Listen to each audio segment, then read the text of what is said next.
Xia Shuangshan thought for a moment and said almost. Xia Huanhuan also spoke more carefully and smiled. That's fine. Li Zhan also said that when we are ready to build a house, he will come back when he has time. We don't have enough money.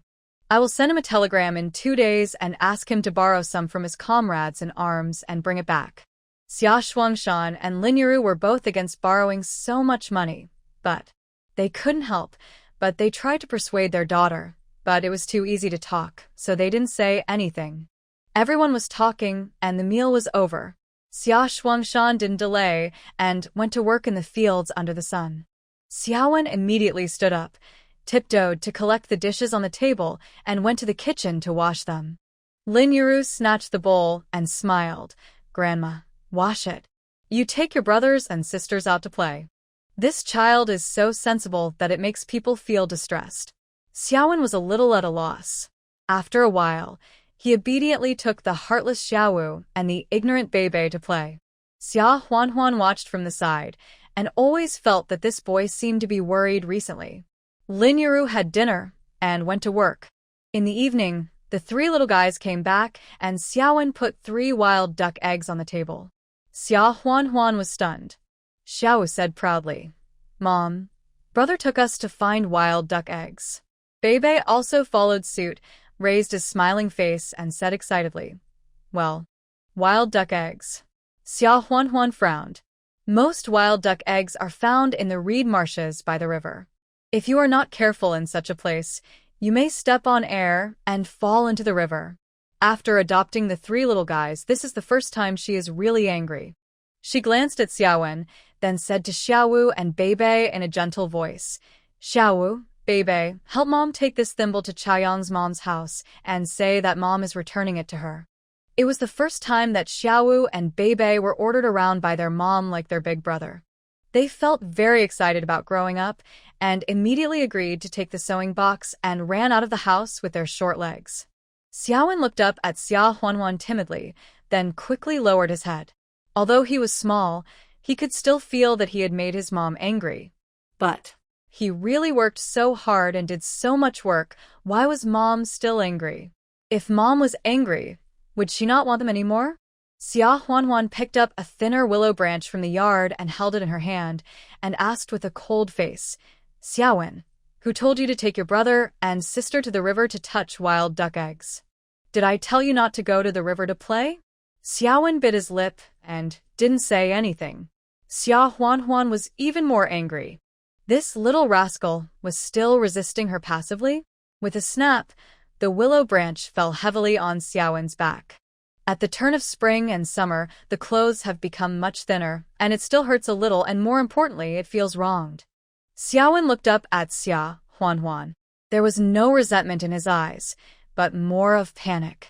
After all, he was only a 6-year-old child, and Xiaowen finally cried wow. Xia Huanhuan was a little overwhelmed by his crying.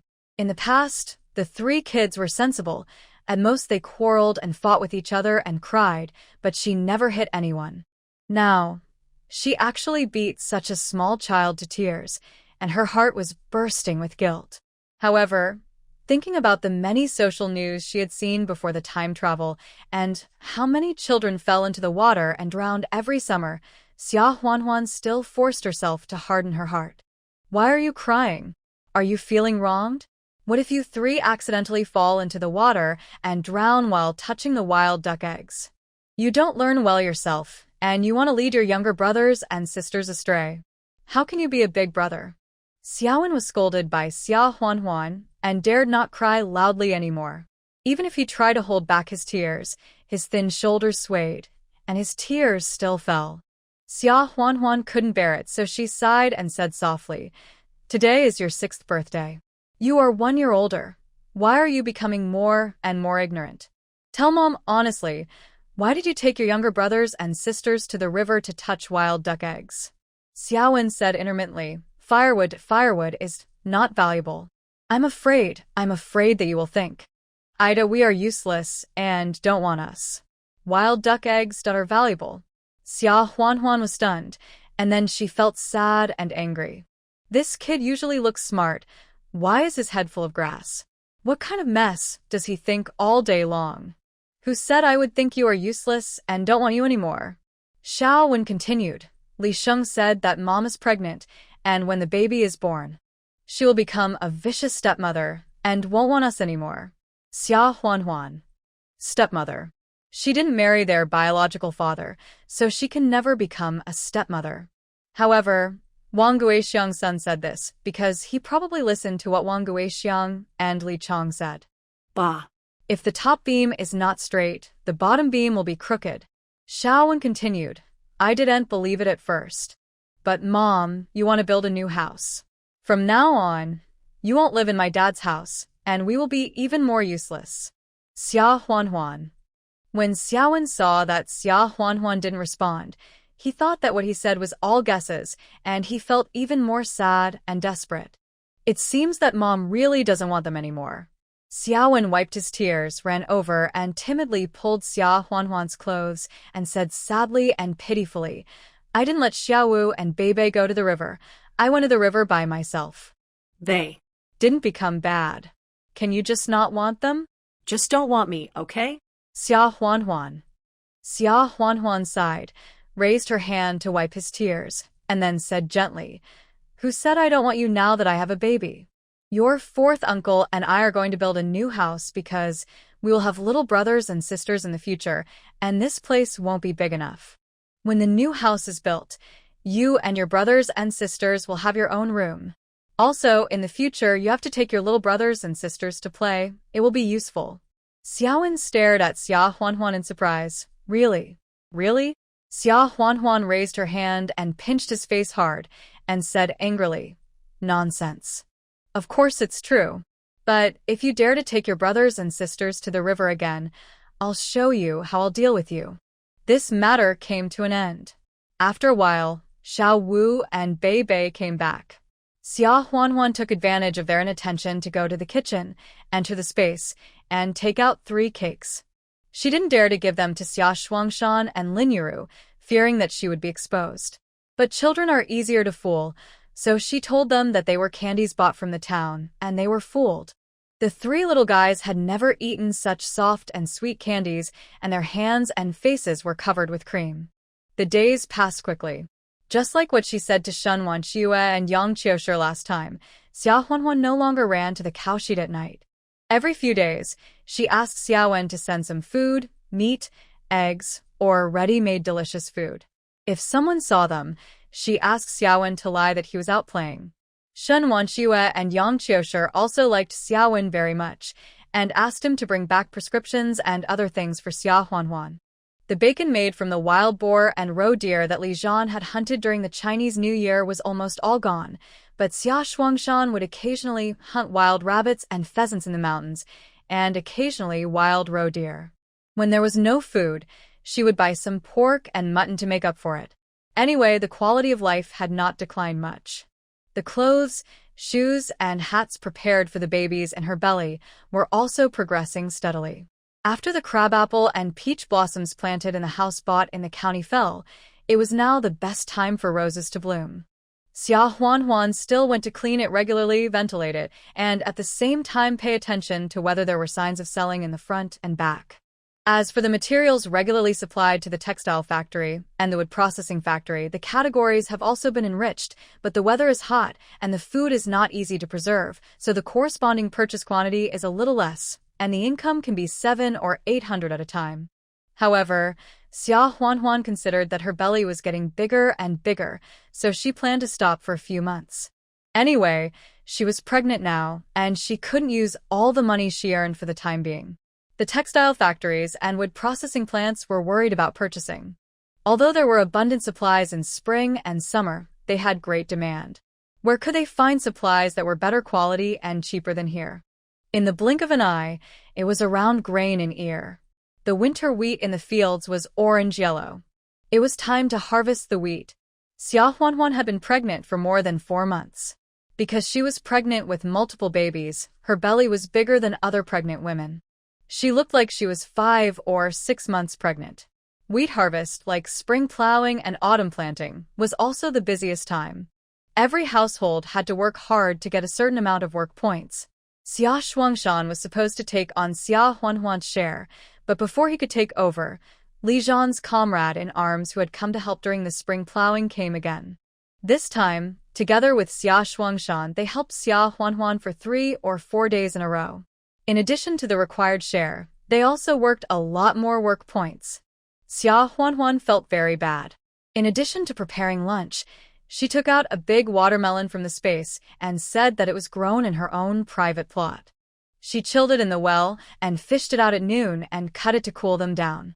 Xia Huanhuan was still wondering who knocked on the door after dark, so she asked who, while standing up and carefully walking to the door.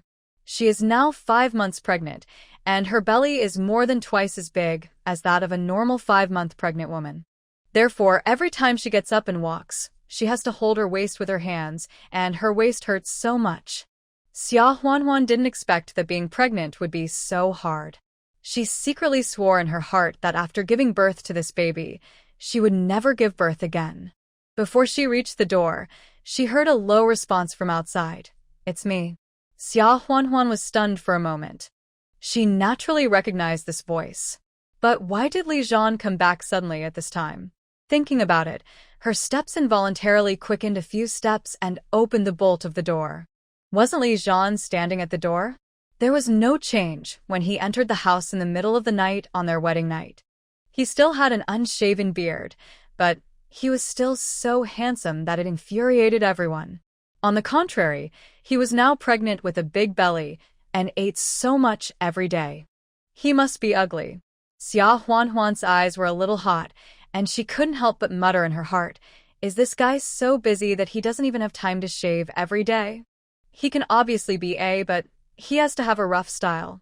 When Li Zhan saw Xia Huanhuan opening the door, he was attracted by her bulging belly at first sight, and his eyes widened in surprise. This.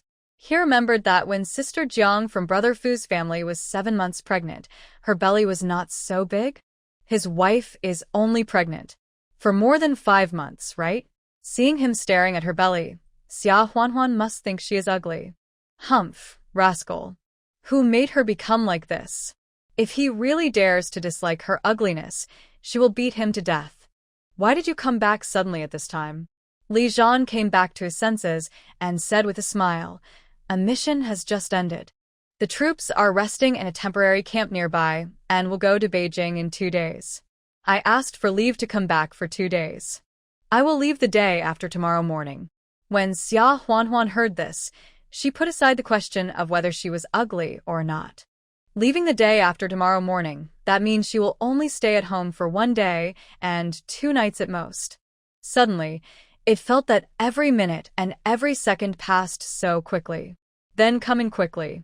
"Have you eaten? I'll cook you a bowl of noodles." Xia Huanhuan smiled, hiding her reluctance. Li Zhan locked the door and smiled. "Don't bother, I'm not hungry." Xia Huanhuan glanced at him and said angrily, "I didn't ask you if you were hungry or not. I asked you if you had eaten. Even if you're not hungry, you have to eat at dinner time." Li Zhan was stunned for a moment, so he had to answer honestly, no. Xia Huanhuan put her hands on her waist and went to the house to get flour to roll noodles for him. Li Zhan quickly chased after her and held her, fearing that she would fall. He said distressfully, "I'll cook for myself. Don't run around. You might fall." His wife's waist used to be slender, and now, from behind, it's still slender, but her big belly forces her to lean back as if it's about to break. In the past few months, she has been pregnant and taking care of 3 kids alone. It must be very hard. How could he bear to let her cook for him? Xia Huanhuan thought about it and decided not to be stubborn in her current situation. She nodded and smiled, "Okay. Then don't say that your wife doesn't cook for you when you go out. It's you who didn't let me cook." Li Zhan felt sweet in his heart when he saw that she could still tell jokes and was happy to see him back. He helped Xia Huanhuan to sit on a square bamboo bed in the yard. He couldn't help but glance at her sideways and smiled dotingly. Okay, I won't tell you. Just stay here." Xia Huanhuan told him where the flour, bacon, vegetables, and eggs were, and let him get busy. At the same time, he whispered, "Be quiet. The 3 kids are already asleep, and Xiaowen has to go to school tomorrow." Li Zhan agreed and went to get the things. He had first-class reconnaissance skills. Even if Xia Huanhuan didn't tell him, he could find everything. In a short while, he kneaded the dough. Rolled the noodles, and then put them in the pot to cook. He just fried some scrambled eggs with tomatoes, added a handful of small green vegetables, and made a tomato and egg noodles. When it was ready, Zhan took out the noodles and sat on a chair in the yard to eat the noodles. Xia Huanhuan's belly was too big and she couldn't sit still, so she put several pillows on the bamboo bed and lay down half-lying, holding a cattail leaf fan in her hand and shaking it one after another. In the summer in the north, the sun is blazing during the day and the temperature can usually soar to more than 30 degrees. At night, it is a little better and can drop to 26 or 7 degrees. It is not unbearable, so it is a little easier at this time. Xia Huanhuan looks at Zhan eating noodles. How does he look like he is not hungry? He couldn't help but murmured in a low voice, "You still say you're not hungry?" The bowl is almost eaten. If she hadn't forced him to do this, I'm afraid this idiot was going to be hungry until tomorrow morning, right? Zhan didn't hear what she said clearly, so he raised his head and looked at her. Huh? What did you say? Xia Huanhuan smiled and said, I forgot.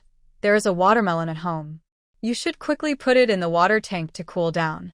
When you finish eating the noodles, cut it up and eat it, just in time to cool down the heat. Zhan agreed, put down the bowl, and put the watermelon into the water tank first. When he came back and continued eating noodles, he asked, "Do you want to eat?" Zhan said with a smile, "Then I won't eat it. I can't finish a melon. Besides, the ice won't cool it down for a while. Let's eat it when we get up in the morning." Watermelon? I grew it on my own plot of land.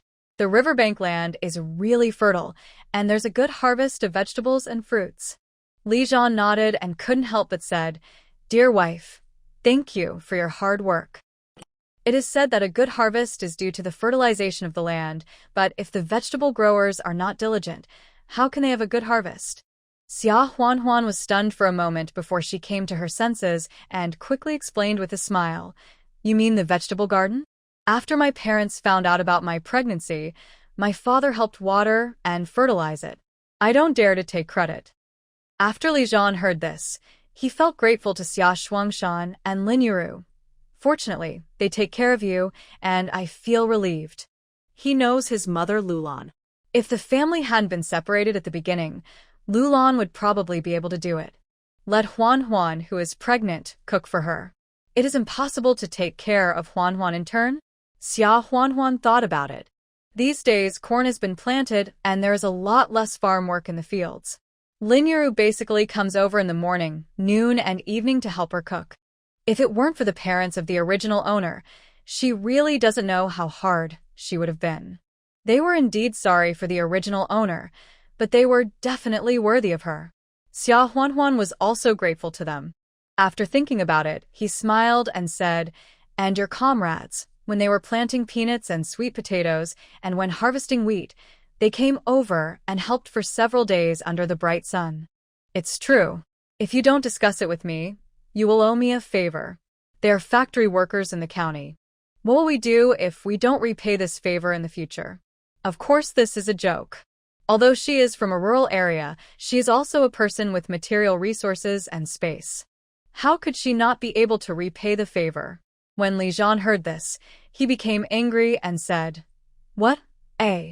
Those boys sent me a telegram proudly, saying that they came to help my sister-in-law with farm work for a few days, and the food my sister-in-law cooked for them at noon was better than what they cooked for them at noon.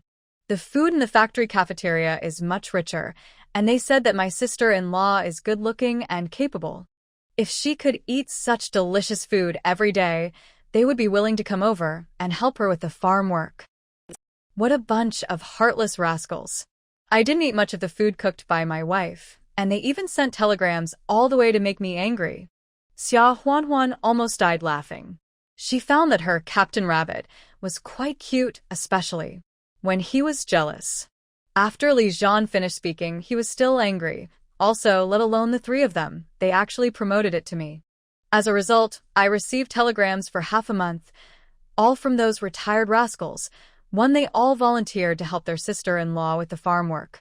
They were all scheduled to be harvested in the autumn of next year. What a waste of enthusiasm. My wife is good-looking and capable, and she cooks well, so what's the matter with them? Xia Huanhuan raised her hand and hit him on the arm, laughing so hard that she was out of breath, and said, "Stop talking. Are you planning to laugh me to death?" Li Zhan. What did he say? Is that funny? This is a serious matter, okay? However, seeing that Xia Huanhuan was out of breath, he quickly put down the bowl and sat next to her. While giving her some relief, he said angrily and distressedly, "Why are you laughing? Where did I say something wrong?" Xia Huanhuan, he buried his head in his arms and chuckled for a while, then recovered and teased, "Li Zhan, you just ate noodles. Are you too jealous?" Li Zhan was stunned for a moment, and he mixed noodles with tomatoes and eggs. It's quite sour without adding vinegar. Then she realized what Xia Huanhuan meant. This is teasing him for being jealous. Okay. How dare you laugh at your man after we haven't seen each other for a few months? Are you feeling itchy? Li Zhan smiled, playing with his hands, and went to scratch Xia Huanhuan's itchy flesh. Xia Huanhuan is the most ticklish, but now she is pregnant and has inconveniences, so she can't hide. She was tickled and had no choice but to hide in Li Zhan's arms and beg for mercy. "Ah, stop making trouble. Can I stop laughing at you? Are you really this? You're going to laugh me to death." Li Zhan just made a fuss, scratched her once, and then couldn't bear to do it. Instead, he trapped her in his arms, kissed her on the hair, and said softly, "Huanhuan, really thank you for your hard work." He couldn't help but look at Xia Huanhuan's belly, but couldn't help it, and said, "Daughter-in-law, you can eat less starting tomorrow." Xia Huanhuan was stunned for a moment, turned to stare at him. She asked angrily, "Do you think I'm fat or ugly? Do you like the new and dislike the old?" The amount she eats every day is quite small now. After eating the last meal, she is hungry before the next meal. Are you asking her to eat less? Are you planning to starve her to death? Li Zhan couldn't laugh or cry. Isn't it for her own good that he asked her to eat less? "No, I just asked you to eat less." "How did you know that I thought you were fat and ugly, and you still like the new and hate the old? You are only 5 months pregnant, and your belly is already so big. It must be because you eat too much. The fetus is too big. If you keep eating like this, what will you do if it is in danger during delivery?" After a while, "What telegram?" He couldn't help but look at Xia Huanhuan with resentment. "Every time the postman comes to the army, I go and ask in person. As a result, except for the telegrams from those rascals, your telegram has the original message. Apart from the telegram announcing that she had arrived home safely, not a single one was received." Xia Huanhuan. After she learned from her master that she was pregnant with multiples, she teleported to the hospital through space the next day. "In the county, I went to the military contact point and sent a telegram to Li Zhan to tell him about this. But there was no reply, so she thought he was busy on a mission and might not be able to return, so she ignored the matter. Could it be that the telegram was lost midway?" Xia Huanhuan said, "Well, the doctor said that I might be carrying multiples, either 2 or 3, that's why my belly is so big." "Li Zhan, what?" Xia Huanhuan suddenly felt guilty, so she explained again, "That's it. You don't have to worry about whether the first child is a son or a daughter. Maybe the son and daughter are here together. I did send you a telegram, but it was probably lost halfway." Li Zhan. Li Zhan took a deep breath. This is his wife. He can't be angry. He gritted his back molars and said patiently, "It's such a big thing. I didn't reply, so you didn't think about it. Send me another telegram?" Xia Huanhuan opened her mouth, not knowing what to say for a moment, and suddenly her stomach jumped suddenly. "Well," Xia Huanhuan shouted subconsciously. When Li Zhan heard this, he immediately asked worriedly, "What's wrong? Are you feeling unwell?" Xia Huanhuan frowned and looked at her belly. She was wearing a loose dress that she had sewn herself, so she could clearly see the movement of her belly. However, she didn't quite believe what she felt just now. "No. Nothing." This time she felt it clearly. "Aunt, are you trying to make me die of anxiety? Is it hurting somewhere? In your stomach?" Li Zhan was so anxious that he lost his temper. Xia Huanhuan blushed a little and smiled. See how anxious you are. Just now it seems that. The fetus moved. Li Zhan was stunned and stared at Xia Huanhuan in a daze for a moment. Xia Huanhuan's face turned even redder. She simply grabbed his hand and put it on her belly, saying unhappily, "It's our son or daughter. She just kicked me." Before she finished her words, the fetus in her belly kicked again, as if to show its presence to its father. At this moment, Li Zhan was so excited that he was at a loss. "Wife, it's true. Our little cub really moved." Heh. "You rascal. You dare to kick your mother. Wait and see how I will beat you after you are born." Li Zhan couldn't help but teach the cub a lesson through his belly, and asked with concern, "Huanhuan, does it hurt when the cub kicks you?" Xia Huanhuan smiled unhappily. "How old are they? They can only feel a kick. How can it hurt? You even scolded them. Isn't your son wronged?" Li Zhan couldn't help but giggle. Hee, it doesn't hurt. Let me listen again." As he said this, he put his ear against Xia Huanhuan's belly and listened with anticipation. Unfortunately, after listening for a long time, there was no sound. Xia Huanhuan couldn't help but push him away and said with a smile, "It's only 5 months. The fetus is still small and can only move a little. It's good enough that you can catch the first movement. How can you move again? Don't stick to me, it's so hot." Li Zhan couldn't help but grin. "Is this really the first time?" Xia Huanhuan rolled her eyes at him and said, "Why would I lie to you?" Li Zhan chuckled, stood up and said, "Wait a minute, I'll get you some water to cool you down." As he said that, he really boiled some warm water, wet a towel with it, and wiped Xia Huanhuan. Xia Huanhuan couldn't resist, but was too lazy to move, so she let him do whatever he wanted. Summer clothes are thin to begin with, so it's quite embarrassing. Fortunately, Li Zhan tried his best to restrain himself and didn't go any further. After talking for a while, the two went into the house to sleep. There was a reed mat on the Kong, but now it couldn't accommodate 2 adults and 3 kids, so Li Zhan carried the bamboo mat into the house, and he and Xia Huanhuan slept on the bamboo bed. The next morning, when Xia Huanhuan woke up, Li Zhan had already gotten up and ran away. The 3 kids also got up early, and when they saw her open her eyes, they all said excitedly, "Mom, 4th uncle is back. 4th uncle is back." Xia Huanhuan couldn't help thinking, her man is back. How could she not know? While they were arguing, Lin Yuru came in and said with a smile, "Huanhuan, uncle is back. Did he come home last night?" Xia Huanhuan couldn't help blushing and nodded. "Mom, have you seen him? By the way, where is he?" "He went into the mountains without having breakfast. At noon, he came back carrying a wild roe deer weighing 70 or 80 kilograms. Lin Yuru was shocked and said with a smile, "Oh, Wanner's father is a hunter, but he can't catch a wild roe deer in a year or 2. How come uncle caught one as soon as he went up the mountain?" Li Zhan smiled modestly and said, "Mom, I'm just lucky. A blind cat meets a dead mouse. In fact, they go to the mountains for survival training at any time. In actual combat, sometimes in order to track the enemy, they have to go back and forth in the deep mountains and forests for more than 10 or 20 days. They survived by hunting. So isn't it a piece of cake for them to track the prey? It's not something that ordinary rural hunters can compare to." Xia Huanhuan couldn't help asking, "Where did you get so much money?" "The betrothal money from last time is still with me. It must be enough for building a house." Li Zhan pushed the money back to Xia Shuangshan and explained with a smile, "It was for our wedding.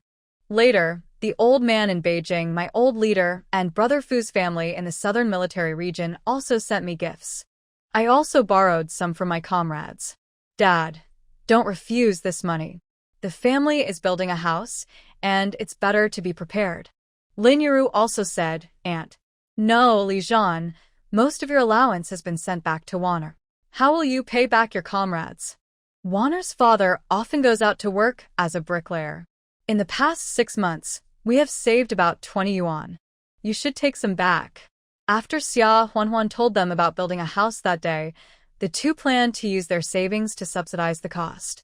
Therefore, although the farm work was so busy, Xia Shuangshan also worked hard to work as a bricklayer to earn some wages, but he never mentioned this to Xia Huanhuan. Xia Huanhuan was touched by Lin Yuru's words, but she immediately refused. Dad, Mom, why do we need you to pay for our house? Didn't I say I have money? Then, she said to Li Zhan, you too, why don't you discuss it with me before borrowing money? I haven't spent much of the betrothal money and the allowance you sent back in the past few months, so I still have at least 500. Li Zhan was stunned by his wife's scolding. As she said that, Xia Huanhuan got up and went into the inner room, took out 200 yuan from the space, and put it on the table. She first pushed the 200 yuan that Li Zhan brought back to him and said, even if there was a gift from your old leader, I'm afraid you have already bought cement and wooden beams, right? If these 200 are all borrowed, you can take them back and pay them back. Then she said to Xia Shuangshan, Dad, keep these 200 yuan first. When the work starts in 2 days, I will give you more when it is almost used up. It's not that she doesn't trust Xia Shuangshan and Lin Yuru, but she has her own space after all, and it's safer to keep the money with her. Li Zhan, Xia Shuangshan, and Lin Yuru all looked at Xia Huanhuan, and they all felt that their wives or daughters were quite opinionated. Li Zhan had no choice but to put the money away. Xia Shuangshan said, Wana, you should keep this money in your room. When I need money, I will ask you for it. Our room may not be safe. Xia Huanhuan thought about it. Their room was only separated from the Xia family's room by a fence, which was indeed not safe. She nodded and said, that's fine. The money matter was settled. After dinner, Xia Huanhuan asked Li Zhan to take out the watermelon that had been soaked in the water tank last night and cut it. The family sat down to eat the watermelon. Xiao Wen and Xiao Wu were also asked to send a few pieces to Li Jie's house.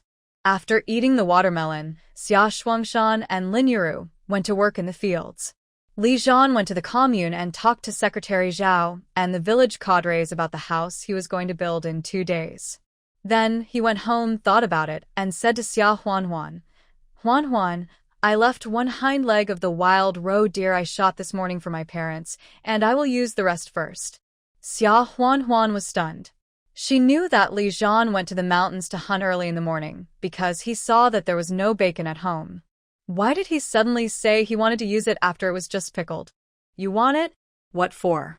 Li Zhan scratched his head, regretting his inconsiderateness. He smiled and said, we will definitely need help from the villagers when we build a house later. I want to say hello to every household in the village and ask for a favor. Xia Huanhuan smiled and said, is that so? Fine.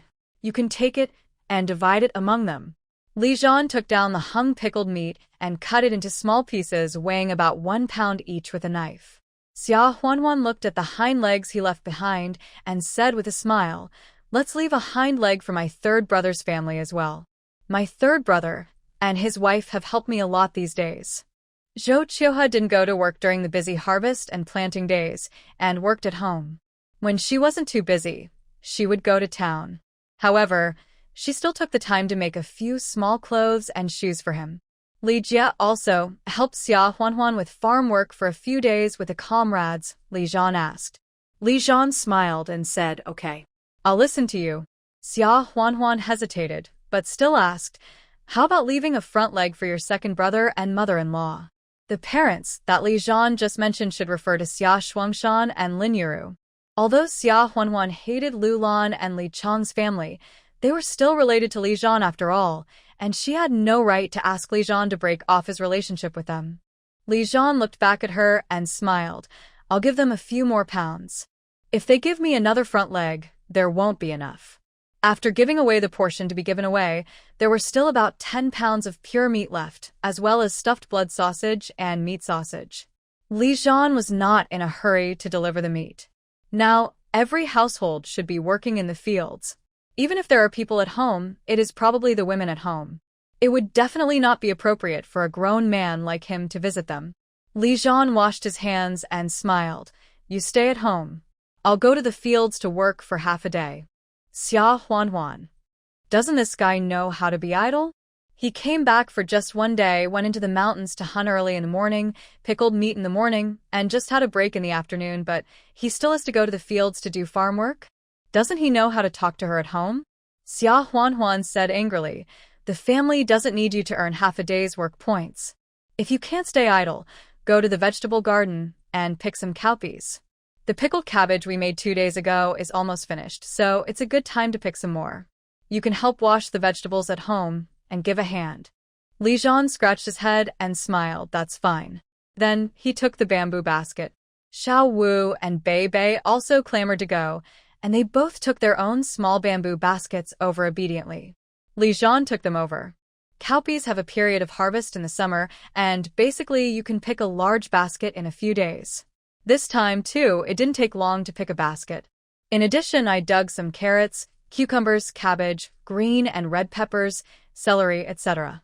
I also dug some and picked chili peppers to take back. Xia Huanhuan was not idle either. She took out rock sugar, cinnamon, star anise, bay leaves, green peppercorns, etc. from the space, and also prepared a bottle of erguota liquor. She had bought a pickle jar at the supply and marketing cooperative before, and took out 2 more from the space. Now there were still some cowpeas, carrots, and left in the jar. Xia Huanhuan thought about it, then held her waist, and took out the remaining pickles with difficulty, and chopped them up. She also took down a piece of pickled meat hanging on the wall, and chopped it into mincemeat, mixed it with pickles as bun fillings, and steamed some buns with pickled beans and mincemeat. There was ready-made meat paste in the space, but Zhan was at home, and pork couldn't be kept in the hot weather. She couldn't explain the source of the meat paste. She could only chop roe deer meat herself.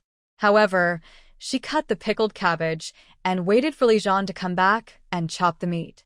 Otherwise, Zhan would definitely scold her when he came back. Even so, when Zhan and Xiao Wu Bei came back and saw that Xia Huanhuan had already packed up the kimchi jars, Zhan couldn't help but scold Xia Huanhuan. Xia Huanhuan listened obediently, but at the end she still murmured unconvincedly, "Didn't I just cut some pickled cabbage? The meat is still waiting for you to chop." Zhan didn't have a temper. "Wife, you are the commander of our family now. You say what to do, you give the order, and I and the little guys will execute it and ensure that the task is completed. You don't have to do it yourself." Xia Huanhuan laughed. "Okay. I give the orders and you do the work. You boil some water first, wash the kimchi jars, boil them in boiling water to disinfect them, and then put them in the sun to dry." Zhan smiled and said, "That's right." Then he went to the kitchen to boil water to disinfect the jars. After the kimchi jar is disinfected and waiting to dry, wash the picked cowpeas, cucumbers, carrots, cabbage, celery stems, young green and red peppers, chili peppers, etc. Drain the water and then cut them into small strips. The cowpeas are not cut, but put in directly. After cutting, use salt and sugar to marinate the vegetables for about 20 minutes to remove excess water. Then boil various spices and rock sugar over high heat and simmer for 20 minutes. After cooling, add salt according to the proportion. First, wash the jar with white wine, then put in various vegetables, add appropriate amount of white wine, and then pour in the cooled sauce. The amount of water should cover the vegetables. Finally, seal the jar and add water to the pan to seal it. Such kimchi can basically be eaten after 2 or 3 days of pickling. It is sweet and sour and delicious. It is the best to go with rice in the hot summer season. After the kimchi was ready, Xia Huanhuan asked Zhan to chop the meat filling, then knead the dough, make the dough rise, wrap the dumplings with sour beans, and steam them. When Lin Yuru and Xia Shuangshan came back from work, they couldn't help laughing when they saw their work this afternoon. "Wanner, Zhan finally came back. Why do you order him around like this? Why don't you let me pickle the kimchi and steam the buns?" Lin Yuru couldn't help but complain to her daughter in a low voice. She really likes the son-in-law more and more now. "I originally thought that my daughter would be a widow once she got married, would never have children, and would not be able to hold her head up in front of others. Who would have thought that my son-in-law is not only in good health, but also can do everything and earn so much money. The key is that he knows how to care for people. He is really a first-class person. However, when it comes to loving each other, a couple must show love to each other. If one party only loves and the other only enjoys, the harmony will definitely not last long." Lin Yuru was worried that her daughter didn't know how to be caring. Xia Huanhuan rolled her eyes at Zhan and said, "Is it because I want to order him around? He just can't sit still." Li Zhan also explained for his wife. Mom, Huan is right. I can't sit still. Lin Yuru was relieved after hearing this and said with a smile, so that's the case. Then pickling kimchi and steaming buns at home is better than working in the fields. Not only will you not be exposed to the scorching sun, but Li Zhan rarely comes back, and you can talk more. Xia Huan's face turned red when she heard this. Mom, what are you talking about? Who wants to talk to him more? Li Zhan didn't think of this at first, and thought that Xia Huan was worried about him and didn't want him to go out in the sun. Now that Lin Yuru pointed it out, he was stunned for a moment, and then his heart felt sweet as if he had drunk honey, and his eyes staring at Xia Huan became hot. Xia Huan's face became even hotter when he was stared at by him, and she took a bun and handed it to him. Here. The bun you made yourself, try it and see if it tastes good. Li Zhan took a bite and smiled. It's delicious. The kimchi pickled by my wife must be delicious. Xia Huan glared at him and took a bite. Well, it's really delicious. Even though she didn't like sauerkraut that much, she felt that the sour beans and mincemeat stuffing was really refreshing in the midsummer. Xiaowen had already returned from school, and the 3 kids were holding one each, enjoying the meal. Xia Huan thought it was a pity that she hadn't filled the jars with pickles 2 days earlier, so that when Li Zhan came back, she could have eaten more. Now, what we pickled today can only be eaten after 2 or 3 days, and Li Zhan has to leave early tomorrow morning. So how can he make it in time? Lin Yuru and Xia Huan began to prepare dinner, and Li Zhan delivered roe deer meat to each household. Li Jia had agreed to give him 1 hind leg. Li Zhan delivered 5 pounds of meat to Li Chong and Lu Lan. Wang Guixiang saw that it was roe deer meat, and a roe deer must weigh dozens of pounds, so she only gave them 5 pounds of meat, which was too stingy. Moreover, she now knew that Li Zhan only had 5 yuan left for Lu Lan in a month. If Lu Lan lived with them, wouldn't it be the same as only having 5 yuan left for her? She looked unhappy and kicked Lu Lan, signaling her to ask her son for more meat. Lu Lan was now somewhat miserable as she was living under someone else's roof. She did not dare to offend her second daughter-in-law, so she said, Zhan, which roe deer did you kill? This roe deer looks quite fat. It must weigh at least 100 kilograms, right? Although your wife is pregnant, she can't eat much in this hot day. Isn't it a bargain for her parents from her mother's side? Look, your second brother and sister-in-law have to support me, and there are 2 small children at home. These 5 kilograms of meat can't last for a few days. Wang Guixiang was very anxious when she saw Lu Lan's words so subtle, so she quickly said, Yes, 4th brother. You don't know that your wife, under the pretext of pregnancy, has long brought her parents from her mother's side to eat with her, and now she eats 3 meals a day at your house. You leave so much meat at home. Isn't it a bargain for outsiders? 4th brother, you can't just think about your mother-in-law after you get married. You should send our mother at least 20 or 30 kilograms of this 100-kilogram roe deer, right? Li Zhan was so angry that he laughed. Fortunately, his wife had foresight and divided the family the day after the wedding. Otherwise, when he was not at home, his wife was pregnant with twins and had difficulty in moving. If she lived with them, she might not even have a full meal. However, Li Zhan did not show his anger but smiled lightly. Mom, second sister-in-law, Huan is pregnant now, and her parents are with us for 3 meals a day, but that is to help us. There is a pregnant woman at home and 3 children's 3 meals a day. The children's clothes are washed and mended, and even the farm work assigned by our family. What did the old couple not help with? After helping so much, it is not too much to eat 3 meals a day in my house? If you want to argue that I only think about my mother-in-law and ignore my own mother, then my 5 yuan monthly allowance is given in vain? Should I stop giving it from this month? Otherwise, I will have to bear the reputation of not ignoring my own mother after giving the money. Why should I bother? The family over there panicked when Li Zhan mentioned the 5 yuan per month. Not only did he not get more meat, but he also lost the 5 yuan per month. Li Chong glared at Wang Guixiang, a woman who was always causing trouble but could not do anything for her, and said hurriedly, 4th brother, don't bother with them. They are all women with long hair and short knowledge. They know nothing. Thank you for the roe deer meat, 4th brother. If your sister-in-law has any problems in the future, we will definitely help her. Fourth brother, it's almost time for dinner. You should go and cook. Our fourth brother rarely comes back, so please eat with us tonight. Wang Guixiang got anxious when she heard it, and said sarcastically, "You are so generous. The bag of flour at home is empty." Li Zhan smiled and said, "No. Dinner is being prepared at home. I want to eat here. There will be leftovers at home." Why did he stay for dinner? The dinner hasn't even been prepared yet, so why did he stay and wait? Li Chang glared at his stupid Wang Guixiang, who was so stupid that she couldn't even hear his polite words and even tried to rip him off, and said, "Okay. Then I won't keep you." When Li Zhan came back, dinner was ready at home. Lin Yuru rolled the multi-grain noodles, and Li Zhan kept some of the minced meat he had chopped in the afternoon to make noodles with soybean paste. After eating, Xia Shuangshan and Lin Yuru wanted to go back, so Li Zhan gave them a roe deer hind leg and asked them to take it back. The two of them refused and said that they had eaten 3 meals a day here now. Although they brought their own rations, there was meat and eggs in each meal. Wasn't it because of Li Zhan's allowance? How could they have the nerve to accept this roe deer hind leg? Xia Huanhuan smiled and said, "That's right.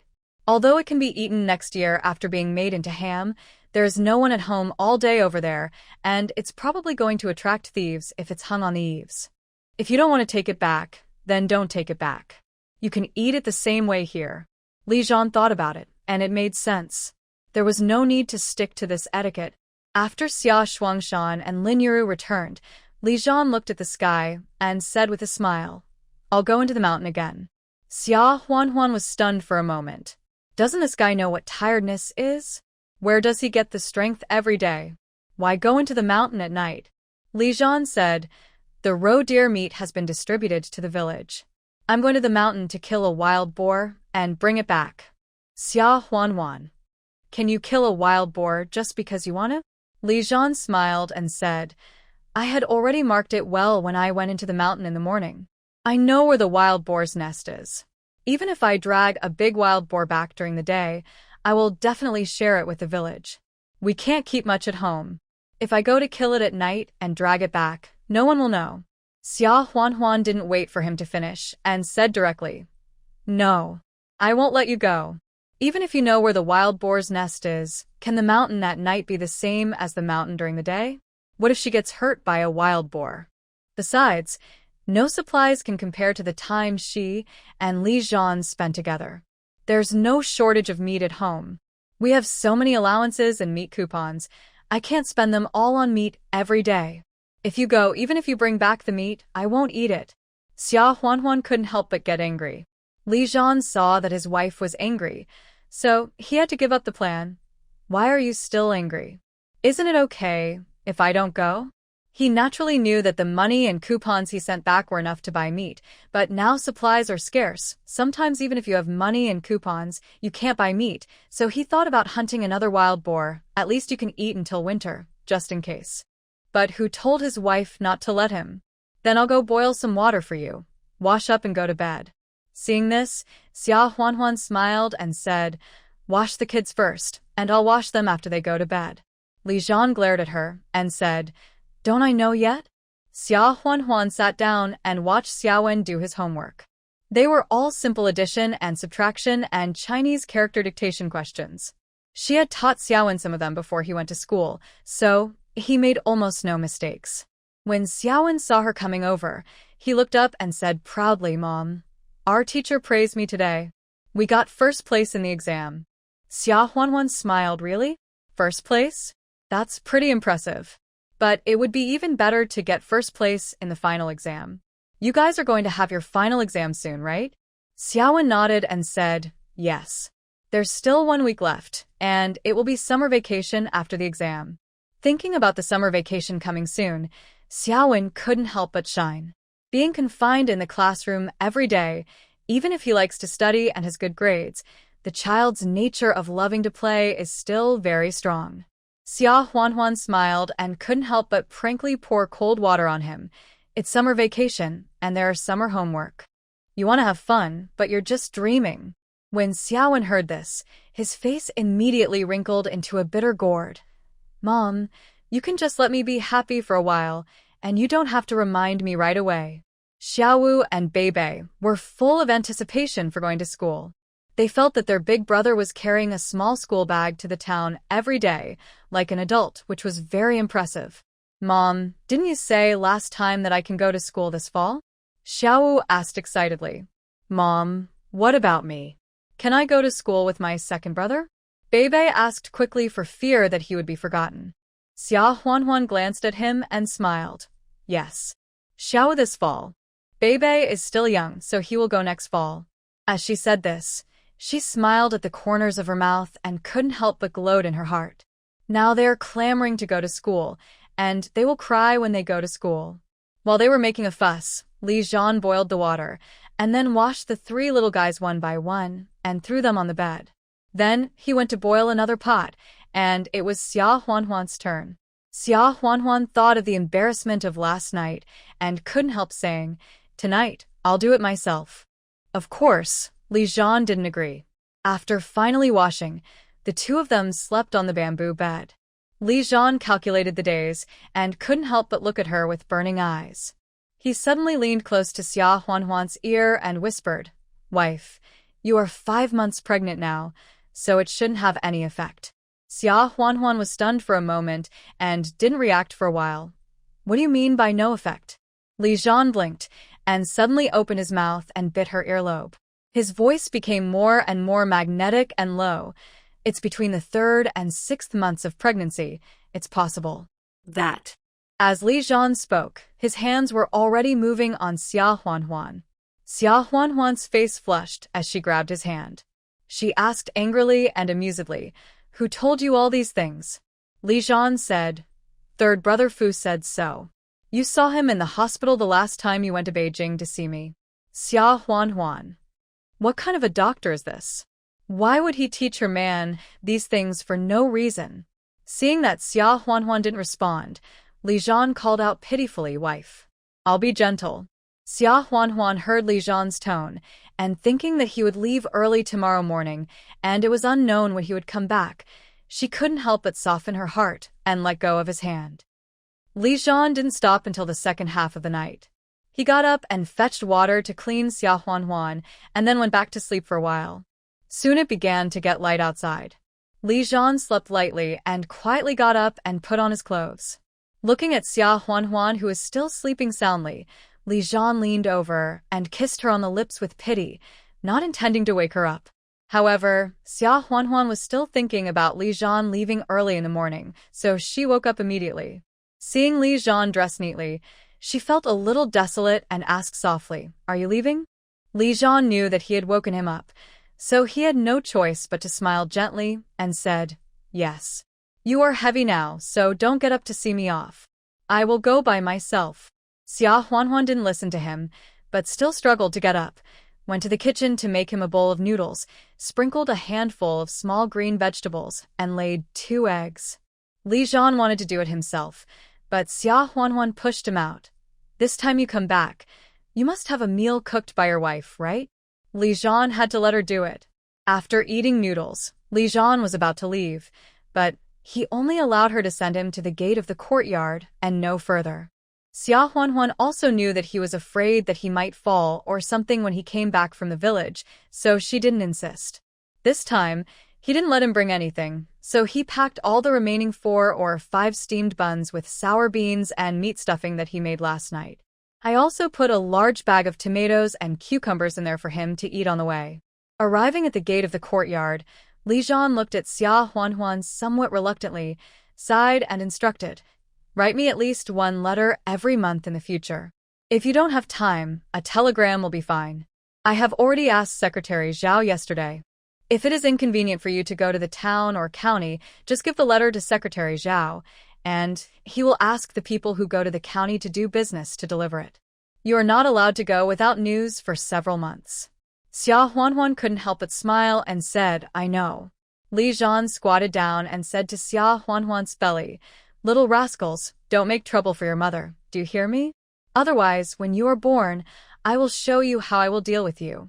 Xia Huanhuan found it funny and said angrily, Do you think what you said sounds like a father?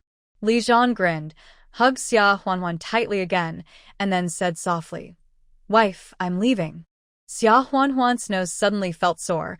She nodded quickly and replied, "Okay, let's go." After Li Zhan walked away, she stood at the gate of the courtyard and looked into the distance for a long time. When Lin Yuru came over, she couldn't help but feel frustrated. "Oh, if I had known, I wouldn't have slept in that little while. Look what happened. My son-in-law left hungry." Xia Huanhuan forced a smile to comfort her. "Mom, I made him a bowl of noodles this morning, and I also let him take the steamed buns from yesterday, so he didn't leave hungry." After hearing this, Lin Yuru gave up and quickly helped Xia Huanhuan back to the house, saying, "Go back to the house and sleep for a while. I'll go cook for you and the kids." A few days later, one of Li Zhan's comrades in arms came with a letter of introduction and brought cement and wooden beams for building the house. Xia Shuangshan also arranged to bring in red bricks and tiles from other communes. In addition, the communes near the river that could dig sand from the river also brought in sand, and the communes near the Rocky Mountains brought back large stones for the foundation. The construction of the house has officially started. Xia Huanhuan had thought of various designs, such as building a suite, a two-story building, and not having tiles on the roof, but just a bungalow, so that she could dry grain and vegetables on the house. We also need to build a separate bathroom. It's a bit difficult to use a shower, so at least we can get a big bathtub so we don't have to use a basin to wipe every time. Also pull the wires. But ideals are full and reality is skinny. As for the electricity supply, there is no such condition. Now only the county town has electricity, and there are very few towns with electricity. What about the villages below? Even the electric poles have not been pulled down. We have to give up on this and wait until electricity becomes popular in the countryside in a few years. The idea of building a two-story building was abandoned because of the money. Building a bungalow was also difficult. The roof of a tiled house is made of big wood, which is much cheaper. It is different for a bungalow. First of all, the cement for pouring the roof is several times more than that for building the wall. In addition, cement alone is not enough, and steel bars must be buried in the cement. The cost is secondary, and it is a question of whether it can be bought. The cement for building the wall was obtained by Li Zhan's old comrade through connections and spent a lot of industrial coupons. In the end, the only thing that could be realized was to build an extra bathroom. Xia Huanhuan had no choice. Anyway, she would live there for a few years first, and then renovate and build a country villa later. Because Li Zhan had made arrangements in advance, after the construction of the house started, every household in the village came to help for a day or two. There was no need to pay for these 2 days, but the food for those who came to help was provided. Zhou Qiuhe and Wu Xiaoyan and Aunt Wu and her new daughter-in-law Qin Qi all came to help, which was tiring enough. To feed 20 to 30 people, you definitely can't just use white flour or mixed flour. Cornmeal pancakes and sweet potato pancakes are the main ones, and mixed noodles made by rolling sweet potato flour and adding a little white flour. All the vegetables in the small vegetable garden were picked, and there were also vermicelli made from sweet potatoes. Xia Huanhuan also asked to cut more than 10 pounds of fat pork, boil the fat into oil, and cut the lean meat into pieces and stir-fry it with various vegetables, stir-frying it into a big pot of big pot dishes with soup and water. Each person had 2 cornmeal pancakes, a bowl of noodles, and a spoonful of big pot dishes. Even so, the food was much better than the usual food of each family. Apart from other things, almost everyone could get 2 or 3 pieces of meat. After the first 2 days of hard work, Xia Shuangshan took the lead in finding bricklayers to do handsome work. He gave them wages every day, and these people brought their own dry food to eat, and the farm owner didn't need to take care of their meals. However, Xia Huanhuan and Lin Yuru still went to the butcher shop in town to buy some big bones and boiled a big pot of bone soup, in which they put some carrots, white radishes, potatoes, etc., and sometimes they would cook some tomato and egg soup, and the egg drops could be scooped up easily. After more than a month, the 3 main rooms were built, and there were also wing rooms and fence walls to build. However, it was also the time for autumn harvest and winter planting, so they stopped temporarily. Everyone was busy with autumn harvest and would continue to build during the winter. Autumn harvest is much busier than summer harvest. Summer harvest is only wheat, while autumn harvest is corn, peanuts, sweet potatoes, cotton, mung beans, etc., all of which must be harvested. After harvesting, winter wheat must be planted quickly when the time is right. Xia Huanhuan has been pregnant for more than 7 months and is almost 8 months. She will give birth in 2 or 3 months, so it is naturally impossible for her to go to the fields to work. It was Li Zhan's comrades who came to help, and Xia Shuangshan and Li Jie also helped. Lin Yuru is now helping with the housework and taking care of the 3 kids. Zhou Qiuhe, Wu Xiaoyan, and Aunt Wu's family also come to help from time to time. Xia Huanhuan can't go to the cowshed by herself, but she still asks Xiaowen to deliver supplies every now and then. Xiaowen mentioned several times that he had met Aunt Wu's daughter-in-law going to the cowshed, sometimes with an old lady, and they all went there with things in their hands.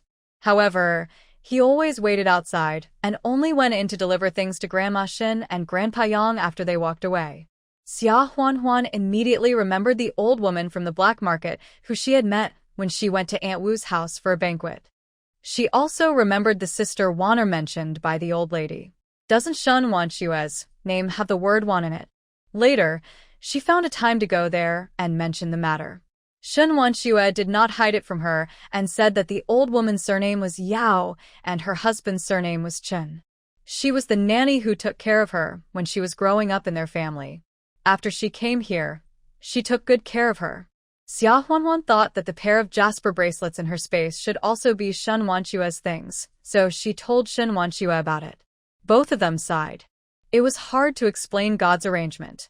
Who would have thought that one day she would be so close to the owner of the pair of jasper bracelets, like mother and daughter?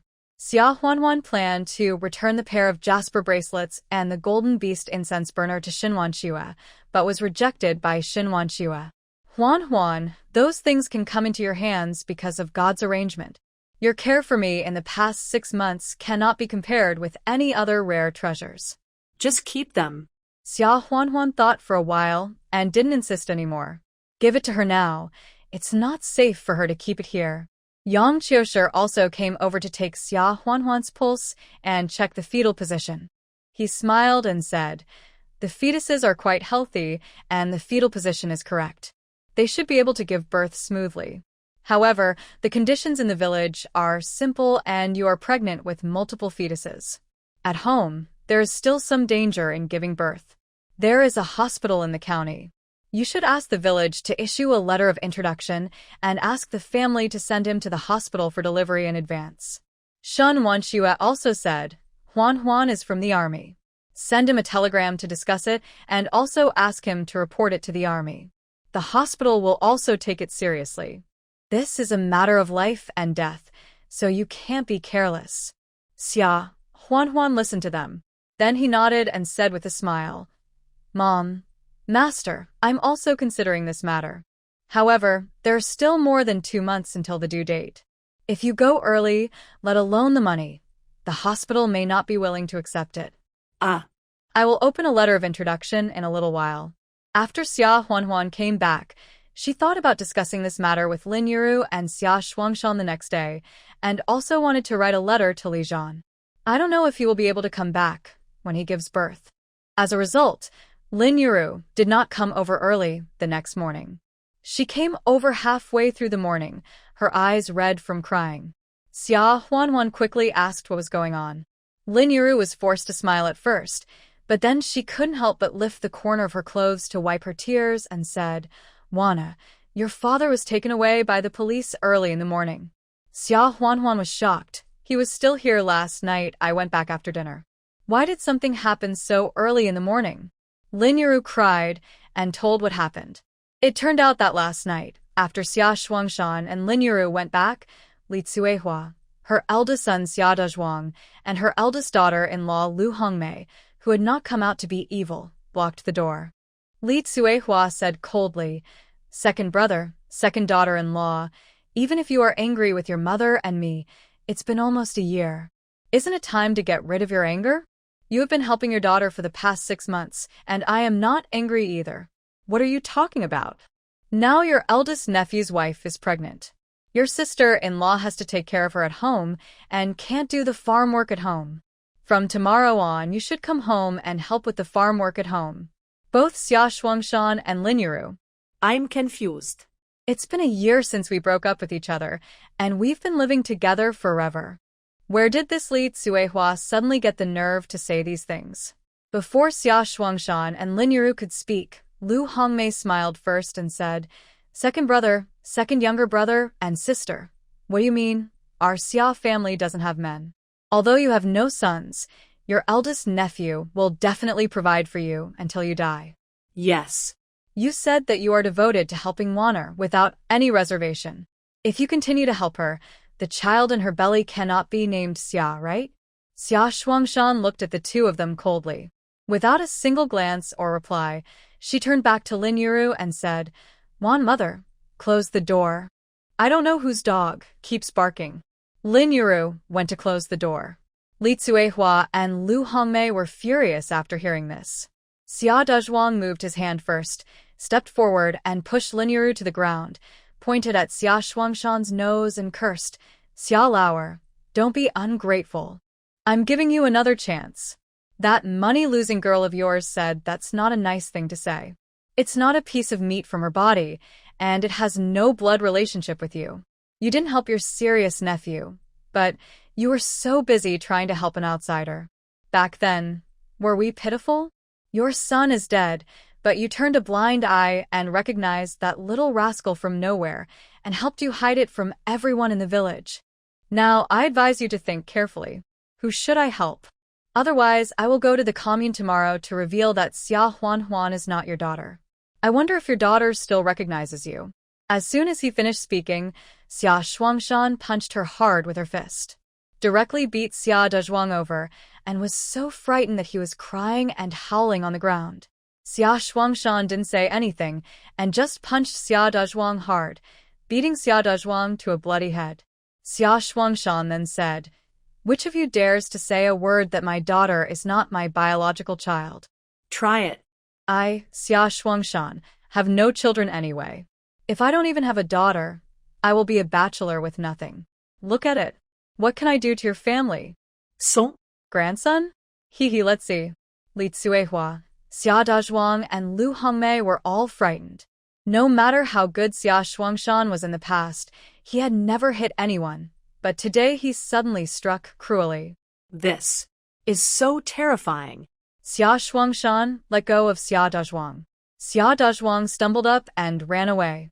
Unexpectedly, he accidentally knocked Li Tsuehua over and hit her head on a stone, causing blood to flow profusely. Although Xia Shuangshan hated Li Tsuehua and others, he still rushed to find someone and sent Li Tsuehua to the county hospital overnight. Lin Yuru wanted to take care of Xia Huan the next day, so she didn't go. Unexpectedly, I waited anxiously until this morning.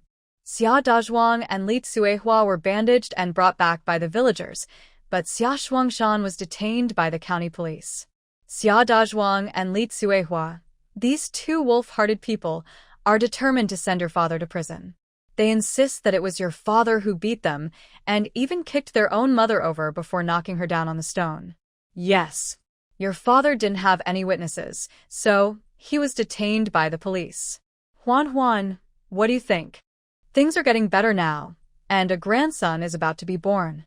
I wonder what your father will do. Something happened. How will I live in the future?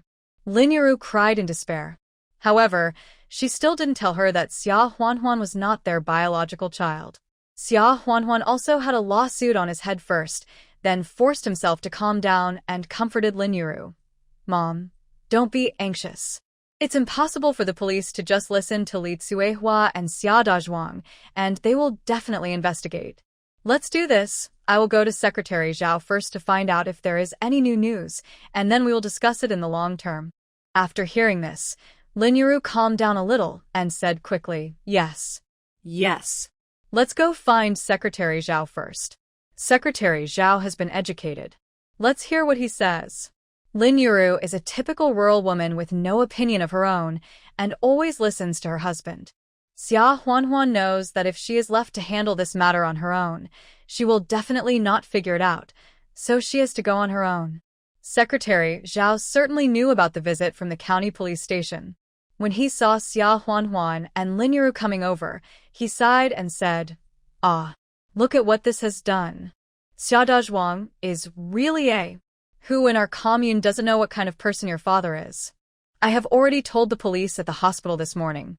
The people from Xia village who sent them to the hospital were willing to testify for your father, saying that he couldn't possibly do such a cruel thing, but the police also handle their business impartially.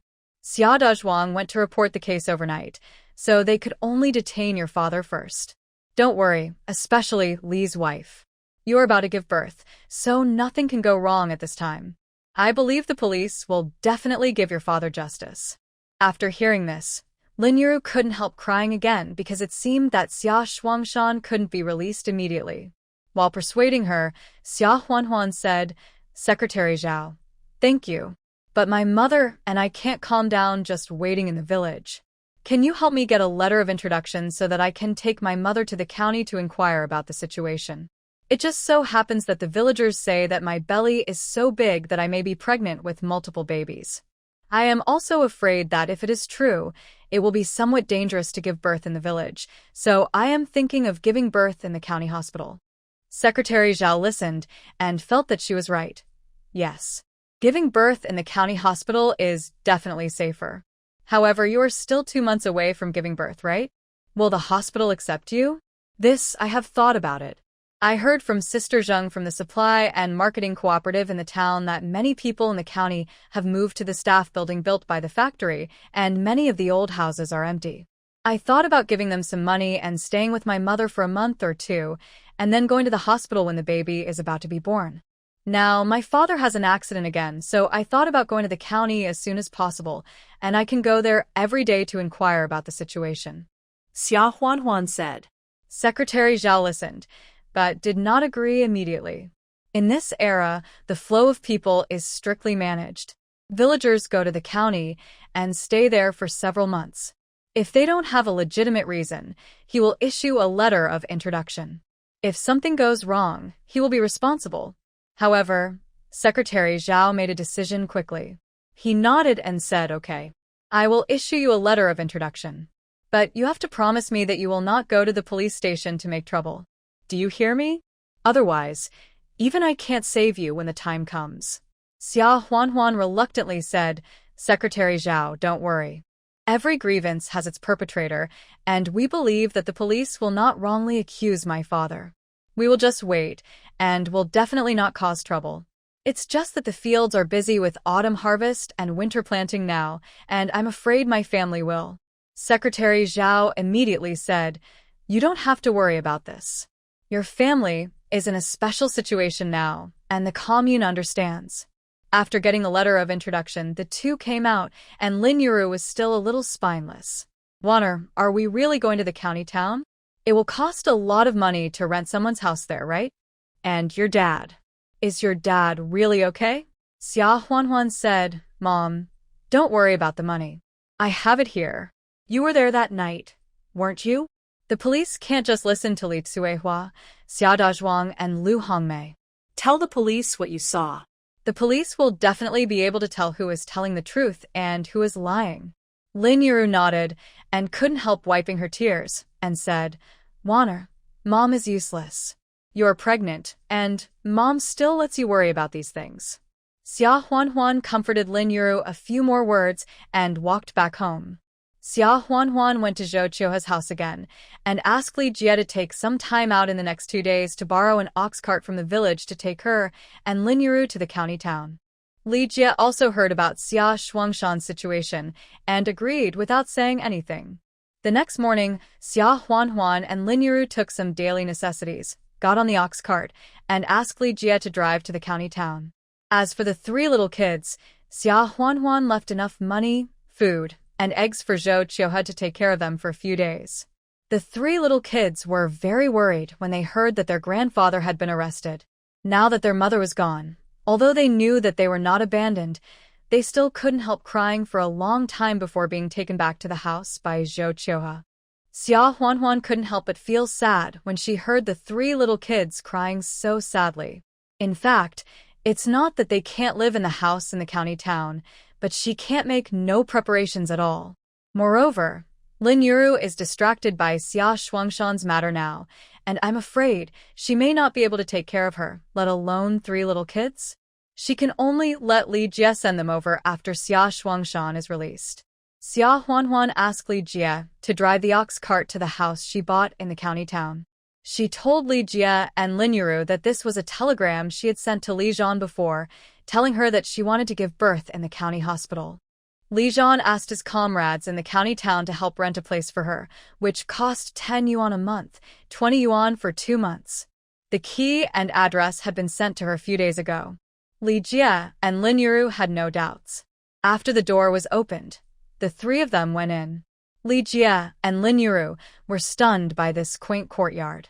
There was a round moon-shaped moon door in the courtyard, with carved partitions, and the 2-story building was a pure wooden structure. The glazed tiles on it were also the glazed tiles that only the houses of wealthy families in the old days had. There were crabapple trees and roses planted in the courtyard. These were planted by Xia Huanhuan in the spring. Although she put her business of buying supplies on hold after she became pregnant, she would still come here regularly through space to water the flowers and fertilize them, so the flowers and trees in the courtyard were lush and green, without any signs of decadence. At this time, the crabapple blossoms had long passed their blooming period, leaving only lush branches and leaves. The roses were still in full bloom, with bowl-sized flowers, pink, white, and yellow, delicate and unrestrained. There was also an old peach tree, which had always been in the yard. At this time, the peaches on the tree were full of fruits, red and big, very pleasing to the eye. Li Jie and Lin Yuru opened their mouths, shocked for a long time, and couldn't say a word. After a while, Lin Yuru asked worriedly, Huan, this house borrowed by my brother-in-law's comrade. Is it really only 10 yuan a month? In the countryside, work points are exchanged for food, so it is difficult to make money. 10 yuan may last for half a year, but for workers who get wages in the county, 10 yuan is nothing. Apart from other things, just renting a house in the county would probably cost 5 yuan a month. What's more, this is a 2-story building with a courtyard. Not to mention the 6 rooms above and below, there are also 2 side rooms and a kitchen. If this is regarded as a large courtyard, it would be spacious enough for 6 or 7 families to live in. But now, only Xia Huanhuan and Lin Yuru live here. Lin Yuru has never lived in such a spacious house in her life. Xia Huanhuan said calmly, of course it's true. Li Zhan's comrades said that this house usually costs at least 50 yuan to rent for a month. However, the owner of the house is now in Beijing, and he wants to rent it to someone to live in, to add some popularity, and to save the house from being empty and decaying, so it's basically free, and the 10 yuan is just a token of his appreciation. This is half true. At that time, Grandma Luo half sold and half gave the house to her, in order to keep some popularity in the house. However, although she came to clean regularly, this was the first time she lived here in the true sense. After hearing this, Lin Yuru believed it. At that moment, Li Jie helped to move the food brought by the ox cart, some bacon and vegetables, and home-pickled sauerkraut into the house, and put them away. The ox cart had been driving for a whole morning, and it was almost noon. Li Jie said, I'll go to the police station and ask about Uncle Shuangshan's situation. It would be inappropriate for Xia Huanhuan and Lin Yuru to ask about such a matter. Xia Huanhuan quickly stopped them and said, Third brother, it's almost noon now, and the police officers also need to eat and rest. Let's eat first, and then my mother and I will go with you to give you courage. After hearing this, Li Jie also felt that it made sense. When Lin Yuru heard Li Jie say that he was going to Xia Shuangshan, she lifted the corner of her clothes to wipe her tears. After hearing what Xia Huanhuan said, she also forced a smile and said yes. You see, I am so anxious that I am confused. The food, vegetables, meat, and eggs are all ready. I will quickly cook. Let's eat and go together. As Lin Yuru said this, she hurried to the kitchen. Xia Huanhuan had taken out dry firewood from the space and placed it in the kitchen in advance. If asked, she would say that it was left by the original owner. Anyway, the firewood could be stored. The water tank was empty. However, there was a well in the yard, so Li Jie directly drew water from the well and filled the water tank. Lin Yuru kneaded the dough and rolled the noodles, fried bacon with green peppers and tomato tea with eggs, and soon the meal was ready. Lin Yuru had 1 bowl, Xia Huanhuan and Li Jie each ate 2 bowls of noodles, poured 2 kinds of toppings on them, and they were also full. When Lin Yuru was preparing lunch, Xia Huanhuan asked Li Jie to pick dozens of peaches from the peach tree, washed a few first, and after dinner, each of them got a peach. Lin Yuru couldn't eat her own peach either, and said sadly, "Alas. Leave it for your father to eat when he comes out. But I don't know when he will come out." Xia Huanhuan persuaded her a few times, saying that there were still so many peaches on the tree, and the owner said that they could all be picked and eaten. Her father would definitely be able to eat them. However, Lin Yuru was worried, and it was useless to persuade her, so she didn't eat the peaches in the end. After dinner, the 3 of them went to the police station. Seeing that they were dressed like country people, the police station didn't take them seriously, and found a young policeman named Shaoli to receive them. Li Jie was usually dull, and it was his first time to come to such a place, so he stuttered when he spoke, not to mention Lin Yuru. Seeing that everyone was wearing uniforms when coming in and out, she was so scared that her legs went weak and she could only wipe her tears. Shaoli waited patiently for a while, and Li Jie, with a red face, explained a case of Xia Shuangshan. Shaoli flipped through the records and said, "Oh, the one whose son in Xiajia village, Zishan town, beat his mother and elder brother? This is a big deal." The elder brother came to report the case, saying that Xia Shuangshan didn't want to support his mother, so he deliberately pushed the person down and knocked him down on the stone. He is suspected of intentional homicide. The key is that when we went to the hospital to arrest him, the old lady also said the same thing. We still need to investigate it carefully. Li Jie was shocked when he heard it. Isn't this just a case of brothers fighting at home? How did it suddenly become intentional homicide? He was so embarrassed that he didn't know what to do next. When Lin Yuru heard this, she burst into tears and said in despair, "Wanner, what should we do? Your father was fine. How did he become a murderer? Aren't your grandma and your uncle fine? Your uncle also punched your father several times, and your grandma was also hit by your uncle. How did it become all your father's fault? If anything happens to your father, how can we live?" Xia Huanhuan had to comfort Lin Yuru softly. She also felt that the matter was unexpected. She thought it was just a fight at most. She would be locked up for a few days, educated, and then released. Unexpectedly, Li Cuehua and Xia Dazhuang were so cruel and heartless. They planned to send her father to jail and let him sit out the rest of his life. At that time, the sentences were all heavy. If it was really sentenced to intentional homicide, even if it was attempted and the person to be killed was Li Cuehua, I am afraid that even if it was not the death penalty, he would be sentenced to life imprisonment. Xia Huanhuan forced herself to calm down, raised her eyes to look at that Shaoli, and said in a neither humble nor arrogant manner, "Comrade, when the incident happened the night before yesterday, my mother was also there. It was my grandmother and my uncle who blocked the door of my parents' house to make a fuss, and my uncle pushed my mother to the ground, so my father hit him back, but my uncle also fought back. As for my grandmother, my mother can testify that it was my uncle who was too anxious and knocked my grandmother down. My father had nothing to do with it. Comrade, this is really my uncle who made the first complaint. You must investigate it and give my father justice."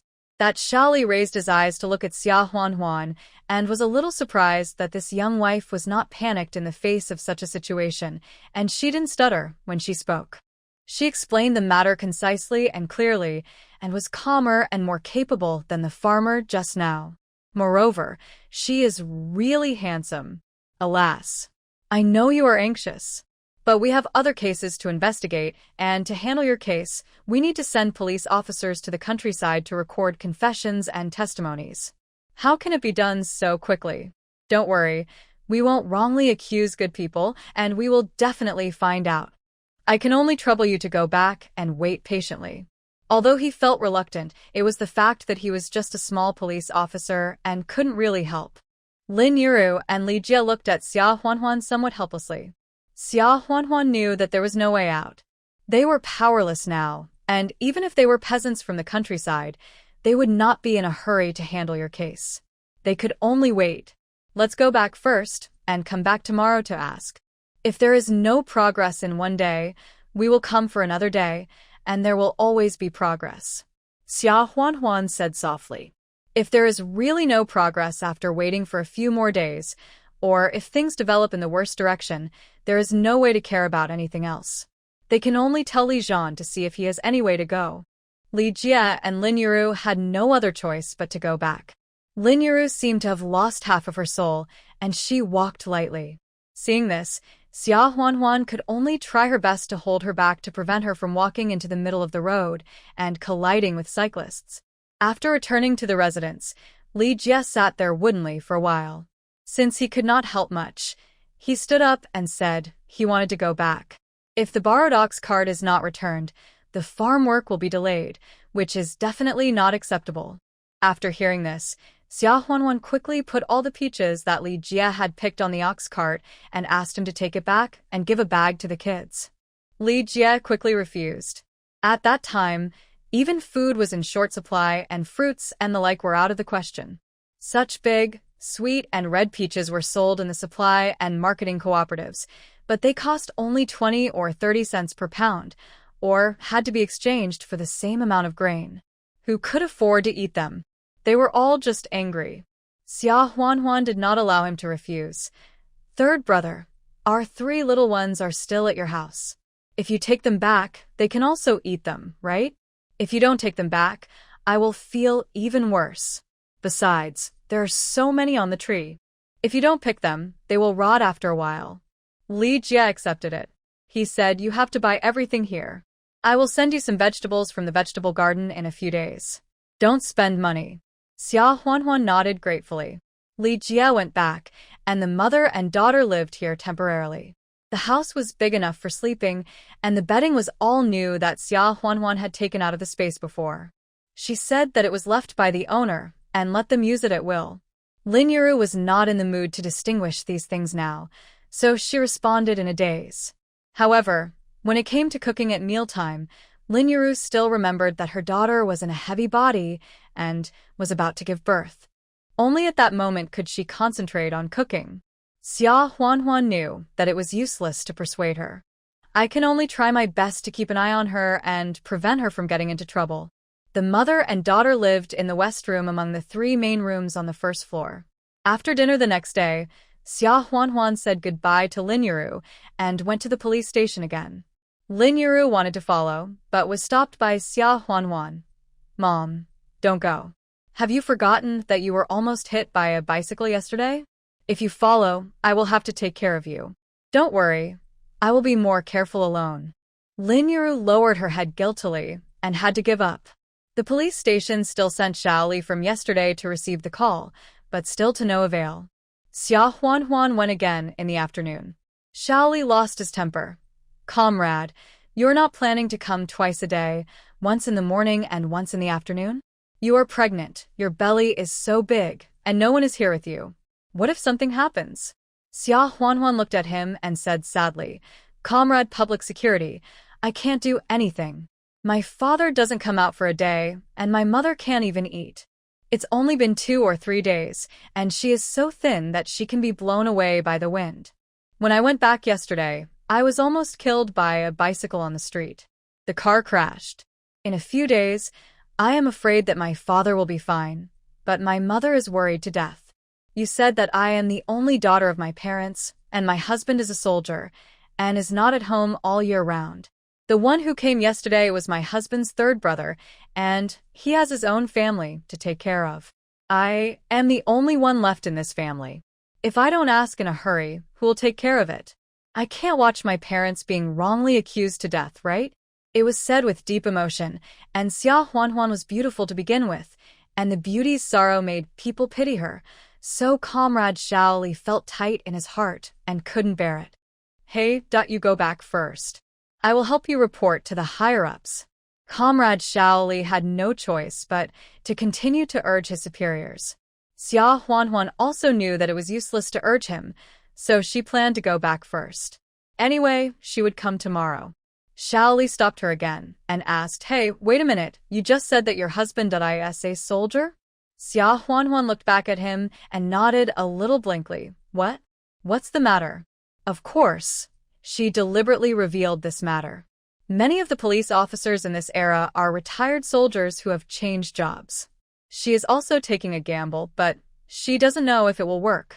Shaoli scratched his head and smiled. No, nothing. He is also a retired soldier, but he was retired after serving in the army for only 3 years, so he can definitely help and wants to help the military families.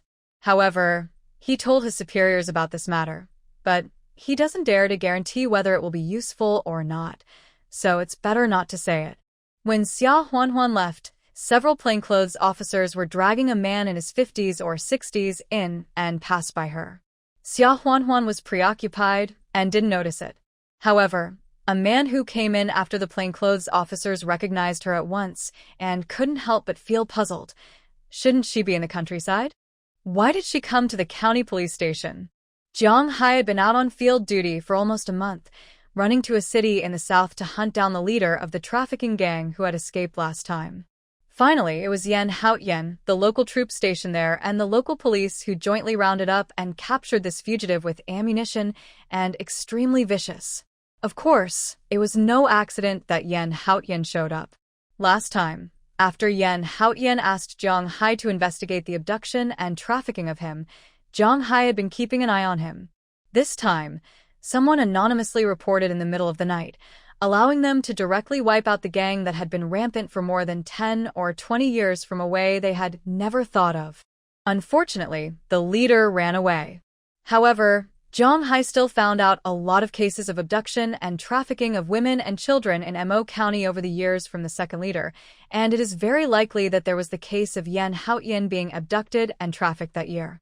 However, the second-in-command did not directly participate in the case at the time, and he also heard about it from the boss. Jiang Hai immediately telegraphed the news to Yan Haotian. The leader had been operating for 20 or 30 years, and he had long since slipped away to an unknown city.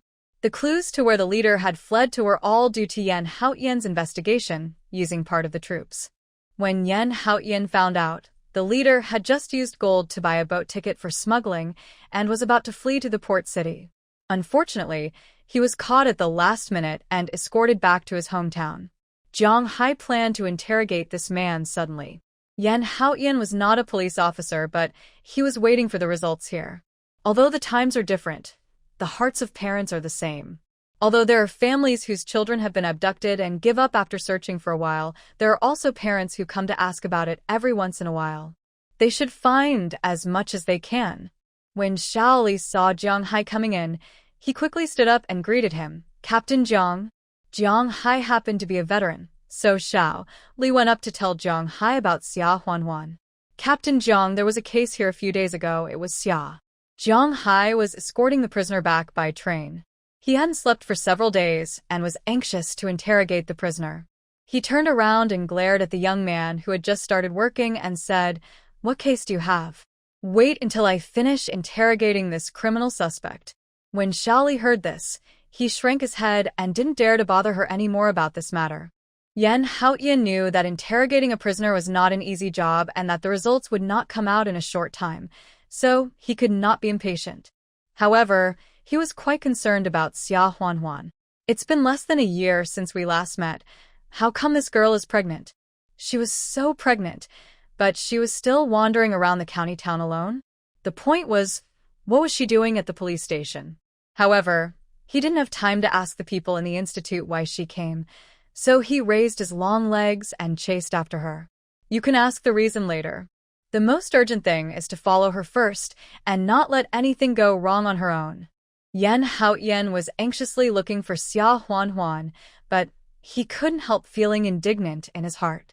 What kind of rascal country boy married his sister like that? And made her pregnant? Moreover, looking at her belly, his sister must be very pregnant and might be about to give birth any moment. What a brother-in-law. He just let his wife run around the county alone with a big belly? How irresponsible. The more Yan Haotian thought about it, the angrier he became. In fact, after knowing that Xia Huanhuan was most likely his sister, He planned to change his sister's rural household registration to urban household registration and then arrange a job for her in the city so that she could eat commercial grain. It was much happier than working in the countryside, facing the lusts and digging for food in the fields. Unfortunately, he left in a hurry to complete the mission last time. Unexpectedly, he was transferred to the south as soon as the mission was completed. Then he was assigned one mission after another, and he didn't have time to return to Mo County for almost a year. Now that he has finally gotten leave and is back, his sister is pregnant and about to give birth. You told me what happened.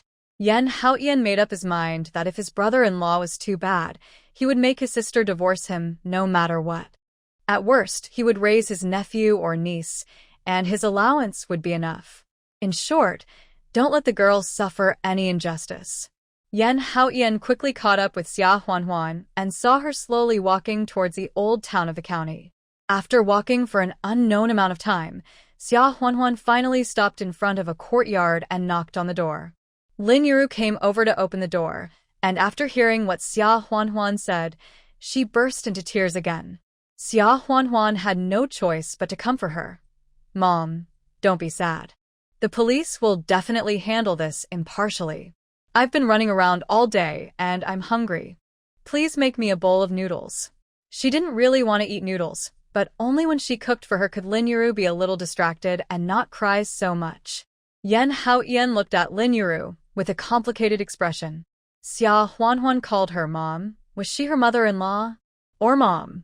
If it was mom, then that meant that this old woman was his mother? Yen Haotian clenched his fists tightly, but he did not appear in front of them to recognize her. After all, the truth about his abduction that year has not been figured out yet. Yen Haotian asked the neighbors and learned that Xia Huanhuan and her mother didn't know it was her mother-in-law, so they rented the house, saying that they were waiting to give birth in the county hospital, and they didn't know more. Yen Haotian nodded and went back to the police station first. Just then, Zhang Hai came out with bloodshot eyes and said to Yen Haotian excitedly, "Boss, I found out." This rascal confessed that 18 years ago, a man came up to him and said there was a child, asking him if he wanted it.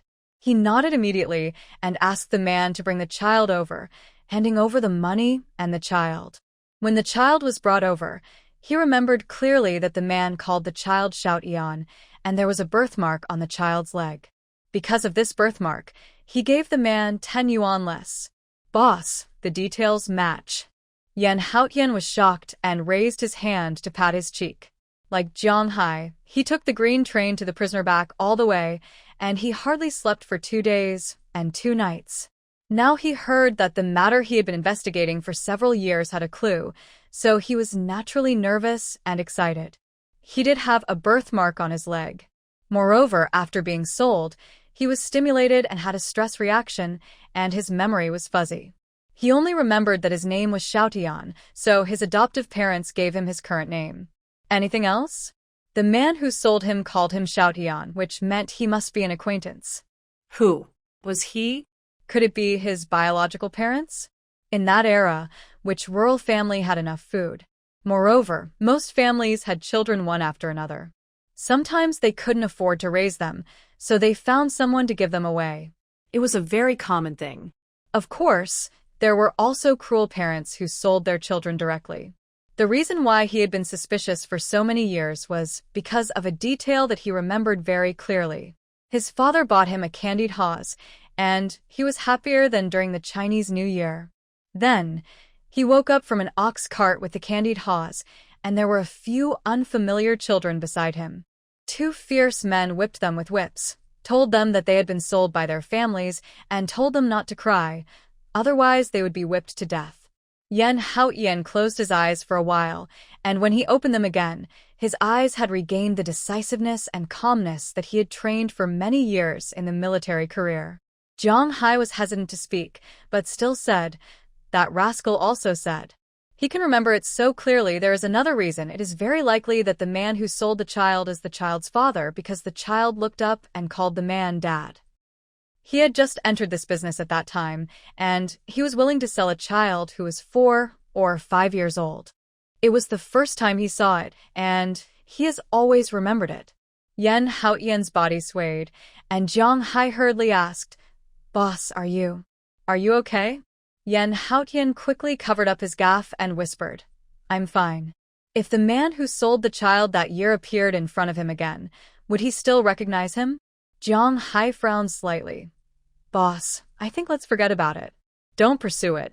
So many years have passed." He was afraid that the end would be the cruelest result. If that happened, he would even rather not catch the kidnapper leader. Yan Haotian looked at him coldly and said word by word, "Can he still recognize it?" Jiang Hai sighed, nodded, and said, "He said he could try." The man didn't have any characteristics. I just remember that he was not tall and seemed to have a broken finger on his hand. Also, not far from the man, there was an older woman who should be with him. He still remembered that woman clearly, and she was a little hunchbacked. Yan Haotian was shocked. He vaguely remembered that his grandmother was a little hunchbacked, but the one who broke a finger at home was not his father, but his uncle. How about this? Lend me the police car of your bureau, and we will take this leader to Xiajia village immediately and let him recognize it. Yan Haotian didn't care about interfering in his duties, and said in a trembling voice. Jiang Hai was also unambiguous, and immediately nodded and agreed. "Okay, we'll go right away." After a while, the public security officer Li saw Jiang Hai escorting the kidnapper leader out in a hurry and got on the police car. Naturally, there was no chance to tell Xia Shuangshan's affairs. Alas, I can only wait until Captain Zhang comes back. Unexpectedly, we waited until the evening. Jiang Hai came back with the leader in a hurry. There were 2 other people arrested in the car, a man in his 40s or 50s and an old woman in her 60s or 70s. Both of them had handcuffs on their wrists. Who else could it be but Li Tsuehua and Xia Dazhuang? Li Tsuehua started crying and screaming before she even got out of the police car. "You are wrongly accusing me. My son pushed me down and tried to kill me, but you didn't care and arrested me. Do you still have any law? Woo! Let me go. What gives you the right to arrest me and my son?" Xia Dazhuang was not much better, but he was more cowardly than his mother. His legs were weak and he looked back and forth at the police who arrested him with a look of panic. "Comrade police, did you make a mistake? Why did you arrest me and my mother? It was my brother who committed the crime. Not only did he not provide for his mother in her old age, he almost killed her. Didn't you already catch him? Even if you want to use me and my mother as witnesses, you don't have to bring this to us." The handcuffs on his wrists were for prisoners. These police officers put them on in front of so many onlookers in the village. How can he and his mother face people when they return to the village? Jiang Hai was so annoyed that he shouted, "Shut up. You guys know what you did. Are you wrongly accused? Wait until you get to the police station and give your confession, then you can cry out for justice." Yan Haotian sat in the car with a cold face throughout the whole process and did not say a word. When the leader arrived at the entrance of Xiajia village, before getting off the car, he pointed at 2 people at the entrance of the village from a distance and said with certainty, "Yes, these are the 2 people. If you don't believe me, go and see if he has a broken finger." Later it was confirmed that the leader's identification was very accurate, and the 2 people were indeed Xia Dazhuang and Li Tsuehua. Jiang Hai conducted another surprise interrogation all night, and the testimony given by the leader was very reliable. With coaxing and intimidation, Xia Dazhuang and Li Tsuehua confessed everything in the second half of the night. It turned out that Xiajia village suffered from drought that year, and almost no food was harvested from the fields. Although Xia Shuangshan and Lin Yuru had worked very hard, they could not bear the fact that their family was full of lazy people and they still couldn't make ends meet. Li Tsuehua didn't know where she heard that someone was buying boys, saying that families in the city who couldn't have children were willing to pay a high price to buy them, so she was tempted and planned to sell one of her grandchildren. However, she has always been partial. At that time, Xia Dazhuang and Xia Sanqi also had sons. Xia Dazhuang's son was also 5 years old, and Xia Sanqi's son was 3 years old.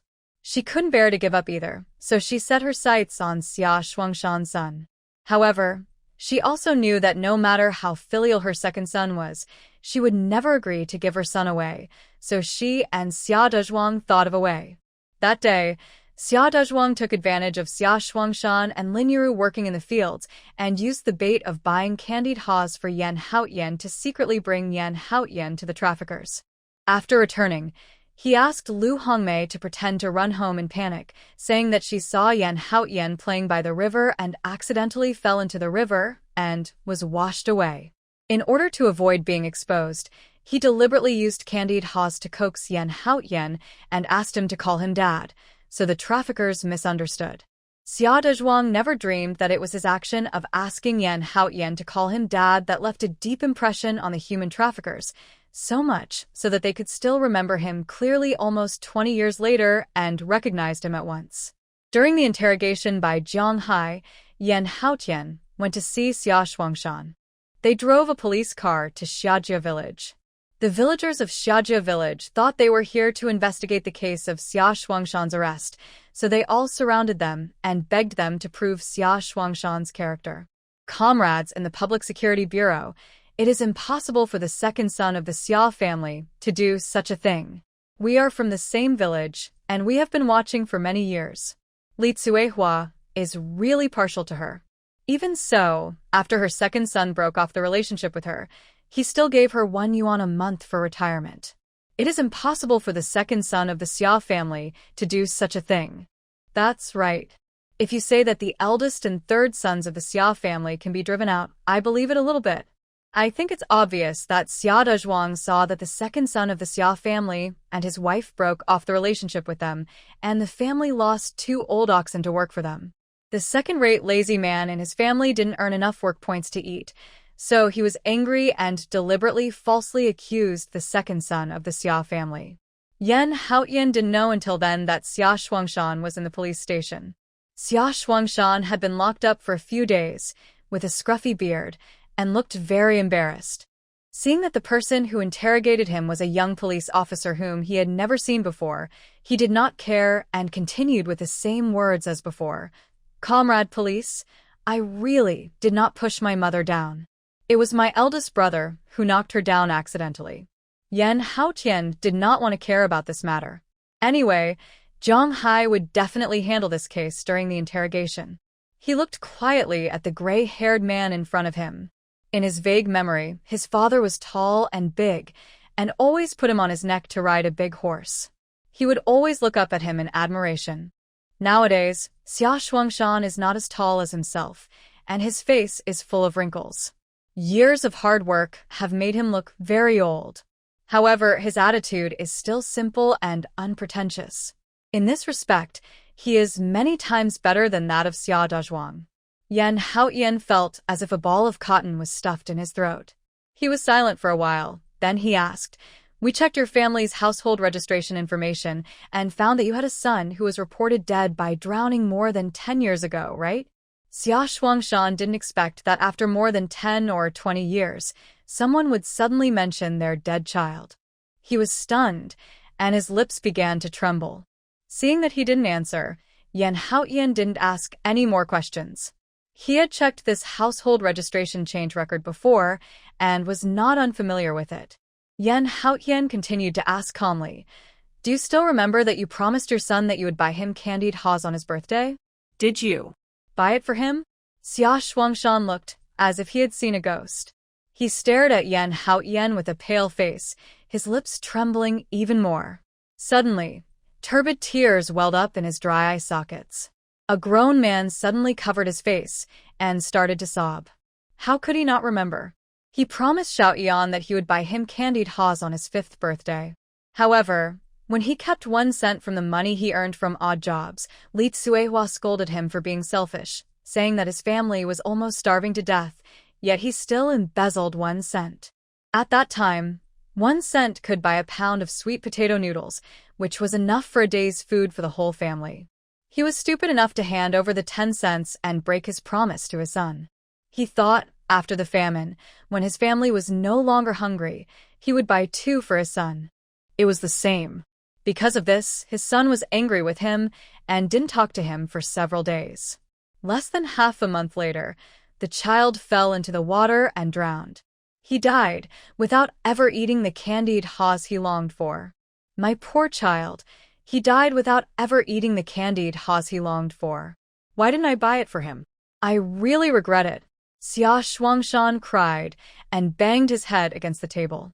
After hearing that his son fell into the water, he and Lin Yu searched along the river for more than a year. They asked all the villages downstream of the river, but they still could not find his son's body. Lin Yu cried her heart out, and he was heartbroken, but he never vented his grief like crazy. He just blamed himself silently in his heart for many years. Today, it broke out for the first time. The police outside the interrogation room saw Xia Shuangshan suddenly go crazy and hurried in to grab him, telling him to behave. Seeing Xia Shuangshan suddenly lose control like this, Yan Haotian couldn't control his emotions for a moment. He stood up suddenly and strode out of the interrogation room. Xia Shuangshan said that he had never bought candied haws for him to eat, which also confirmed that it was not him who sold him out that year. He originally thought that once he found out that he was abducted and had nothing to do with his biological parents, he could look them in the eye with confidence and tell them that he was their son. The family recognizes each other and reunites. When the time came, I realized that taking this last step was so difficult psychologically. Yan Haotian went outside to get some fresh air and stared at the moon in the sky in a daze. I didn't expect that I didn't retreat when facing the vicious enemy, but I was as cowardly as a quail when facing my own father.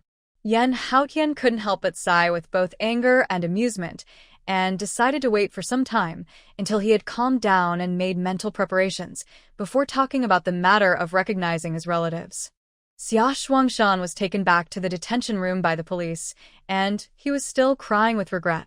Seeing a grown man crying like this, the police present couldn't help but be moved. Don't cry, too. Men don't cry easily. What can't you get over? Xia Shuangshan felt even more sad. How could he possibly get through this? His son is dead, and it can never be undone. No matter how much he regrets, it can't be undone.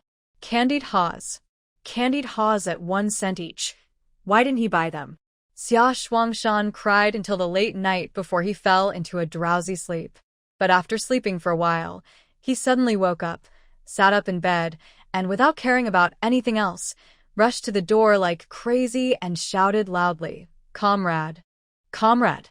Can you help me find the police who interrogated me last night? I want to see him. Please." He was so busy being sad and regretful that he didn't notice it.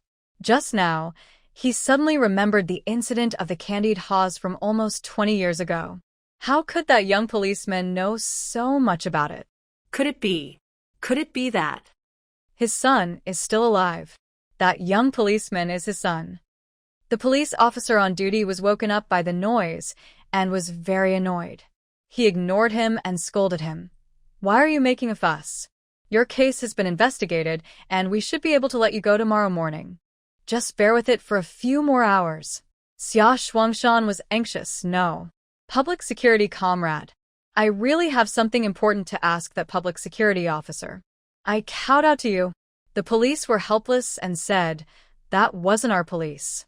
It was a soldier from the southern military region who helped us capture the kidnapper. He left long ago." Upon hearing this, Xia Shuangshan was so anxious that he was sweating all over. "Gone? Where did he go? How should I know? He was helping us, the prisoners. After the prisoners were delivered, he might have returned to the south overnight." The color drained from Xia Shuangshan's face in an instant, and he seemed to have aged 10 years. But he quickly cheered up. "He is a soldier. As long as we know what he does and where his unit is, we can definitely find him. After finding the child, even if the child doesn't want to recognize him, he will have no regrets." At around 10 o'clock the next morning, Xia Huanhuan came to the police station again. This time, Zhang Hai received her personally. Zhang Hai smiled and asked, "You are Xia Shuangshan's daughter, Xia Huanhuan?" Although he had seen photos of the girl before, Zhang Hai was still amazed by her beauty when he met her in person. "I never thought that the boss had such a beautiful girl. Alas, it's a pity that she's already married." Shaoli, who received Xia Huanhuan 2 days ago, introduced her attentively. "Comrade Xia, this is our Captain Zhang. Jiang Hai glared at Xiao Li and glared him away. Seeing that a new police officer, a captain at that, was receiving her, Xia Huanhuan was cheered up and nodded. Yes. Captain Jiang, I am Xia Shuangshan's daughter. Are you going to start investigating my father's case? Jiang Hai smiled and said, It has been investigated clearly. It was your grandmother Li Tsuehua and your uncle Xia Dazhuang who falsely accused your father. Your father can go now. Xia Huanhuan couldn't help but stood up excitedly when she heard this. She originally thought that this case had attracted some attention and the handling speed had been accelerated, but in the end, the case was closed directly? What exactly happened that night? After a while, the police brought Xia Shuangshan out. Xia Huanhuan was shocked when she saw Xia Shuangshan. Xia Shuangshan's head was bleeding, and his eyes were red and swollen, as if he had been punched in the eyes twice. His clothes were also torn into a big hole, and the joints on the back of his hands were all covered in blood. Moreover, these injuries were obviously just sustained. Dad. What happened to you? Xia Huanhuan asked, glaring at Jiang Hai and the police angrily. Jiang Hai felt wronged and quickly waved his hands to explain, Don't look at us like that. We can't beat anyone up. Even if he beat someone up, no one would notice it. Cough, cough, cough. It was your father who beat someone up. It took several of us police officers to pull him away. Otherwise, he would have beaten the person to death. Xia Huanhuan stared at Xia Shuangshan in astonishment. In her memory, although the original owner's father was tall and strong, he was dull and always kind to others. He would only hit others when he was forced into a corner.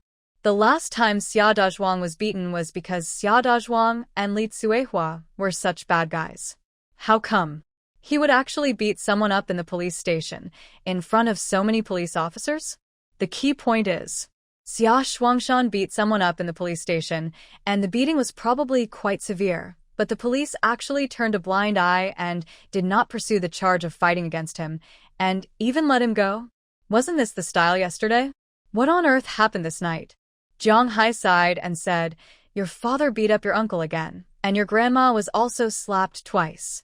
Xia Huanhuan asked with some concern, Comrade Captain, you are not setting a trap. After my father and I escape from the police station, you will arrest my father and then charge him with the crime of fleeing for fear of crime, right? Zhan Hai. Why can't there be some trust between people? Public Security Officer Xiao Li came over again at some point and said angrily, Comrade Xiao Xia, don't worry. I promise there's no trap. We all think your father was right to beat him up. He enjoyed it so much. For those beasts who would even sell out their own grandchildren and nephews, beating them up is not a light punishment. Xia Huanhuan. This amount of information is a bit. Xia Shuangshan's voice was still choked with sobs, but he was obviously extremely excited. His lips were trembling. Wanna your brother.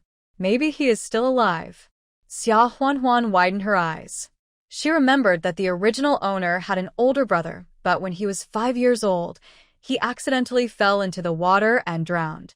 Her brother is still alive? Considering what Xiao Li had just said, Xia Huanhuan felt that she had still underestimated the evil of human nature. On the way, Xia Shuangshan told Xia Huanhuan the whole story, which was almost exactly what she guessed. So where's my brother now? Xia Huanhuan asked. When Xia Shuangshan was asked this, his expression became gloomy. Captain Jiang caught the human trafficker, who confessed to kidnapping a little boy 18 years ago and identified Xia Dazhuang and Li Tsuehua. When he told Xia Shuangshan about it, he only vaguely told him that his son might still be alive, but did not mention any other clues. But Xia Shuangshan just stubbornly felt that the young man last night, even if he was not Xiaotian, he must know Xiaotian. Otherwise, how did he know about the candied haws? Xia Shuangshan sighed, shook his head, and said, I don't know either. I just heard that he might be a soldier. That kid must still blame me and his mother, and refuse to see us. After thinking for a while, he said, Warner, don't tell your mother about this yet. Wait until you get a definite letter from your brother. I'm afraid that the greater her hope, the greater her disappointment. Xia Shuangshan was thinking in his heart that when he returned to the village, he would immediately ask the commune for a letter of introduction and go to the south to look for him. Even if he had to beg for food, he must find his son. Xia Huanhuan nodded. Dad, I know. After returning to the residence, Lin Yuru naturally cried again and then happily stepped over the fire basin to get rid of the bad luck and prepare food. Xia Huanhuan's mind has been tense for the past 2 days, and now it is a little relaxed. She went to the military liaison office in the afternoon and sent a telegram to Li Zhan, telling him that she was renting a house in the county and would go to the hospital when the due date arrived. As a result, after sending the telegram, her stomach suddenly hurt. Xia Huanhuan quickly stood against the wall, protecting her stomach with one hand, while trying to adjust her breathing and fine beads of sweat oozing from her forehead. It would be a lie to say that she was not panicking. Calculating the time, she was now almost 8 months pregnant. If she had a premature birth, even if it was a single fetus, the fetus would not develop well at 7 or 8 months old, not to mention that she had multiple fetuses. With the current medical conditions, it was very likely to be dangerous. In the past few days, she was worried about Xia Shuangshan's affairs and she was nervous, so she didn't pay much attention to her body. Now she relaxed all of a sudden. What if she had a premature birth? However, fortunately, she stood for a while, and there was no sign of the amniotic fluid breaking. It should be just a more intense fetal movement. Recently, the little cubs in her belly have become much stronger and more active. Although the number of fetal movements has not increased significantly, each fetal movement is much more painful than before. Xia Huanhuan waited until the pain of this fetal movement subsided before she breathed a sigh of relief. She lowered her head to her belly and whispered with a smile, "Little rascals, you only know how to torment your mother, right? When your father comes back, I will tell him and let him deal with you." As she spoke, she slowly walked towards her residence. At this time, in a corner, Yan Haoyan looked at Xia Huanhuan's back, wondering whether he should go out and say hello to her. After he met Xia Shuangshan that night, he hesitated for a moment and did not recognize Xia Shuangshan, but he felt that he had finally found his relatives after searching for several years, and he was unwilling to leave like this. More importantly, he was really worried about his sister, who was about to give birth. Although Xia Shuangshan was released, he was just an honest farmer. I'm afraid he had only been to the county town a few times. If there was any sudden accident when Xia Huanhuan gave birth, I'm afraid Xia Shuangshan would be like an ant on a hot pot. After thinking it over and over again, Yan Haotian decided to stay in Mo County for a while longer, so he came to send a telegram to the south to apply for an extension of his vacation. Unexpectedly, as soon as he arrived at the street corner, he saw Xia Huanhuan leaning against the wall with a painful expression on her face. Just as he was about to help her, Xia Huanhuan's expression eased and then walked slowly. Yan Haoyan couldn't help but hesitate. When they met in the black market before, and the last time they met in the dark alley of the county town, Xia Huanhuan was obviously very wary of him. If he went out rashly, he would definitely have to explain his identity. Otherwise, he would scare her. However, he was not mentally prepared. After this delay, Xia Huanhuan walked away. Just then, a 3-wheeled rickshaw passed by him. Yan Haoyan stopped the driver and asked, "Master, how much does it cost for you to take someone here?" The driver said, "It depends on the distance. It's 20 or 30 cents for closer ones, and 50 or 70 cents for farther ones. We have everything." Yan Haoyan thought for a while and asked, "How about from here to Tunghua Lane?" Tunghua Lane is the courtyard that Xia Huanhuan rented in the county town. The driver smiled and said, "It's not close to Tunghua Lane. It will cost 50 cents. Yan Haoyan nodded, took out 50 cents from his pocket, thought about it, took out 3 cents, and handed 2 cents to the driver, saying, "Did you see the pregnant woman in front? Go over and ask her if she wants a ride. She should be going to Tunghua Lane. If she takes it, you can charge her 2 cents less. But don't let her know that someone has paid some money. That's my sister, and she's angry with me. If she knows, she will definitely guess that I paid for it, and she will probably not take the ride out of anger." The driver was stunned for a moment. It was the first time he saw someone paying for someone to take a ride. "Comrade, what if the woman doesn't want to take the ride? I can't force her to take it, right? Yan Haotian smiled and said if she doesn't take it, then these 2 cents are for you. When the driver heard this, he thought there was such a good thing in the world. Of course, he agreed immediately and rode the 3-wheeled rickshaw towards Xia Huanhuan. Comrade, would you like to take a ride? After walking for a while, Xia Huanhuan felt a little tired, so she asked, how much does it cost to get to Tunghua Lane?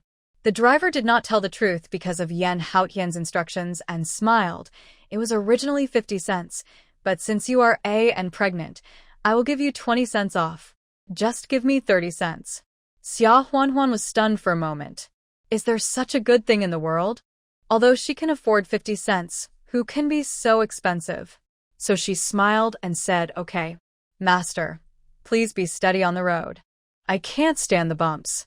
Seeing that the young pregnant woman was so beautiful, the driver couldn't help but feel happy. He even thought that even if he asked her to take him for free, he would accept it. He smiled and said, comrade, see what you said? I ride the bike the most steadily. Xia Huanhuan smiled and said, okay. Then I'll trouble you, master. Then she got into the car, tremblingly. Seeing Xia Huanhuan get into the car, Yan Haotian did not continue to follow her. He went to the military contact point to send a telegram according to his plan. When they arrived at the door of the residence in Tunghua Lane, Xia Huanhuan paid and got off the car. Lin Yuru heard the noise and came out of the yard and hurried over to help her. Are you back? Have you sent a telegram to your son-in-law? Xia Huanhuan nodded and smiled. I have sent it. I just don't know if he can receive it smoothly.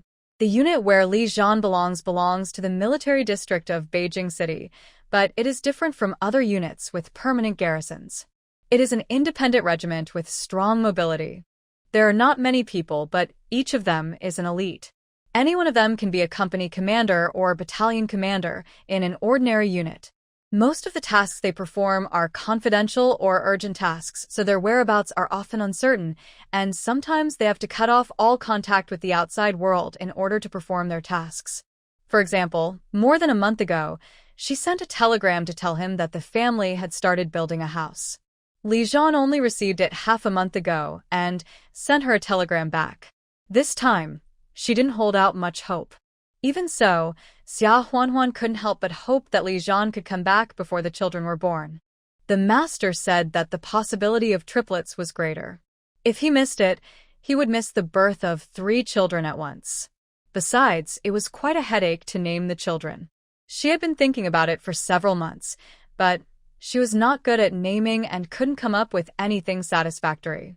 However, thinking back, Li Zhan should be able to read, but he joined the army when he was 15 or 16 years old. How high could his cultural level be? Don't start by saying that the eldest son will be named Zhangwo, the second son will be named Jianjun, or something like that. It would be better for her to name him. Lin Yuru thought about it and couldn't help but sighed with a smile. Oh, my son-in-law is good in every way, except that he is not at home all year round. Xia Huanhuan came to her senses and reminded her softly, Mom, you are not allowed to say such things in front of Li Zhan. If he hadn't been out there fighting for his life, the 3 little guys and the ones in my belly, wouldn't we be starving? Lin Yuru also knew that she had said the wrong thing and quickly smiled regretfully. Oh, Mom was wrong. People are just greedy. They feel satisfied when they get a little bit of goodness at first, but immediately feel inadequate. Mom will definitely be careful before she speaks in the future.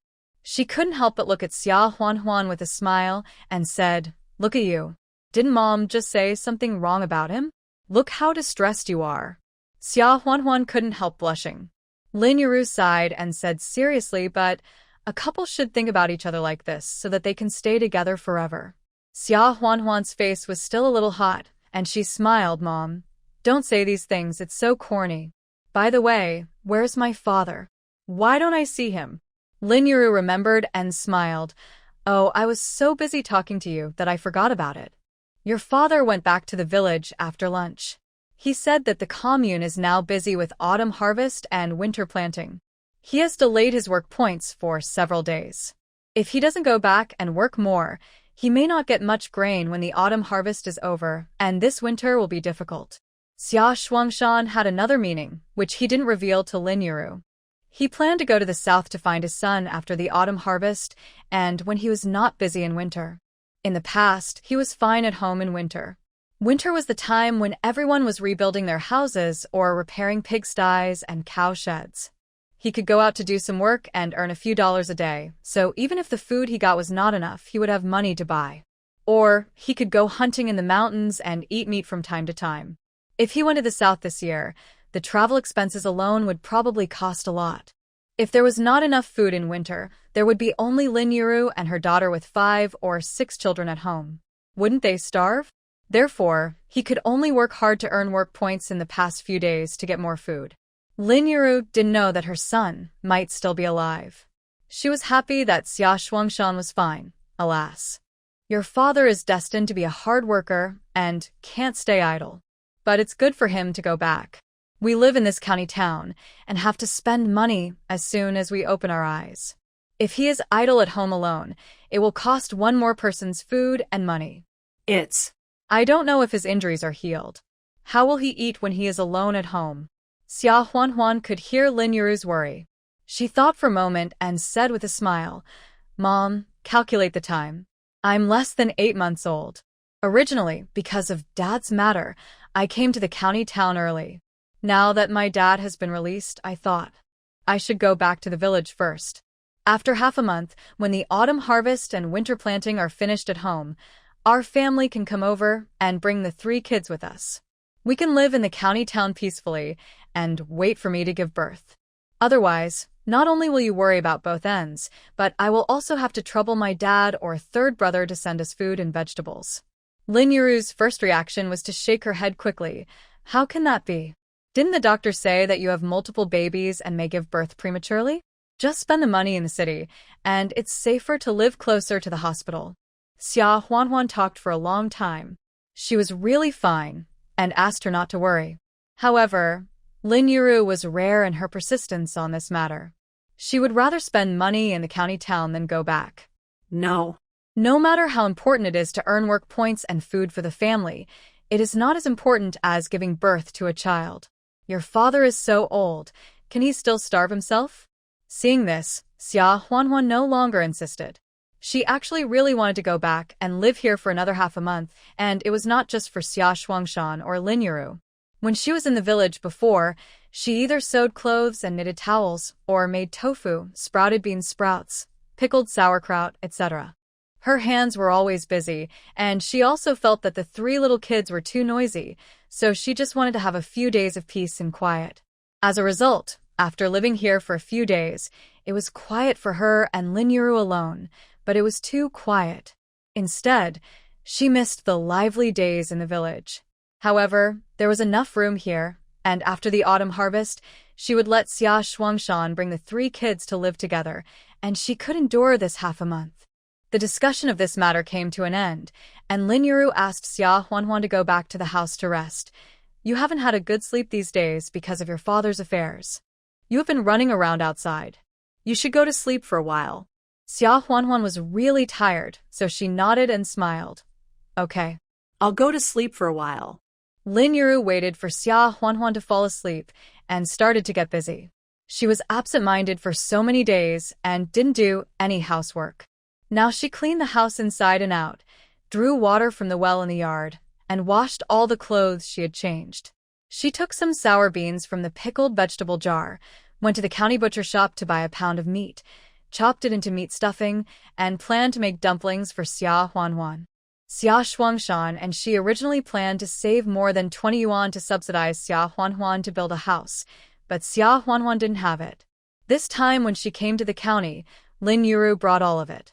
The half-pound of meat she bought was bought with the money she brought with her. This is just for Xia Huanhuan. If it were her, she would definitely save as much as possible and would rather eat coarse food than spend this money in vain. Xia Huanhuan slept for the whole afternoon and felt that she had had enough sleep. When she woke up, she saw that the house had obviously been cleaned. There were clothes hanging on the clothesline in the yard, and Lin Yuru was making dumplings. When Lin Yuru saw her wake up, she smiled and said, Are you awake? Are you hungry? Mom will make dumplings for you right away. Then she stood up, wiped her hands on her apron, and went to the kitchen to work. Xia Huanhuan followed and wanted to help light the fire, but was also driven out by Lin Yuru. Now, she is getting heavier and heavier. Lin Yuru not only does not let her go into the kitchen to work, but also does not let her do other work, such as needlework. She just lets her wait for the birth of the baby with peace of mind, which makes Xia Huanhuan feel that life is even more boring. But at the same time, her heart is warm and she is very grateful. Since she became pregnant, if it weren't for the help of Lin Yuru and Xia Shuangshan, she would have collapsed from exhaustion long ago. While eating the hot dumplings stuffed with sour beans and meat, Xia Huanhuan suddenly remembered something and asked, "Mom, there shouldn't be any pork at home, right? Did you go to the market to buy some?" Lin Yuru nodded and said, "The price of meat here is the same as in town, 90 cents per pound." Xia Huanhuan didn't say anything after hearing this.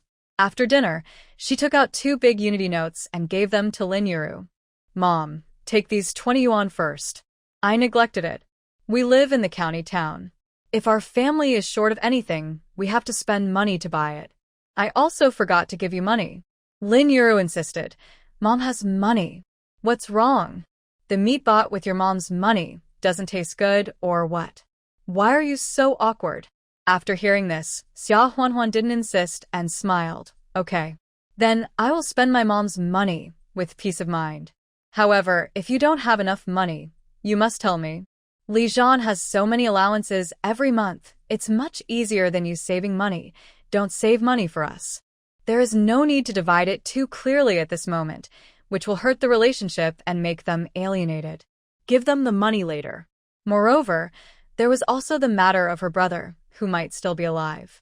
From what Xia Shuangshan said that day, she estimated that Xia Shuangshan might be planning to go to the south to find her brother. By then, the money needed would not be small.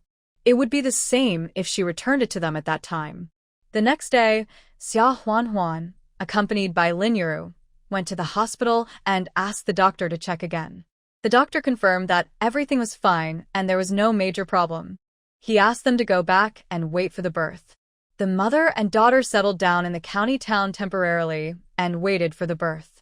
Xia Shuangshan orally sent some fresh fruits and vegetables every 2 or 3 days, and Xia Huanhuan also secretly took them out of the space from time to supplement. In addition, she bought some candies, egg cakes, and peaches in the yard in the county town, and asked them to take them back and pack them for the little ones. Although the days were a bit boring, a month passed in a flash. On the other hand, after Yan Haotian sent a telegram to apply for an extension of his vacation, he received a reply the next day, which was ruthlessly rejected. His superior, who was also his old leader, scolded him in the telegram. "Are you itching for trouble or something? You applied for a 2-month extension of your home leave? Do you think the army is your home? Get lost. Don't fool me with your claim of not recognizing your biological parents. If you find your biological parents, recognize them immediately. Aren't you ashamed of being a grown man? If you are too cowardly to recognize them, get lost. And your sister is going to give birth in 2 months. Are you going to wait for 2 months without working? Is the country supporting you for nothing?" Yan Haotian looked at the telegram, which was longer than the letter, and couldn't help but twitching his mouth. However, he could only buy a train ticket and went back to the south that night. The autumn harvest and winter planting in the village finally came to an end, and the commune began to distribute grain according to work points. After the summer harvest, the wheat harvested was divided once, except for the portion that was turned over to the public grain. However, the amount after the autumn harvest was the largest, and there were many types of grain such as corn, sweet potatoes, cotton, peanuts, soybeans, mung beans, etc. Secretary Zhao and the village cadres calculated the work points overnight, weighed the grain, classified it, etc.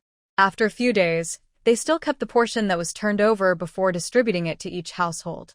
In addition, the 2 wild boars that Xia Huanhuan caught last winter and the few piglets that she bought have been raised for a year, and each one weighs 100 to 200 kilograms. Secretary Zhao consulted the villagers and decided to kill one in each village first, and then kill another one near the end of the year. Therefore, everyone was quite happy about the grain distribution this time. Because Xia Huanhuan was pregnant, although she had Li Zhan's comrades, Xia Shuangshan, Li Jie, and others to help with farm work, she didn't get much food. As for pork, since it was originally a wild boar she caught, she saved a lot of money on buying piglets, and pork was the same as everyone else's. Xia Shuangshan also took his and Lin Yuru's share, then borrowed a bullock cart, took the 3 kids, put the food and pork and various vegetables harvested from the vegetable garden on the bullock cart, and went to the county town. They hadn't seen each other for more than a month. When the 3 kids saw Xia Huanhuan, they cried like loud trumpets, which made Xia Huanhuan wipe her tears. Lin Yuru also wiped her tears and said, "Don't make your mother cry. What if the little brother and sister can't wait and want to come out early? Go. There are egg cakes in the house. Go and eat the egg cakes." When the 3 kids heard this, they didn't care about crying anymore and ran to eat the egg cakes, which made Xia Huanhuan very angry. A bunch of heartless people made her cry, but they went to eat happily. Xia Shuangshan took advantage of no one's attention and secretly asked Lin Yuru, "Wana's mother, how much do you have left of the more than 20 yuan we saved?" He also knew that his wife and daughter lived in the county town and must spend money. The 20 yuan was originally saved for the daughter, and it was impossible that not a penny was left. Lin Yuru replied, "There are still 15 or 16 yuan, what's wrong?" Although she didn't have the money Xia Huanhuan gave her, Xia Huanhuan tried to go out shopping with her later, under the pretext of walking more and exercising, so as to avoid the fetus being too big and difficult to deliver. When it came to paying, naturally, all the money was paid by Xia Huanhuan. So, she didn't actually spend much of the money she had. Xia Shuangshan hesitated to speak, but finally said, "You keep 5 or 6 yuan of the money and give me 10 yuan. After Wana is born, I will go on a long journey and need money." In the 1970s, the sleeper ticket from Beijing to Guangzhou was 20.5 yuan per ticket, and the lower berth ticket was more expensive. The hard seat ticket was half the price, but it was still 10 yuan per ticket. Xia Shuangshan wanted 10 yuan, but in fact, he had no money for the outbound journey, the hotel after arriving, and the return ticket. In addition, he knew that his son might be serving in the army in the south, but was he really in Guangzhou? Where was the army, specifically? He didn't know anything. If Li Zhan was at home, he could ask about it, but now distant water can't quench immediate thirst. But even if the future is bleak, he must go on this trip. Lin Yuru was stunned for a moment. "What's the matter? Are you going on a long journey? Where are you going? How far? How long will it take?" Xia Shuangshan scolded vaguely. "Why do women ask so many questions? I have already mentioned it to Secretary Zhao, and the letter of introduction has been issued. I will leave after Wana gives birth." Lin Yuru was used to listening to the words of the man in the family. After being scolded, she did not dare to ask again. After thinking about it, she kept $1 of the 16 yuan and gave the remaining 15 yuan to Xia Shuangshan. "Here, a poor family is rich on the road. You should take more. Wana will not compete with ours." Seeing this, Xia Shuangshan's eyes were hot, and he quickly took the money and kept it to hide it. The 15 yuan was heavy, and it was all his hope to find his son. A few days after Xia Shuangshan brought the 3 little guys here, it was the beginning of winter, and the weather was getting colder day by day. A few days after the beginning of winter, it snowed, and Xia Huanhuan was more than 9 months pregnant. A thin layer of snow fell on the bluestone slabs in the yard. The 3 kids were the happiest. They got up early in the morning and ran to the yard to play. The house in the yard was big enough for them to live in. After Xia Shuangshan and the 3 kids came, Lin Yuru and Xia Huanhuan lived in the east room of the main house, while Xia Shuangshan and the 3 kids lived in the west room. When the weather started to get cold, Xia Huanhuan asked Xia Shuangshan to take the industrial coupons and money that Li Zhan had sent back before and go buy 2 coal stoves and coal briquettes. Lin Yuru was still worried about the money and said, "Just buy one. We'll only live here for a little over a month. It would be a waste to buy so many when we go home." Xia Huanhuan laughed and said, "Who said it's a waste? The village is even colder in winter. We bought one last winter, but the new house has been built. After I gave birth, we couldn't sleep in one room, so we had to sleep in separate rooms. If we don't put one in each room, won't it be freezing cold in winter? I'll put the remaining one in your room. Even if coal briquettes are hard to buy, it's warm enough to burn firewood in the stove. Lin Yuru started to refuse, but Xia Huanhuan said back, "It's not like I'm just giving it to you without asking for anything in return. Why are you so anxious to refuse? After I gave birth, there were 3 little kids at home, and I don't know if they will be 2 or 3 younger ones. How could I take care of them all by myself? I've already thought about it. Anyway, there's room to live in our new house. You can move in with my dad and help me out for a while. So, although this coal stove is for you, isn't it actually in my room? Besides, when the time comes, you will definitely have to sleep with 1 or 2 of the 3 little kids. You can resist the cold, but can they?" The house that Xia Shuangshan and Lin Yuru were assigned to in the Xia family was really simple, even though Xia Shuangshan later built a fence himself. It was just a room of about 10 square meters with a bed and a shaky dining table. It served as both a living room and a bedroom. Even meals were eaten sitting on the edge of the bed. The kitchen was a simple thatched house with adobe walls. Xia Huanhuan had always wanted to improve their housing conditions.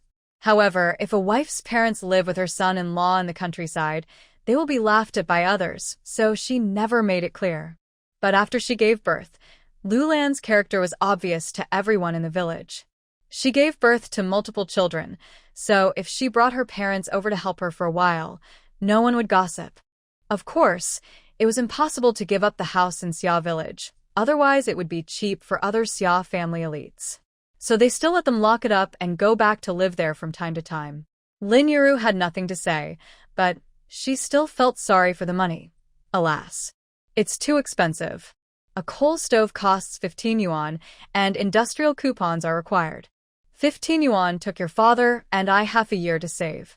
Lin Yuru remembered that Xia Shuangshan asked her for money 2 days ago, saying that he was going on a long trip. 2 coal stoves cost 30 yuan, which was twice the money she could give Xia Shuangshan. However, she and Xia Shuangshan had no intention of asking Xia Huanhuan for money, so they didn't mention it. Her daughter was about to give birth, and she didn't want to worry about these things. When Xia Huanhuan saw Lin Yuru talking about money, she looked worried. She remembered what Xia Wen had secretly told her 2 days ago, that her grandpa asked her grandma for money. She guessed that Xia Shuangshan wanted money because he was going to look for her brother who was kidnapped and missing. She just didn't know when he was going to leave. When she gave Xia Shuangshan the money to buy the stove, Xia Huanhuan deliberately sent Lin Yuru away.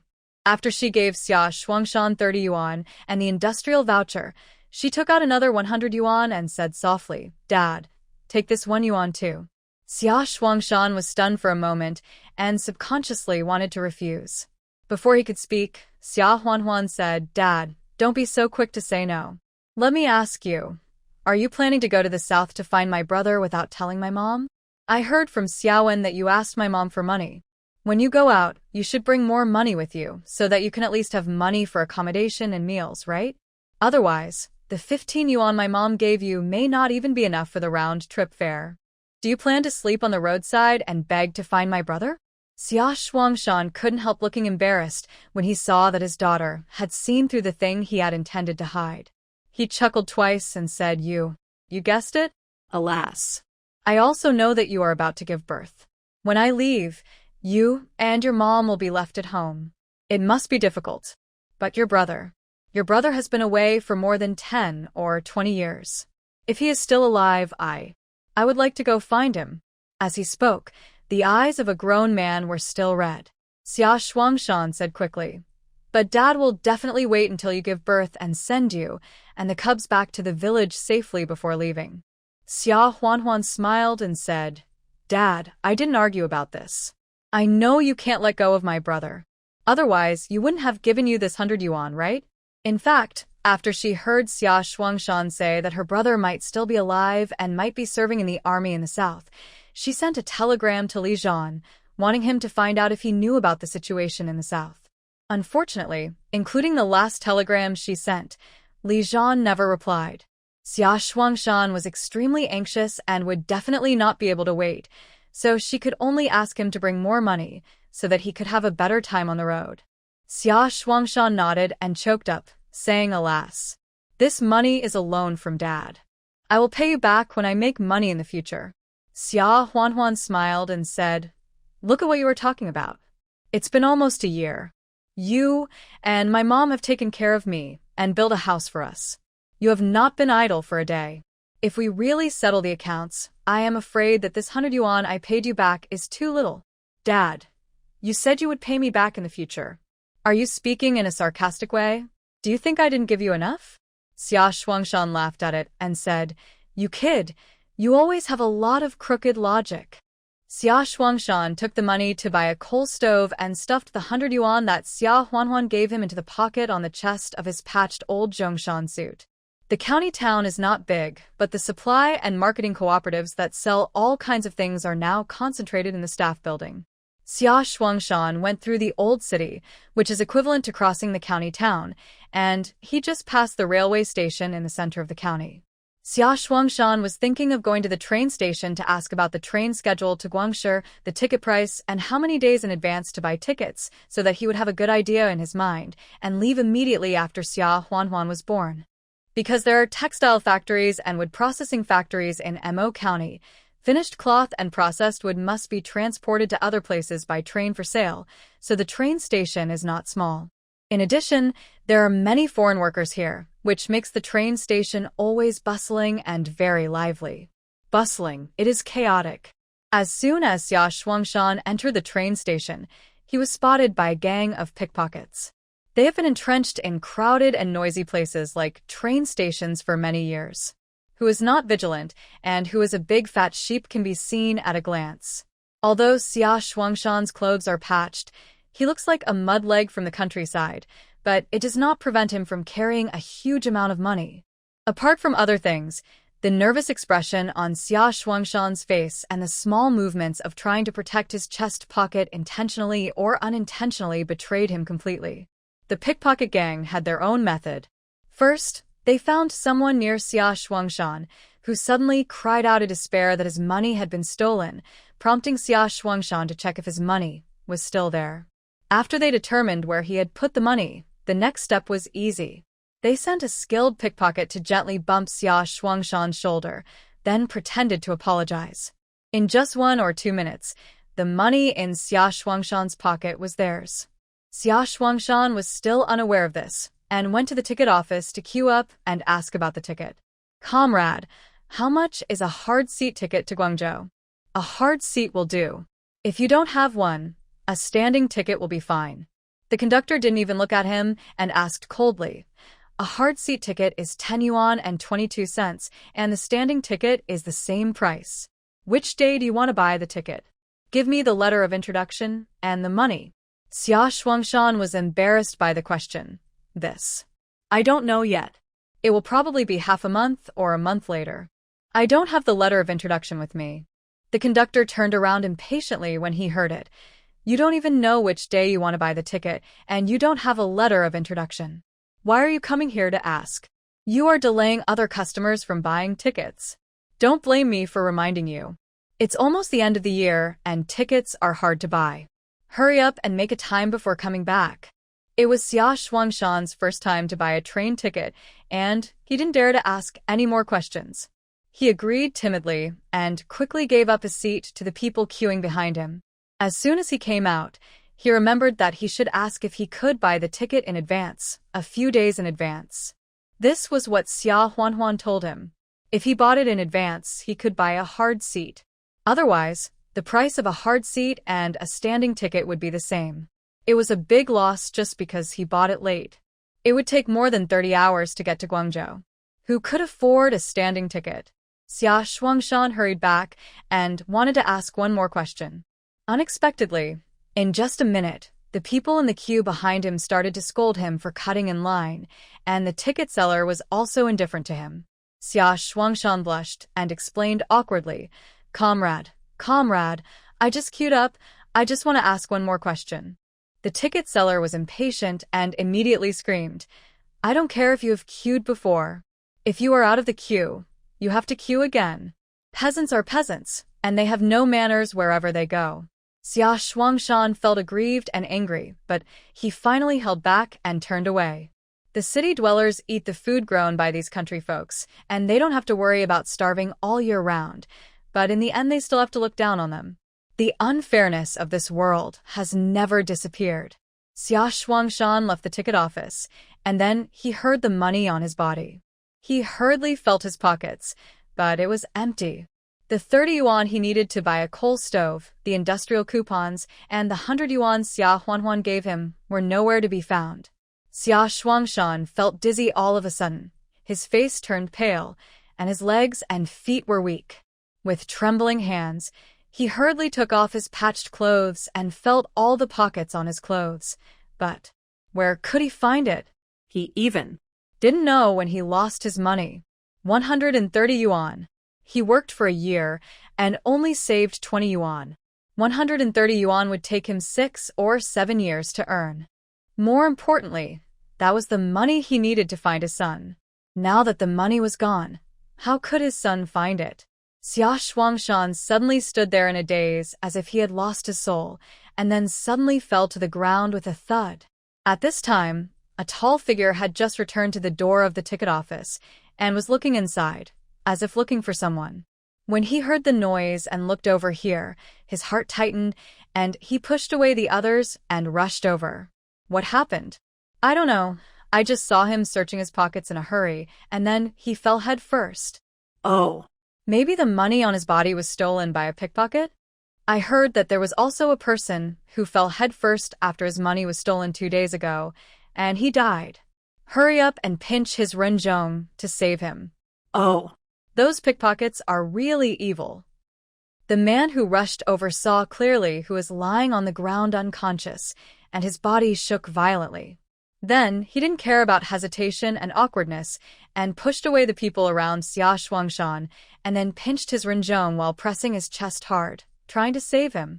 While rescuing, he shouted loudly, "Hey, wake up. I found your money. It's not lost." Xia Shuangshan still did not move. The man was so anxious that his voice trembled, and he shouted hoarsely, "Dad, wake up. I'm Xiaotan. I'm your son. Don't scare me." It turned out that this man was Yan Haotian. Yan Haotian went back to the south, and after staying in the army for more than a month, the old leader kicked him here again, nominally temporarily seconded to the army here for half a year. Yan Haotian certainly knew that this was because the old leader sympathized with him for not recognizing his relatives last time, and his sister was about to give birth, so he deliberately arranged this seconded job for him so that he could stay close to his family and take care of them. When he got off the bus and left the station, he noticed a few suspicious people, so he followed them quietly and went to the ticket office. It happened that the accomplice of the pickpocket who stole Xia Shuangshan was hurriedly walking towards the dark alley outside to meet up with his accomplice. However, Yan Haotian only saw Xia Shuangshan's back, but did not recognize him for a moment. In order to catch them all in one fell swoop, Yan Haotian did not immediately step forward to subdue the pickpockets, but quietly followed them without making a sound. After those people found that they had touched 130 yuan and industrial coupons from Xia Shuangshan, they were so excited that their eyes lit up. At this moment, Yan Haotian came out and knocked them all down in a few seconds. Then, he searched out all the money that those people had stolen from Xia Shuangshan, walked to the sales hall, and returned it to the person who was stolen. Unexpectedly, the person who was stolen turned out to be Xia Shuangshan. I don't know if it was because of Yan Haotian shouting that Xia Shuangshan finally opened his eyes faintly. Seeing this, Yan Haotian was afraid that he would be too shocked and faint again, so he quickly stuffed the thick 13 big unity and industrial coupons into his rough hands and said loudly, "I found the money for you." Those pickpockets have also been caught. In that era, there were many people who died suddenly because they lost 5 or 10 yuan or committed suicide because they couldn't bear it. What's more, the stolen money was 130 yuan. Yan Haotian couldn't help cursing himself in his heart. He was a grown man, but he was hypocritical. It was not easy to find his biological parents, and it was confirmed that they were not the ones who sold him to human traffickers. Why was he so cowardly that he didn't recognize them? If Xia Shuangshan couldn't be saved in front of him now, he would never forgive himself for the rest of his life. Xia Shuangshan looked at Yan Haotian blankly at first. He vaguely heard that someone seemed to call him Dad and said that he was Xiao Tian and his son. Did God really take pity on him and send his son back? When he saw Yan Haotian clearly, Xia Shuangshan suddenly widened his eyes, and his lips trembled even more. Comrade, it's you. It's really you. You are really? He tightly grasped Yan Haotian's hand and shouted excitedly with a trembling voice. At the end, he still couldn't believe it was true. He couldn't even say the key part. His eyes quickly turned red and tears streamed down his face. Yan Haotian couldn't help being moved. Countrymen are very concerned about their reputation. However, this honest farmer cried like a child in front of him for the second time. And both times, it was because of his son, because him. Yan Haotian nodded, tightly held Xia Shuangshan's hand, and said affirmatively, "Hey, it's me. I am Xiao Tian, your son." After getting a positive answer, Xia Shuangshan no longer cared about the embarrassment in public, hugged Yan Haotian, and said in a trembling voice, "Xiao Tian, it's really you. It's really my son." Yan Haotian felt very embarrassed, so he pulled up Xia Shuangshan, who was so excited that he was incoherent, and said, "Dad, let's go back first." The onlookers saw the tragedy turned into a comedy of father and son recognizing each other, and they couldn't help but applaud enthusiastically and watch the father and son leave the train station. After leaving the train station, Xia Shuangshan's initial excitement temporarily subsided, and awkwardness inevitably arose between the two grown men. After a long silence, Xia Shuangshan coughed awkwardly twice and said, "Ahem. Well, let us go home first. Your mother and your sister haven't found you yet. If your mother knew that you were not drowned, she would definitely faint with joy. And your sister is going to give birth in a month, and our family is now living in the county town." Although it was embarrassing, Xia Shuangshan's tone was obviously extremely excited and happy. Yan Haotian agreed, but couldn't help asking, "Why do you carry so much money with you? The train station is already chaotic, and those pickpockets can tell at a glance that you have money on you." Xia Shuangshan sighed in fear and said, "Alas, I have never been far away, so I wanted to ask how to buy tickets and how much they cost. Your sister asked me to buy a coal stove and gave me 100 yuan for my expenses. I was in a hurry and didn't leave it at home, so I brought it with me. Who would have thought?" After saying this, Xia Shuangshan remembered that Xia Huanhuan asked him to buy a coal stove, so he dragged Yan Haotian to buy a coal stove first.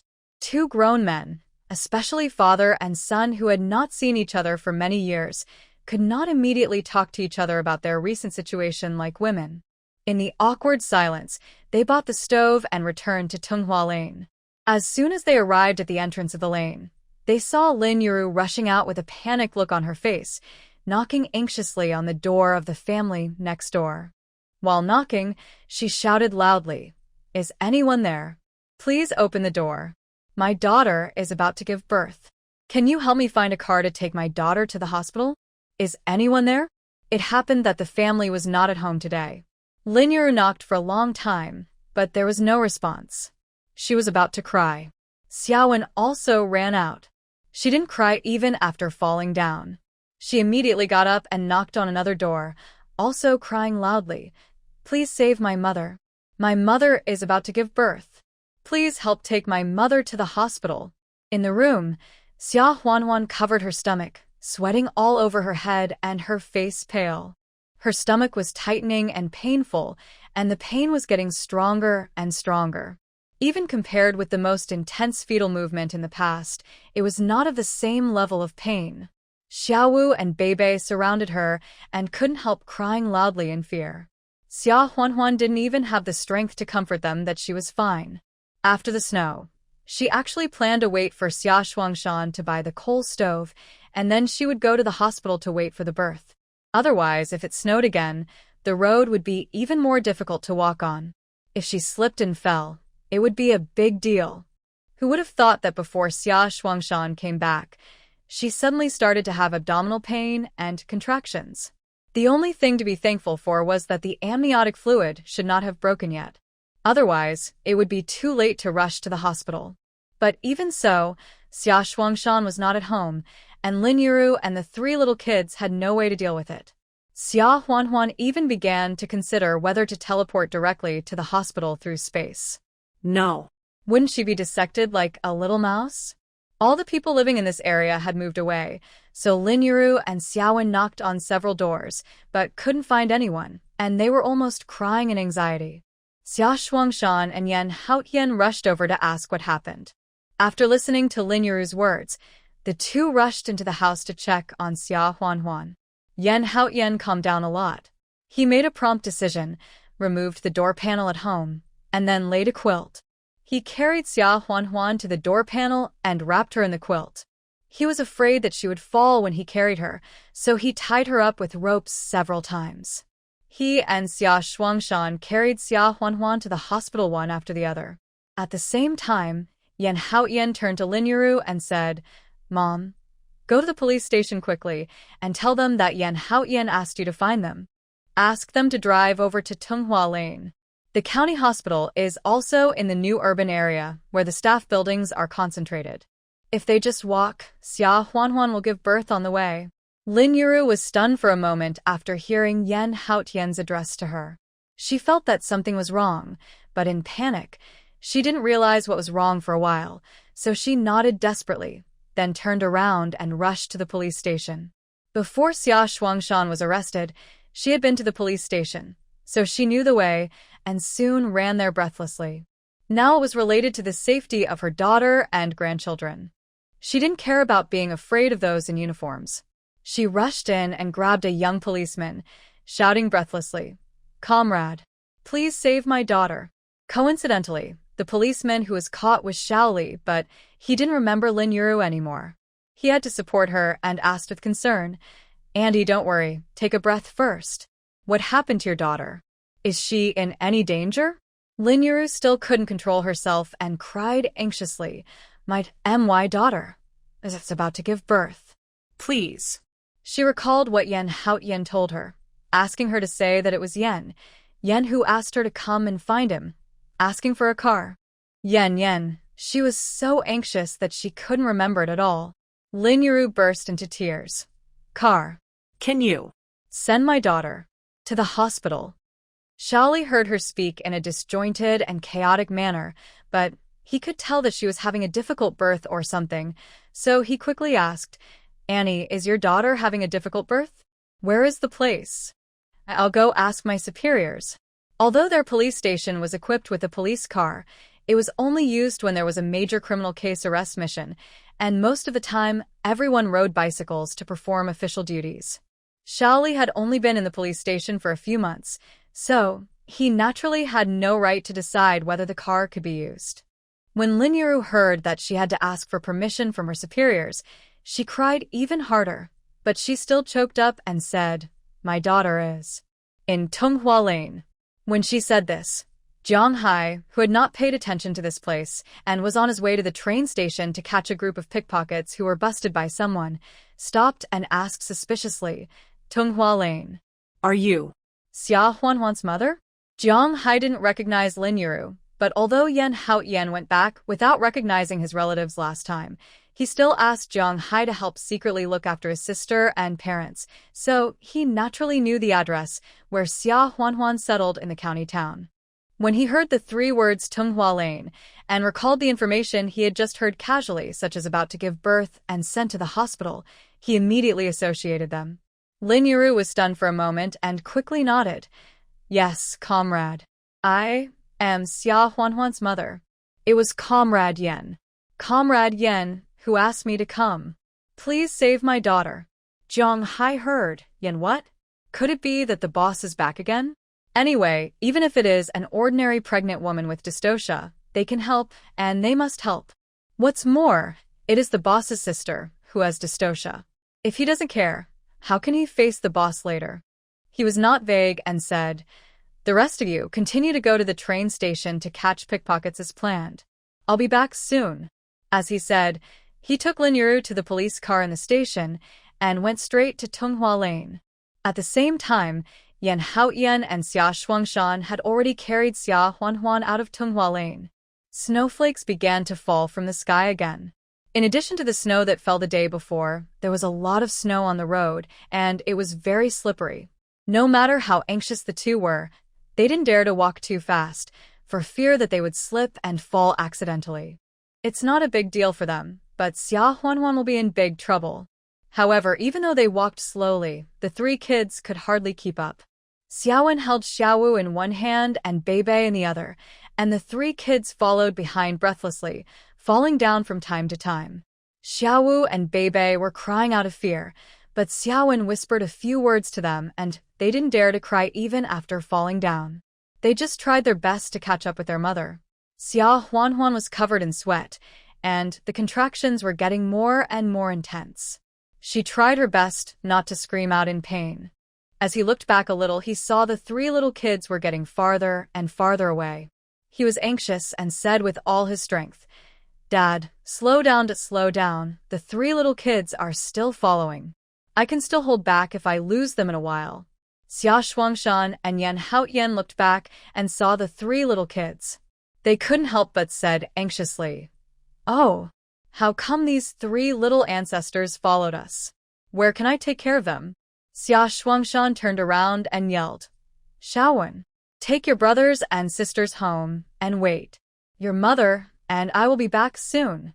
Xiaowen stopped walking with his brothers and sisters after hearing this. They wanted to follow, but didn't dare to. Xiao Wu and Bei Bei looked up at Xiaowen with red eyes. Brother. Wu. I want my mother." Xia Huanhuan saw that the three little kids stopped following. The three small figures stood at the entrance of the alley, looking lonely and helpless, and she was very worried. But soon, another wave of pain forced her to ignore these. There are no adults at home, just three kids, which is really worrying, but Xiaowen is sensible and should be able to take good care of his younger brothers and sisters. Xia Shuangshan and Yan Haotian turned a corner and disappeared, and a jeep drove over from a distance. In the car, Bai Zihan smiled and said, "Boss, Tonghua Lane is ahead." Oh. "I can finally see my sister-in-law again." Li Zhan gave him a warning glance. "My wife. You are so happy." Bai Zihan shrank his head, but couldn't help but said, "Captain, why didn't I see that you are so petty before? That's your wife. Isn't she my sister-in-law? I am happy. Am I happy for you, boss? Hee." Or at the end, he was cowardly and flattered a little. Li Zhan smiled with his lips curved. You kid pulled back in time. When the jeep was almost at the entrance of the alley, Li Zhan saw three small figures standing at the entrance. They were all wearing thick cotton-padded clothes and hats to keep warm. They looked fat, but they all looked up and cried desperately. Who else could it be, if not the three little kids from his family? "Stop the car." Li Zhan shouted immediately. Bai Zihan was startled, but he stepped on the brakes quickly and then asked in panic, "Boss, what's wrong?" Li Zhan didn't have time to reply him. He got out of the car quickly, walked to the three little kids in 2 steps, squatted down and asked, "Xiaowen, what's wrong? Why are you here? Where is your mother?" The three little kids cried with tears in their eyes. They didn't recognize Li Zhan at first and stared at him in a daze with some fear. Xiaowen also subconsciously protected Xiao Wu and Bei Bei behind him for fear that they would be taken away by this bad guy. His mother told them not to talk to strangers, especially not to go with them. Otherwise, if they were abducted, they would never come back and see their mother again. Li Zhan. What are you standing there for? Don't you recognize me? I'm your fourth uncle. Fourth uncle. It's no wonder that the three kids didn't recognize him. Every time Li Zhan came back from visiting his family, he would basically change into casual clothes. This time was a special case. He came directly in military uniform, which was more majestic and more frightening than usual.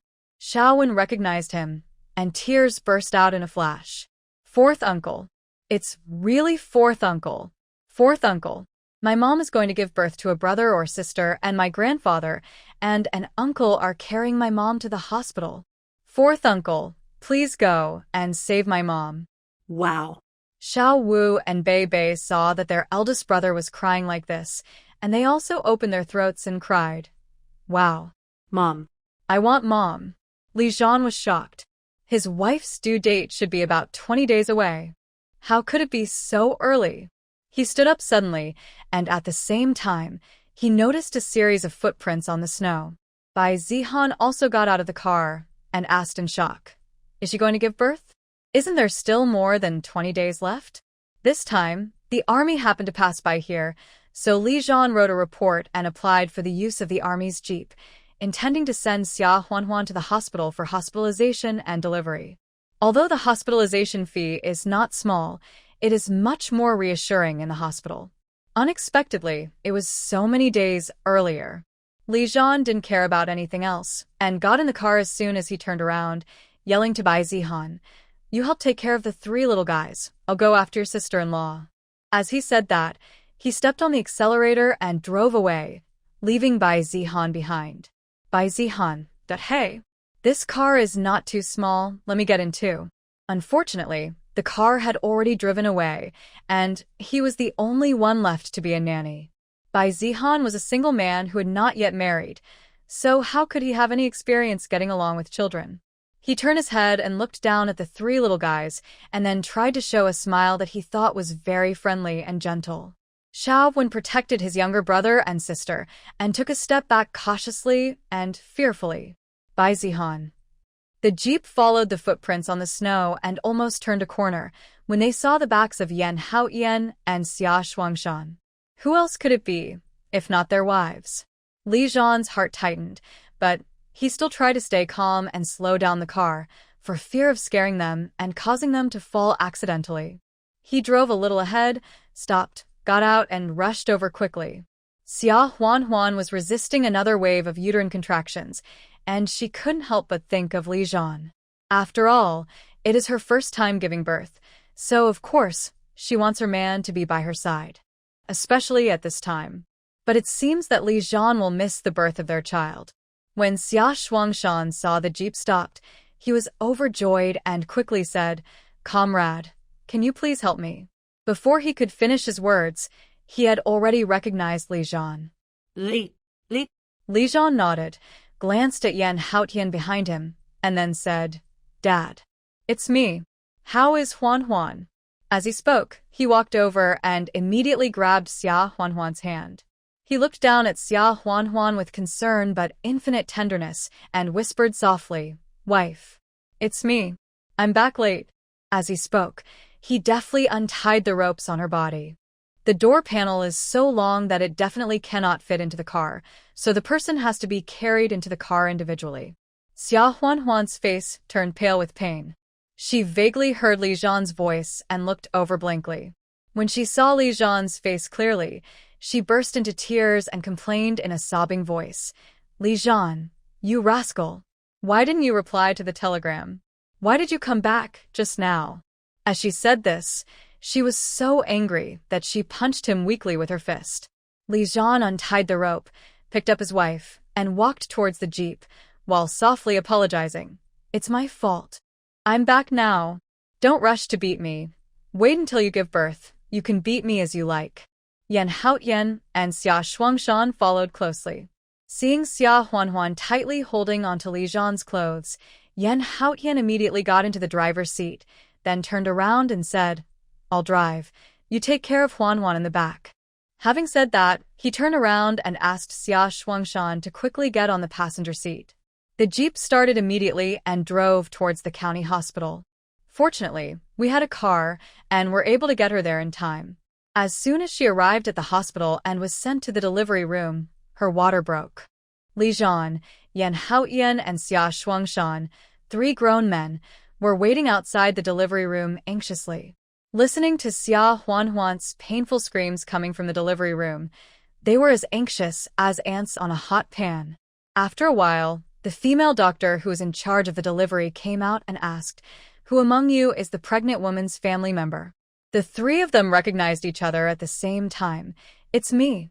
The 3 of them were stunned for a moment, and Zhan and Yan Haotian subconsciously looked at each other.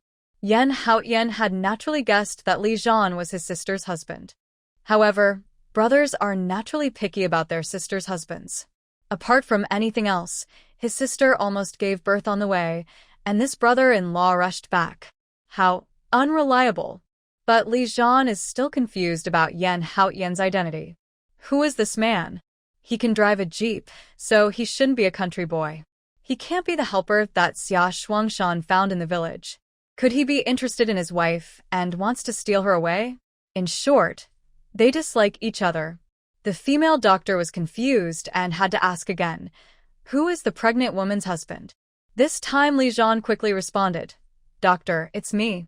The female doctor looked at Li Zhan and said, You are the husband of the pregnant woman? Then who are you two?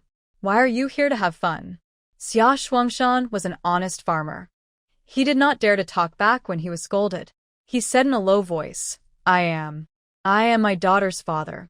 Yan Haotian was very angry.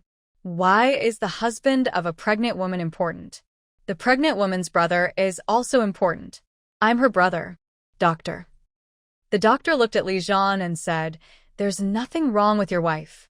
She's just a little premature, and her amniotic fluid broke.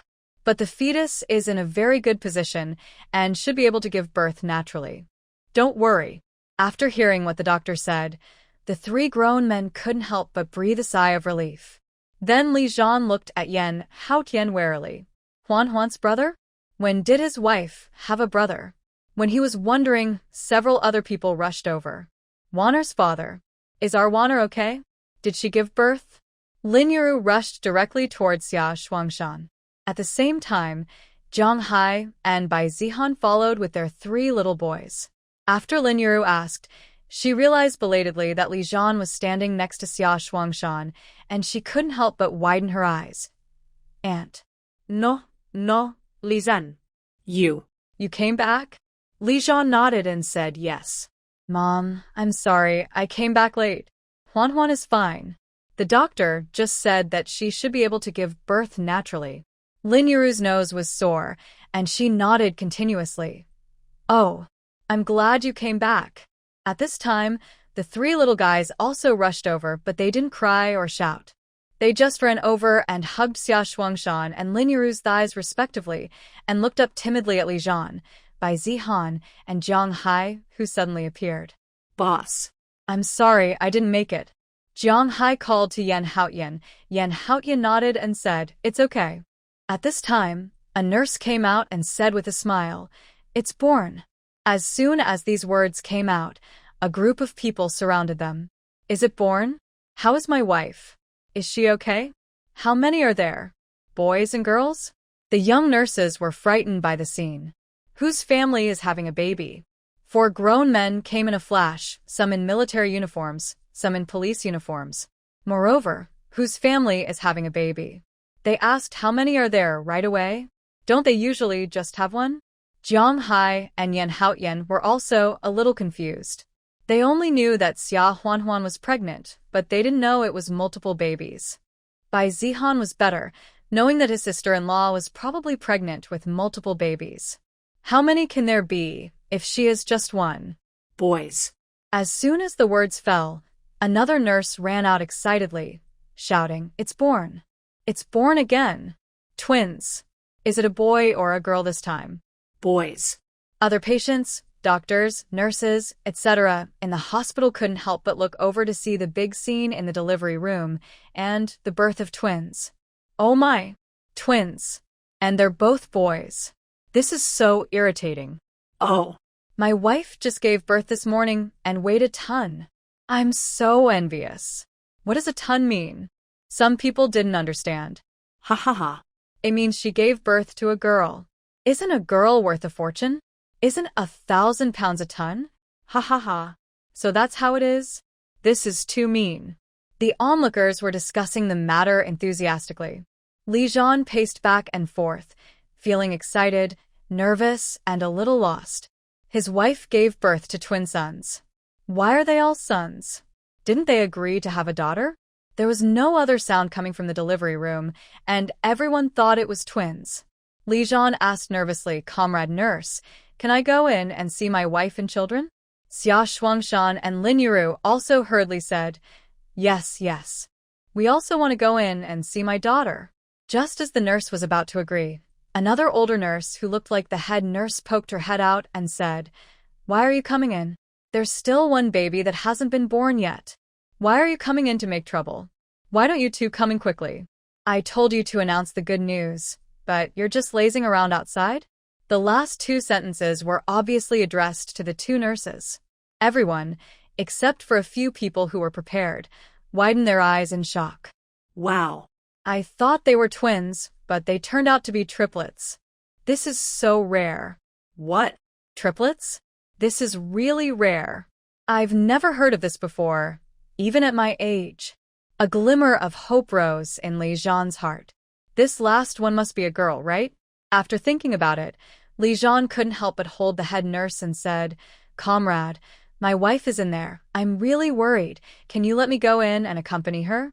Seeing that the man holding her was handsome and in military uniform, the head nurse hesitated for a moment, then nodded and said, "Okay. But you are not allowed to make trouble. Otherwise, you will be kicked out immediately." Li Zhan naturally agreed and was let in. Xia Huan had given birth to 2 children and was exhausted. The hair on her forehead was soaked with sweat and stuck to her face. She gasped for breath and couldn't help screaming in pain. Push. The third one is already in sight. It will be born soon. Follow my breathing. Inhale, exhale, inhale, exhale, push. The doctor encouraged her loudly. Li Zhan rushed to the head of the bed, grabbed Xia Huan's hand, and whispered, "Huan, I'm here. Don't be afraid. Let's listen to the doctor and try harder." Even so, the third baby didn't know whether he was born with a Buddhist nature or was born to love to toss people. It took another 10 minutes before he was born. It's born. The last one is finally born. Xia Huan let out a long sigh, thinking vaguely in her heart, it's finally over. Giving birth is so exhausting. And she actually gave birth to triplets. Li Zhan, a grown man, couldn't help crying with joy at this moment, holding Xia Huan's hand tightly and whispered excitedly, "Huan, it's born. The last one is also born." Seeing him so happy, Xia Huan couldn't help but smile and asked in a hoarse voice, "Boy or girl?" She was just busy screaming in pain and didn't pay attention to the gender of the child. Li Zhan also quickly looked up at the doctor. The doctor looked a little regretful for some reason and smiled.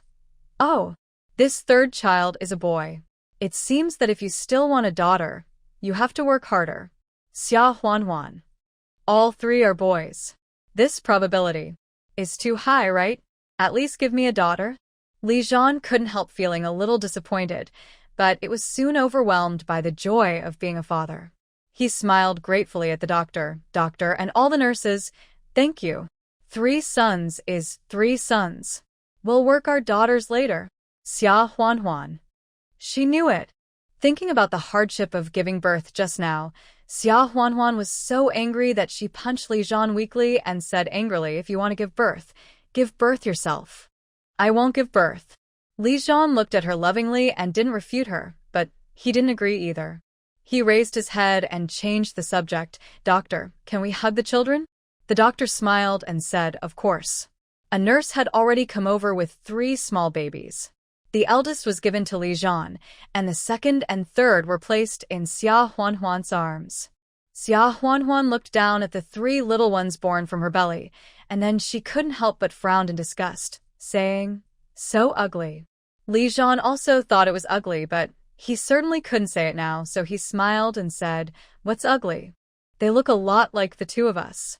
Xia Huan looked down at the 3 little things she gave birth to again, and then she couldn't help but wrinkled her nose and said, "So ugly, they look like you, not like me." Li Zhan couldn't help laughing. Okay, they look like me now, wait. After I give birth to a daughter, they will look like you." The words came to his lips and then swallowed back. Just now, they seemed to have not reached a consensus on the matter of having another daughter in the future, so they didn't mention it for the time being. Xia Huan looked up and asked him, "Wait, what later?"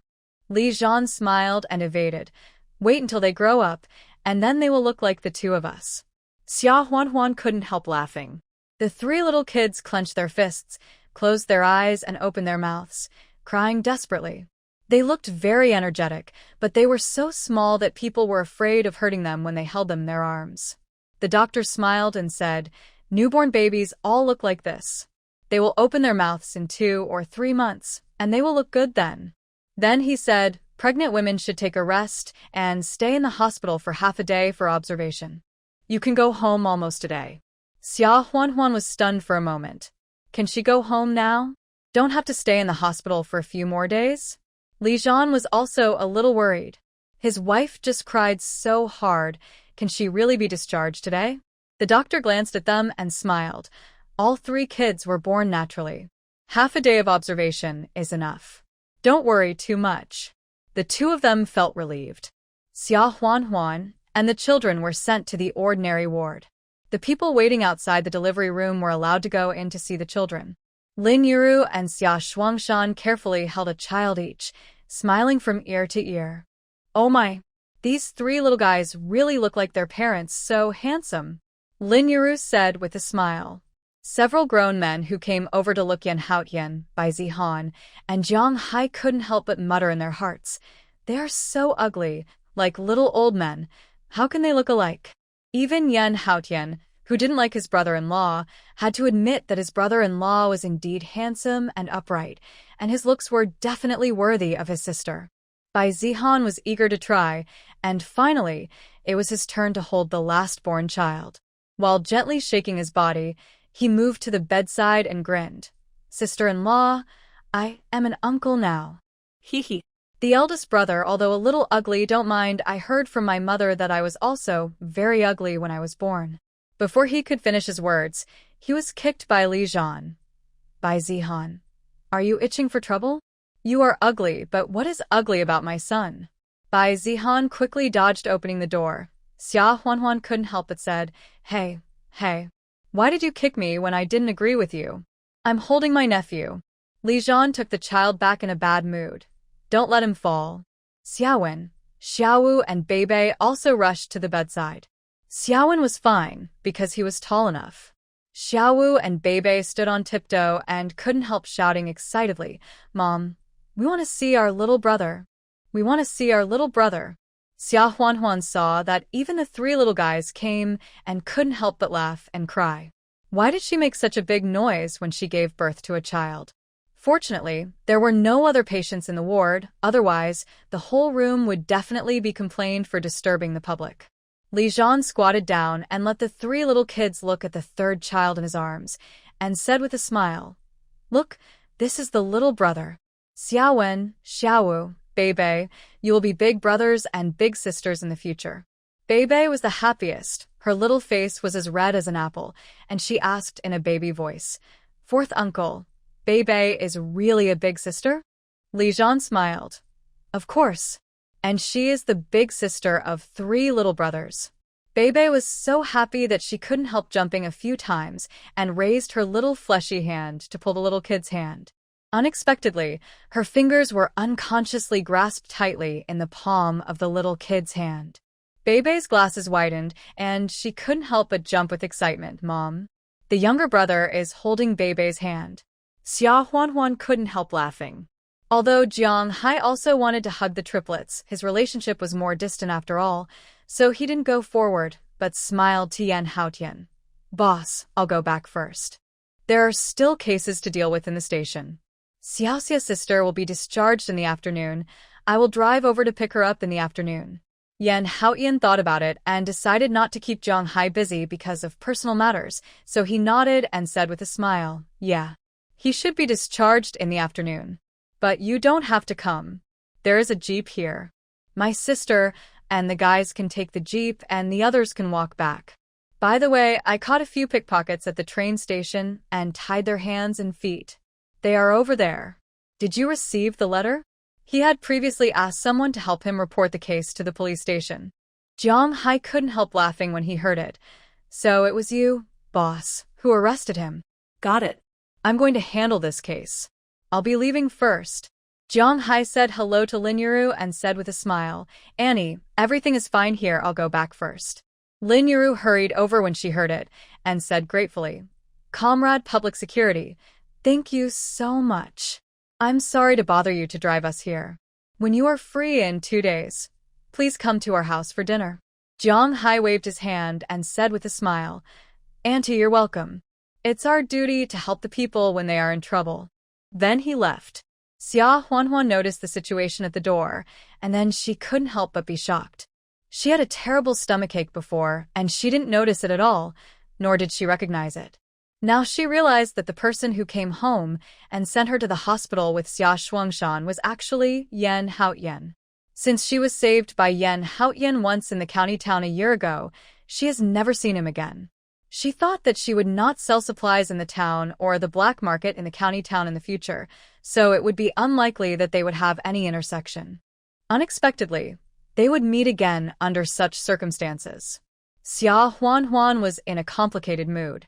To be honest, she couldn't explain the origin of the supplies in her hands.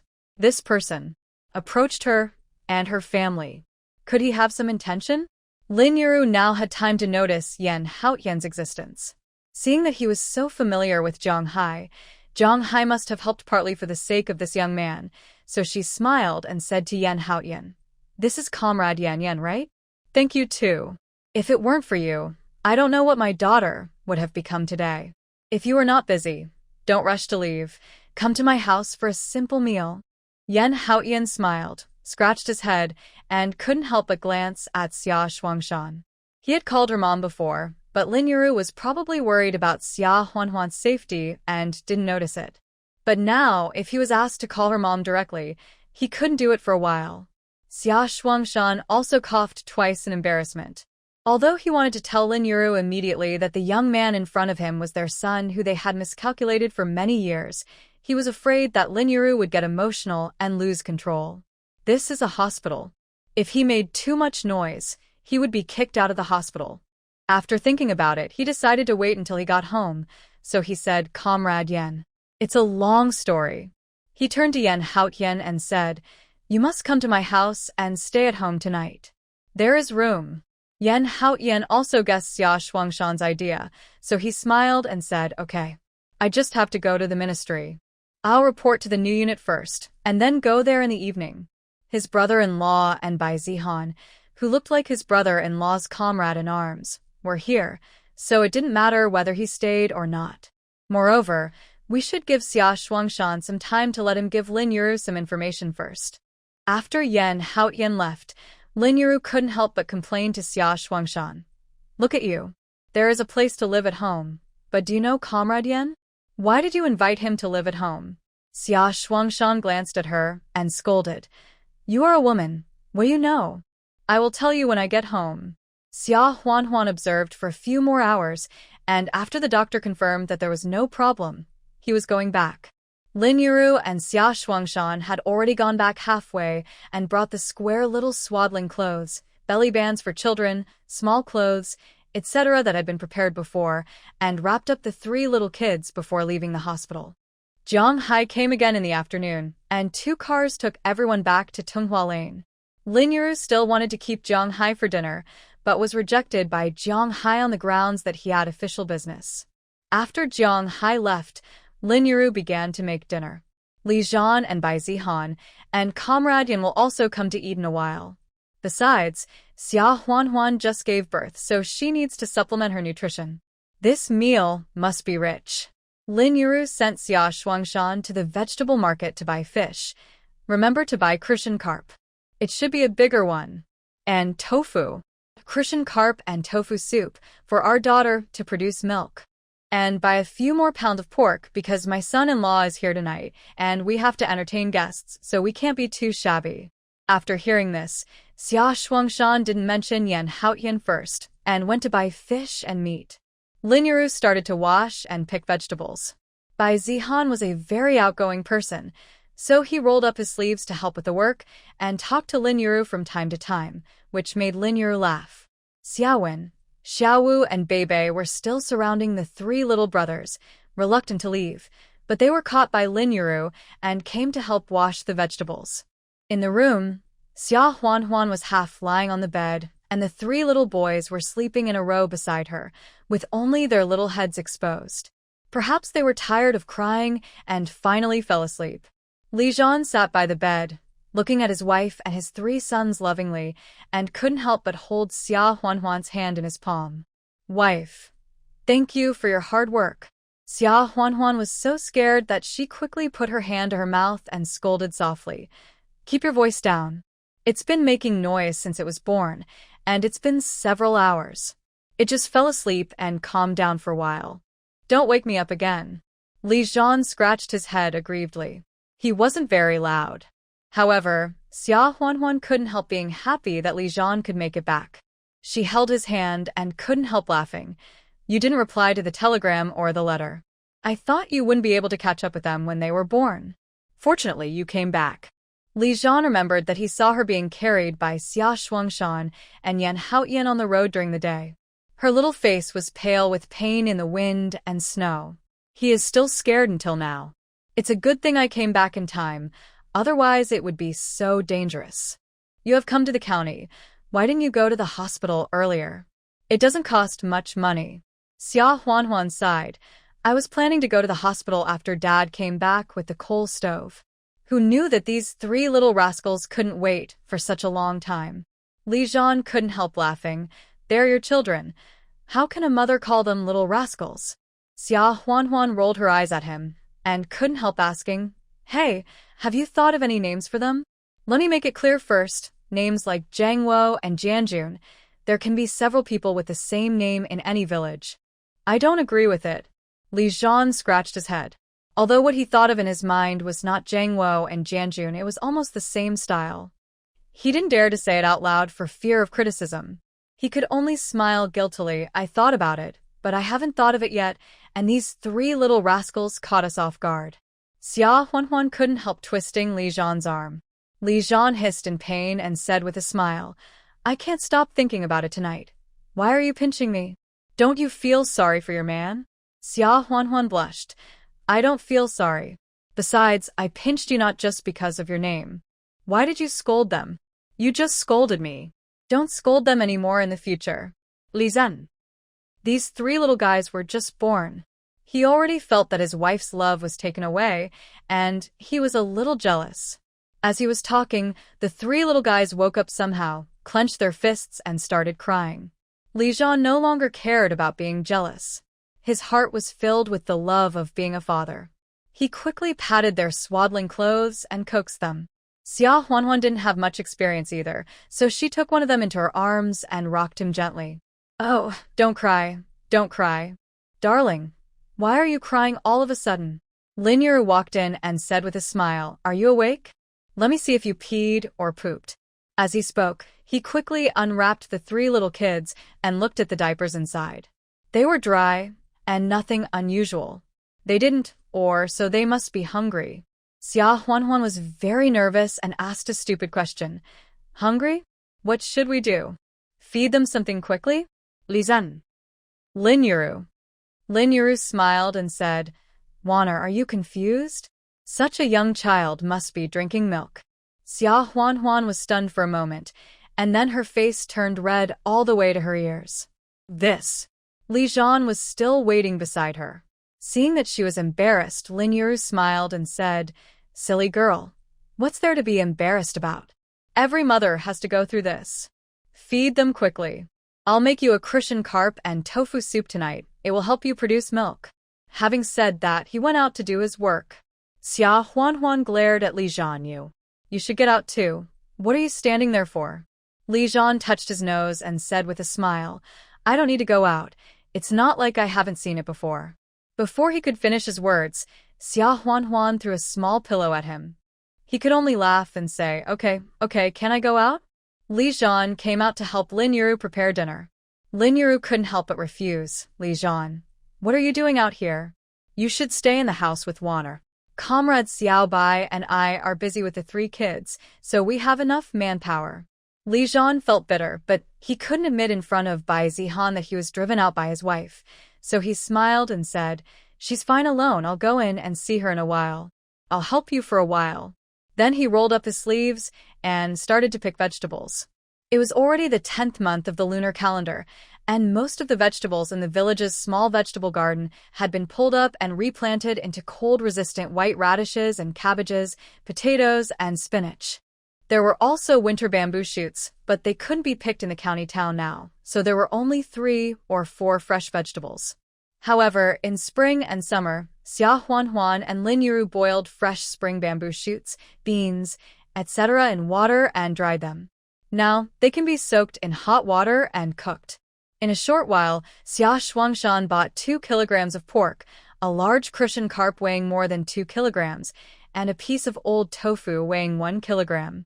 The dishes for dinner were fried bacon with dried winter bamboo shoots, braised pork belly with dried beans, pickled cabbage, and stir-fried spinach.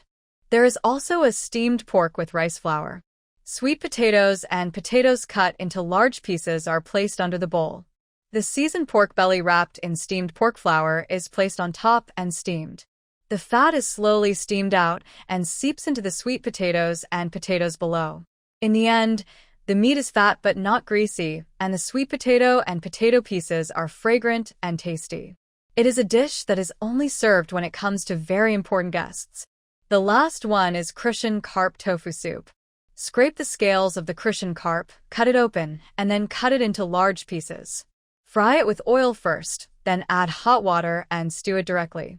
Add tofu in the middle and sprinkle salt to season it. It is as delicious as you want. The staple food is hand-rolled chewy noodles. This time it is for entertaining guests and celebrating Xia Huanhuan's smooth delivery, so all the noodles are made of refined white flour. In addition, a pot of white flour buns and sweet potatoes are steamed to prevent the noodles from being full.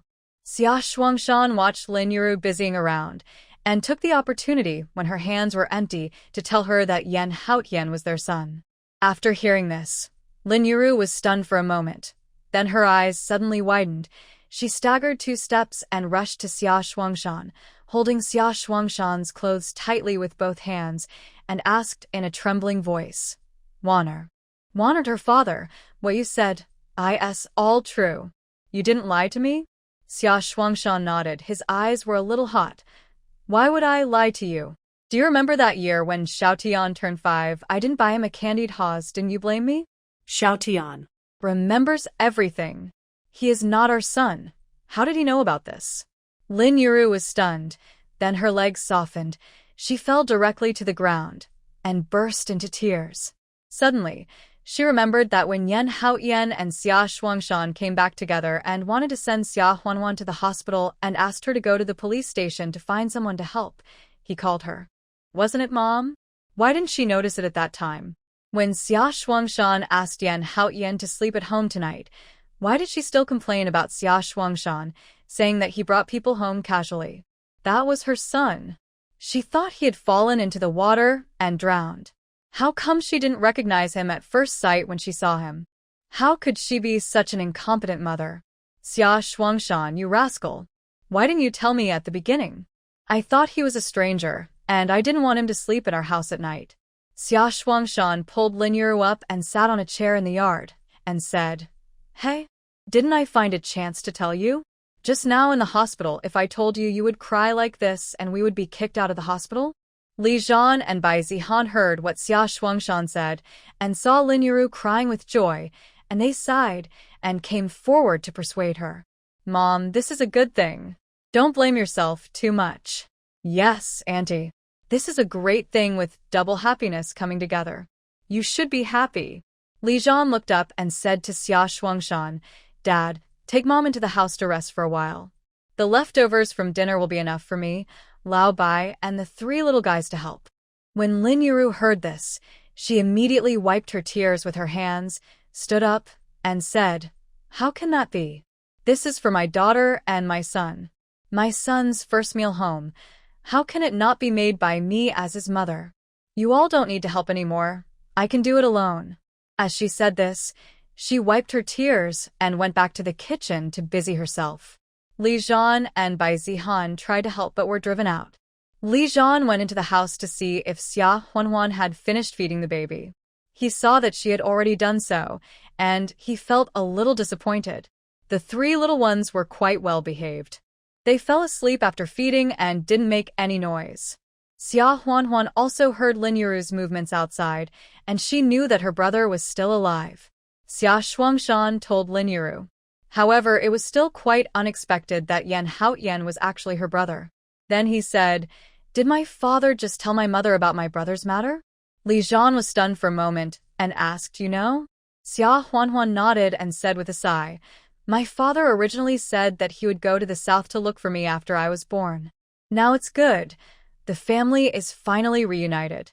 In the evening, Yan Haotian went to the army here to report first, and then came to Tunghua Lane.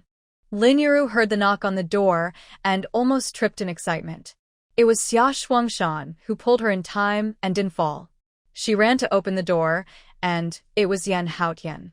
Yan Haotian looked at Lin Yuru and knew that Xia Shuangshan should have said it, so he touched his head and shouted embarrassedly, Mom. When Lin Yuru heard this name, tears first burst out of the dam, and she rushed over to hug Yan Haotian. Shoutian, it's my fault that you have suffered outside for so many years. The others persuaded for a long time before they persuaded him. Then they took Yan Haotian to Xia Huanhuan's room and recognized each other as siblings. Then they started to eat. Xia Huanhuan wanted to get out of bed to eat, but was stopped by Lin Yuru, who said that she had just given birth and needed to recuperate, so how could she get out of bed and catch a cold? Moreover, during the confinement period, one cannot eat greasy food, so Lin Yuru fried baby spinach and eggs, winter bamboo shoots and bacon, and Crucian carp and tofu soup, which was a special meal for her. Lin Yuru put a small table on the bed and let Xia Huanhuan eat in the room. Li Zhan put some of each dish in a bowl, walked into the inner room, and said with a smile, I'll eat with you in the room. Xia Huanhuan knew that she was afraid that she would be lonely, and she felt warm in her heart, so she didn't refuse. After dinner, Yan Haotian and Bai Zihan both stayed here. Li Zhan came back, and naturally Li Zhan and Xia Huanhuan slept in the main east room with their 3 kids. Lin Yuru wanted to sleep with her long-lost son and planned to ask him about his life all night long. But she was also worried that the 3 little guys would wake up and make a fuss in the middle of the night, and she would have to come over to help comfort them. Therefore, she and Yan Haotian slept in the west room of the main house. Lin Yuru was afraid that Yan Haotian was not used to sleeping in the same bed with others, so she asked Xia Shuangshan to prepare a bed on the floor and planned to sleep on the floor herself. Yan Haotian naturally refused and said that he was a soldier and was used to sleeping in the open air and sometimes slept on the wet ground, so he rushed to sleep on the floor and gave the bed to Lin Yuru. Xia Shuangshan couldn't help but complain to Lin Yuru in a low voice. Why can't you wait until dawn to say it? Must you say it at night? You finally found your son, and you let him sleep on the floor. Yan Haotian didn't wait for Lin Yuru to answer and smiled. Dad, don't talk about Mom. I have to go back to the army early tomorrow morning, and the only chance I can talk to my mom is at night. It's really okay for me to sleep on the floor, Xia Shuangshan said, and then he didn't say anything else, and couldn't help but envy Lin Yuru. This son recognized him, and he hadn't said a few words to his son yet. In the end, Xia Shuangshan took Xiaowen, Xiaowu, and Beibei to sleep upstairs, and Bai Zihan slept alone in another room upstairs. Li Zhan boiled some hot water and helped Xia Huanhuan wash up before he said with a smile, This yard is quite spacious. Where did you rent it? Xia Huanhuan was a little nervous for a moment. Then she smiled and said, When I went to the county town with Director Zheng to help with purchasing goods, I accidentally met Grandma Luo, the owner of this house. She went to Beijing at the end of last year, and the house became vacant. I was thinking of coming to the county town to give birth, so I asked someone and rented it at a cheaper price. Li Zhan listened, but didn't delve into it. He smiled and said, Well, then you can stay longer and go back to the village in a few days. Xia Huanhuan smiled. Well, he couldn't help asking, When are you going back? Li Zhan looked up at her, then said guiltily, I have to go back early tomorrow morning. He and Bai Zihan came here halfway this time, originally planning to send Xia Huanhuan to the hospital to give birth, and then return to the army. In about 10 days, when she was about to give birth, they would take leave and come back. Unexpectedly, she hit the jackpot and caught up just in time, but she didn't ask for more leave, so she still has to go back and report first, and then talk about asking for leave. Xia Huanhuan couldn't help but look a little dim after hearing this. But due to the nature of Li Zhan's job, she knew that she couldn't ask for more. Li Zhan came to the bed and hugged her from behind, kissed her on the head, and said apologetically, Huanhuan, I will take a leave after I go back, and try to come back soon to stay for a few more days to accompany you and the little ones. There will be a rice and flour feast and a full moon wine later. I promised Secretary Zhao before that I would treat the whole village to the feast. Xia Huanhuan thought about it. This was when she came back from the army in the spring. The two comrades Li Zhan asked to send her back told Secretary Zhao. In a blink of an eye, more than half a year has passed. You remember this clearly. Let's combine the rice and flour feast and the full moon wine into one. Where in the village can we get extra rice and flour and money to give us as gifts? Don't make it seem like we want to receive double gifts. Besides, no matter how many days you ask for leave, you can't ask for a leave of 20 days or a month, right? Just hold one while you are at home. Li Zhan smiled and said, I will listen to you, my wife. As he was talking, the three little kids who had been sleeping woke up one by one, clenched their fists and cried loudly. Xia Huanhuan and Li Zhan hurriedly picked them up and rocked them. Lin Yuru also came over and took one away from Li Zhan's arms and rocked him while checking the diaper. This time he had peed, so she changed the diaper again. The old one was not thrown away, but put in the dirty clothes basket outside to be washed and reused. In that era, there was no such product as diapers in stores. Children's diapers were made of strips of cloth from old clothes, and they were washed and reused after use. Xia Huanhuan couldn't just take out the diapers stored in the space and use them now, so she followed Lin Yuru's advice and used cloth strips instead. However, these were for newborns after all, so she didn't use old cloth, but new cloth taken out of the space. After a while, she would take out the diapers and say that she asked someone to buy them from Beijing.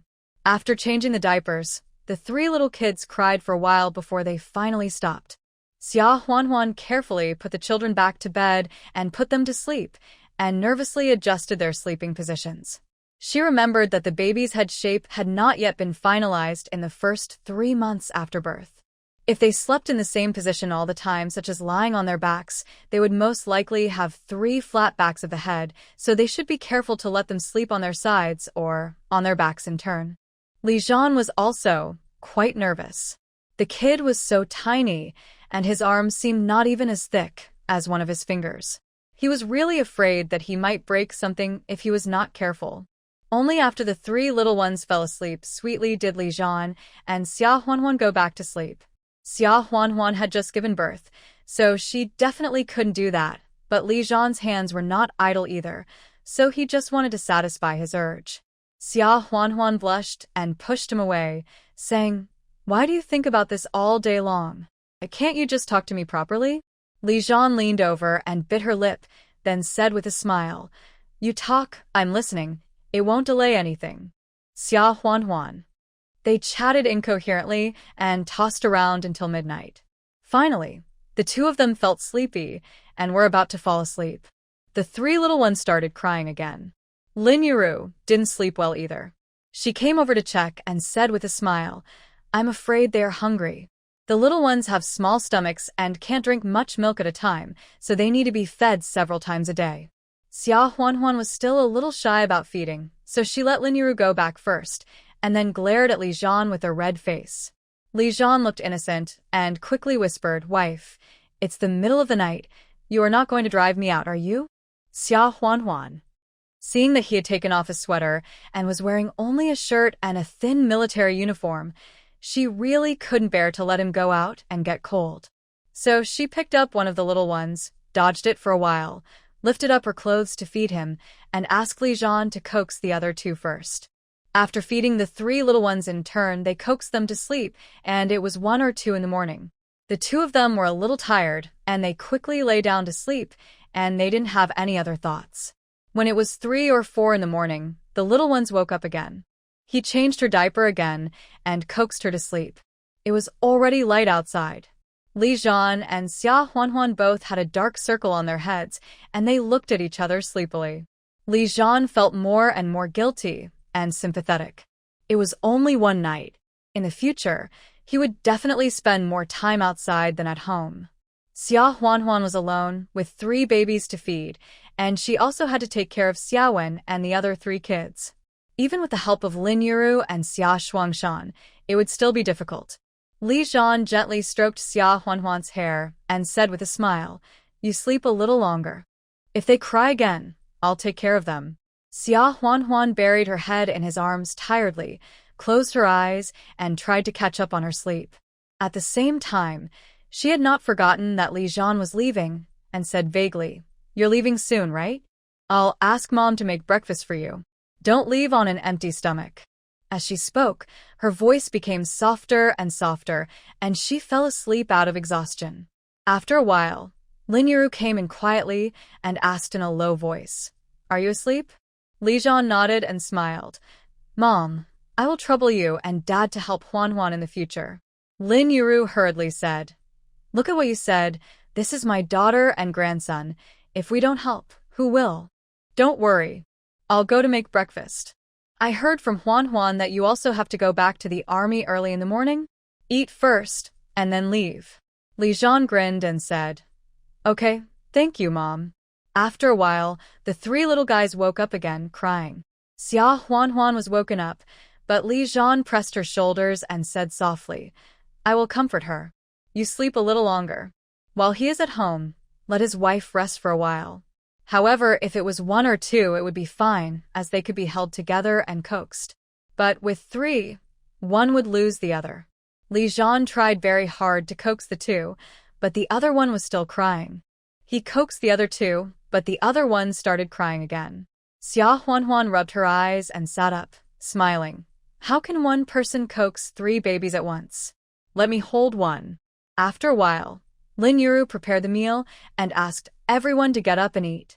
She cooked a bowl of white flour paste with eggs for Xia Huan, added some sweet potatoes, fried golden eggs, and a big meat bun, and brought them in for her to eat. The 3 little kids were carried to the outer room. Xia Shuangshan and Lin Yuru held one each. Yan Haoyan had not held his nephew for a long time, and he did not have time to eat breakfast, so he held one carefully, laughing excitedly. "I'm an uncle. I'm an uncle. Call uncle." Li Zhan couldn't help muttering in his heart, if he wanted to call, he should call Dad first. How could he call uncle first? Wishful thinking. Bai Zihan didn't eat much before he rushed over to hold the kid, imitating Yan Haoyan and saying repeatedly, "Be good, call uncle. It's Uncle Bai. Li Zhan." His son, "Is it useful for you 2 single dogs to be so clingy? Really?" He also snatched his son from Lin Yuru's hands, rocked him in his arms lovingly, and said, "Good baby, remember, I am your father, and you must call Dad first in the future." Lin Yuru and Xia Shuangshan were speechless when they saw the 3 grown men holding a little kid each and not letting go. Later, it was Xia Huan who shouted in the inner room, asking them to bring the child back so that he would not catch a cold outside, and the 3 grown men reluctantly returned the child. As the father of the child, Li Zhan still had some privileges, and he went straight into the inner room with the child in his arms. After teasing the 3 kids for a while, he looked at Xia Huan and said, "I'm leaving. You should stay in the county first. When I get my leave, we can go back to the village together." Xia Huan couldn't help it. Her nose felt a little sour. She lowered her head and pretended to tease the children. She said with a heavy nasal tone, "Well, go early and come back early. And It's snowing outside, so drive carefully on the way." Li Zhan agreed and left with Bai Zihan and asked Yan Haoyan to take a ride. Seeing that her son had just recognized her, Lin Yuru had to separate again. She didn't know when he would be able to take leave next time, so she followed the jeep, wiping her tears and chasing for a long time until she couldn't catch up and was pulled back by Xia Shuangshan. don't cry. Didn't Xiao Tian say that he would take leave and come back when his nephew entertained the rice and flour guests? By then, he will definitely come back to the village with us, and it will be a good opportunity for him to get to know his family. He will be our Xia family's child again. Lin Yuru wiped her tears and nodded, and at the same time, she couldn't help but scold Li Cuehua and Xia Dazhuang in anger. Beasts, they can even kill their own grandson and nephew. I curse them to die a miserable death. Stay in jail for life. Lin Yuru has been cowardly and easily bullied for half her life. Now that her son has been miscalculated for nearly 20 years, no matter how good her temper is, she can't bear it. When Xia Shuangshan thought of this, he felt that he had beaten them too lightly at the police station that day. He should have beaten those two beasts to death directly. Oh. Don't worry, asked the comrades at the police station. As long as we don't forgive them, they will be sentenced to at least 5 years. Xia Shuangshan and Lin Yiru said, and then went back. After about 20 days, Li Zhan finally got his leave. However, he only got about 10 days. Bai Zihan also said that he was an uncle now and he had to attend his nephew's rice and flower feasts, so he also got 3 days off and came with Li Zhan. After lying in bed for 7 or 8 days of confinement, Xia Huanhuan couldn't sit still anymore, and she got out of bed and walked around every day regardless of Lin Yiru's obstruction. Lin Yiru didn't let her take a bath or wash her hair, so she secretly went to the space to wash. After all, before she traveled through time and space, confinement was not ignored, but in many aspects, such as not being able to take a bath or wash your hair, it was not so dangerous. Moreover, if it was abroad, people would give birth on the same day and go to work the next day. She rested for 7 or 8 days, and she secretly replaced the ordinary water in the kitchen with the spiritual spring water in the space. Her body had recovered a long time ago, and she didn't follow Lin Yiru's rules for confinement. When Li Zhan and Bai Zihan entered the house, Xia Huanhuan was holding a little kid and walking around the house to coax him. There was a coal stove in the house, so it was not cold at all. Xiaowen, Xiaowu, and Beibei were all around the bed, happily playing with the other 2 kids. The 3 little guys have grown up a lot and are much more beautiful. At that moment, the family was busy packing up everything. Li Jie drove an ox cart from the village to transport things, and Li Zhan hired a car with a shed to block the wind and rain in the county town. The family returned to Qingshui village in a mighty manner. It was better to settle down in the 2 houses built by Xiaowen's father first. The 3 main rooms on the new homestead had been built, and the doors, windows, and glass had been installed. During the month that Xia Huanhuan lived in the county town, Xia Shuangshan came back to the village and built the east wing and the courtyard wall with Li Jie so they could move in at any time. Therefore, the next day after returning to the village, Xia Huanhuan moved in, and the house here was locked and temporarily vacant. Villagers with good relationships, such as Zhou Qiuhe, Aunt Wu, Wu Xiaoyun, and others, as well as those with average relationships, all came to see the triplets because they were rare. Li Zhan went to Secretary Zhao and asked him to help notify the whole village to hold a full-month banquet for the child in 2 days. Different places in the countryside have different customs. Some places hold what is commonly known as a rice and flower banquet, which is held on the 12th day after the child is born. Some places hold a full-month banquet, which is held after the full month, but they are similar. There is not much money to be earned in the countryside, so it is customary to give some rice, flour, eggs, etc., which is also a good way to supplement nutrition for the daughter-in-law who has just given birth. Li Zhan naturally did not compete for what gifts to receive. Such a big banquet was actually to make up for the fact that there was no banquet in the village when he got married. Secretary Zhao also knew this meaning and smiled and said, "Okay. I will definitely tell you to every household. Life has been tight in the past few years, and it is rare to have a lively time this year." Li Zhan thanked him and came back. If you want to entertain guests, you naturally have to prepare ingredients. Li Zhan and Bai Zihan went into the mountains to hunt together. Li Zhan found out the wild boar's lair in the summer, and it seemed that no one had ever hunted a wild boar since then. Therefore, the 2 men went into the mountains in the morning and came back in the afternoon carrying a big wild boar weighing 200 kilograms. Coincidentally, Yan Haotian also took leave that day and came back. When he heard that Li Zhan and his friends had gone into the mountains to hunt, he also went into the mountains. At night, he also brought back a wild boar weighing more than 100 kilograms. In addition, Xia Shuangshan and his cubs also caught several wild rabbits, pheasants, and the like. That way there was more than enough meat. Even so, Xia Huanhuan still asked people to buy some mutton and cook some mutton and carrot soup. Everyone would drink a bowl of it hot, which would warm their hearts. As for the vegetables, Xia Huanhuan had already prepared them in advance. She collected a lot from the small vegetable garden and secretly took out a lot from the space. If the whole village were to be invited, there would have to be more than a dozen tables. Lin Yuru alone would definitely not be able to handle the cooking, so the women in the village also came to help. On the day of the feast, more than a dozen tables were set up in the courtyard of the house. As there was not enough space, they were set up outside. Fortunately, the weather was good and not too cold. Everyone came with rice and flour, and then chatted with their hands in their pockets while waiting for the feast to start. Li Chong, Wang Guixiang's family, and Lulan naturally came as well. However, when they wanted to hold the 3 cubs, Xia Huanhuan refused. With the relationship being like this, she was really afraid that they would do something bad. What if they pretended to accidentally drop the baby? Lulan was unhappy, and her eyes were very gloomy when she looked at the 3 newborn cubs. She had originally thought that when Li Zhan came back, she would talk to him and ask him to give her a few more yuan in allowance. How could Li Zhan agree to give her more money? She should be thankful that the 5 yuan was not reduced. Therefore, in her eyes, these 3 little guys were not her grandchildren at all, but the existence that took away her money. Now Li Chong and Wang Guixiang are going even further. Originally, they agreed to give Li Chong 3 yuan and she would keep 2 yuan. These days, she was sick, and Wang Guixiang and Li Chong took all the 5 yuan on the grounds that they were spending money on her medical treatment. Therefore, she has no money at all. Without money, she has no one to rely on.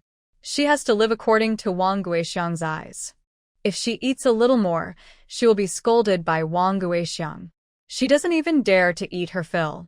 Lu Lan chased Li Zhan eagerly, wanting to find a chance to talk to him, but Li Zhan didn't know whether it was intentional or unintentional. Anyway, he was too busy to talk to her.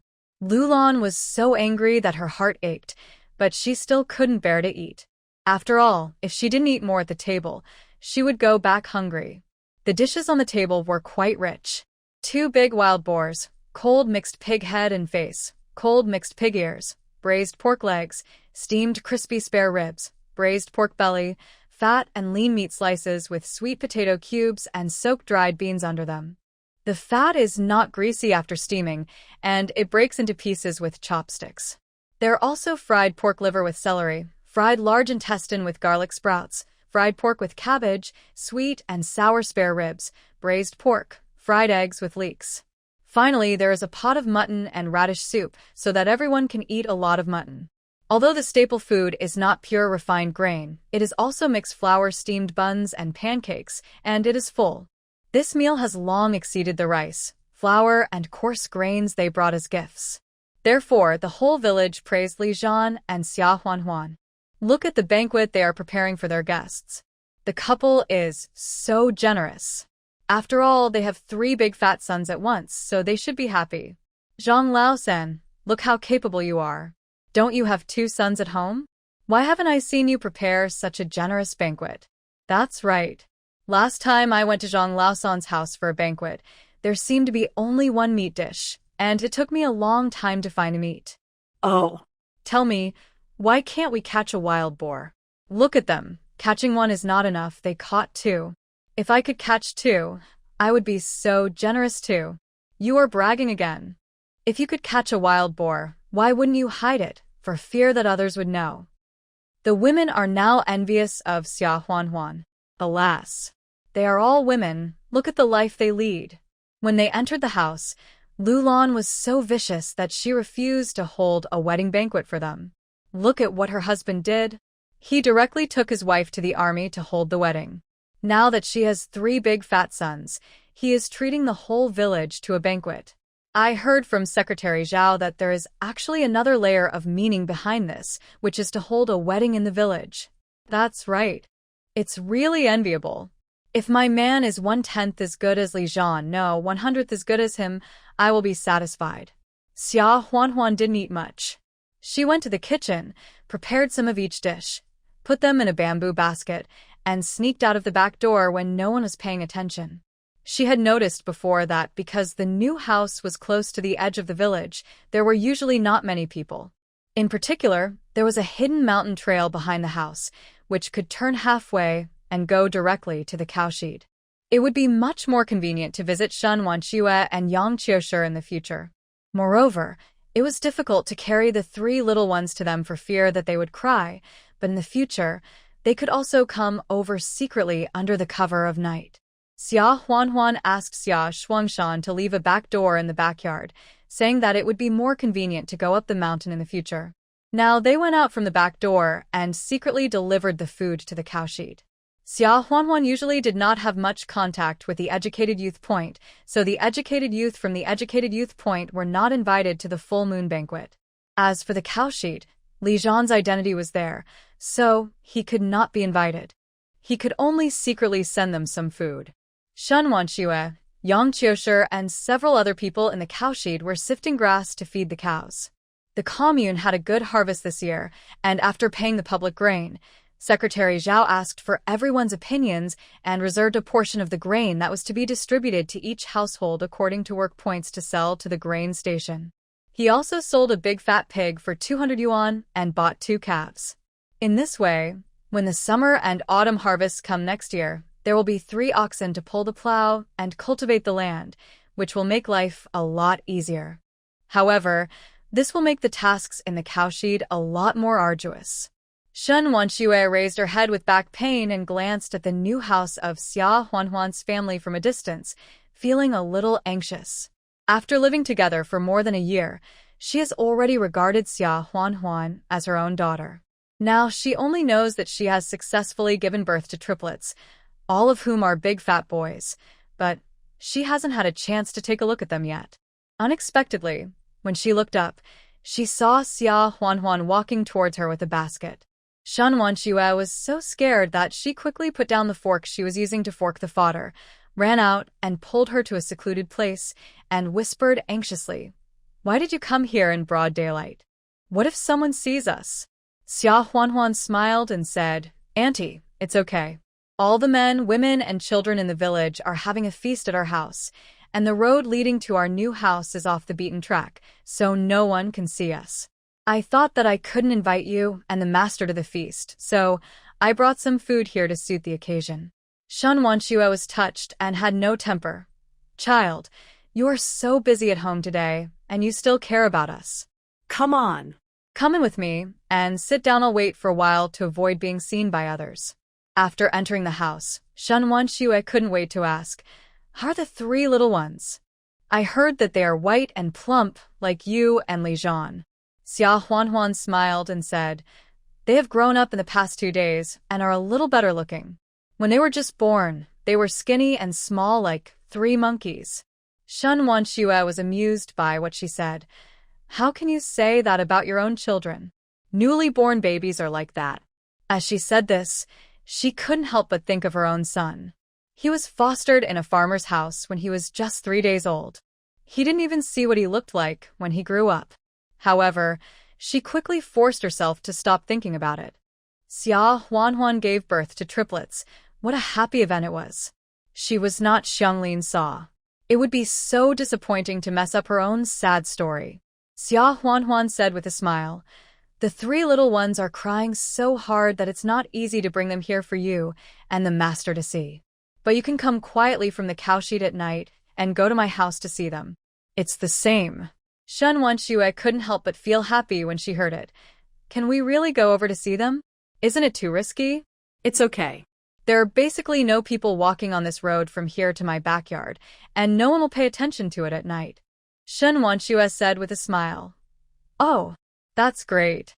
I'll discuss it with Lao Yang and go over there in the evening." Xia Huanhuan took out the food from the bamboo basket.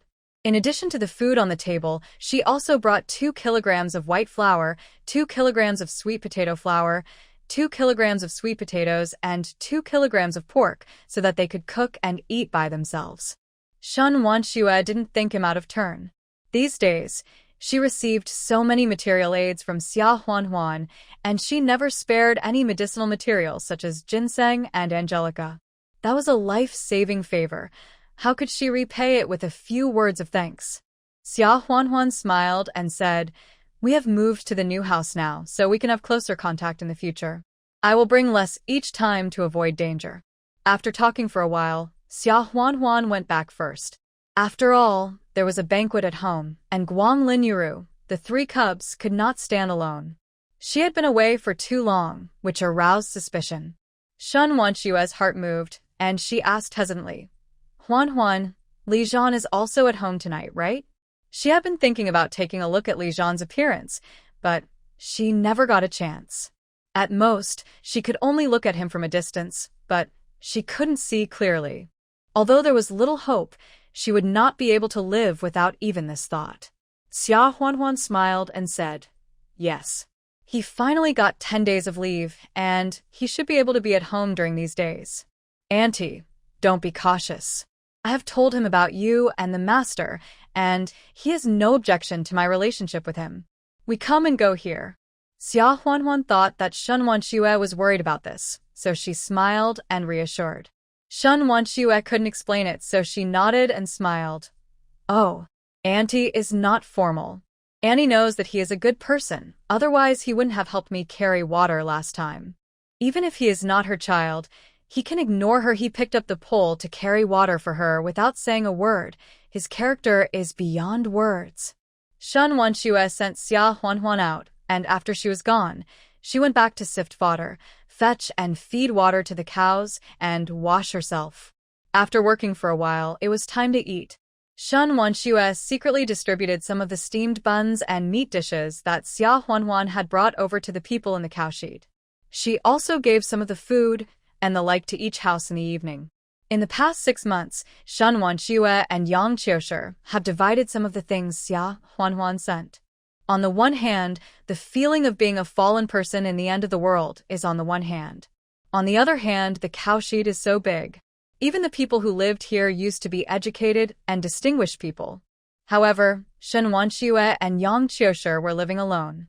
As time went by, it was difficult to keep apart. People are not jealous, but feel dirty. This is the most basic human nature. Don't test human nature. This is what Shen Wanxue and Yang Qiushi have learned after living for most of their lives. Only when everyone benefits and there is no other better solution can the secret be kept for a long time. Xia Huan naturally knew these things, but she would not bring too many supplies here because of this, and she still pretended not to know. All the favors here belonged to Shen Wanxue and Yang Qiushi. After working all morning, everyone was in a good mood now that they could eat delicious fried crispy ribs, steamed pork with sweet potato cubes, scrambled eggs, etc., as well as hot beef soup. After dinner, everyone continued to work in the cowshed. At this time, Fu Qingye and a male-educated youth ran to the cowshed and said with a smile to Yang Qiushi and other people in the cowshed, Uncle Yang, we don't have enough firewood for cooking over there. We haven't had time to pick it up yet. Why don't you give us fodder? Let's take some back and use them to light the fire. Although her expression was smiling, anyone could hear the arrogance in her words. With that said, without waiting for the people in the cowshed to respond, he directed the male-educated youth to grab the fodder. A few educated youths were used to doing this kind of thing. Fu Qingye didn't imitate the good ones and imitated the bad ones, so he quickly got mixed up with them, so he thought that this time would be similar to the past. Unexpectedly, this time he was stopped by Yang Qiushi. Yang Qiushi had a strong temper and was impatient. He immediately stood up and stopped the male-educated youth. Hey, you are not allowed to hold me. This fodder is all for feeding cattle. What a shame to light the fire. If you don't have enough firewood, go to the mountain to collect it yourself. How can we come here to get fodder for the cows? The cows still have grass to eat in the summer, but in the winter, they can only eat hay. As for hay, more is cut in the summer, dried and stored, and the other is wheat or corn straw. Normally they would just tolerate it, but this year they bought 2 new calves and there wasn't enough fodder. If they were allowed to waste it, they would be criticized if the cows were not fed well. The other 2 people also stood up and said, That's right. Fu Jiqing, Lu Jiqing, please bear with me. I bought 2 new calves this year. The fodder is really not enough. Fu Qingye couldn't help but frown slightly, but she didn't dare to be too tough. During the wheat harvest and autumn harvest, because she couldn't do the farm work, she thought that the people in the cowshed were here to work, so she asked them to help with some work, but Secretary Zhao, who was passing by, heard her. It taught her a lot. She also wanted to return to the city earlier, so she really didn't dare to make the matter a big deal. More importantly, she knew that Li Zhan was back from vacation these days. If she made a fuss and brought the village cadres over, Li Zhan would definitely misunderstand her. Lu Jiqing, who came with him, became angry and wanted to have a fit, but Fu Qingye stopped him. Fu Qingye said weakly, "No? Then forget it. Let's think of a solution ourselves. Classmate Lu, let's go." However, as soon as she turned her head, her face darkened. These people are so ignorant. Let's see. They will have an easier time in the future. This little episode has passed. When there was no one around, Shen Wanxue walked up to Yang Qiushi and whispered, "Old Yang, you are too impulsive. If she wants to get the fodder, let her get it. Why do you have to stop me? I think this Fu Jiqing is polite on the surface, but his heart is not open, so we should be more careful." Yang Qiushi also regretted it and said, "Oh, I just have a bad temper. Yes, other educated youths can sometimes help us with some work or something, but those few are so lazy that they come here every day to catch the autumn wind and don't even pick up firewood. I hope they won't freeze to death in the winter." Yang Qiushi said. Turn around and asked happily, "Forget about these unhappy things. How is that girl Huan? Does she look okay? She has given birth to 3 little cubs, which is a big drain on the body." Shen Wanxue, he smiled and said, "I think they look pretty good." She also said that it would be difficult to hold the 3 cubs if they cry, but let's secretly go over and take a look at them at night. Yang Qiushi was so happy that he couldn't help but rub his hands, and he was happy again. She was worried again and said with a smile, "Oh, is it really okay for us to go there? Will it be seen by others and affect Huan and her man?" Shen Wanxue said. Huan said that the path is quiet, no? Who knows, it should be fine. After hearing this, Yang Qiushi felt a little relieved and couldn't help but said, "Oh, I have to prepare some gifts for the 3 little ones. I have no wife and no children. Just think of these 3 little ones as my biological grandsons." Shen Wanxue nodded and said with a smile, "Our families are really the same. Both of us have no children.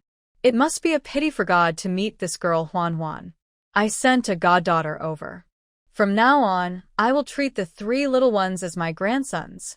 At around 2 o'clock in the afternoon, the people who came to have dinner gradually dispersed at Xia Huan's house. Yan Haotian also left because he had to rush back to the army. Time was so tight that I couldn't go back to Xiajia village to have a look this time. I had to wait until next time. Lin Yuru and a few good women in the village stayed to help clear the dishes, wash the dishes, and wash the pots. Aunt Wu also brought her young daughter-in-law Qin-Chi to stay to help. Seeing that Qin-Chi was pregnant, Xia Huan smiled and said, "It's been 5 months, right? I'll give birth to Qin-Chi next spring." He smiled a little sheepishly. Xia Huan took Qin-Chi aside and refused to let her help. She already knew that Qin-Chi's grandma was Grandma Yao, the wet nurse who used to take care of Shen Wanxue. When she was pregnant in the county, it was all thanks to Qin-Chi and Grandma Yao who came to help Shen Wanxue. Aunt Wu smiled and said, "Your sister-in-law asked you to rest, so you can just rest for a while, just in time to enjoy your sister-in-law's happiness. By next year, let alone the 3 of you, you can give me 2 fat grandsons." Qin-Chi felt even more embarrassed and said shyly, "Mom, let alone triplets. Twins are 1 in 1,000. How can I be as lucky as my sister-in-law?" As they were chatting and laughing, the 3 little kids started crying again, and Xia Huan hurried over to comfort them. Li Zhan was seeing off the guests outside. He came in after hearing this and asked with a smile, "Did you or this time? Or are you hungry?" As he spoke, he clumsily checked the diapers of the 3 kids. Xia Huan wanted to take over and said with a smile, "Look at you, you don't even look like you can do any work. Let me do it." Li Zhan pinched the kid and hid in the air for a while, but the little guy, who was originally crying, started giggling. Li Zhan smiled and said, "Practice makes perfect. I'm rarely home for a few days. Why don't you behave yourself? Otherwise, when these 3 kids grow up, I won't be able to scold them with a stern face and say, 'Your parents raised you with great difficulty,' right?" Xia Huan was so amused that she just let him do what he wanted. Li Zhan took a look and found that they had indeed pooped. He did not feel disgusted and simply got some hot water, wiped the 3 kids clean, washed their butts, and put on new diapers. When the three kids felt comfortable, they lay on the bed and twisted around hard. Unfortunately, they had not yet learned how to turn over, and using their hands and feet was of no avail. However, these three little ones are still very well behaved. They usually cry for a reason, either because they have peed or pooped, or because they are hungry, or because they bump into each other and accidentally hurt themselves. Anyway, Xia Huanhuan stopped crying after being held and rocked a few times. She is quite easy to take care of. Xia Huanhuan smiled and said, "By the way, you can make a small bed for them at home, the kind with railings so they can sleep when they are a little older. The children are still young and sleep with her at night. She is still worried that she will accidentally roll over and crush them." Another point is that Xiaowen, Xiaowu, and Beibei are now sleeping with Lin Yuru. Although the three of them are brothers and sisters now, they're still young after all. Xiaowu celebrated his 5th birthday in the fall, and Beibei will celebrate his 4th birthday in another month. After giving birth to the 3 little cubs, she has never slept with them. Children are sensitive, and she is afraid that they will feel sad and feel neglected. So she thought that even if she takes care of one of them later, she would take turns to sleep with them. Li Zhan smiled and said, "Okay. I will go to the mountain to cut some trees tomorrow to do it." Xia Huanhuan also told Li Zhan that she invited Shen Wanxue and Yang Qiushi to come over in the evening. Li Zhan did not hesitate at all and smiled. "Well, there is still wild boar meat left at home. Cook a few more dishes tonight. We haven't thanked Aunt Shin for the tiger head boots she made for our kids last time. And the matter of your 3rd child, if Master Yang hadn't diagnosed it early, we wouldn't have been caught off guard." Seeing that Li Zhan had no grudges in his heart, Xia Huanhuan couldn't help but admire his character. She knew that Shen Wanxue, Yang Qiushi, and others would see the moon in the future, so she was not afraid of getting involved with them and helping them. Moreover, no matter what, she was just a peasant woman. Even if she was found to be close to them, she had nothing to lose. But Li Zhan was different. He couldn't predict the future, and with his identity and situation, if he deviated a little, he would make a mistake and be implicated. In such a situation, he could still have no grudges against Shen Wanxue and Yang Qiushi, and did not stop his wife from interacting with them. Xia Huanhuan asked herself if she was in the same situation as Li Zhan, she couldn't do this. Xia Huanhuan smiled and said, "I have already sent some to them at noon. I have just cooked the remaining pig's trotters with soybeans. They are just soft and tasty in the evening. I will stir-fry a few more dishes and it will be almost done." Li Zhan smiled and said, "My wife is really capable." Xia Huanhuan found that this man is really good at coaxing people. But he is not just coaxing people. Every single thing he does is really pampering people. Being with him, I feel very at ease. I didn't expect that after traveling through time and arranged marriage, I could actually meet such a man. The two let Lin Yuru, Xiaowen, Xiaowu, and Beibei take care of the 3 younger ones in the house, and then went out to clean up. It was not until the evening that they were done. Xia Huanhuan started to cook. The winter bamboo shoots were freshly dug and fried with rabbit meat. Steamed pork with rice flour was also delicious, so she made a dish of it. Another one was scrambled eggs. There was also stewed pig's trotters with soybeans and a chicken soup with wolfberry and wild mushrooms. Strictly speaking, it was the first time for Shen Wanxue and Yang Qiushi to come to the house, but Xia Huanhuan was afraid that they would be more reserved if the food was too sumptuous, so she only had these few dishes and some multi-grain steamed buns. In the evening, Shen Wanxue and Yang Qiushi really came along the path. Xia Huanhuan had also made advance arrangements with Xia Shuangshan and Lin Yuru, so the family kept quiet. After closing the big and small doors, Xia Huanhuan introduced them to each other. Xiaowen often went there to deliver things, so Shen Wanxue and Yang Qiushi both knew him. Xiaowu and Beibei had rarely met. Shen Wanxue also brought gifts for Xiaowen, Xiaowu, and Beibei, a talisman for each of them. However, the talisman contained a thin gold sheet with auspicious patterns engraved on it. Xia Huanhuan discovered this after Shen Wanxue left, and knew that Shen Wanxue really wanted to give it to the 3 little ones, so she did not return it, but put the gold sheet into the space, and gave it to them when they grew up, and let them carry the talisman with them. Shen Wanxue's eyes were always on Li Zhan. Like, he really looked like Shenbong when he was young. But she couldn't be sure. She had been asking around for years, and she only knew that after the flood in Ligia village, the surviving families all fled to this county, but she couldn't find out any more specific places. When she went to the countryside, she was glad that she was in this area and could take her time to inquire. It's a pity that after so long, I still have no clue. As for similarities, there are many similar people in the world. How could it be such a coincidence that she met them so easily? The most important thing is that she didn't dare to ask too blatantly. In her current situation, even if Zhan is really her son, she cannot recognize him, otherwise she will harm him. When Xia Huanhuan saw Shan Wanxue looking at Zhan with blurred eyes, he just thought she was thinking of her long-lost son, so she went into the back room, took out the 3 cubs, and showed them to Shan Wanxue and Yang Qiushi. Shan Wanxue came back to her senses, quickly covered up her gaff, took one of the cubs, looked at the cub with a loving smile on her face.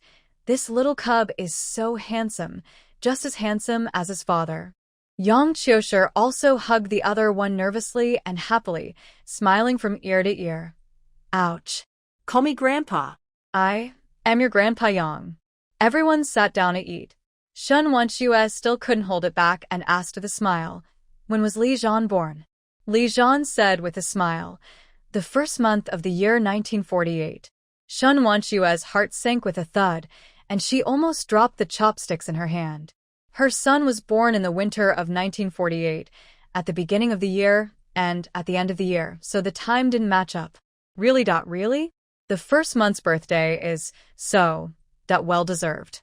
Shan Wanxue looked pale and forced a smile, not daring to ask any more questions. Everyone said some common things again. Seeing that it was getting late, I was also afraid that Shan Wanxue and Yang Qiushi would go back too late. If someone found out that they were not there, they would break up due to something unclear. Shan Wanxue took out 3 small longevity locks made of pure gold, which were for the 3 little ones. Xia Huanhuan was about to refuse, but Shan Wanxue smiled and said, "It's just something to ward off evil spirits for the children. As the old saying goes, it doesn't matter if you bring jade or gold. Did you and Zhan have one at home when they were young?" Xia Huanhuan, and after listening to Shan Wanxue's question, Zhan shook his head and said with a smile, "No, so there is such a thing? In rural areas, it is difficult to even have enough food. Not to mention jade, you can give your child a pure gold. The small longevity lock is something that only wealthy people can do." Xia Huanhuan felt vaguely strange. Ordinarily, Shan Wanxue couldn't be the one to ask such embarrassing questions out of the blue just because she gave the 3 little ones pure gold longevity locks. But why did she ask her and Zhan like this? Shan Wanxue saw Zhan shaking his head, and his eyes became increasingly sad. She was the only daughter of the Shen family, so her parents passed it on to her. She gave the Feng Pei to Xia Huanhuan a few days ago, but the Long Pei was given to her son when she fostered her that year. Body. But now that Zhan listened to her question, he didn't show anything strange at all. He shook his head and said no. It was obvious that he had never seen this dragon jade pendant before. Or it was the wrong person she had entrusted back then. The family kept the jade pendant secret and never gave it to her son. But other details were not consistent. Just because Zhan looked like her husband, does this mean that he must be recognized as a son? Moreover, he cannot recognize his current identity. Shan Wanxue suppressed her emotions and said with a smile, "It's okay if you don't have any. These small things are just a few blessings from the elders to the younger ones. You should treat them as if they are part of my heart. If you cannot refuse your subordinates, I will feel at ease." Yes. Zhan originally thought the item was too valuable and wanted to refuse it, but after hearing Shan Wanxue's words, he had no choice but to accept it.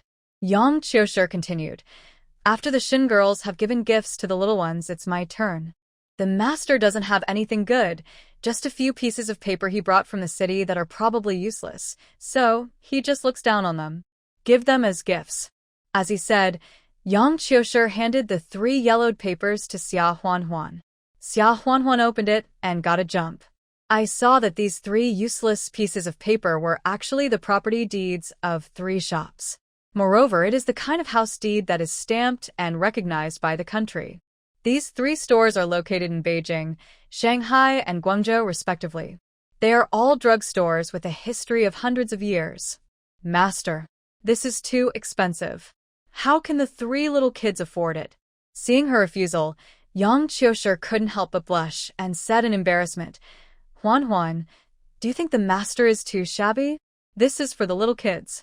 Isn't that why you refuse to accept the gift? If you refuse to accept it, then the master will no longer have the dignity to be a master. After hearing this, Xia Huan shook his head anxiously. Master, I definitely didn't say anything like this. The idea. This is too expensive. She knows the future direction better than anyone at this moment. Looking at the addresses recorded on them, these 3 stores are all drugstores in prime locations in various cities. Although now, after being taken away, they were no longer considered the property of the Yang family. These 3 pieces of paper were nothing more than waste paper.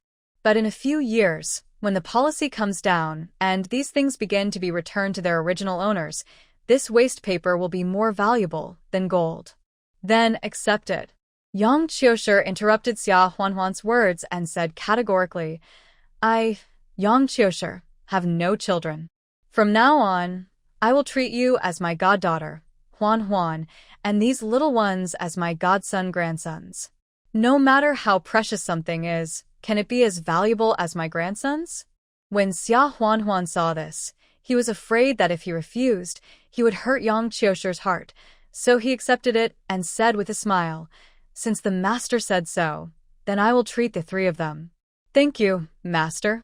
There are still a few years left before these waste papers become treasures. She will keep them for now and talk about it later.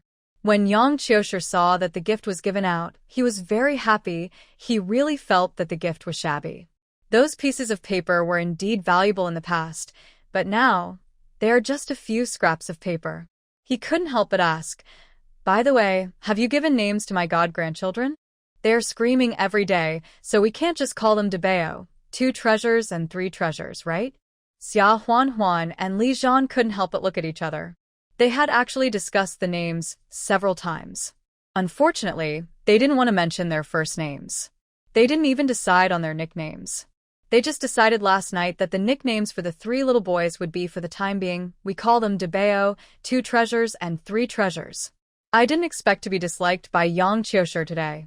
Shen Wanxue couldn't help laughing after hearing this and said, If it is called that, it should be called 4 treasures, 5 treasures, and 6 treasures. After all, they have 3 brothers and sisters above them. Yang Qiushi shook his head. Is it so casual? Xia Huan. Li Zhan. Xia Huan smiled and said, Li Zhan and I are still worried about choosing a name. How about Master and Anne take a look and help us come up with ideas? After hearing this, Shen Wanxue immediately declined. How can this be done? How can we give such an important name to a child? It's better for the parents to choose it. Xia Huan rolled her eyes at Li Zhan and said, We really can't think of a suitable one. Li Zhan thought of a few. No. Weigua means founding the country, or aiding Korea, aiding Vietnam, etc. It doesn't sound bad, but you can find several people with the same name in the village. Auntie, Master, you are knowledgeable. Please help us think about it. After hearing this, Shen Wanxue and Yang Qiushi looked at each other and said with a smile, Okay, let's help you think about it. You can decide whether to use it or not. After that, the 2 of them followed the path they came from. Went back. Here, Xia Huan and Li Zhan coaxed their 3 little ones to sleep, but they were still woken up several times during the night, feeding, changing diapers, putting them to sleep, etc. They were so exhausted that no one could stand up to them early the next morning. 2 dark circles under the eyes. Now Lin Yuru, Xiaowen, Xiaowu, and Bebe sleep in the west room of the main house. Xia Shuangshan sometimes sleeps here, but most of the time he stays in Xiajiakan. After all, Lin Yuru can be said to help take care of his daughter and 3 grandchildren. If he even lives in his daughter's house, there will definitely be gossip in and outside the village. Xia Shuangshan stubbornly refused to live here forever, so Xia Huanhuan had no choice but to let him go. Lin Yu got up several times at night and wanted to come over to help comfort the child, but Li Zhan persuaded her to go back. Mom, I'm at home these days. Huan and I can take care of each other. Don't get up in the middle of the night and come over here to help. Take a few days off. When I leave, you will have to work hard. After several attempts, Lin Yu had no choice but to agree. The next day, Li Zhan went into the mountains to cut down some bamboos, pulled them back, split them, and made a small bamboo bed for the 3 little boys. The bamboos were erected around them to make small railings, and the edges were smoothed. There are no burrs to prevent the burrs from getting stuck into the flesh when the little ones touch them. After it was built, Xia Huanhuan was not worried. She put thick quilts inside and a knitted mesh around it to prevent them from bumping into each other or accidentally rolling down the gaps. Xia Huanhuan asked Li Zhan to carve the remaining bamboo pieces into the shapes of various simple small animals, string them through ropes to make wind chimes, and hang them above the crib. The 3 little ones officially moved into the bamboo bed that night. The 3 little ones were attracted by the wind chimes above their heads that moved around when the wind blew, and sometimes collided with each other to make a crisp sound. They even cried less often. Quite a few. Li Zhan was looking forward to going to bed at night. These 3 little boys are definitely worthy of the name of bed bullies. They are not very big, and they sleep side by side. They take up half of the bed. He and Xia Huanhuan occupy the other half. That's it. They have to be careful when turning over in the middle of the night for fear. Press until you touch them. It's fine now. They went to sleep in their own little beds. Then he and his wife could. Unfortunately, not long after they were happy, Bebe had already hugged his own little pillow and ran into the house happily. Mom, Bebe can sleep with Mommy tonight, Bebe said in a sweet voice. She had already moved a small stool to the bedside and climbed onto the bed clumsily using her hands and feet, and was still happily rolled on the bed several times. Li Zhan. Doesn't he just want to sleep with his wife in his arms? Why is it so difficult? Xiao Cheng Yaojin came out one by one. However, seeing Bebe's happy appearance, Li Zhan couldn't bear to drive Xiao Cheng Yaojin away. Xia Huanhuan was pregnant. After she was a month old, Xia Wen and the others began to sleep with Lin Yu or Xia Shuangshan, and they never cried once. After the birth of the 3 younger brothers, they have never been jealous. Huanhuan finally arranged it. When he took them to sleep, the little ones showed the joy of children. What else could he say? He had to sacrifice his own fortunately. 2 days later, Shen Wanxue and Yang Qiushi came over again at night. The 2 of them hugged the 3 cubs with infinite affection and teased them for a while, then smiled and said, Lao Yang and I discussed it and thought that the child was born in the winter, the cold was heavy, and it snowed that day, so the name would be like that. To add some fire, and also take the idea that a single spark can start a prairie fire, I chose 3 words with fire or sun. You can see if it works. After Shen Wanxue finished speaking, Yang Qiushi continued. These 3. The characters are Yen, Yi, and Yao. If you add a star in the middle, they are called Li Xingyan, Li Xingya, and Li Xingyao. What do you think? Xia Huanhuan and Li Zhan looked at each other. Xia Huanhuan really likes these names. A single spark can start a prairie fire, which has a good meaning. Li Zhan also smiled and nodded, saying, It's good, I like them all. Xia Huanhuan held the 3rd of the triplets in his arms, while Shen Wanxue and Yang Qiushi held the other 2. Xia Huanhuan lowered his head and smiled at the 3 little ones who were still ignorant. Xingyan, Xingya, Xingyao, please thank Grandma Shen and Grandpa Yang for giving you such nice names. From now on, you will be the 3 little sparks of fire in our family. Several people in the room couldn't help but laugh. The title, Little Fire, is quite appropriate. Isn't a newborn child in every family the little firebrand?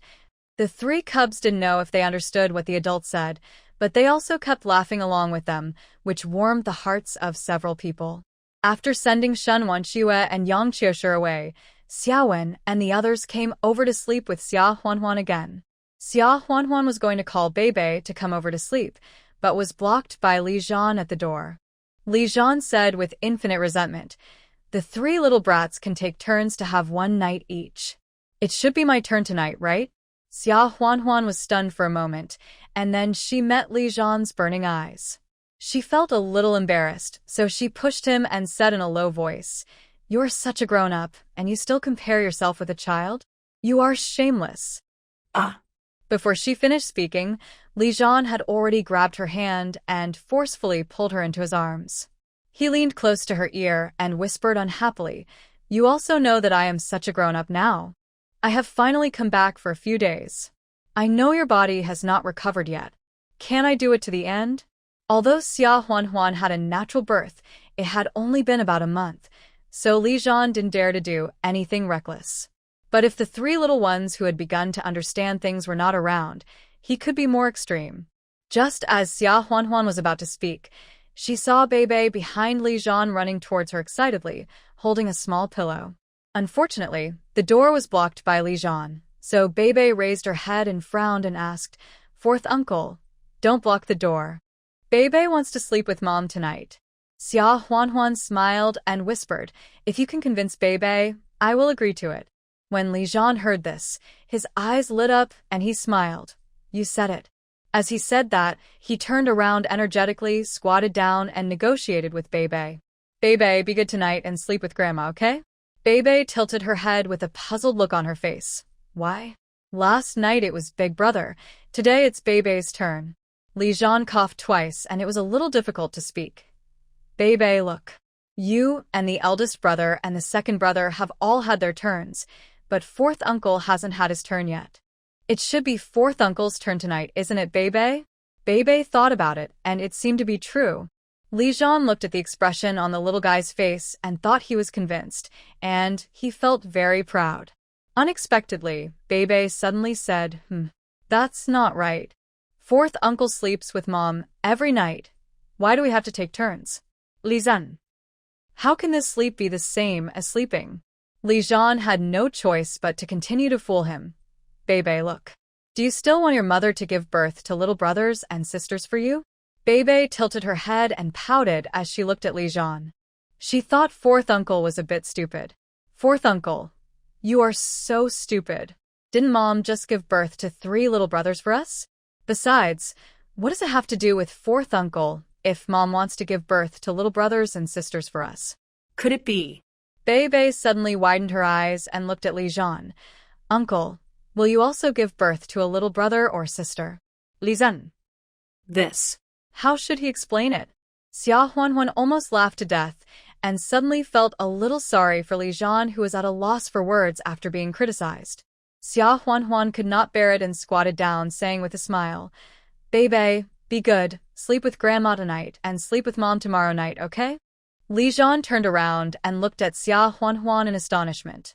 Bebe was a little disappointed, but still nodded sensibly and said, "Then Mommy's words are binding." When Bebe went back with the pillow in her arms, Xia Huanhuan stood up and said, "I'm not doing this to let you." Ah. Before he could finish his words, the door was closed and Li Zhan picked him up and carried him towards the bed. After taking the photos, he had to wait 10 days to get them. Xia Huanhuan asked them to print 3 copies of each photo and then keep one set at home and hang them on the wall in a glass frame. She would also send one set to Li Zhan and keep another set as a backup in her space. However, the negatives should be kept well so that you can develop the photos again when you want. In that era, taking photos was still a rare thing. A photo was equivalent to 1 or 2 days' salary of a worker who ate commercial grain, and it cost about 2 yuan per photo. In addition, if you wanted to print one more photo, you would have to pay an extra 20 cents. State-owned photo studios don't have the policy of offering discounts for large quantities, so this time I took 6 photos, which cost 12 yuan, and then I had to develop 2 more photos for each photo, which is 40 cents times 6, which comes to 2 yuan and 40 yuan, so a total of 14 yuan and 40 yuan. Xia Huanhuan knew that Lin Yuru would definitely feel sorry for the money, so she paid the money behind Lin Yuru's back and told her that it only cost $5 in total. The whole family left the photo studio and went to a state-owned restaurant for dinner. Lin Yuru was a country woman. Although Xia Huanhuan had lived here for 2 months while she was waiting for her baby in the county town, It was her first time to eat at a state-owned restaurant. She felt a little sorry for the money and secretly asked Xia Huan, for old people like us, a meal would cost a lot of money, right? The photo just now cost 5 yuan. Why don't we take a bullock cart back to the village to eat? Xia Huan smiled and said, Mom, don't worry about the money. With me and Li Zhan, it won't cost much. Besides, the ox cart is slow, and it will take an hour or two to get home from the county town. Adults can bear it, but how can the kids bear to be hungry? After hearing this, Lin Yuru had no choice but to give up. She thought of the spacious house in Tunghua Lane and couldn't help missing it, alas. It's too early to go to the house in Tunghua Lane. Otherwise, we can go there at noon and cook our own meals there. Isn't it cheaper than eating in a state-owned restaurant? Xia Huan has the key to the house in Tunghua Lane with her, so she can go there if she wants. But she was afraid that Li Zhan would ask about the house again. She had told Lin Yuru before that she asked Li Zhan's comrades to help rent the house, so it was cheap. If Lin Yuru let it slip and her statements didn't match, which would arouse Li Zhan's suspicion, it would be difficult to explain. So she quickly pulled Lin Yuru into the hotel and evaded the question. During this period, Xia Huan had also considered whether she should mention it to Li Zhan and say that she wanted to buy the house in Tunghua Lane. But firstly, she had an excuse to live in the county town during the period of waiting for the birth of her baby. Now there was no need to buy a house in the county town. She couldn't tell him that she was reselling materials in the county town, right? Moreover, she still had a rural household registration. She needed a letter of introduction to come to the county town, not to mention buying a house and running back and forth. It was simply unrealistic. Secondly, even if Li Zhan agreed without asking any questions, where would the money for buying the house come from? Wouldn't he have to figure it out? Instead, it puts pressure on him. Or He would tell Li Zhan everything, including that he had space and unlimited supplies, and that he had bought this house a long time ago. In fact, think about it. She and Li Zhan already had a child, and she also wanted to spend her whole life with Li Zhan, but she couldn't make up her mind to really tell Li Zhan about the matter of the space. Therefore, I decided to keep it a secret for the time being. After entering the restaurant, Li Zhan asked first if there was Crucian carp and tofu soup, which almost choked Xia Huan, who was drinking water. The waiter said yes, so I ordered that first and also ordered 4 happiness meatballs, Beijing-style shredded pork, sweet and sour spare ribs, pancakes, and millet porridge. Soon all the dishes were served. Xiaowen, Xiaowu, and Bebe liked the sweet and sour pork ribs the most, and their mouths were covered with grease. The 3 younger ones saw everyone at the table eating, and they watched curiously. Then they stretched out their little hands to ask for food anxiously, but they didn't cry if they weren't given any. After all, they were not old enough to eat complimentary foods yet. They were just curious and wanted to put everything in their mouths to taste it. Li Zhan, Xia Huan, and Lin Yuru took turns holding the 3 kids, allowing the other one to eat, and then they would switch. It was quite tiring to eat a meal. After dinner, the family headed home. On the way, Li Zhan saw a state-owned grocery store selling sugar-roasted chestnuts, so he stopped the ox cart and asked Xia Huan and the others to wait for a while. After saying that, he went to the state-owned grocery store, bought 2 pounds of sugar-roasted chestnuts, wrapped them in 2 bags with old newspaper, and brought them back. Xia Huan took it and looked at it. She remembered that when she was looking for chestnuts under the chestnut tree on the mountain yesterday, Li Zhan saw it all. He probably guessed that she wanted to eat some, so he stopped the car to buy some. She couldn't help feeling sweet in her heart, but she said something complaining.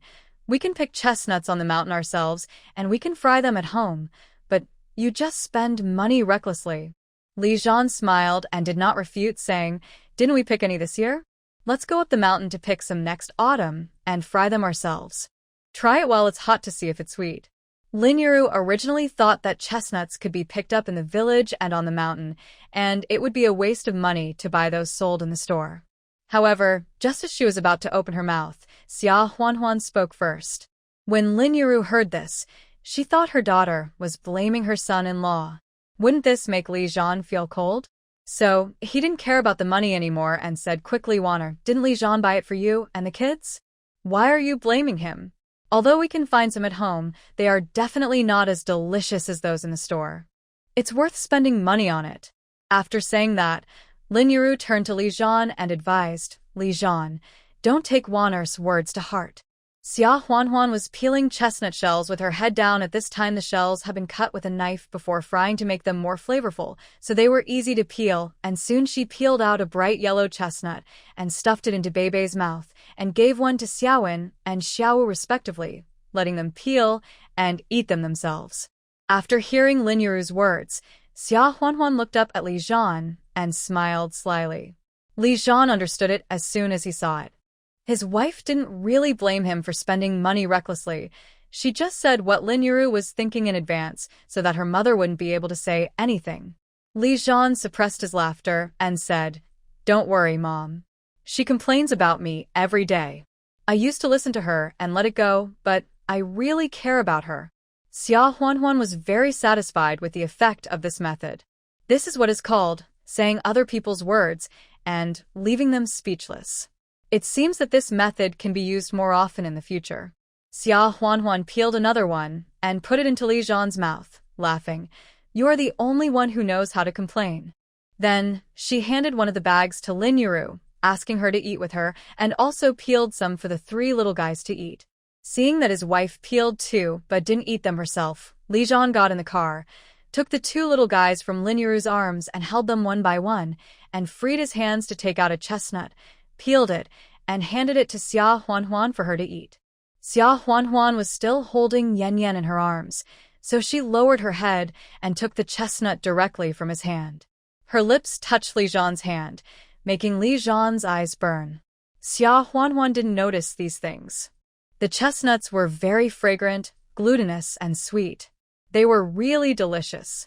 When the triplets saw that everyone started eating again, they opened their eyes wide, turned their heads to look at this and that, and were so anxious to grab them.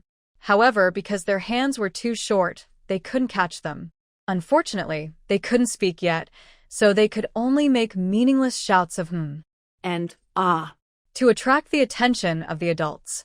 Seeing how anxious they were, Xia Huanhuan peeled the chestnuts and put them to their mouths. When the three little ones saw it, they quickly stretched their necks and opened their mouths. They didn't even have milk teeth yet, so it was impossible for them to eat. They just touched it with their lips and licked it with their tongues to taste it. Even so, it tasted sweet, and the three little ones were so happy that they danced with joy, and their little faces were smiling like 3 flowers. In the next few days, Li Zhan was still busy. Just like last winter, I went to the town to buy a truckload of loose coal, dug some yellow clay from the fields, mixed it with water and loose coal, and then pressed it into honeycomb coal using a mold. This year, because there were 3 coal stoves to burn coal, I bought a lot more, and it took most of the day to make honeycomb coal. Then I went hunting in the mountains. I didn't catch any big prey like wild boars, but I did catch a wild roe deer. I made the meat into bacon and sausages, which is enough to eat until the new year. I fried the offal and other things directly. I also cut down a dead tree in the mountains and dragged it home. I cut it into small firewood strips and placed them high in the shed built in the yard, which was enough for heating and cooking in winter. Even so, Li Zhan still felt that he was not well prepared and wanted to go hunting in the mountains, but was stopped by Xia Huanhuan. "There's enough food at home. Even if it's not enough, you have so many allowances and tickets. I'm not the kind of person who doesn't want to spend them. You are not allowed to go into the mountains for the next 2 days." They were together more often than they were apart. It was not easy for them to come back for more than 10 days, but they hadn't had a good talk yet. Li Zhan had no choice but to give up and said with a smile, "Okay. I'll stay at home to take care of us kids for the remaining few days." As a result, the next day, Lulan took the opportunity when Li Zhan was at home and ran over. When Xia Huanhuan saw her enter the door, she thought that she was Li Zhan's mother after all, so it was not easy to chase her out. So she carried Yebao and Yaobao into the house, leaving Li Zhan holding Yanbao outside to talk to Lulan. Lulan's life with her second son and his wife was not easy, so she came up with the idea of living with a 4th room and letting Li Zhan take care of her in her old age. "Zhaner, I've been looking for you all day, but couldn't find you. Today you're finally home. Who are you holding?" The eldest, the second, or the third child? Let Grandma hold him for a while. Li Zhan shifted his body, let go of Lu Lan's hand, and smiled faintly. Mom, these kids are shy. They will cry loudly unless their mom and I hold them. Once they start crying, no one can stop them. You will be unable to say anything later because of their noise. Lu Lan listened and thought that what she wanted to say was more important. She was not willing to show her favor to Xia Huanhuan, so she took her hand back and said, Zhan, Huanhuan has given birth to 3 big fat boys at once. Although their mother is taking care of them, she is their grandmother after all, right? The grandmother of the 3 little guys is still alive. How can we ask their grandmother to coax them? The gossip in the village is so unpleasant. Mom was thinking, why don't you go to the commune and talk to Secretary Zhao and ask you not to separate from me? I won't follow your second brother and his wife anymore. I will just follow you and Huanhuan. Huanhuan. Your new house is big, so I will move in and help you take care of the baby. As for Huanhuan's mother, if Huanhuan doesn't want her mother to go home, then let her mother live here with her.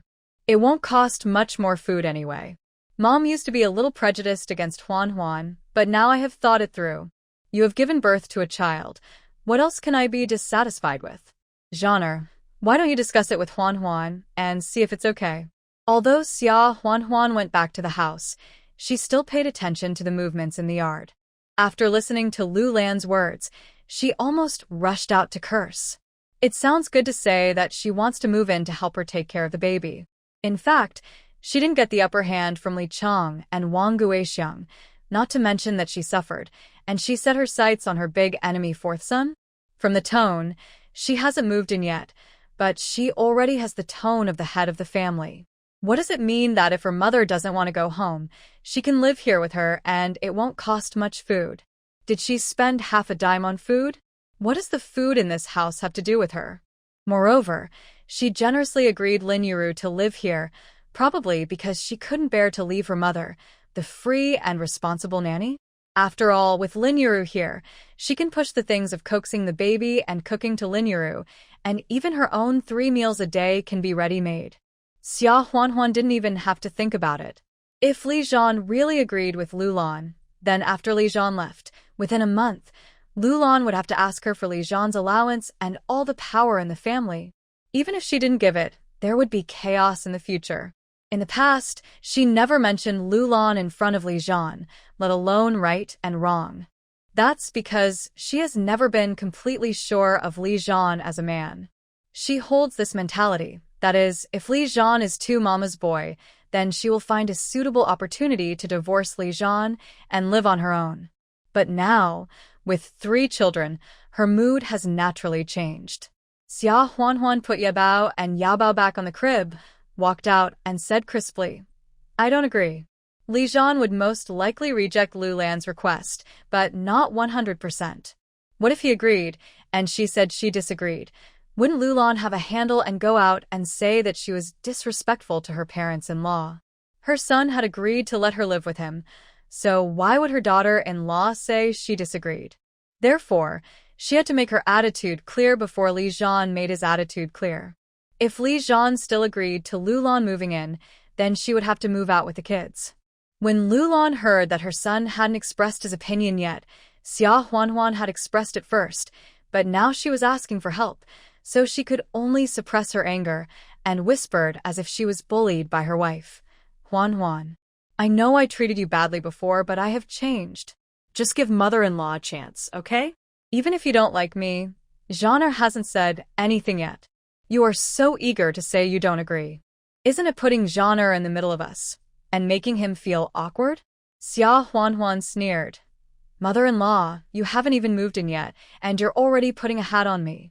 If I move in, I won't become an unforgivable evil daughter-in-law in less than 3 days? I'm putting Li Zhan in a dilemma? How do you know that Li Zhan will agree to let you move in? Is it because you are partial? Or is it because you can't even cook? If you really move in, I'm afraid it won't be you who takes care of our children, but I will have to provide you with food, drink, and defecation in addition to taking care of the children. Lu Lan was so angry that she couldn't hold her face. You. Xia Huanhuan. Don't be shameless. My son hasn't spoken yet.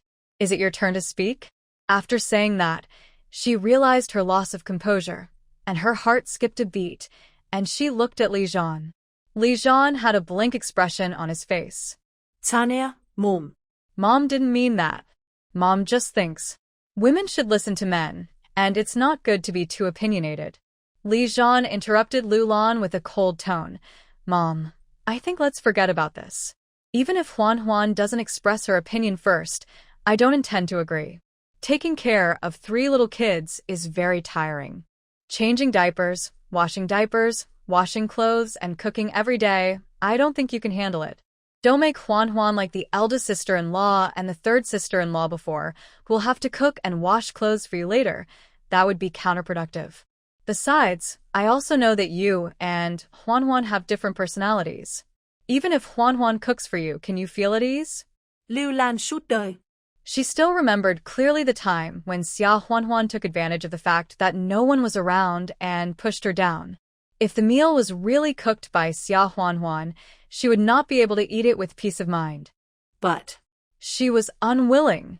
As long as she can get through this door, in time, Zhan's 65 yuan allowance will still be hers.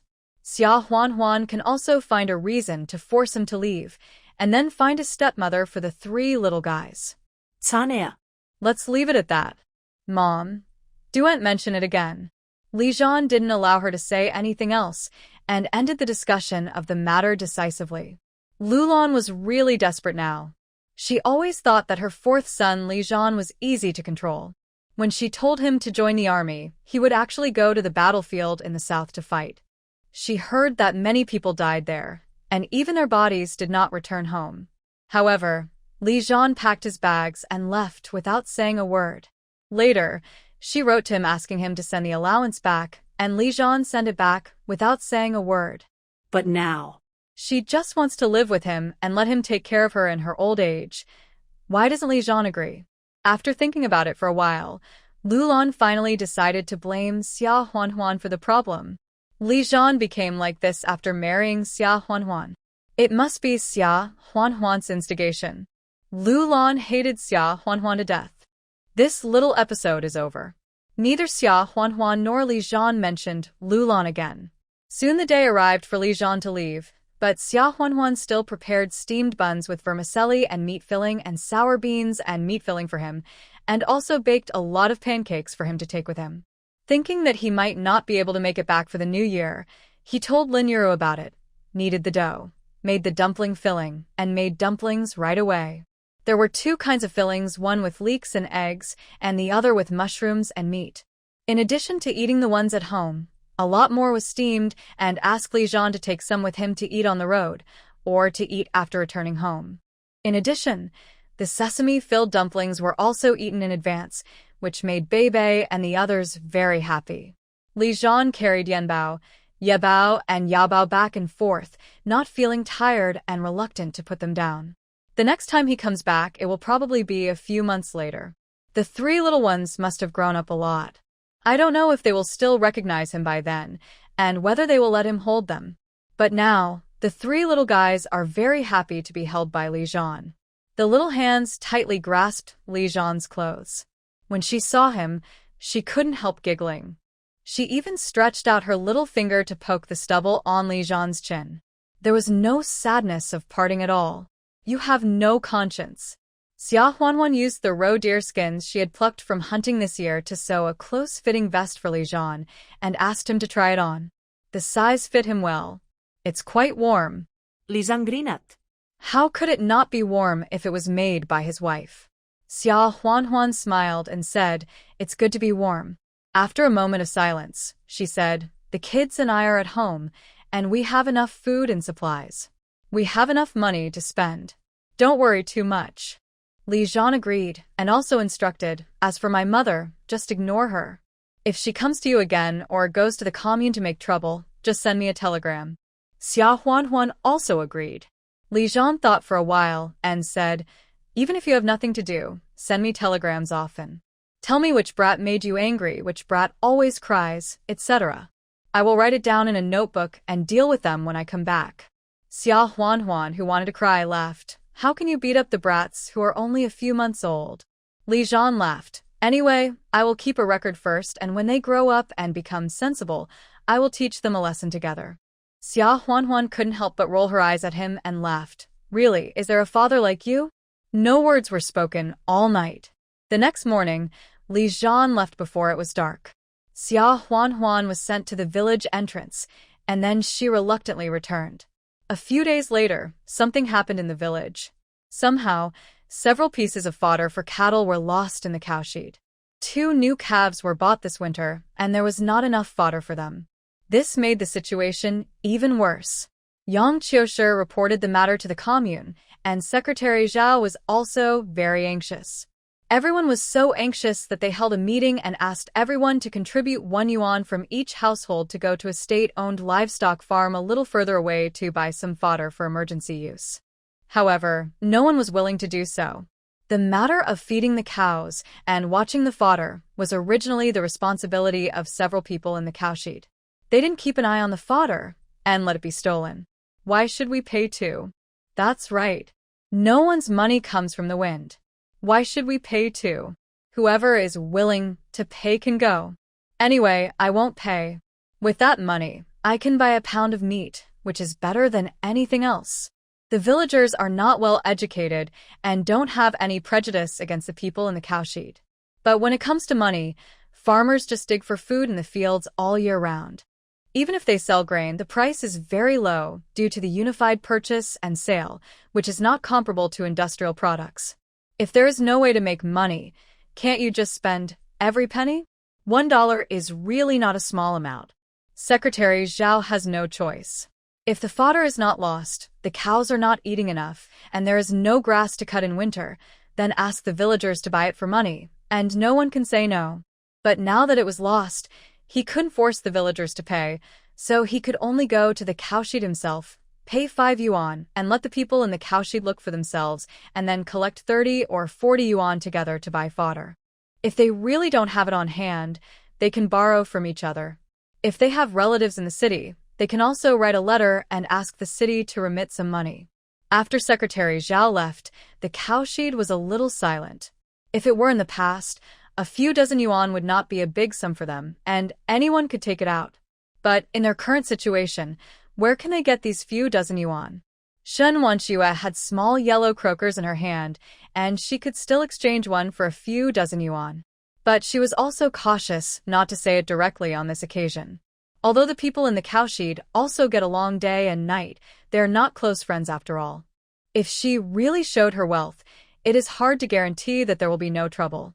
Shen Wanxue planned to wait until night, secretly go to Xia Huanhuan, give the small yellow croaker to Xia Huanhuan, and exchange it with her for a few dozen yuan.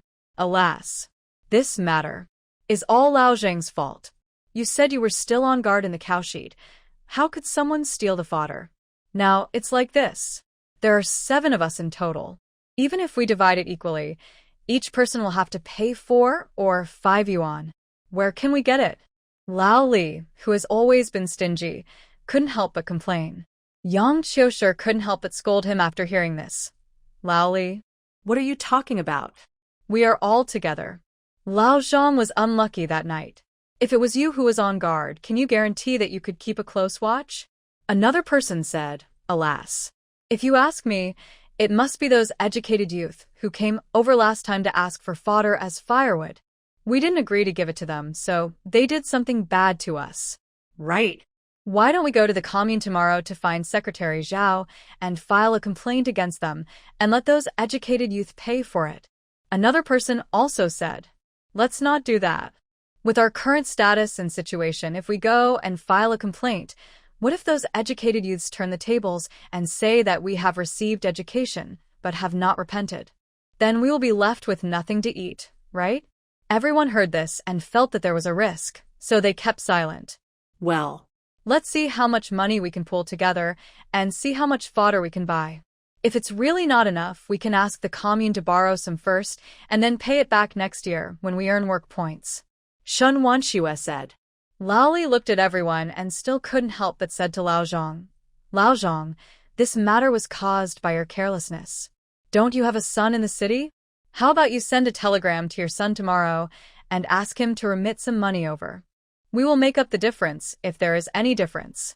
What do you think? Lao Zhang was a loner and introvert. His face turned red at this moment. He looked up at Lao Li and scared Lao Li so much that he thought he was going to hit him. He couldn't help but take 2 steps back and said in a trembling voice, Lao Zhang, why are you glaring at me? Is there anything wrong with what I said?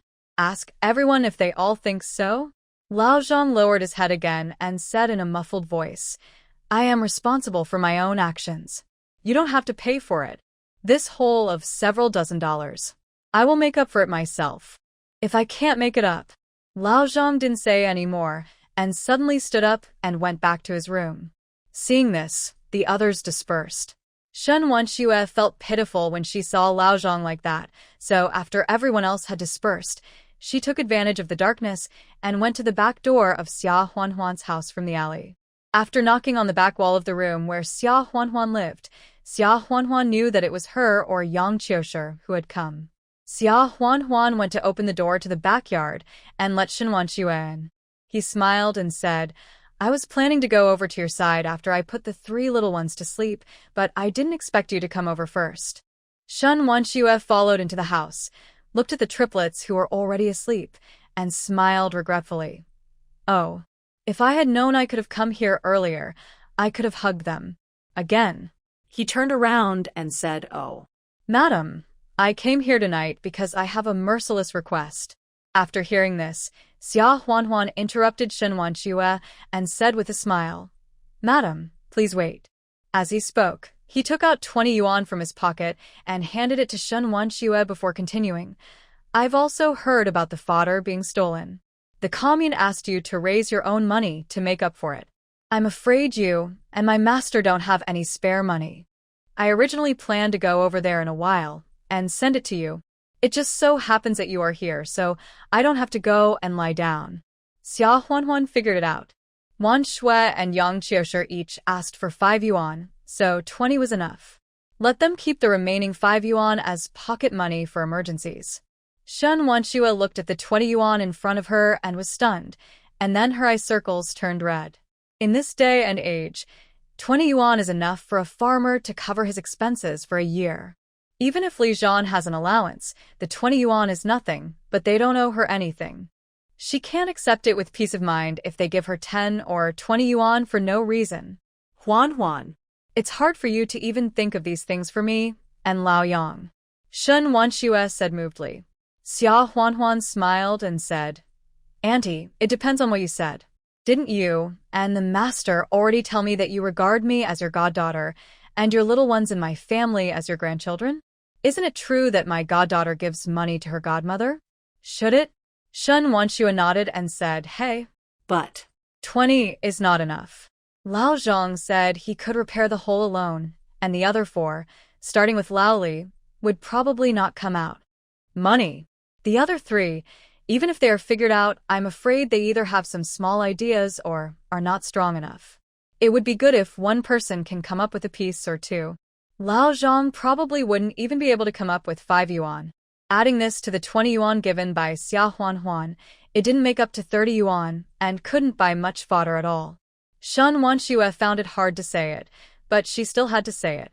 She took out a small yellow croaker wrapped in a handkerchief from her arms and showed it to Xia Huanhuan. Huanhuan, here is a small yellow croaker. Look.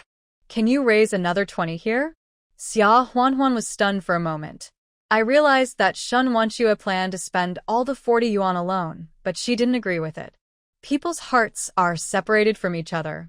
Sometimes, being too kind may not lead to good results. If she really gave Shen Wanxue 40 yuan, how would Shen Wanxue explain where the 40 yuan came from? Xia Huanhuan pushed the little yellow croaker back and said, Mom, it's not that I don't have the 20 yuan, it's just. There are so many people in the bullpen, you can't be the only one to pay, right? You're going to start this time. If something happens in the future, what will they do if they rely on you? If you refuse to help, some people will blame you for not always being kind. Shen Wanxue sighed. In a tone of voice, he said, Huanhuan, I don't understand your concerns. It's just that I just saw what Lao Zhang looked like. Before he came to the countryside, I heard that he was the director of a factory, but he was criticized by his own son. After clearing the line, his son even came forward to approve him. Now, if he sends a telegram to ask his son for money, doesn't that push him into a dead end? I'm afraid something will happen. Help me. Lao Zhang is a good person. During the autumn harvest, he helped me with some farm work. Return it to me after he returns to the city. To the outside world, let him take it out in a few days and just say it was sent to him from home. Xia Huanhuan still felt inappropriate after hearing what Shen Wanxue said. When I was thinking about any other good ideas, there was a knock on the back door again. This time the knocking was so loud that it could be heard even in the house. Lin Yu knew that Shen Wanxue and Yang Qiushi occasionally came back to see the little boy at night, so she didn't say anything about it.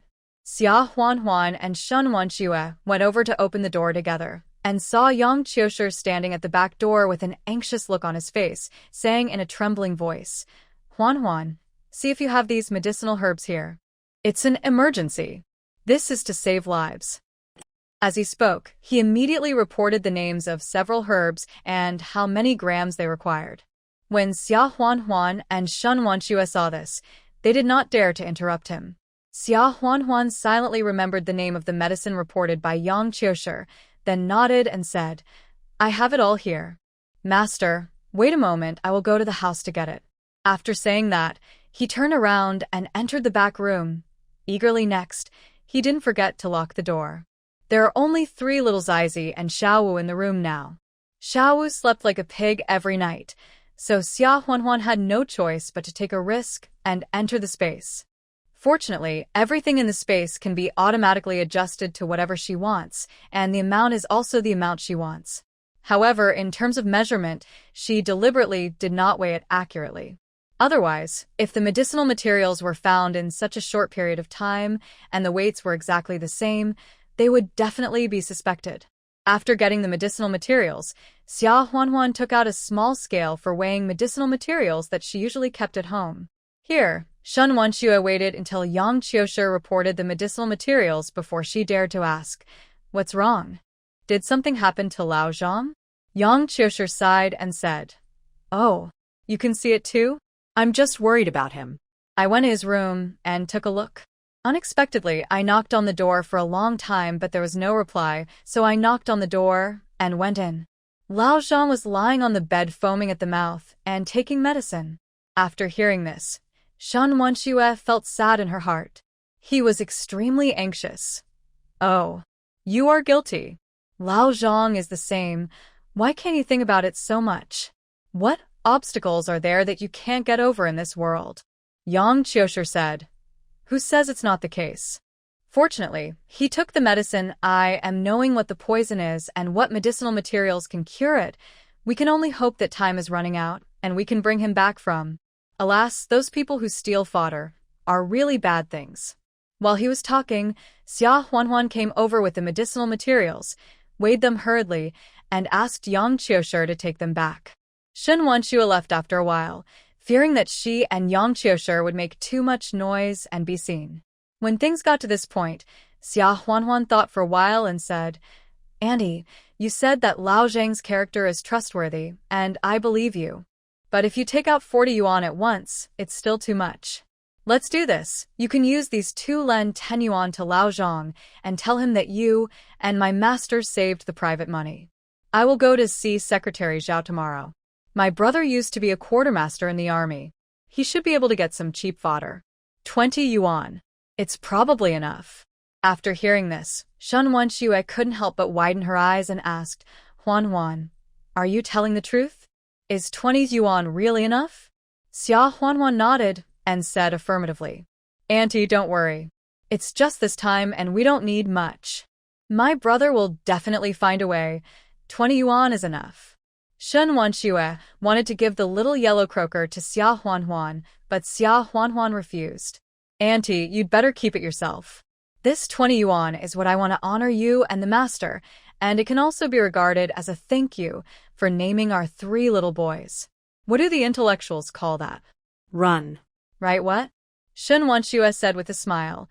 "You know a lot about brushes." Xia Huanhuan said with a smile. "You and my master are both literate. Didn't you learn it by just studying on the sidelines? Shen Wenxue said with a smile.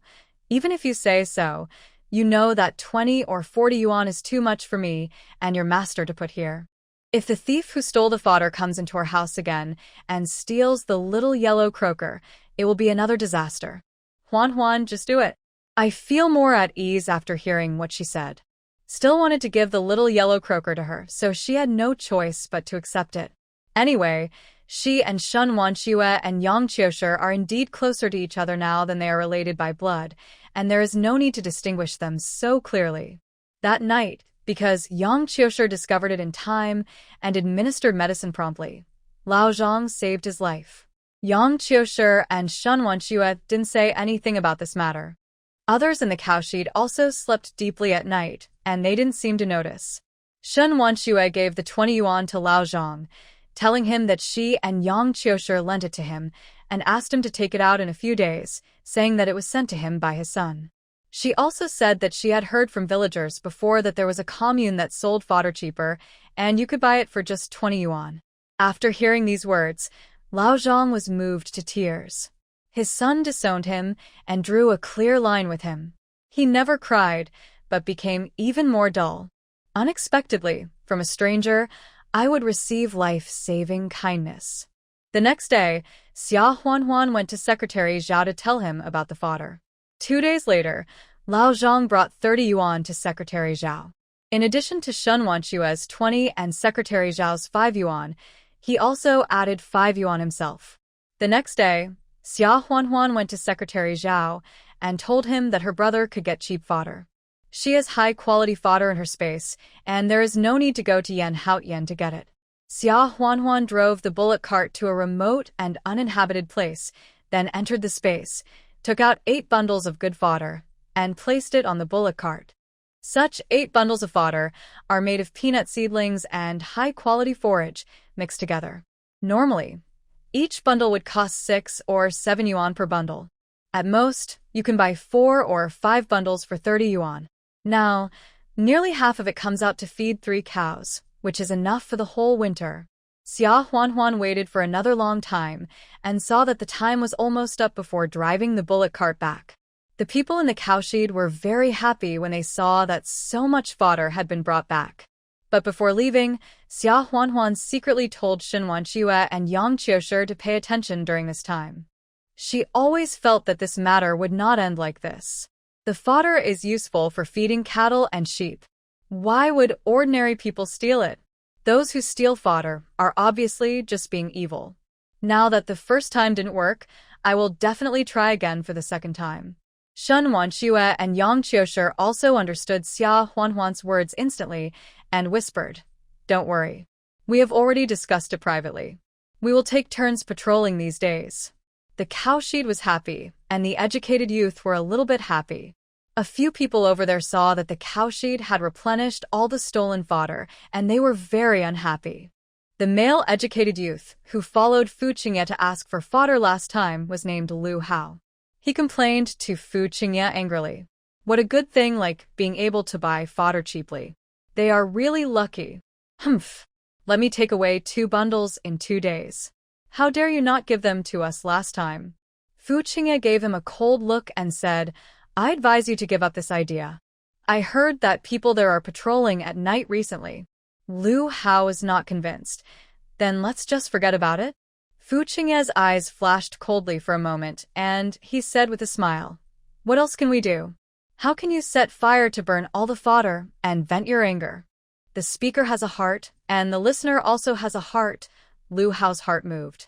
2 days later, the cowshed saw that no one had come to steal it after several days of patrolling, so they relaxed. Lao Li was on patrol that night, so he took a break from his duties and dozed off in the haystack. Lu Hao sneaked over, lit a match, threw it into the dry and flammable haystack, and left. It just so happened that night, when Yang Qiushi got up at night, he saw a fire in the hay shed and hurriedly called for someone. Everyone else in the bullpen was awakened, and quickly got up to put out the fire. Yang Qiushi was alert and found Lu Hao sneaking around nearby. Several people swarmed up and caught Lu Hao, who had set the fire. Fortunately, it was discovered in time. Otherwise, all the stored fodder would have been burned. Not to mention, Laoli was napping in the haystack, and he was afraid that another life would be caused. The township attaches great importance to this matter and must deal with Lu Hao strictly. Speaking of which, troubles are always happening in the educated youth spots here. In just over a year, 4 or 5 educated youths have committed crimes. Therefore, Lu Hao was punished for attempted arson and had to spend 10 years in prison. When Lu Hao heard this, he was so scared that his legs were weak. He was just playing a prank. Why was he sentenced so harshly?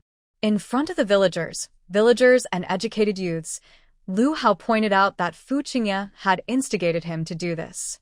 How could Fu Qingye let him succeed in his complaint? He cried and said, "How could I instigate him to do these things? I heard him say that he wanted to do this, and I tried to persuade him to calm down. Leader, my qualifications to return to the city have been approved. I will return to the city in 2 months, so I have no reason to tease him." Lu Hao was so angry that he vomited blood. He pointed at Fu Qingye and shouted vicious. But no one believed him, and he was soon taken away by the police. Xia Huanhuan was a little surprised that Fu Qingye was willing to go back to the city. Later, she thought about it, and it made sense. The few times Li Zhan came back, Fu Qingye didn't come over to show her presence. It was probably because she had caused a big commotion at the gate of the Educated Youth Center that time, and Fu Qingye was afraid that her reputation would be ruined.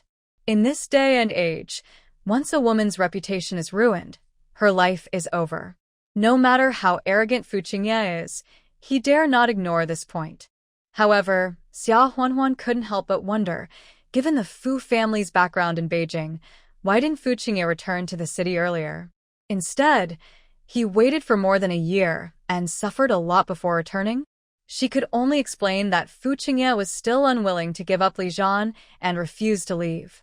In fact, the truth is, just a few days after Fu Qingye came to join the team, she was coldly rejected by Li Zhan, who told her not to get close to him again in the future. At that time, Fu Qingye was indeed unwilling for some time. He thought that as long as he stayed in Li Zhan's village, he could prove that he was willing to follow him to endure hardships, be a farmer, and do farm work. Then, one day, Li Zhan will change his mind, see her good points, and divorce that country woman who arranged his marriage for him. But after going through farm work such as carrying water and sowing seeds in spring, Fu Qingye wanted to return to Beijing as soon as possible. Although this is Li Zhan's hometown, Li Zhan is not at home all year round. What's the point of her staying here? It's better to go back to Beijing. So, Fu Qingye immediately sent a telegram to the Fu family, asking her godfather Fu Weixin to inform the Youth League office and approve her application to return to the city. Unfortunately, a few days later, Fu Weixin sent a telegram to her, telling her that since she had already gone to the countryside, she should stay there forever, just like other educated youth who had gone to the countryside, and only go back after serving the required number of years. Fu Qingye didn't expect that she was fine when she came here, but she couldn't go back. She was so angry that she cried on the spot by the telegram. Unfortunately, no matter how much she cried, she had no other way to go back to the city and could only stay here. Just 2 months ago, she realized that she had been here for almost a year, and her soft and delicate hands were now covered with calluses. If she had to stay here for another year, she would definitely go crazy. So she thought about returning to the city again. This time, she didn't dare to look for her godfather or godgrandfather directly. Her brothers were also ambiguous towards her, so naturally, she would not send them a telegram. She begged the Fu family's nanny, Sun Ma, to help her plead with Fu Weixin. Sun's mother is actually her biological aunt. At that time, Fu Weixin's wife Xiao Wenhui was an expert in agronomy and water conservancy.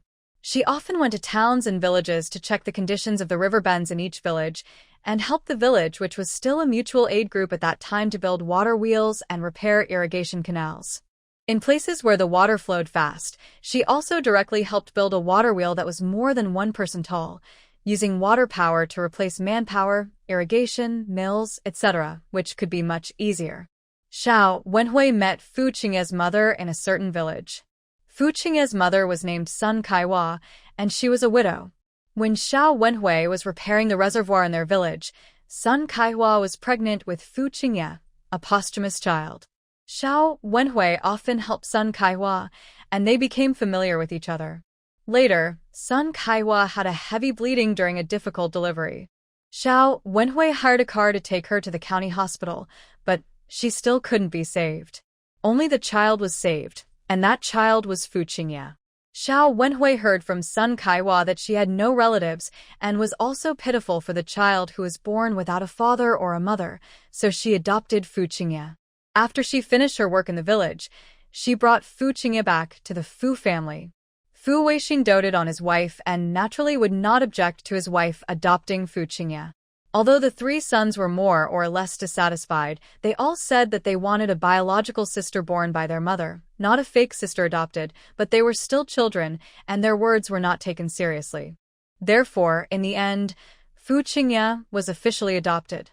Half a year later, Xiao Wenhui was also pregnant. One day, a village woman who looked very similar to Sun Kaihua came and said that Sun Saihua's sister was called Sun Chunhua, Fu Qingye's aunt, that is, Sun Ma.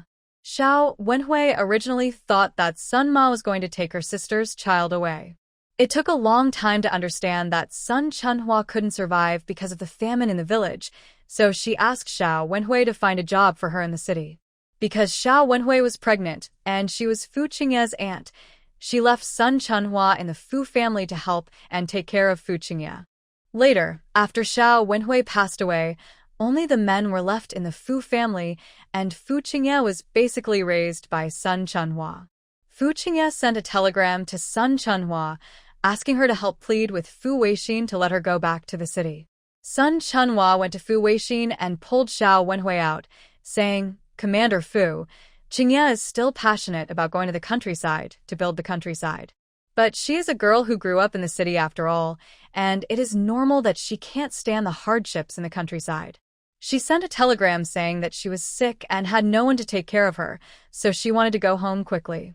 "Commander, I know you have principles and don't want to open a back door for Qingye. But if Sister Wenhui is still alive, she certainly wouldn't want to see Qingye sick and no one to take care of her." Fu Weixin felt uncomfortable when he heard her mention Xiao Wenhui, but thinking that Fu Qingye was adopted by Wenhui, he finally gave in. This is why Fu Qingye was able to return to the city after only 1 year in the countryside. Xia Huanhuan didn't know all this. However, no matter how Fu Qingye got the chance to return to the city, it had nothing to do with her. It would be better for her to go back. If she stays in the village, who knows what trouble she might cause. Lu Hao said that it was Fu Qingye who instigated him to set the fire, although no one believed it. But looking at Fu Qingye's expression, Xia Huanhuan was inclined to believe it. This Fu Qingye is not as pure as she appears to be. It's a pity that Fu Qingye was not caught on the spot like Lu Hao. Lu Hao was arrested by the police, and all the onlookers in the village dispersed. Fu Qingye looked at Xia Huanhuan's background gloomily. Humph. Don't think that she will let Xia Huanhuan go just because she returns to the city. Before returning to the city, she prepared a big gift for Xia Huanhuan. The matter in the cowshed came to an end, and Xia Huanhuan quickly put Fu Qingye's matter behind her. After all, she had 6 little kids to take care of at home. So who was Fu Qingye? Was he worth her even a second's thought? In a few days, it will be Beibei's 4th birthday, and Xia Huanhuan plans to make a cake by herself to celebrate for her. It's the birthdays of the little ones at home, and Xia Huanhuan plans to celebrate them all. Xiaowen's 6th birthday and Xiao's 5th birthday in August and September were both celebrated, so Beibei's birthday naturally had to be celebrated as well. Making cakes is inseparable from milk and eggs after the wheat harvest and farm work such as carrying water and manure. Fu Qingye had no energy left.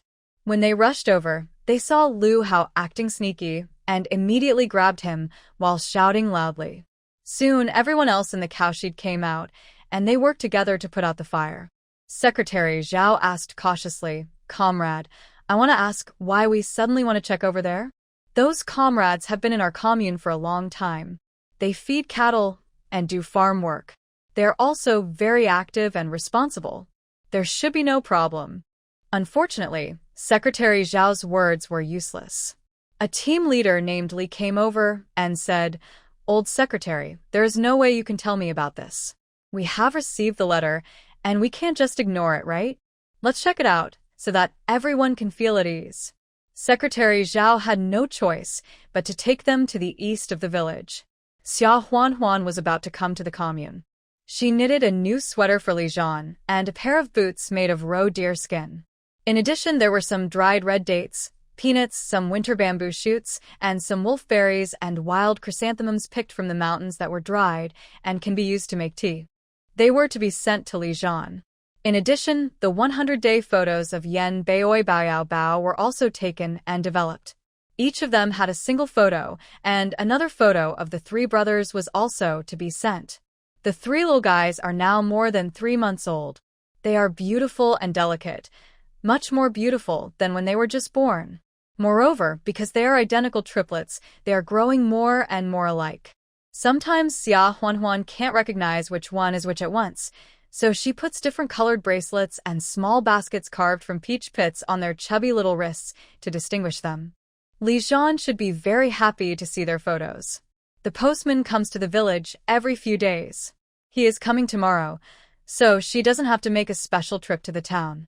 Before she got there, she saw Secretary Zhao leading 5 or 6 people towards a place where Shen Wanxue and Yang Qiushi lived. She thought about it for a while and couldn't help feeling a little anxious. The last time the fodder was stolen, Shen Wanxue had taken out small yellow croakers for her. Moreover, in the past year or so, Shen Wanxue has given her and the little ones at home a lot of jade pendants and gold ornaments. Xia Huanhuan guessed that these things should be kept by Grandma Yao, and Shen Wanxue would ask Grandma Yao to send some when needed. But Xia Huanhuan was still afraid that Shen Wanxue still had some emergency supplies. And Yang Qiushi, Xia Huanhuan knew that he should have a few ancient Chinese medical books, which he loved so much that he was reluctant to lend them to her. He treasured them very much. When Yang Qiushi came out of the city, he didn't take anything else, only these ancient Chinese medical books and the title deed of his family shop, which he secretly sewed into the lining of his clothes and brought out. They must be notified immediately. However, if I rush back home now and go through the small road, I'm afraid I won't be able to make it in time. Xia Huanhuan gritted her teeth and looked around. Seeing that there were no people nearby, she turned to a dead corner between the 2 houses next door and went directly into the space. When she came out again, she had already reached the back wall of the mountain where Shen Wanxue lived.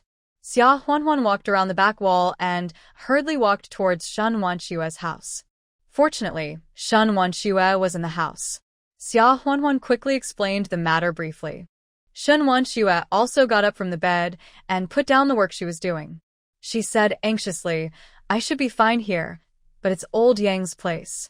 Shen Wanxue and Xia Huanhuan took advantage of the fact that no one was outside and quickly went over to knock on Yang Qiushi's door. Yang Qiushi was also in the room. When he saw Xia Huanhuan coming in broad daylight, he was stunned. After hearing Xia Huanhuan's words, Yang Qiushi broke into a cold sweat and quickly found the things he had brought from home and gathered them together. Xia Huanhuan said, "Master, if you can trust me, just give these to me. I will take them home and put them away. When nothing happens, I will take them back and return them to their original owners." After hearing this, Yang Qiushi did not hesitate at all, and said, "Huanhuan, master, why don't you believe me?" "That's..." Xia Huanhuan smiled and said, "Master, don't worry. I am just a country woman. They have no reason to look for me, right? If they dare to look for me, I dare to yell at you." Although Yang Qiushi was still a little worried, he had no other good idea for the moment.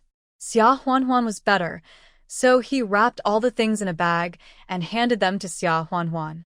Some things were originally placed in the cotton-padded clothes, but now the cotton-padded clothes have been taken apart. Shen Wanxue was not idle, and immediately found a needle and thread to sew Yang Qiushi's cotton-padded clothes back together. Otherwise, those people would probably be able to see it as soon as they came in. After putting these things away, Xia Huanhuan was still a little worried, so she asked Shen Wanxue and Yang Qiushi to look around their respective rooms again. It didn't matter. In the corner of the window lattice in Shen Wanxue's house, there was a small cloth bag. When he opened it, he found a piece of paper inside with some bad content written on it. Shan Wanshua's face turned pale. Where did this come from? I have never seen it, let alone written this. Xia Huanhuan's eyes flashed with shock and anger. Shan Wanshua is usually kind to others, so what kind of hatred is this? Want to harm people so viciously? Xia Huanhuan took the cloth bag and said, Mom, don't worry. If we find it first, it will be fine. I'll just take it home secretly and dispose of it. He looked at it carefully again to make sure there was nothing else. After that, Xia Huanhuan didn't dare to delay any longer, so she went out secretly and turned to the back gable, planning to go home through the path. However, not long after she walked out, she noticed two people coming around to the back. There is indeed a secluded trail here, but the captain was too careful. This place is so big, could someone really sneak away from here? What do you know? The letter said that there is a trail nearby. I'm afraid it's a bit fishy. Just wait, I'll definitely have to go somewhere else after reading this. There must be a reason for us to stay here. Xia Huanhuan felt a little nervous after hearing this. Sure enough, someone secretly put the things to be framed into Shan Wanshua's house and then sent a snitching letter, which led to this incident. Moreover, the person who wrote the letter knew about this trail, and he was probably someone from the village. At this time, voices could be heard in the distance. Xia Huanhuan felt a chill in her heart and hurriedly hid in a dense bush, then entered the space and teleported directly back to her house. Fortunately, her space has the function of teleportation. Otherwise, if the trail is guarded, wouldn't she be trapped here and unable to escape? There was no one in her room, so Xia Huanhuan just put Yang Qiusher's things in the space without taking them out. In addition, she quickly came out and looked inside and outside the house to see if there was anything that might be said. Those two people just said they wanted to look elsewhere, and I'm afraid they were talking about her place. Lin Yuru originally pushed the Triplets' trolley to the kitchen. She was coaxing her children and cooking lunch in the kitchen. She heard the noise in the house and yard. When she came out, she saw that Xia Huanhuan was at home. She was startled and asked with a smile, "Oh, when did you come back? I didn't even see you come in." Xia Huanhuan prevaricated, "I just entered the house. Maybe it's because I walked lightly." "Mom, where did Xiaowen, Xiaowu, and Bebe go?" Lin Yuru laughed. Said, "They all carried small baskets on their backs, went to collect firewood with Huanhuan Yingying from your third brother's family and Xiaoyang Qiming from Zhao's family. These three little guys are really sensible." Xia Huanhuan nodded. Said, "Mom, let me put away the bacon and rabbit skins, clothes and shoes made of roe deer skins, and eggs and meat at home. You can just stir-fried Chinese cabbage for lunch today. No steamed buns or noodles. Use white flour, not mixed flour, just make sweet potato noodles or corn flour pancakes." Lin Yuru was stunned for a moment and asked, "What happened so suddenly?" Xia Huanhuan was also afraid that if someone came over soon, Lin Yuru would be frightened. It would be better to give her some air first and then whispered, "Mom, I guess someone has sued our family, and I'm afraid someone will come over soon. But don't be afraid, don't panic. We are not afraid because of our integrity. The shadow is slanted. Besides, I have put away all the valuable things at home. If they ask about anything, just say that you are here to help your daughter take care of the children. Don't tell the truth about the food at home. They say they still eat whole grains and wild vegetables, but the son-in-law has an allowance and can occasionally eat some noodles. The most important thing is that we have some dealings with Aunt Shun and Uncle Yang, but no news about us can be revealed. The door in the backyard is mainly for the convenience of digging wild vegetables from the mountain. It has no other use." Lin Yuru had never seen this battle before, and her face turned white with fright, but she also knew that it was related to Xin Qingxue and Yang Qiusher. The relationship is fine if he is an ordinary villager, but when it comes to Li Zhan's identity, it is of great concern. He nodded immediately and said in a trembling voice, "Wanner, don't worry. Mom knows the seriousness and will definitely not talk nonsense." Xia Huanhuan put all the bacon and other things hanging on the eaves into the space first, and even the room there were 2 coal stoves at home, and one that she asked Xia Shuangshan to take back to Xiajia village for use, and she also kept one. Neither Shen Wanxue nor Yang Qiushi found anything in their rooms, but Lao Li found $10 in his room. What can Lao Li say? If he had known earlier, it would be better for him to buy fodder when it was stolen, and he would be better off. After the forage incident, Lao Zhang stopped talking to him, and everyone else thought he was stingy and alienated him intentionally or unintentionally. The person was fine. Even though he was spoken to a few words, he was not taken away. Seeing that he didn't find anything, Secretary Zhao said he would take Captain Li and others away and send them away quickly. At this time, the two people who had been squatting behind walked in and shook their heads at Captain Li, which meant that no one had escaped from that alley during this period. Captain Li frowned slightly, led the people to the trail, and asked, "Where does this trail lead to?" One of the two people said, "I just took a trip and took a look. It can lead to on the mountain. You can also go to a nearby farmer's house." Captain Li said, "The letter said that they might have secretly colluded with the villagers in the village." Secretary Zhao, "To be safe, you can take us to check that farmer's house as well." Secretary Zhao got angry when he heard this. "Captain Li, it would be fine if you found out anything, but now you haven't found out anything, and you are going to our villagers' houses to check. What's going on? You check once and then leave, and it's fine here, but won't the reputation of the farmers be ruined? How can they hold their heads up high in the village in the future?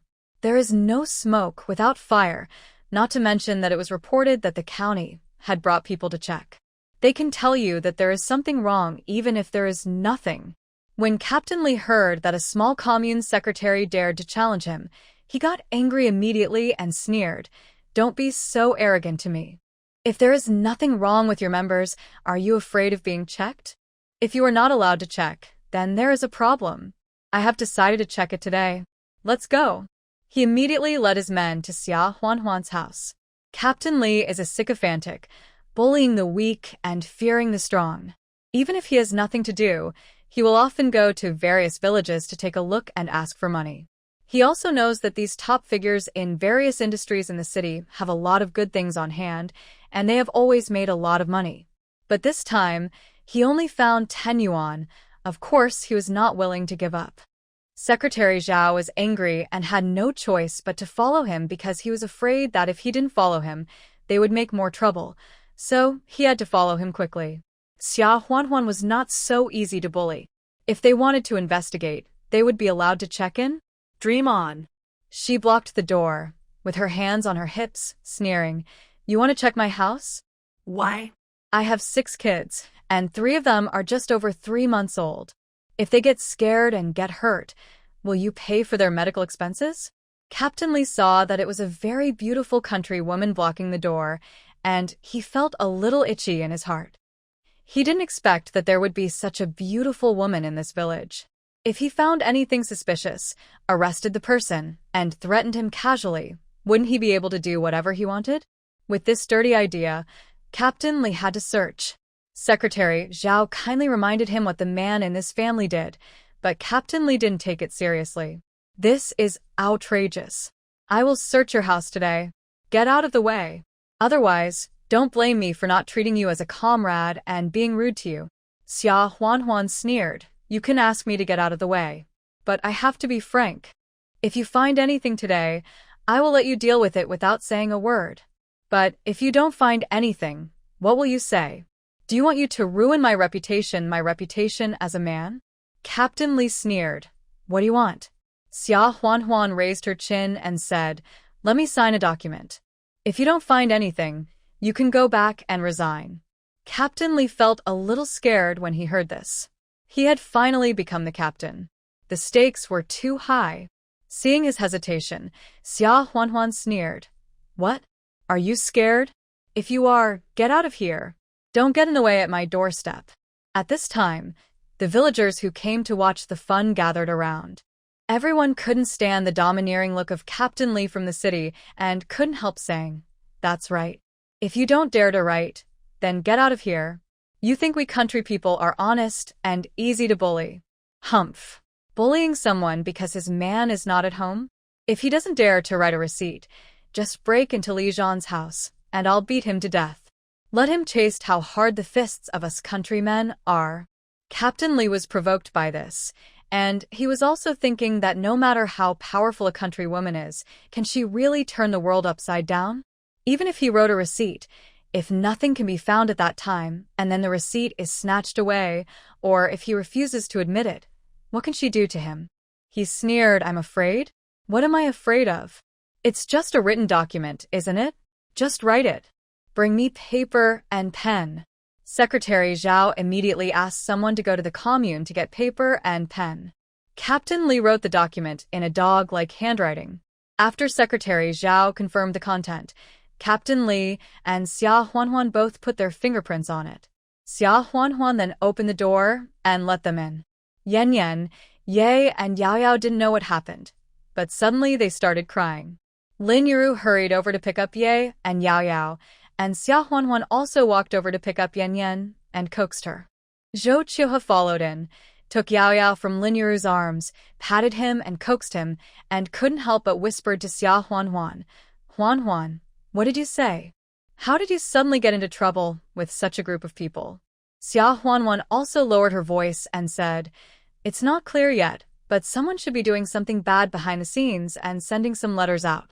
Zhou Qiuhe listened and whispered, don't be afraid. Fourth brother is not at home, but Li Jie is here. Let's see if they dare to do anything reckless. Xia Huanhuan was grateful and said, well, with third brother here, I feel more at ease. As she said, she followed them into the house with Yan Yan in her arms and watched them check. He is so arrogant. It is hard to guarantee that he will not secretly put something in her room and then say it is hers, and she will be speechless at that time. Sure enough, after a while, Xia Huanhuan saw a man sneakily taking something out of his arms and trying to put it into the gap between the table and the wall in the main room. Xia Huanhuan caught the man on the spot. Secretary Zhao said seriously, Captain Li, if your people are so unruly again, I can report it to the higher-ups. Captain Li was embarrassed and glared at the man fiercely, but he didn't dare to mess around anymore. After searching once, he even checked the rice that was cooking in the kitchen pot. He also asked Xiaowen, Xiaowu, and Beibei a few words, but the three kids knew that these people were bad guys and said they didn't know. In the end, nothing was found. Xia Huanhuan said coldly, Captain Li, keep your word. Please resign when you return to the city. Captain Li was angry and suddenly rushed towards Xia Huanhuan, but was blocked by several villagers who had been on guard against him. Hey, what do you want to do? Captain Li didn't dare to act rashly and gritted his teeth and said, give me the receipt I just wrote, and I won't pursue what happened today. Otherwise. Humph. Ouch. Before he finished speaking, Li Jie's fist had hit his nose all of a sudden, and blood immediately flowed. Captain Li was stunned, holding his nose. Someone actually dared to hit him. How can you hit someone? Li Jie said angrily, I'm hitting you, a bad apple. Seeing that my fourth brother is not at home, you bully other people's women and children? You haven't found anything yet, and you still want to get the evidence back? Why don't you go to heaven? Get out of here as soon as possible. Otherwise, I will beat you to a pulp. Captain Li saw that Li Jie was 1.8 meters tall and very strong, so he didn't dare to confront him head-on. He quickly led his people away, and before leaving, he didn't forget to say harshly, just wait for me. Secretary Zhao was very angry. Who are you? Li Zhan's wife. You have been wronged. I will report to the higher-ups in 2 days. We can't let these bad apples bully others. This matter was over for Xia Huanhuan. As for whether Captain Li would really resign when he returned, she didn't care and couldn't control it. If he dared to provoke her again, don't blame her for taking the written documents to the county town to seek justice. However, this matter had follow-up in other places. Xia Huanhuan thought that this matter had passed, so she didn't send a telegram to tell Li Zhan. However, Li Jie was still afraid that Captain Li would retaliate in the future, so it would be better to tell Li Zhan. Therefore, a telegram was sent to Li Zhan the next day. The telegram had to be transferred, and it was not delivered to Li Zhan until 2 or 3 days later. After reading it, Li Zhan's face was as gloomy as water, but he couldn't show any emotion. Bai Zihan originally thought that it was some ambiguous interactive telegram between the couple, so he took advantage of not paying attention and took a look. When he saw that it was not a serious matter, he was directly furious. Where did this grandson come from? He even dares to bully his sister-in-law. He thinks his life is too good. He asked Li Zhan again, "Li Zhan, what are you going to do?" Li Zhan then raised his eyes to look at Bai Zihan, and his eyes made Bai Zihan shudder and began to mourn for that man silently in his heart. Li Zhan asked, "Old Liu, the deputy battalion commander of our brother battalion 2 years ago, who later retired, was just transferred to Mo County as the county magistrate last month?" Bai Zihan nodded and smiled. "Of course not. Didn't the old guy send a telegram to show off to you, saying that as long as your household registration is still in Qingshui village, he will be in charge and he is superior to you, and he also said that he would go to see your sister-in-law who you cherish so much when he has the chance." Li Zhan smila drareli. Before old Liu retired, he always regarded Li Zhan as a good friend and opponent, but it was a pity that he always lost a little bit. He was seriously injured the year before last and was rescued from the brink of death. In addition, his parents were old, so they forced him to retire. His rank in the army was not bad after retirement, and he was promoted from deputy position to full position this year. Li Zhan sent a telegram to Lao Lu that day, but the telegram clearly stated that his wife was timid and asked him not to disturb her again. Lao Lu was very reliable. After receiving the telegram, he immediately asked someone to investigate Captain Li. How could he not work something that the deputy county magistrate personally inquired about? It happened that the police station had almost investigated Captain Li, so they directly submitted a report and applied for the arrest of Captain Li. The two lines merged directly, and within a few days, Captain Li was thoroughly investigated and arrested to be sentenced. The things he looted were naturally conclusive evidence. The police station line was naturally handled by Yan Haotian. When Secretary Zhao went to the county to make a report, he happened to meet Yan Haotian, who was there to handle something, so Secretary Zhao told him about this. Yan Haotian sneered when he heard it. He even dared to bully Yan Haotian's sister? He didn't even consider how much weight he had. Poor Captain Li was sobbing that he couldn't speak after being interrogated by Jiang Hai, and he didn't know how he had fallen into such a big trouble. Jiang Hai looked at him crying and sighed and told him, "Why don't you pick on anyone? Why do you have to pick on our boss's sister? Do you know who our boss is? He is a battalion-level chief of staff seconded to our county by the southern troops. In addition, do you know what our boss's sister's husband does? He is a comrade in arms with a new county magistrate of our county." Captain Li was stunned after hearing these words. Then, that village woman? Oh my God! Why didn't she tell me earlier? Would I have troubled her if she had told me? Woo woo woo. A few days later, Secretary Zhao happily told Xia Huanhuan that Captain Li had been arrested. Xia Huanhuan thanked Secretary Zhao. From now on, at least Shen Wanxue and Yang Qiushi will no longer be disgusted by that rascal. However, Xia Huanhuan was still thinking about who the person who secretly wrote the letter to report was. She didn't throw away the things she found in Shen Wanxue's house last time, but kept them in the space, thinking that maybe she could find out who did it through the handwriting in the future. There are not many people who can read in the village, so the scope is actually very small. It is either those few people in the village or the educated youth points. Xia Huanhuan suspected that it was Fu Qingye, otherwise no one else would have a grudge against her. It would be fine if they wanted to frame Shen Wanxue, but they pointed the finger directly at her. However, she has no evidence yet, and after all, this happened after Fu Qingye returned to the city. Even if she wanted to confront her face to face, she couldn't. This matter can only be put aside for the time being. Fortunately, there were no more troubles later. Soon it was the end of the 12th lunar month, and every household was preparing for the new year. Li Zhan was afraid that he would definitely not be able to come back, but Yan Haotian took the annual leave and said that he would return to the village to celebrate the new year. This made Xia Shuangshan and Lin Yuru very happy, but they were also worried. They only have one house in Xiajie village. Where will Yan Haotian live when he comes back? Xia Huanhuan's house is spacious, with 2 wing rooms available, But what's the big brother living in the house of his married sister? Xia Huanhuan also felt that this matter was not easy to handle. She had money in her hands, but no matter how rich she was, she couldn't build 3 more houses for Xia Shuangshan overnight. Lin Yiru sighed and said, "Alas, your father and I have long discussed making more money. It would be best if we could build 2 houses before the new year, but unfortunately we still didn't catch up." Xia Huanhuan said, "Mom, if it really doesn't work, let your brother live with me. It's only a few days of vacation, so what if others gossip? Isn't he my brother?" Since they recognized each other, Yan Haotian never mentioned the encounter with Xia Huanhuan in the black market, and Xia Huanhuan was sure that she would not mention it herself. Moreover, she had made up her mind that even if Yan Haotian mentioned it, she would play dumb and say that he recognized the wrong person. Lin Yiru had no choice but to look at Xia Shuangshan with some embarrassment. Xia Shuangshan squatted on the ground for a long time before saying, "Let's stay at home. No matter how ugly the house is, it's your brother's home, right? Let your mother come and live here, and your brother and I will live in Xia village. Your brother will sleep on the bed, and I'll sleep on the floor. We'll start building the house in the spring of next year."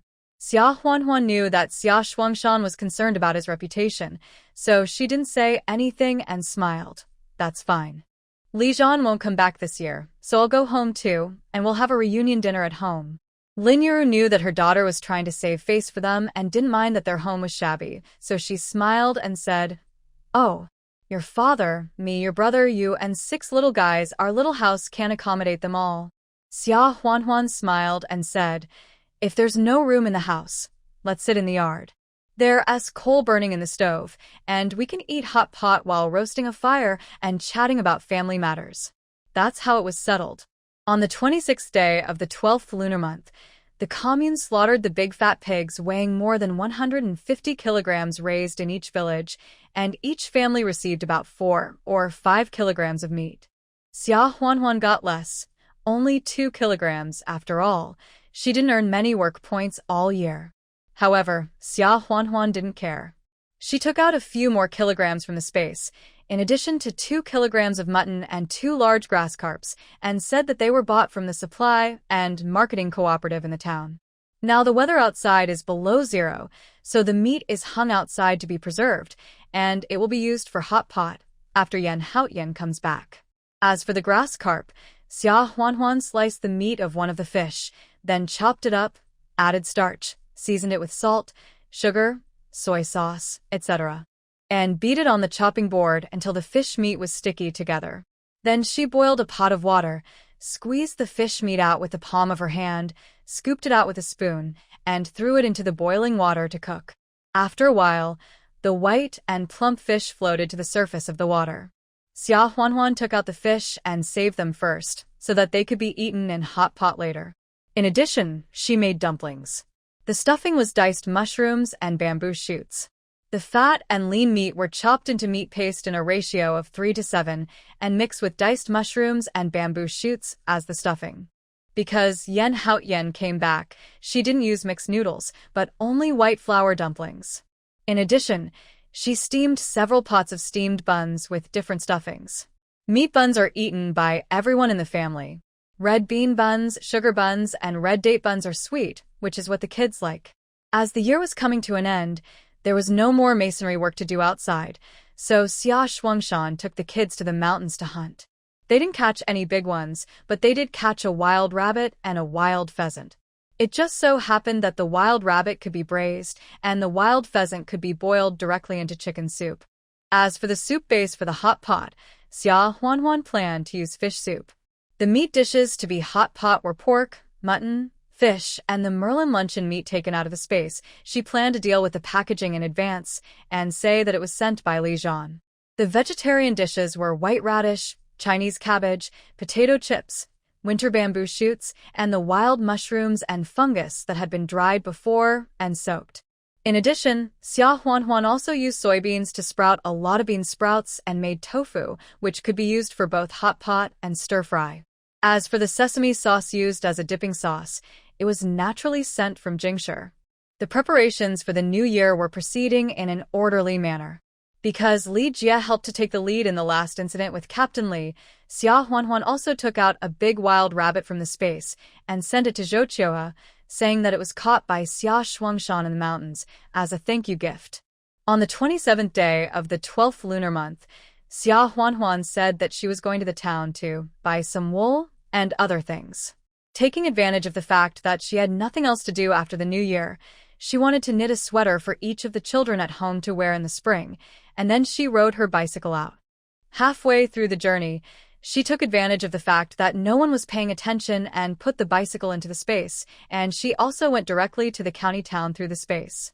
After giving birth, her business of supplying materials to the canteens of the county textile factory and the timber factory resumed, but because she had to take care of the 3 children and Lin Yuru also lived together, the frequency of supply was changed to once a month. There was no problem in winter because the things could be stored. Today was the last time before the new year, and it happened to be the new year, so Lu, the purchasing agent at the textile factory, and Wang, the purchasing agent at the timber factory, wanted a lot of things.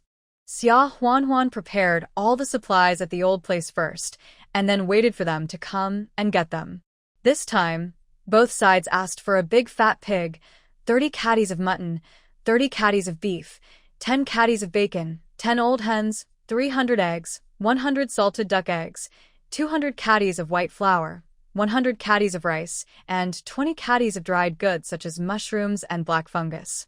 All in all, the total income would be several hundred or 1,000 yuan. Now Lu and Wang both knew that they were buying from Xia Huanhuan, so they didn't hide it from each other, and they all reported the goods together. In this way, the quantity they wanted was large, and the price could be cheaper. After Xia Huanhuan counted the supplies for them and collected the money, she was about to leave without waiting for them to finish loading. At this time, she heard Lu and Wang directing the people in their respective factories to load the goods while talking about the benefits of the factory, and she couldn't help but slow down her pace.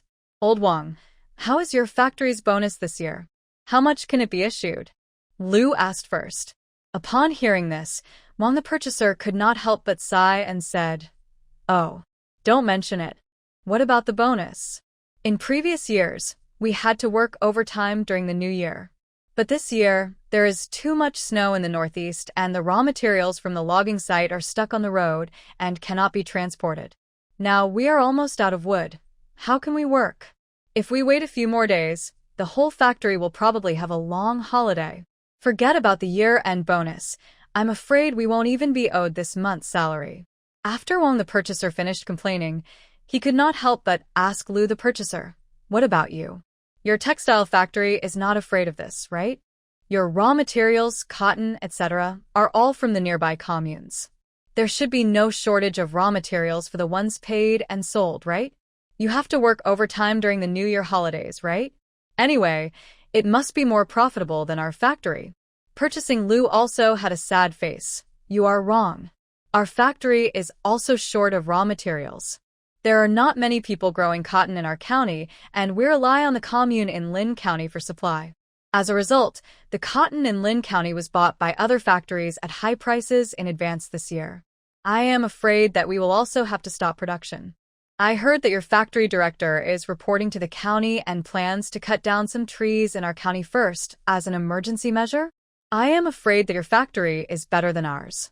Xia Huanhuan's heart moved when she heard this. She has a lot of economic trees and cotton in her space. Now, these 2 factories are just short of raw materials. If there is a chance to supply them, it will be much more profitable than selling materials.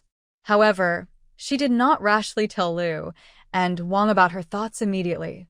First of all, they are in charge of the canteen, at best they are logistics, and they may not have a say in this matter. Secondly, timber and cotton are both bulk products, and it is impossible to simply find a secluded corner in the county town to deliver the goods. Thirdly, the greater the profit, the greater the risk.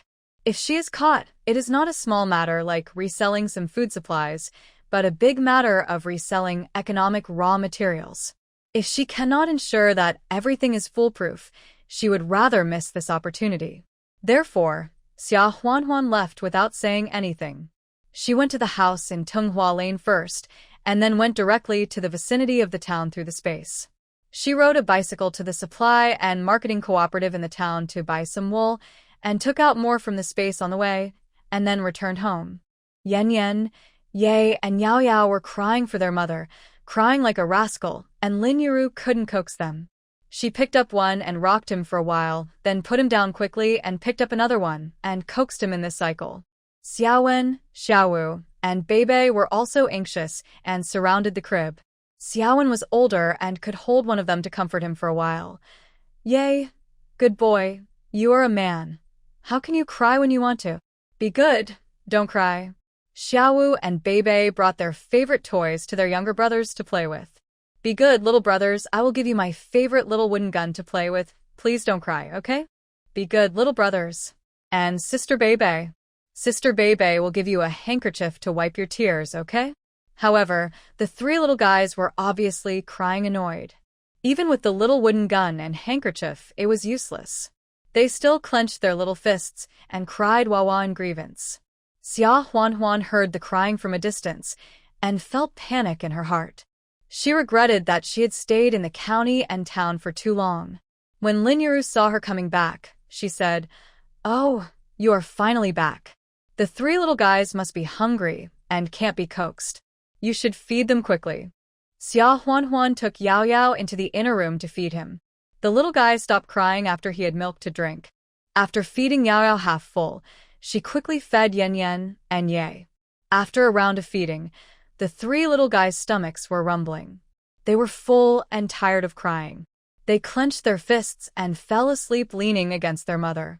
Xia Huan gently put the three little guys on the bed, then walked out quietly, with regret and discomfort on her face. Seeing this, Lin Yuru smiled and said, "Silly girl, it's common for children to cry when they are hungry.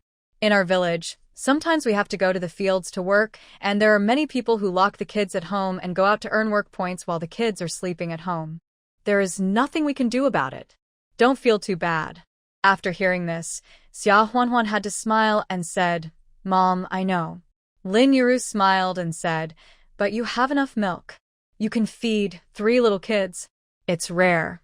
Xia Huan blushed when she heard it. "Mom, What are you talking about?"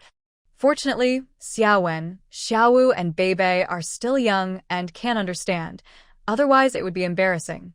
Lin Yuru smiled and said, "I won't say anything. I'll go to cook quickly. Only when the nutrition is enough can the milk keep up." Xia Huan. Soon it was New Year's Eve, the day when Yan Haotian said he would come home. Early in the morning, Xia Shuangshan came over, together with Lin Yuru and Xia Huan, holding the 3 kids, leading Xiaowen, Xiaowu, and Bebe, and went back to Xiaowan village together. With so many people coming over at once, wouldn't Xia Shuangshan and Lin Yuru's small yard be crowded?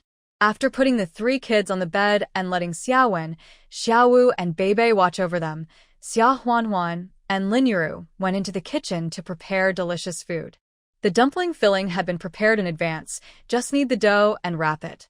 But dumplings are not the main dish today. They can be eaten as the staple food when the hot pot is eaten later.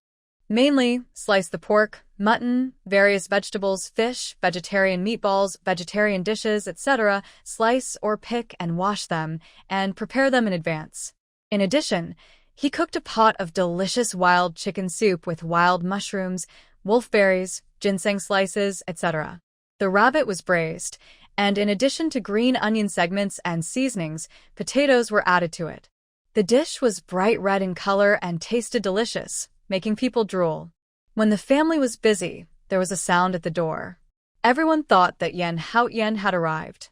Xia Shuangshan hurried to open the door, but unexpectedly, it was Lu Hongmei with her daughter Xia Fangfang and 2 sons Xia Chunjian and Xia Chunhua, standing at the door with bitter faces. When Xia Shuangshan saw them, his face darkened immediately. After Li Tsuehua and Xia Dazhuang sold his son to human traffickers and lied that he had drowned in the river, they were arrested and waited for trial. Xia Shuangshan tried hard to restrain himself and did not bother Lu Hongmei again. In fact, how could Lu Hongmei not know about such a big thing? Xia Shuangshan even suspected that even Xia Sanchi's family might know about it. Only he and Lin Yuru, 2 idiots, were kept in the dark for nearly 20 years, causing their son to suffer so much outside. He could never have dreamed that his own mother and elder brother could do such a heartless thing. Why? Just because Li Tsuehua had a dystocia when she gave birth to him and almost died, she had disliked him since she was a child. He was the last one to eat and sleep, and he was always the first one to fetch water and do farm work. Li Tsuehua kept saying that he almost killed her own mother every day. Over time, he really did it. He couldn't even raise his head anymore, thinking that he was a jinx, so he endured everything. Even when his wife, son, and daughter were bullied, he didn't come out to protect them. What was the result? His son was sold by his grandmother and uncle. His daughter's college place was taken away by Xia Fangfang, and his daughter was sold to marry Xia Dazhuang's eldest son, Xia Chunjian. Xia Shuangshan wanted to beat himself to death when he thought of his cowardly first half of his life. However, even so, he did not lose control. Since the main culprits Li Tsuehua and Xia Dazhuang have been arrested, Xia Shuangshan is afraid that if he beats people again and is arrested again, who will protect his daughter? So, he just waited for the verdict. Unexpectedly, this woman Lu Hongmei actually had the nerve to come to his door. Second brother. Lu Hongmei was scared from the bottom of her heart when she saw Xia Shuangshan's expression, but for the sake of her man and her daughter's future, she could only force the issue. Xia Shuangshan stared at her coldly and gritted his teeth and said, "Lu Hongmei, who is your second brother? Your husband and that old hag sold my son and kept it a secret from me for so many years. How dare you come to my house?" Lu Hongmei couldn't help but shrink back 2 steps and looked at Xia Fangfang as if for help. Xia Fangfang is a little disgusted with her mother for not being presentable. No matter how powerful Xia Shuangshan is, can he really hit people? If he really hit someone, that would be easy to deal with. She would call the police immediately and have Xia Shuangshan arrested. By then, in order to get Xia Shuangshan out, Lin Yuru and Xia Huanhuan might agree to withdraw the lawsuit and release her father Xia Dazhuang and grandmother Li Tsuehua. In this way, her goal would be achieved. Xia Fangfang is already a junior in college and will graduate in a year. She has a boyfriend at school, who is from Beijing. They have a good relationship and have agreed to get married once they graduate and are assigned jobs. Originally, everything was going well, and she didn't plan to go home for the new year this year, to be exact. She didn't plan to come back for the new year every year in the future. As soon as she graduated, she became a graduate of the Workers', Peasants' and Soldiers' University, a solid cadre status. She could directly transfer her rural household registration to an urban household registration and be assigned a good job. By then, she would be a city dweller. Moreover, the person she was going to marry was also a city dweller. As for these peasant relatives from her hometown, she would definitely cut off ties with them if possible. Otherwise, one of them would come to the city to look for her today, and another one would come to the city to look for her tomorrow. How would her in-laws view her? So it's best to cut off contact in the future. Of course, it wasn't completely cut off. My parents still had to send some money and food during the holidays, but they would save as much as possible when they met, and they also had to be on guard against them asking her for money to find a wife for their younger brother Xia Chunhua. Originally, her future life had already been planned. But as luck would have it, Xia Dazhuang's evil deeds were exposed, and he was arrested. Originally, she came from a good family and was hardworking, which made her very popular with the teachers at school. She was sure to be assigned a good job after graduation and had a bright future. Now, her father has become a labor camp prisoner for human trafficking. Not to mention being assigned to a good unit in the future, she was even afraid that she would not pass the political review next year and be expelled from school on the eve of graduation. If that happens, all her efforts over the past few years will be wasted. Therefore, Xia Fangfang had to come back. She must persuade Xia Shuangshan to withdraw the lawsuit and stop pursuing her father and grandmother so that her future will not be affected. Xia Fangfang showed a weak expression on her face. She suddenly knelt down in front of Xia Shuangshan with a plop. She said with red eyes, "Uncle, your niece kneels down for you. It was my father and grandmother who were wrong about Xiaotian's brother. But they were also obsessed with the idea of having food to eat and staying alive for the whole family. Please, uncle, don't hold them accountable for the fact that grandma and my father are your biological mother and brother, okay? Grandma is already over 60 years old. If she is sentenced to labor reform again, she will probably die in prison. Uncle, are you willing to bear the stigma of being unfilial? Xia Fangfang spoke with great emotion and quickly turned around to pull Lu Hongmei and Xia Chunjian, Xia Chuanhua, and whispered, "What are you standing there for? Kneel down in front of your second uncle and beg him not to pursue the matter." Xia Huanhuan watched Xia Fangfang's performance and couldn't help but sneer. This is really a shameless person who is invincible. Xia Chunjian and Xia Chuanhua were still unwilling. Xia Chunjian shook off Xia Fangfang's hand and said indignantly, "Kneel down." Xia Fangfang, you don't feel ashamed, but I do. In Xia Chunjian's eyes, Xia Shuangshan and Lin Yuru were the two hardworking oxen of their Xia family. He never regarded Xia Shuangshan as an elder or his second uncle, and his attitude was always condescending. Now he is asked to bow his head and kneel down to Xia Shuangshan? It would be better to kill him. Seeing this, Lu Hongmei had no choice but to quickly wink at him and whispered, "Chunjian, if you have any opinions, wait until your father and your grandmother are released. Why are you trying to show off now? If this matter really affects your sister's college enrollment, how can you still expect your sister to get a city hukou and help you in the future? Hurry up and listen to your sister. Kneel down to your second uncle and beg him to let your father go." When Xia Chunjian heard what Lu Hongmei said, thinking that he would have to rely on Xia Fangfang in the future, he had to kneel down reluctantly. Lu Hongmei didn't kneel. She looked at Xia Shuangshan flatteringly and said, "Uncle, look, the children have all knelt down for you. You don't really want to be branded as an unfilial person, do you?" Xia Shuangshan clenched his fists, veins popped out on his forehead, and he was already shaking with anger. How can this be begging him? It was New Year's Eve, and his son was about to come home. But this group of selfish beasts were blocking his door, clearly trying to force him to submit. Sure enough, after the commotion at Xia Shuangshan's house, many villagers from Xiajia village gathered around, and some nosy people even started to make trouble. "Xia Lauer, look, your son has been found, and your eldest sister-in-law's widow and orphan are kneeling on the ground. You should be more lenient, but you really sent your biological mother and brother to labor camp? That's right. Xia Lauer, forgive them when you can. They are your biological mother and brother. Why do you have to make a fuss about them forever? Now that your son is found, quickly talk about the previous severance of the relationship. It would be great if the family could live in harmony." Xia Shuangshan was used to being taciturn, and after hearing what the villagers said, he became extremely angry. His face turned red and his neck became thick, but he just glared at the two people fiercely, unable to say anything to retort for a while. At this time, Xia Huanhuan came out with a broom for sweeping the yard. It came in handy when she swept Fu Qingya out last time, and it was very effective for dealing with these top-notch items.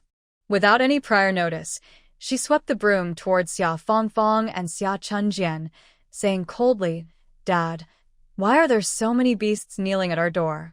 Can beasts admit their mistakes? I think they are ruthless and have bad intentions. Otherwise, why would they invite their friends to come and take sides?" The broom used to sweep the yard was originally made of thin bamboo, and the top was hard and prickly, but Xia Huanhuan still used all her strength, and Xia Fangfang and Xia Chunjian couldn't help but scream. "You stinky girl! You dare to hit me with a broom!" Xia Chunjian stared at Xia Huanhuan with wide eyes, and was so angry that he wanted to stand up suddenly. But he was stopped by Xia Fangfang. The person who had just taken sides immediately said, "Xia Huanhuan, why are you speaking so harshly? Chunjian and Fangfang are your cousins after all. Why are you hitting them with a broom? And you're calling them beasts? And what about the rest of us? What about foxes and dogs? Why are you calling us so harsh?" Xia Huanhuan turned to look at the man and sneered, "Hey, isn't this Uncle Xiaowu from the east of the village? When did I say that Xia Fangfang and Xia Chunjian were beasts? Wasn't it you who said that, Uncle Xiaowu?" And there are also foxes and dogs who take sides and speak for some worthless people. I believe that the people watching are very reasonable. My brother was abducted by his own grandma and uncle. They will definitely not try to persuade my father to make a small matter out of a big deal. If anyone wants to persuade me, don't blame my niece for being vicious, but cast a vicious curse, cursing that his son and daughter will also be kidnapped by kidnappers when they are young, and they won't be found for more than 10 or 20 years. Uncle Xiaowu has 2 sons at home, both of whom are only 4 or 5 years old. They felt very uncomfortable after hearing this curse. Country people are more superstitious, so they couldn't help but say angrily, "Xia Huanhuan, you are too vicious. My son is only 5 years old. What did he do to you? You curse him." Xia Huanhuan tilted her head and smiled coldly. "Uncle Xiaowu, why are you taking it personally again? Did I mention them by name? I mean those who are taking sides." "Uncle Xiaowu, are you taking sides? You can't blame me then." Upon hearing this, Uncle Xiaowu was so angry that he couldn't speak. Thinking that this curse was directed at his son after all, he held it in for a long time and finally took out 2 yuan from his pocket and threw it to Lu Hongmei, saying, "Okay, I have lost all my face today. Don't let my son get involved. Lu Hongmei, I will return this money to you. I am not afraid to take care of your family's troubles." Lu Hongmei's face turned red and white. Wasn't Uncle Xia's words a disguised way of telling everyone that it was her family who spent $2 to get Uncle Xia to come and take sides? When the other person who was taking sides saw Uncle Xia running away, he quickly gave the $2 to Lu Hongmei and said, "Lu Hongmei, although I haven't married yet, I'm afraid that my son will be abducted after I get married. I don't want to do this anymore. I'll give you the money back." The onlookers couldn't help but talk. I have to say that Li Cuihua and Xia Dazhuang are too cruel this time, whose children are not the apple of their parents' eyes. Xiao Tian is their grandson and nephew. He was only 5 years old when they sold him heartlessly. Now they have the nerve to ask others to forgive them? That's right. If it were me, whoever dared to touch my son would just go to jail as a labor camp prisoner. It's too easy for that rascal. I'm not a man if I don't beat him to death. Li Cuihua is she always picks on the weak. Xia Lauer is so unlucky to have such a heartless and biased mother. And the family took advantage of the fact that Xia Lauer's son was found to let go of the severance of the relationship and reconcile as a family. Bah! If anyone dares to say that to me, I will slap him in the face. After the villagers said this, everyone came to their senses. Alas! I just felt sorry for Lu Hongmei's family, and Xia Lao was too cruel and heartless. Now I think that Li Cuihua and Xia Dazhuang should go to jail. They're just used to being selfish. They kneeled down in front of people's doorsteps and pretended to be pitiful during the New Year. I almost fell for this family. Xia Fangfang panicked when she heard this. She had rehearsed several times with her family and the 2 people who were trying to take sides. How come in just a few words, public opinion went straight to Xia Huanhuan. Xia Huanhuan pulled Xia Shuangshan and said, "Dad, let's go into the house. Some beasts are willing to kneel. Let them kneel. Let's eat our reunion dinner." Xia Chunjian couldn't help it. He stood up, pointed at Xia Huanhuan's nose and cursed, "Xia Huanhuan, don't you rely on marrying a soldier? What can you do? Our Xia family's affairs are none of your business. I must beat you to death today. I see your man is not at home. Can he still fly over to protect you?" As he said, he raised his fist and wanted to hit Xia Huanhuan. Suddenly, someone grabbed his wrist directly and then twisted it with clever strength, and Xia Chunjian immediately howled like a pig. Xia Huanhuan looked up and saw that the man who grabbed Xia Chunjian's wrist was Yan Haotian. Who else could it be? However, Xia Chunjian, Lu Hongmei, and even the villagers of Xia village did not know Yan Haotian. Yan Haotian did come to the Triplets' full-month banquet last time, but because he was busy in the army, he did not return to Xiajia village. He only went back after the banquet in Qingshui village. Lu Hongmei and Xia Chunjian actually wanted to come over to beg for mercy on the day of the banquet. They thought about making a scene at the banquet. In addition, Secretary Zhao also went to the banquet. Xia Huanhuan and Xia Shuangshan did not want to be criticized for being unfilial, so how could they not agree to withdraw the lawsuit immediately? Unfortunately, Li Zhan had already thought of the Xia family's few top people. He had asked his demobilized comrades to patrol the gate of Qingshui village in advance. If they met people from the Xia family's first and third families, they were not allowed to enter Qingshui village, not even passing by lest his wife see them and feel annoyed. Therefore, Lu Hongmei and Xia Chunjian did not see Yan Haotian last time. Xia Chunjian shouted ouch and said with a lot of inside, "You let go." Who are you? Oh, I know. You must be Xia Huanhuan's little man with his own man. The face was painful and spit out of the bile, without controlling. But this was not over. Yan Haotian grabbed his arm in one hand to prevent him from falling, and the other hand was clean and powerful. Li Sua was released. Yan Haotian looked down at him and said coldly, "Xia Chunjian, if I hear you tell a lie about my sister again, I promise to beat you so hard that you won't be able to utter a word for the rest of your life."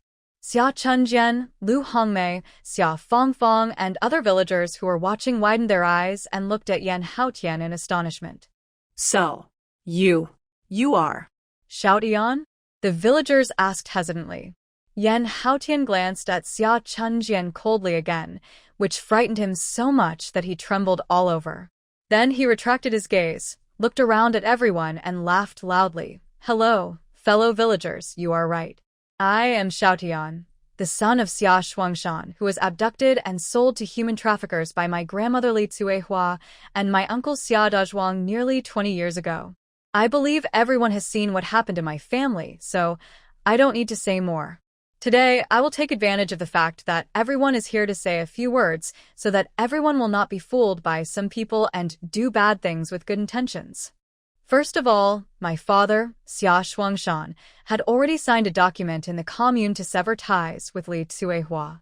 Now, with the incident of me being kidnapped, even if we are related by blood, the ties cannot be continued. To be more ruthless, even if my father agrees to continue, I will not recognize Li Cuehua and Xia Dazhuang. As for the other members of the Xia family, they will have nothing to do with my family in the future. I hope that you guys will stop being peacemakers in the future. Secondly, Huanhuan is my sister, Xia Shuangshan and Lin Yiru are my biological parents. If anyone behaves like Xia Chunjian in the future with a foul mouth and mean hands, don't blame me for turning against my neighbors. Is everyone okay with this? If not, let's go. It's New Year's Eve, so we should go home and eat dumplings. There's no point in freezing outside, right? After this speech, those who had gathered together just to watch the fun had no choice but to go home with a laugh, feeling bored. Xia Fongfong still didn't give up. The political and judicial review of the Workers', Peasants' and Soldiers' University was one thing. She saw Yan Haotian wearing camouflage clothes and he looked like a soldier, so she couldn't help but want to curry favor with him. Brother Xiaotian, it's all my father and my elder brother's fault. I apologize on their behalf. Brother Xiaotian, if you don't forgive them, then I will kneel here today. Before he finished speaking, Yan Haotian said to Xia Huanhuan coldly, "Huanhuan, did you hear the dog barking? You really have no manners at all." Xia Huanhuan naturally knew that Yan Haotian was speaking in a veiled way, and said with a smile, "I heard it. Brother, ignore her. Let her bark at the door by herself. Let's go inside and eat dumplings and hot pot." Having said that, he ignored Xia Fongfong and walked into the Xia family's gate. Poor Xia Fongfong had just made a boast, and if people didn't forgive her father and grandmother, she would kneel down and not get up. In the end, no one paid any attention to her. Xia Fongfong was so angry that she stood up on the spot, turned around, and went back to her home in a rage. When Lu Hongmei, Xia Chunjian, and Xia Chunhua saw this, they had no choice but to hurry back.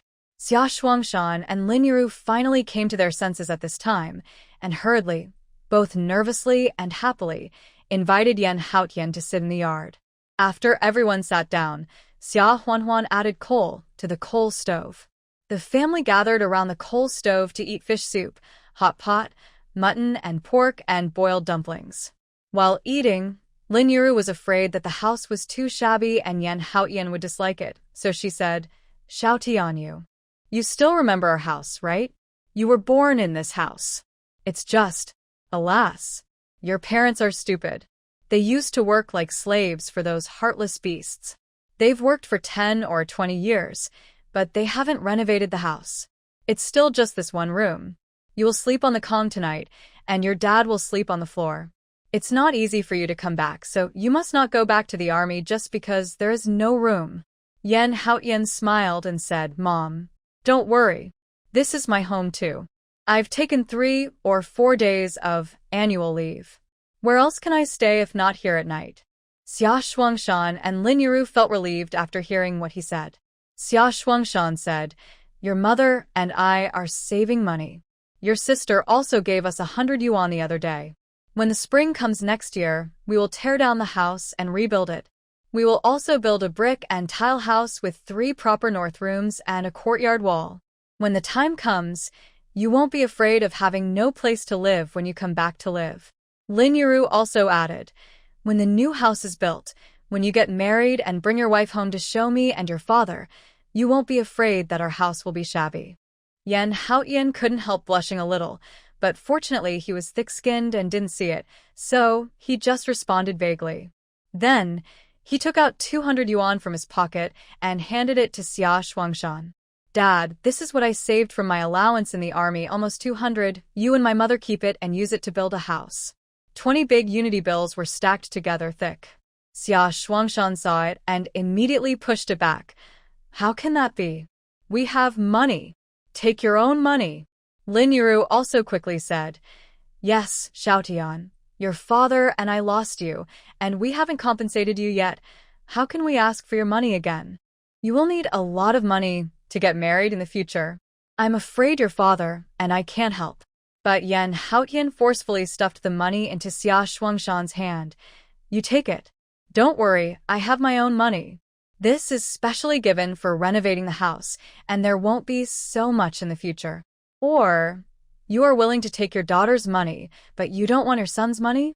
Xia Huanhuan interrupted and said with a smile, "That's because Mom and Dad have worked hard to help me take care of the children, and I persuaded them in every possible way and threatened that I would not let Mom help take care of the children in the future, so they accepted it." Yan Haotian laughed and said, "It's the same. This is given in advance. Dad and Mom, if you don't accept it today, then when I get married and have children in the future, I won't let Mom take care of our children." Xia Shuangshan and Lin Yuru listened and accepted it. At the same time, they couldn't help but secretly raise their hands to wipe their tears. As parents, they didn't stand up when they should have protected and taken care of their 2 children.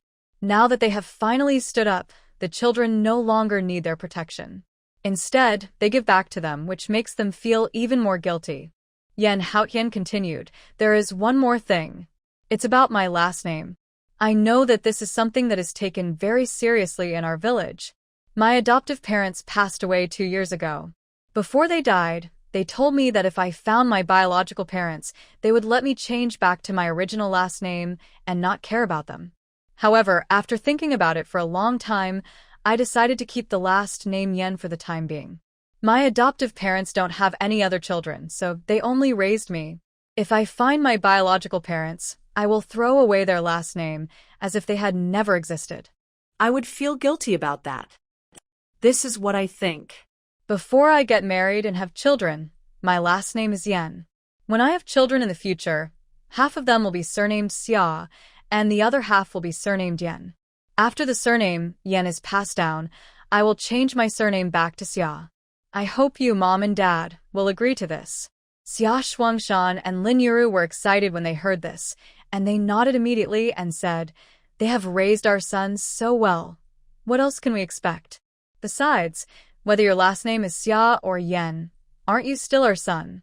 Xia Shuangshan and Lin Yuru discussed Yan Haotian's name in private several times. Country people are very concerned about incense. Their own son has someone else's surname instead of theirs, so they will definitely be laughed at by others. Although the 2 were grateful to their adoptive parents who rescued and raised Yan Haotian, they couldn't get over this hurdle psychologically. Originally, I planned to wait until the next time Yan Haotian returned to Xia village to trace his ancestral roots, and then talk to him about changing his surname back to Xia. They didn't know what to say, so they went to discuss it with Xia Huanhuan. Upon hearing this, Xia Huanhuan said, "Dad, Mom, I don't agree with you about this. If you force him to change his surname, where do you put my brother's adoptive parents? They didn't buy my brother back, but saved him from the human traffickers. To put it bluntly, their kindness to my brother is not comparable to the kindness you, Mom and Dad, have shown to my brother. I heard from my brother that they don't have any other children. If my brother didn't have the surname Yan, they would have been extinct. In my opinion, my brother is still my brother no matter what his surname is, right? Besides, how badly did Li Tsuehua and the other members of the Xia family bully you? The elders of Xia village are from the same clan, but they didn't come out to say a word for you, right? Surname is important, but not as important as family affection, right? Don't create a rift with the son you finally recognized because of this matter. Besides, I think my brother must have his own considerations, and you should respect my brother's ideas." Xia Shuangshan and Lin Yiru couldn't figure it out at first, but they convinced themselves later. But the two finally decided not to force Yan Haotian to change his surname back. Didn't they tolerate their daughter so much in the first half of their lives because they were obsessed with not having a successor and no one to take care of them in their old age? Now, God has sent their son, who is thought to be dead, back to them unharmed. If they continue to push for more, God will punish them for their greed. Therefore, Yan Haotian's decision is much better than what they expected. After their son has a child, they can change their surname back. Yan Haotian was stunned for a moment. He didn't expect Xia Shuangshan and Lin Yiru to agree so straightforwardly. He was ready to argue with them and not give in, but in the end, he didn't use a word of his prepared speech. So, "You agree?" Yan Haotian stared at the two of them and asked hesitantly. Xia Shuangshan and Lin Yiru were also confused by the question. They looked at each other, and then Xia Shuangshan asked hesitantly, "Is it? Not agreeing is better?" Xia Huanhuan on the side laughed out loud. "Dad, of course it's better to agree. I said my brother would definitely consider it thoroughly." When Yan Haotian heard it, he knew that Xia Huanhuan must have persuaded Xia Shuangshan and Lin Yiru behind him, and he couldn't help but look at her gratefully. The matter of changing the surname was settled. After dinner, Xia Huanhuan and Lin Yiru returned to Qingshui village. Yan Haotian and Xia Shuangshan sent them and the 6 little kids back, and then returned to Xiajia village. That night, Yan Haotian really stayed. There was nothing special on the first day of the new year. Xia Shuangshan took Yan Haotian to visit every household in Xiajia village except Xia Dazhuang and Xia Sanqi's, which was considered to be a formal introduction of Yan Haotian. On the second day of the Chinese New Year, Xia Huanhuan took the kids back to her parents' home again, bringing candy, pork gifts, etc., as a customary visit to her parents' home to visit relatives. Yan Haotian stayed for a few days and was going back on the 5th day. During these days, he also learned that Xia Fangfang replaced her sister to attend the workers, peasants, and soldiers' university. He was so angry that he wanted to send a telegram to his friends in Beijing to report the situation to the school. However, Xia Huanhuan stopped him in time and said, "I have already written a letter about this matter. There should be movement soon."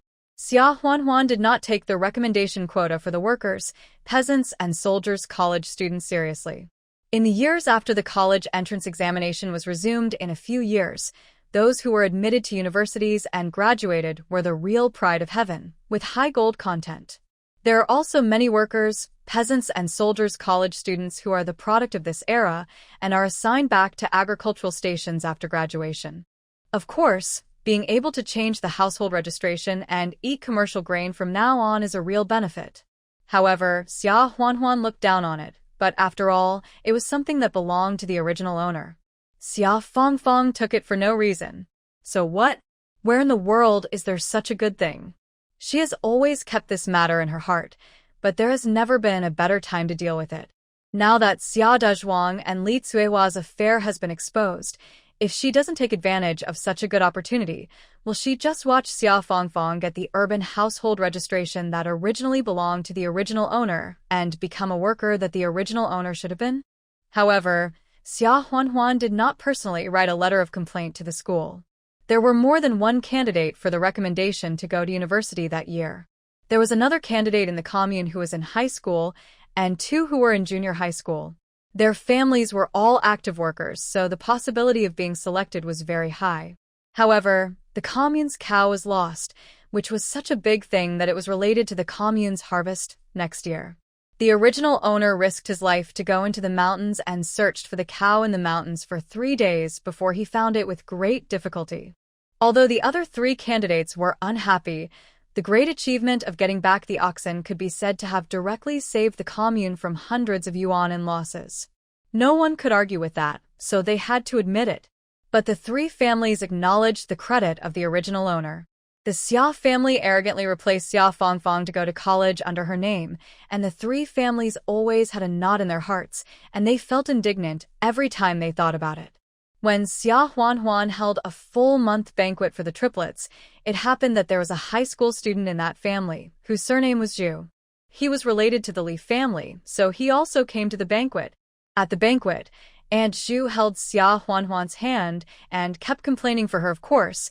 It was also because she was still indignant that her son was not elected, so she had not calmed down for several years. Huanhuan, Auntie is really upset for you. You said that your grandmother Li Tsuehua and Uncle Xia Dazhuang are really good-for-nothings. They sold your brother. Especially Xia Dazhuang. He said he had no food to eat, so why didn't he sell his own son? And Xia Fangfang too, what a thing. She even snatched away the college place that originally belonged to you. Auntie is really not jealous that her son was not selected. Huanhuan, if you went to college, no one in the whole commune would dare to say a word of dissatisfaction. Auntie, I won't have any complaints either. But if Xia Fangfang impersonated you, who can be convinced? Xia Fangfang didn't even graduate from elementary school. She doesn't work well in the fields. What merit did she have to go to college? Xia Huanhuan listened to Aunt Zhu's complaints with a smile and patience. At the end, seeing that it was almost done, she said gratefully, Aunt Zhu, thank you for standing up for me after all these years. Alas, my parents and I have been bullied in that family for a long time. In fact, I am just lucky to have found the cow.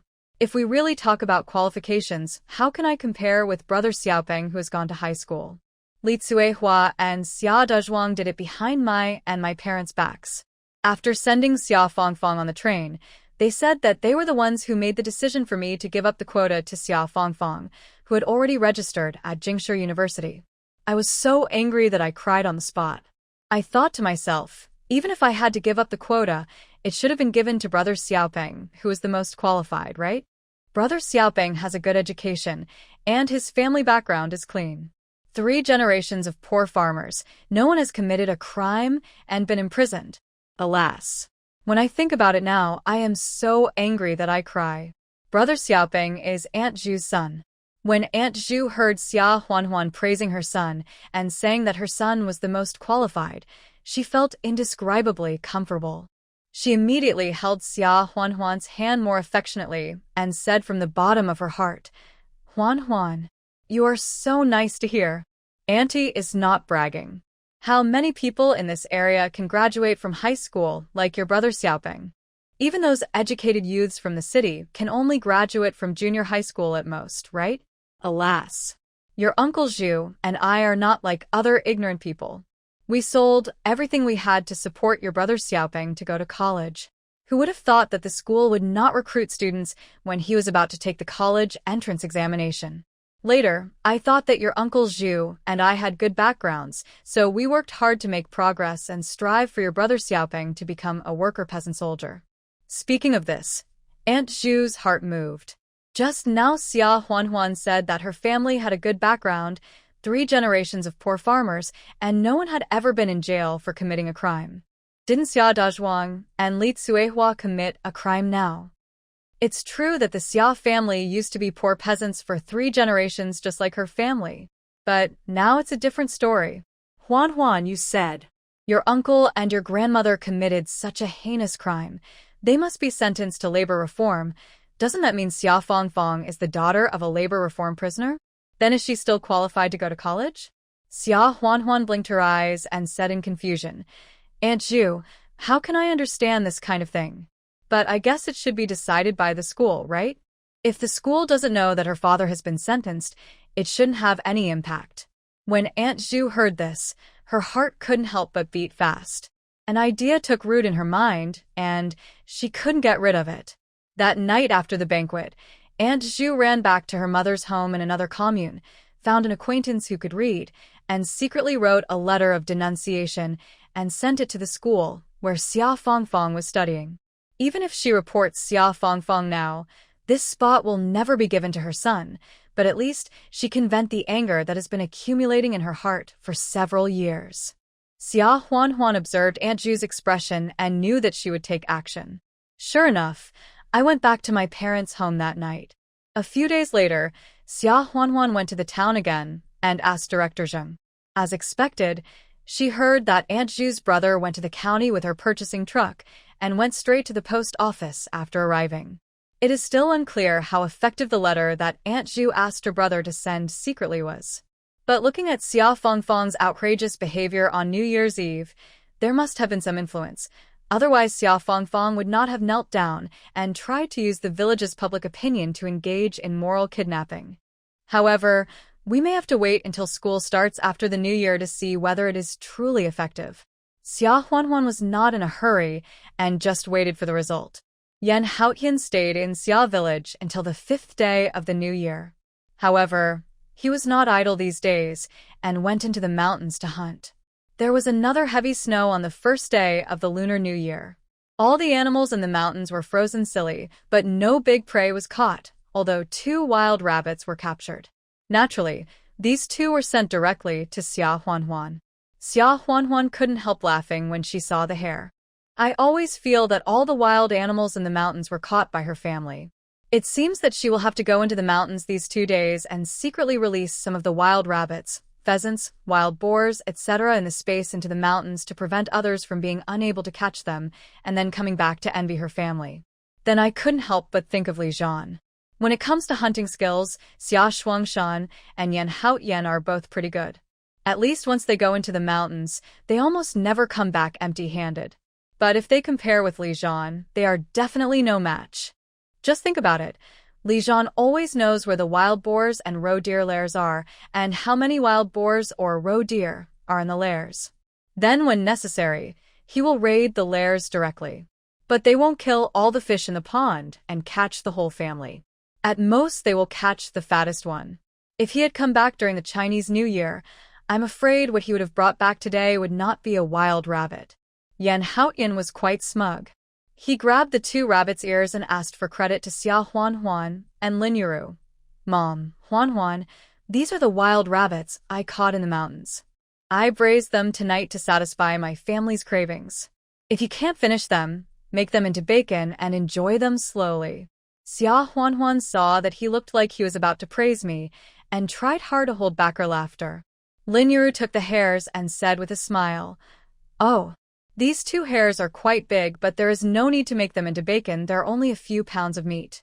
If they were like the wild boar weighing more than 100 pounds that Li Zhan brought back last year, or the silly roe deer weighing 70 or 80 pounds, it would take some time to marinate and air dry them into bacon and sausages for easy preservation. These 2 will be braised tonight, enough for the whole family to have a meal." Yan Haotian. What do you mean by a few pounds of meat? A rabbit must weigh at least 1 or 2 pounds. Besides, Li Zhan is only the son-in-law, but he is her biological son. How can a mother praise her son-in-law instead of her own son? Yan Haotian was in a complicated mood. Xiaowen, Xiaowu, and Bebe also ran over to see the hares. Bebe looked up and said in a baby voice, "Grandma, Bebe wants to eat rabbit." Lin Yuru smiled and said, "Okay, let's cook it tonight." Xiao said with a disappointed look on his face, "How can it be a wild rabbit? My 4th uncle always catches roe deer and wild boars. Such a big one." Yan Haotian. It's not like he hasn't caught a wild boar before. Didn't he catch one once before, on the eve of Yan Yan, Ye, and Yao Yao's full moon banquet? This little rabbit has been eaten too. Brat. Do you think wild boars are so easy to catch? Yan Haoyan spoke through gritted teeth and couldn't help pinching Xiaowu's little face. Xiaowen took over the conversation at this time and said proudly, "How can it be difficult to catch? My mother caught 3 wild boars last winter. The big one weighed more than 100 pounds, and there were 2 small ones that were raised by the commune." Xiaowen is now a complete mom control and protects Xia Huanhuan very much. When Xiao Wu and Bei Bei heard this, they all rushed to say, "That's right. Uncle, you are so stupid. You can't even catch a wild boar." Yan Haoyan. He really didn't expect that he, a battalion-level staff officer in his army, would be laughed at by 3 little brats. Yan Haoyan deliberately put on a stern face and said, "Okay. If you think your uncle is too stupid to catch wild boars, then forget it. Your mom, your grandma, and your grandpa will eat the rabbits tonight. We will each eat a rabbit leg, and you 3 can eat roasted sweet potatoes." The 3 little guys were stunned. They just said a few truths. Why didn't they let them eat the rabbits? No. "Uncle, you caught 2 rabbits, which is also very impressive. My mom and my 4th uncle have caught all the wild boars, so it's normal that you can't catch one." Xiaowen said quickly. "That's right. Catching a wild rabbit is also very impressive. Wild rabbits run very fast. My brother saw one in the field last time, but he didn't catch it and it ran away." "Uncle, Bei Bei wants to eat rabbits. Bei Bei wants to gnaw on rabbit legs. Bei Bei doesn't want to eat roasted sweet potatoes. Why does Yan Haoyan feel that? The flattery of these 3 little brats is a bit wrong? He couldn't hit the wild boar because they were all killed by others." The reference for whether he was powerful or not was Xiaowen. Lin Yuru came forward and persuaded them to stop fighting. "Okay, Xiao Tian, stop teasing them. Come and help Grandma to light the fire. There are 2 rabbits. Each of us will have a rabbit leg tonight." For nearly half a year, Lin Yuru has been eating with Xia Huanhuan. At the beginning, she was also stingy, but now she has gotten used to it. Besides, the wild rabbits were shot in the mountains after all. If they were made into bacon and seen by others, they would be looked down upon. It would be better for the whole family to stew them in one pot and eat them. Yan Haoyan went into the house to coax Yan Yan, Ye, and Yao Yao. The 3 little ones can't speak yet, but they are much cuter than the 3 big ones. Yan Yan, Ye, and Yao Yao are very close to this uncle. When they saw him open his arms, they immediately stretched out 6 little hands to let Yan Haoyan hold them, which warmed the heart of Yan Haoyan, a rough man. Unfortunately, no matter how strong he was, he could only hold 2 of the kids at a time, and he couldn't hold the remaining one, so he had to hug this one, and that one very busy. Seeing that the 3 little guys got along well with their uncle Yan Haoyan, Xia Huanhuan went into the kitchen to help Lin Yuru cook. Lin Yuru looked out and saw Yan Haoyan playing with his 3 nephews in the main room, and couldn't help sighing. "Oh, I don't know when your brother will get married and have a few big fat boys. It would be great if I could help take care of them. He's grown up. He hasn't even found a wife, but he's not in a hurry." Xia Huanhuan couldn't help laughing. It turns out that when it comes to urging marriage, parents are the same no matter what era it is. "Mom, don't worry.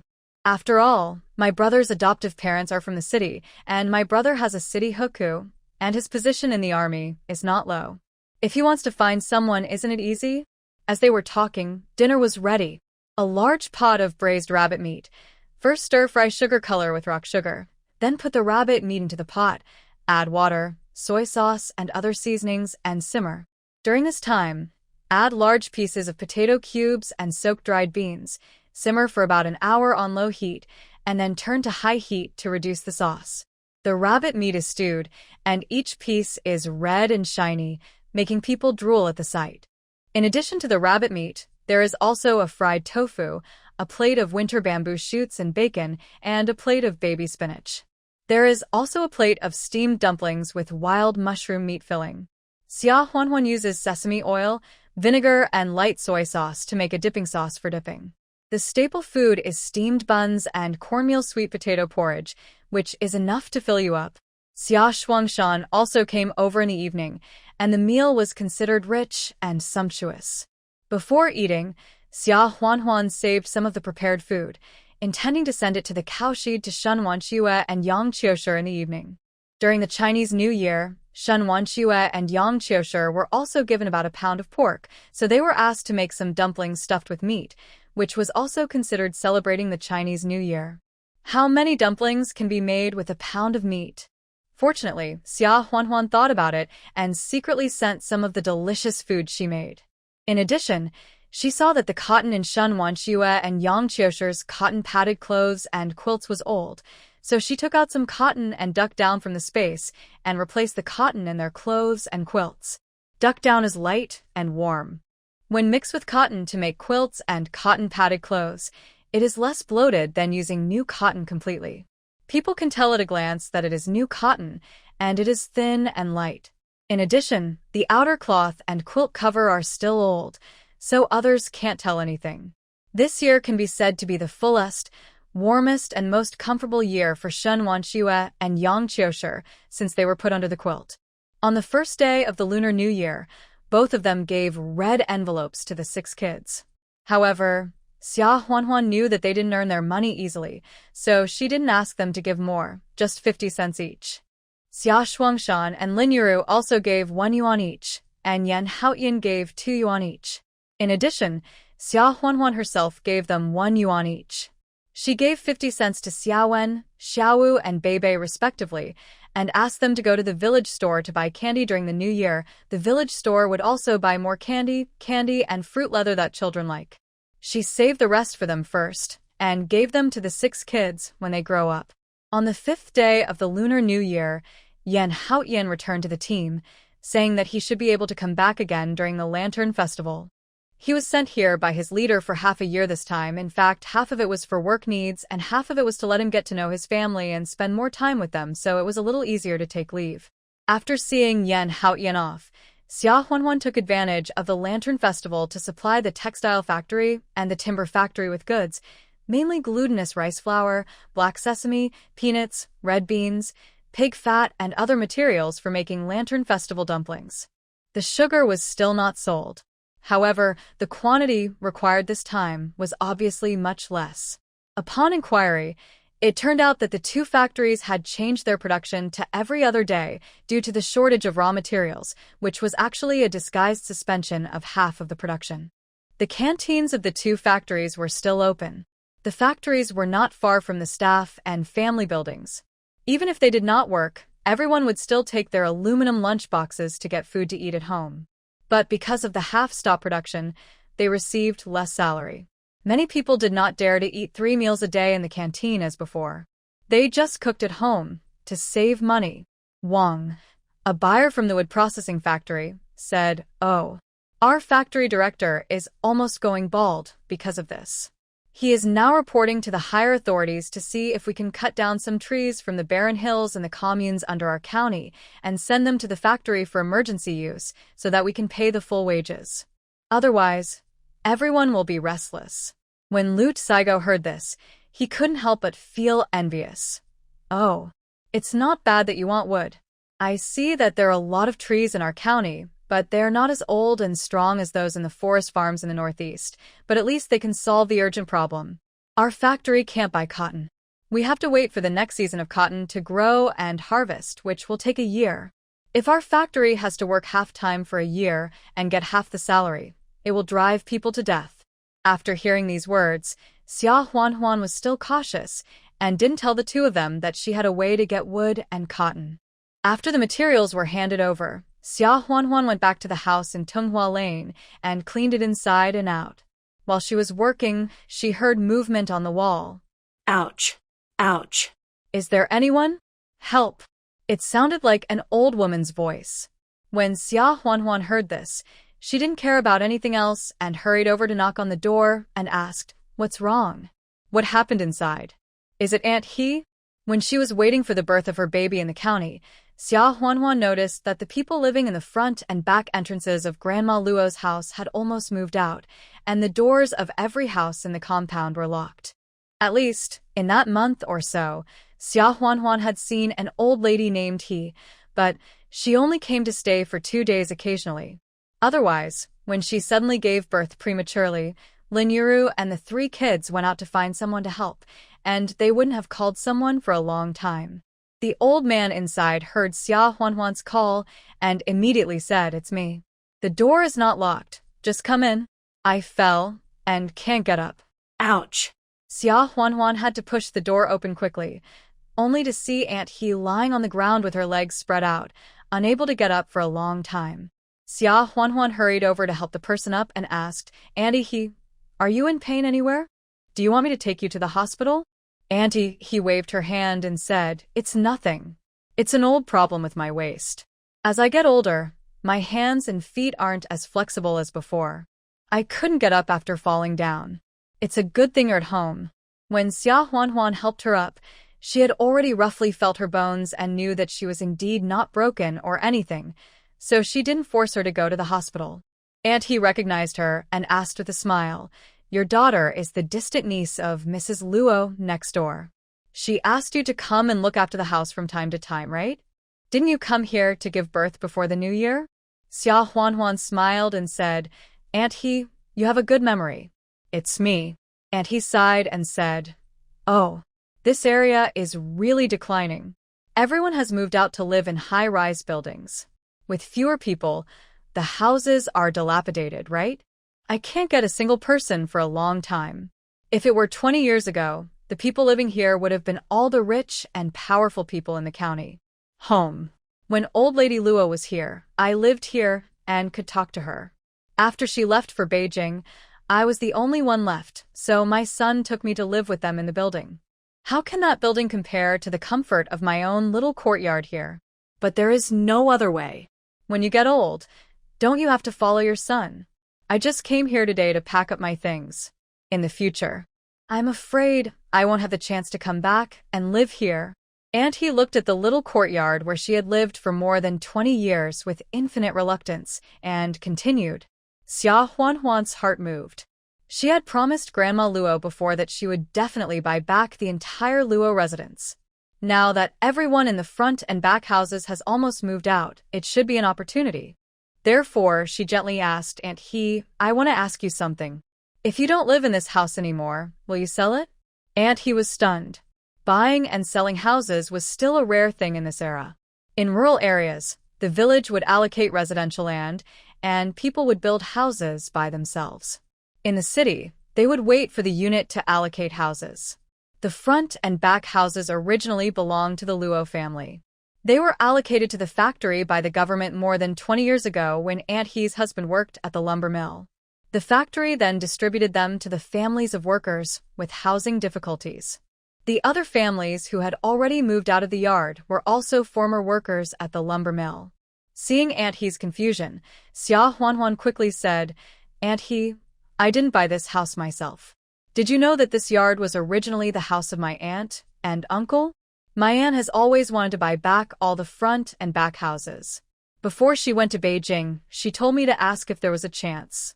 I saw that everyone here had moved out, and this house would soon be ruined if left alone. So, I thought of using some money to buy back the house, which would also fulfill my aunt's wish."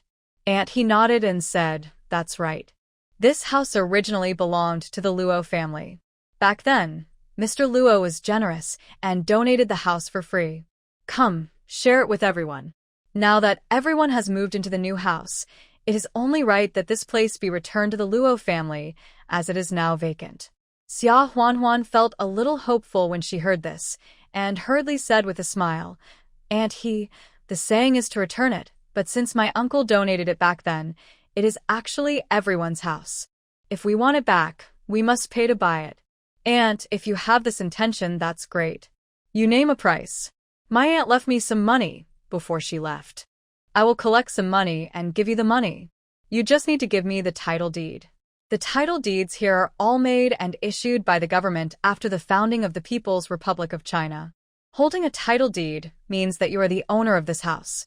Of course, these few years have been special, and many people have been driven out of their own houses, but that does not affect the ownership of the house.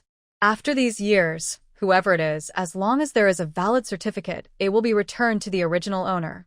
And he smiled and said, "We have lived in this house for more than 20 years. How much is it worth?" You decide how much it is worth, my girl. Xia Huanhuan thought for a moment and said then, For the 2 houses you live in plus the part of the yard that belongs to your family, do you think 120 yuan is okay? And he thought that this was not much, but she didn't care about it now. If this area was prosperous in the past, it would definitely not be enough. But now this old city has fallen into decline, and no one cares about it. How many houses have become desolate and worthless after people moved out in 2 or 3 years? It can still be sold for so much money, so it must be profitable. 120 yuan can buy more than a year's rations, and even meat and eggs can be guaranteed to be eaten 5 or 6 times a month. Without consulting his family, he nodded and said, okay. After all, this is the property of the Luo family, so let's just give it 120 yuan. Xia Huanhuan smiled and said, and he is so straightforward. I didn't bring any money here today, and I have to ask someone to buy the supplies. I also have to send a telegram to my aunt for instructions.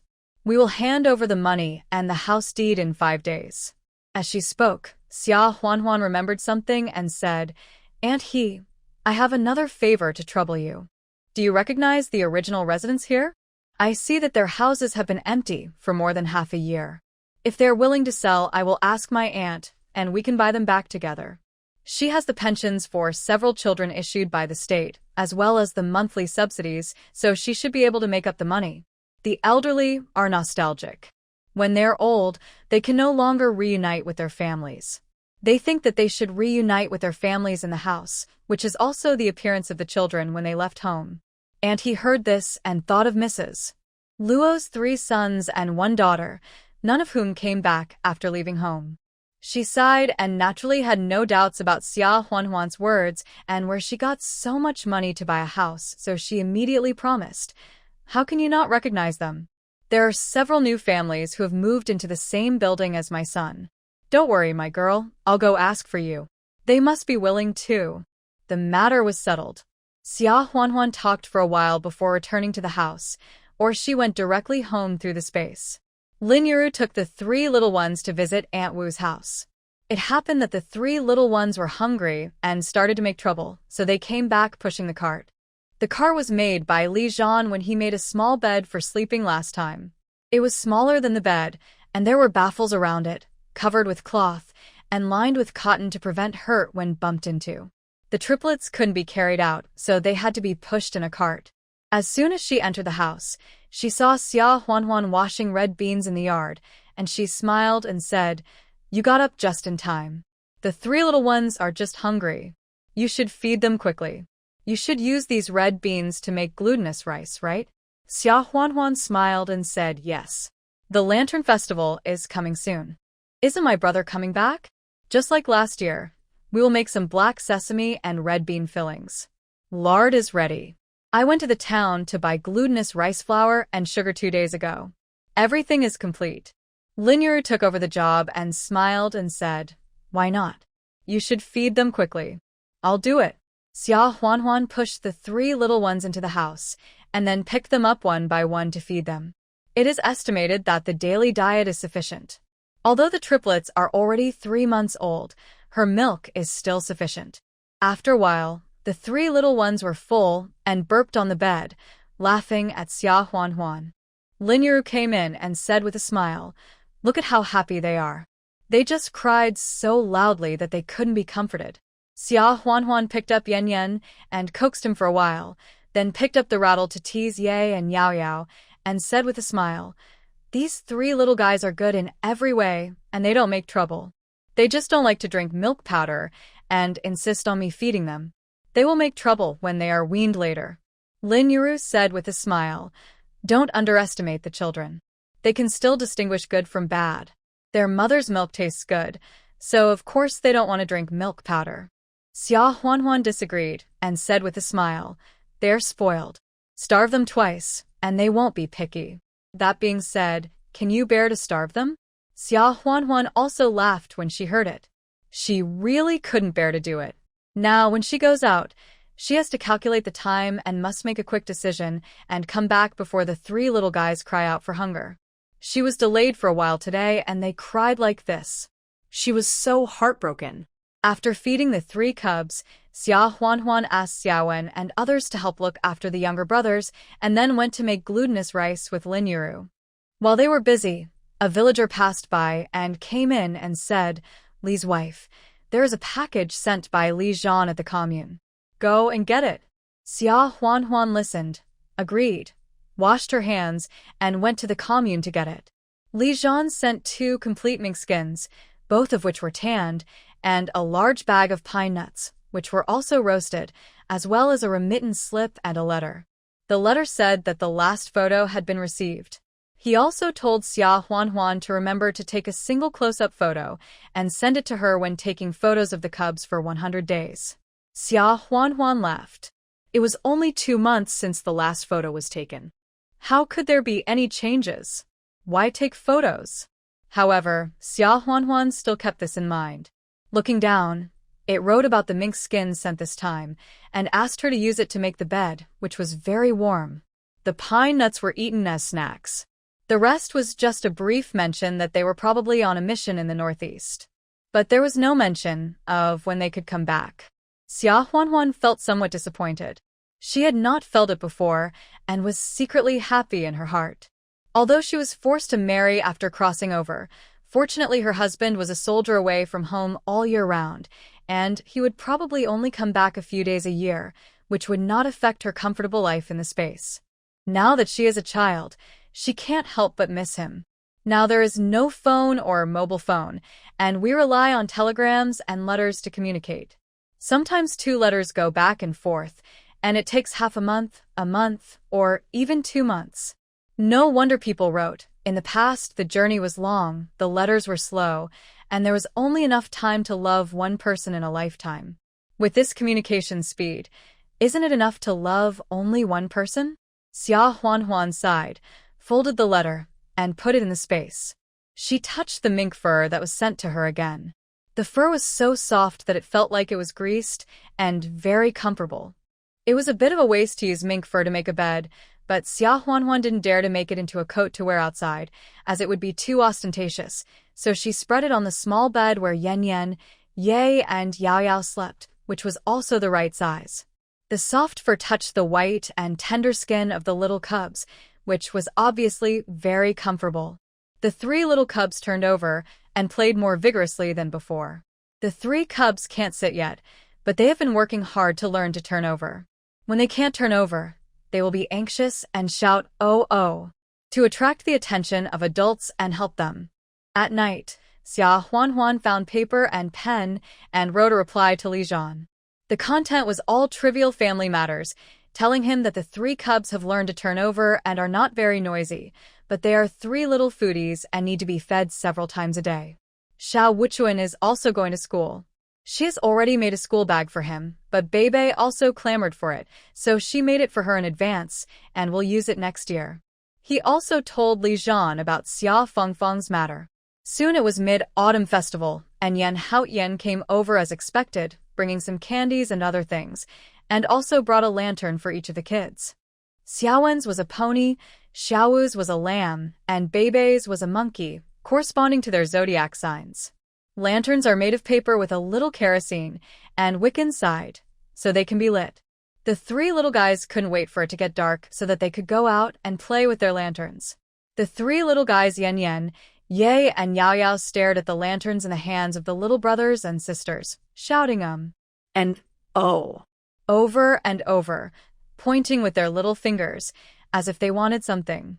Xia Huanhuan quickly asked Xiaowen, Xiaowu, and Bebe to hide the lanterns. Otherwise, if they really fell into the hands of the triplets, even the best lanterns would be broken immediately. Fortunately, the triplets were very well behaved. They only cried twice when they didn't get the lanterns. When Xia Huanhuan shook them with the rattle, their attention was diverted. Yan Haotian laughed and said, "What a mistake. If I had known, I would have bought 3 more for them. It wouldn't matter if they broke them." Xia Huanhuan rolled her eyes at him and said with a smile, "It's not something that costs money. I knew from the beginning that they would break it. Why waste money on it? I might as well buy more candy." After eating yuan shao in the evening, the adults watched the moon and chatted in the yard. Xiaowen, Xiaowu and Bebe couldn't wait to go out with their lanterns to play with their friends. When the children in the village saw the 3 exquisite lanterns, they were so envious that they almost cried. They lined up, waiting just to hold the lanterns and walk a few steps to satisfy their desire. Xiaowen and his friends suddenly became the most handsome kids in the village. After the Lantern Festival, Xia Huanhuan went to the county through the space again and bought the house deed back with Aunt He. This time, Aunt He's son and daughter-in-law also followed and wanted to bargain. Xia Huanhuan didn't tolerate them and immediately said that it would be difficult for her to report to her aunt, and she pretended to leave. Aunt He's son and daughter-in-law quickly stopped Xia Huanhuan and still agreed to the deal at 120 yuan, and also took over the keys. In addition, Aunt He also talked to several other families and they were all willing, so she made another appointment with Xia Huanhuan and they would talk face to face at that time. Xia Huanhuan readily agreed. In a few days, it would be the 100th day anniversary of the birth of the triplets, and they would go to the county to take the 100th day photos. Xia Huanhuan borrowed a bullock cart from the commune to go to the county. It just so happened that Zhou Qiuhe saw that life had become more comfortable in the past year, so she wanted to take a few family photos like Xia Huanhuan. Therefore, Li Jie, Zhou Qiuhe and the 3 children in the family went to the county with Xia Huanhuan and Lin Yiru. The 100th day photo was taken for each of the triplets, and another photo was taken of the 3 brothers. Finally, Xia Huanhuan took a photo of herself. Then Zhou Qiuhe's family also took a family photo. After the photos, everyone did not eat in the county this time and returned together. On the way, they happened to meet Secretary Zhao, who was returning from a meeting in the county, and they talked for a few words. Li Jie saw that Secretary Zhao looked unhappy, so he couldn't help asking, "Secretary Zhao, is there something wrong?" Secretary Zhao couldn't help complaining, alas. "It's about the timber factory in the county. It's just nonsense. In order to save the factory, our village doesn't care? It's really annoying." After hearing this, Xia Huanhuan guessed that it was probably because the 2 factories were short of raw materials and they had to ask the village to find a way to provide raw materials. Secretary Zhao didn't say more, but told them to drive the cattle slowly on the road, so as not to scare the cattle and overturn the car to injure people. After that, he rode his bicycle back. The next day, Xia Huanhuan went to the commune on the pretext of asking Secretary Zhao about it indirectly. Secretary Zhao also admired Xia Huanhuan's way of dealing with people, so he briefly explained it. Sure enough, because the timber factory couldn't keep up with the raw materials, the factory couldn't even maintain half-time work, and it was about to stop production completely. The county asked the village and town communes below to send people to cut wood on the barren mountains during the slack season to solve the urgent problem.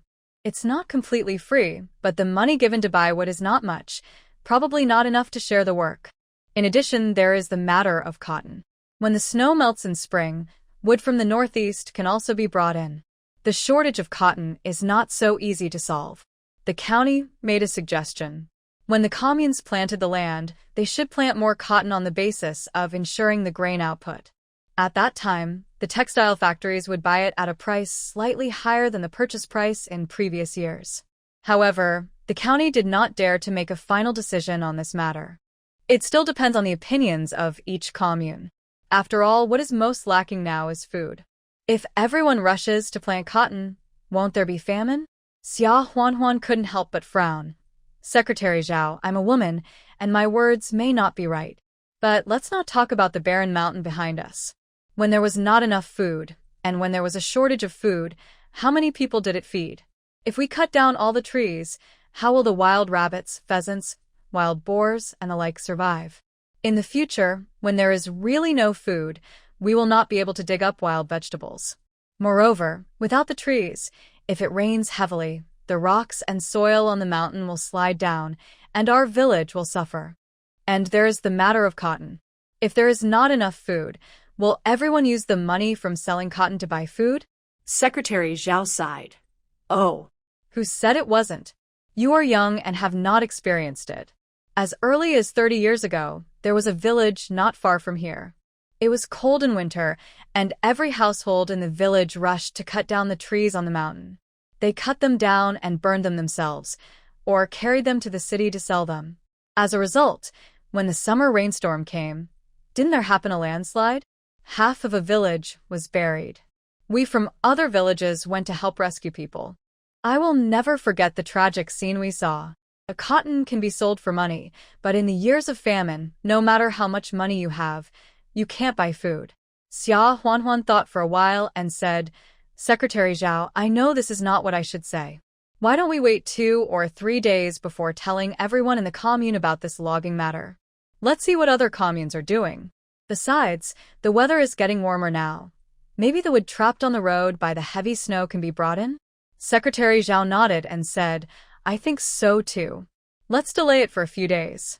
Let's talk about it when we can't delay it any longer. Early the next morning, Xia Huanhuan fed the 3 cubs, squeezed some milk into 3 small bottles, and asked Linyaru to soak them in hot water to keep them warm. When the 3 cubs were hungry, they would eat, and then she went into the mountains with a basket on her back.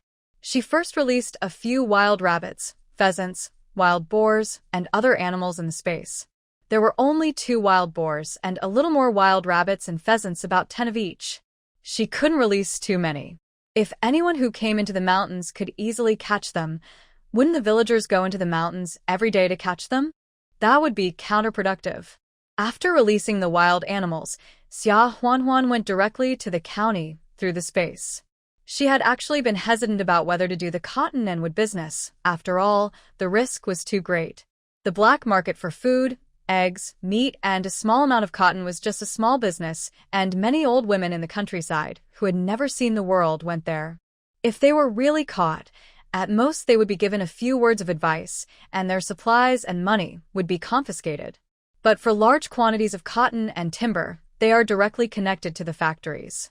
Generally, middlemen buy them from other cheaper places and then transport them to places where the purchase price is high to sell. This is real speculation. If he were caught, there would be no chance that he would not be sentenced to 10 or 8 years of hard labor. And, even though it's hard to accept this, in this era, you have to find a man to take the lead, otherwise people won't even believe you. She is a rural woman.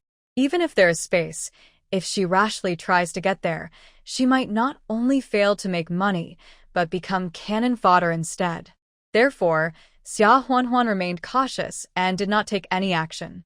But now, things may affect the village, so we have to give it a try even if there are risks.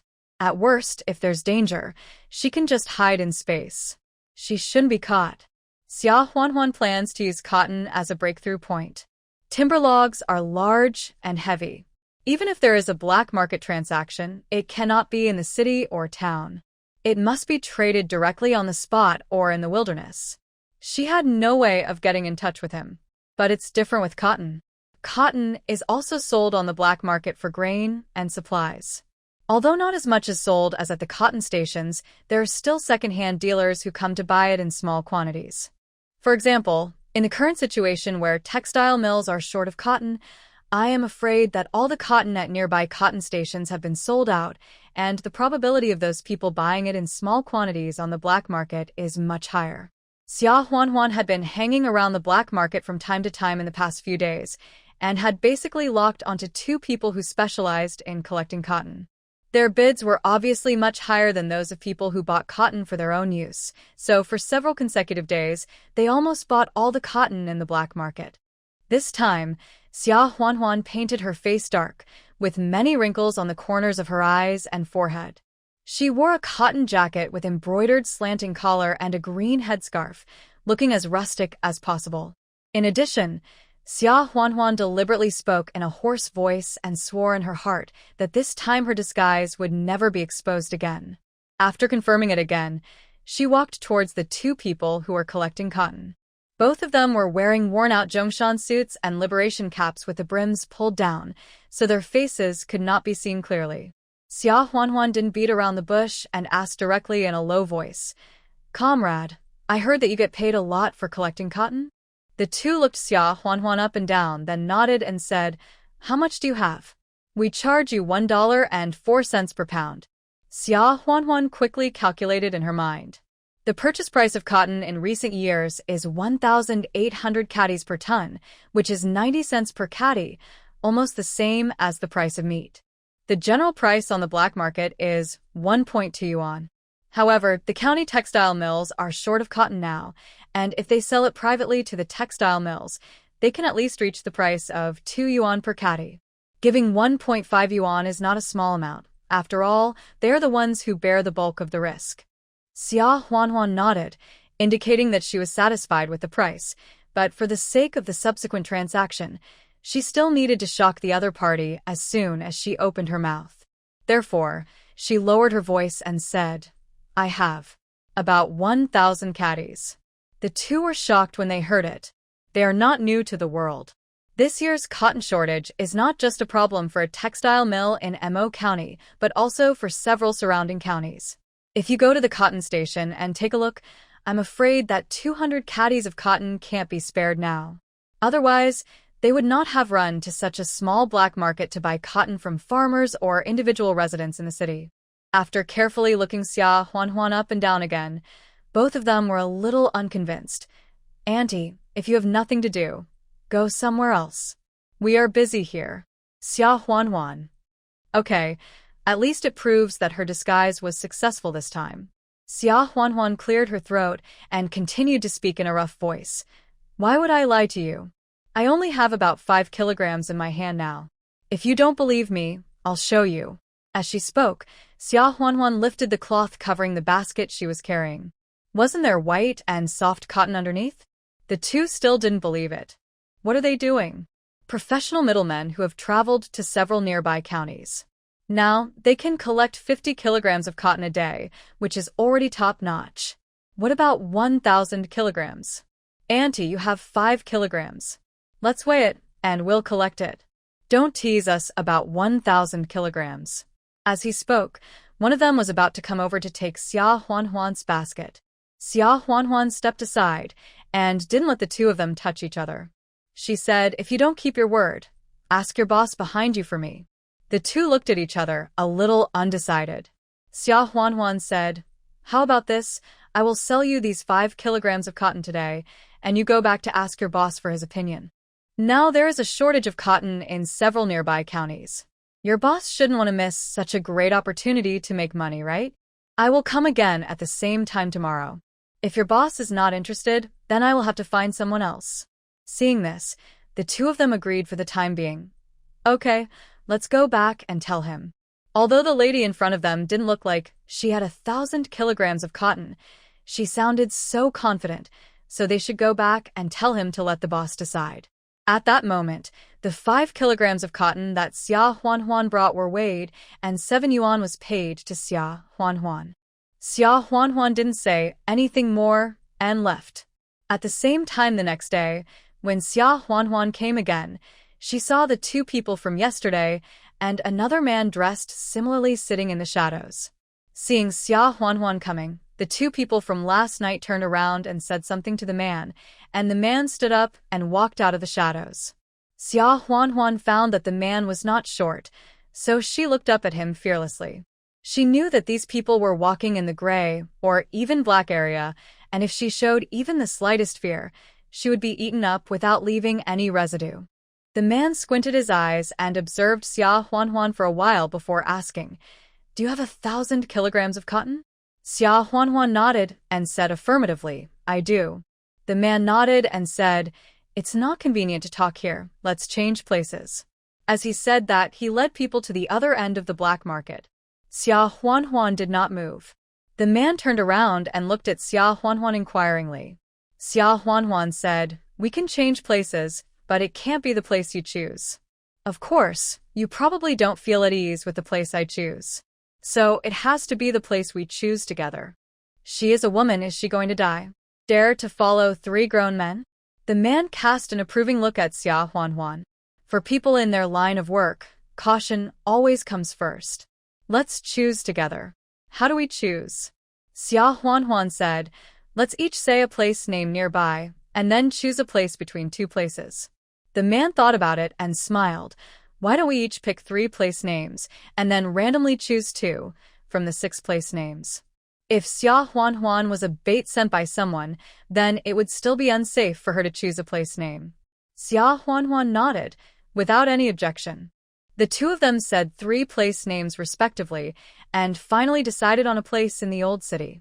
Xia Huanhuan was actually scared, but she was mentally prepared.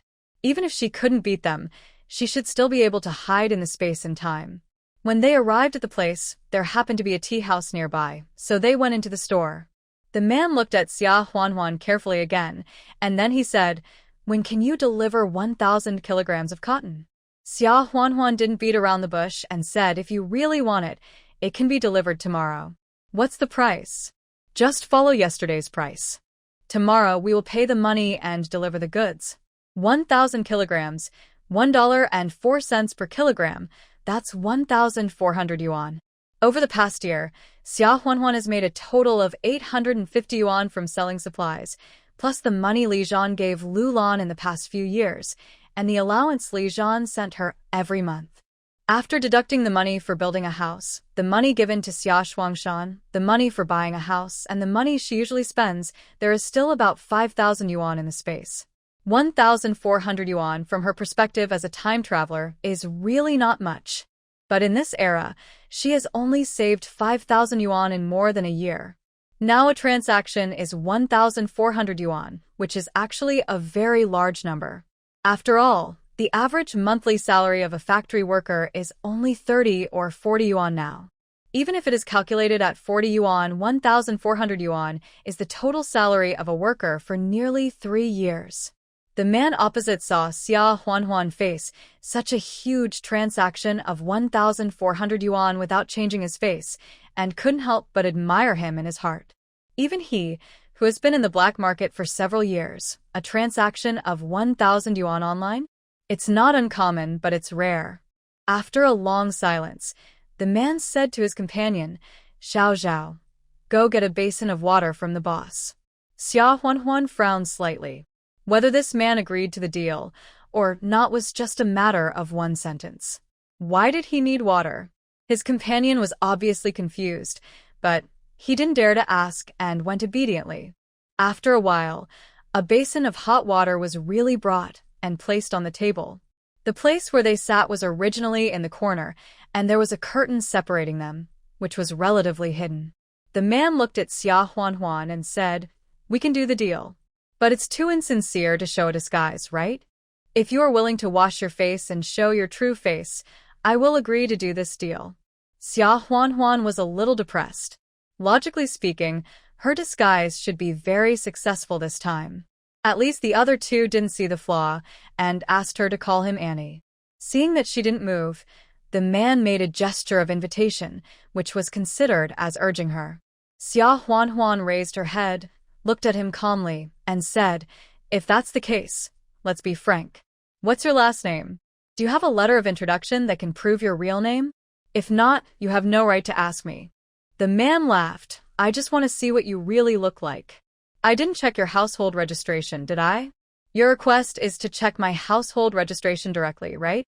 No matter how you look at it, I'm at a disadvantage, right?" Xia Huanhuan didn't intend to give in at all. You offer and I counteroffer. That's how transactions are done, isn't it? If you don't agree, I'll find other buyers the same thing. What we lack now is cotton, so we're not afraid that no one will want it. The man surrendered and smiled. "You're really the first one who dares to talk to us like this." Okay. "I'll take a risk." As he said that, he took out a letter of introduction from his pocket and handed it to Xia Huanhuan. Xia Huanhuan opened it and saw that the man's name was Luo Cheng and his registered residence was in Shanghai. But it only said that the purpose of the letter of introduction was to visit relatives, and there was no more information. Luo Cheng? Real name? The man shrugged. "It's genuine. It's your turn." Xia Huanhuan gritted her teeth and washed her face with water. Luo Cheng was very cautious and asked for soap and towels. She had to wash her face thoroughly. When Xia Huanhuan wiped her face with a towel and raised her head, the 3 men opposite were stunned. The 2 men from the black market yesterday pointed at Xia Huanhuan and couldn't say a complete sentence for a long time. This. Yesterday. We also called her. Auntie. Luo Cheng couldn't help but brighten his eyes, and even his heart beat a few more times. The key is. Such a young and beautiful girl could actually negotiate a deal with him so calmly and alone.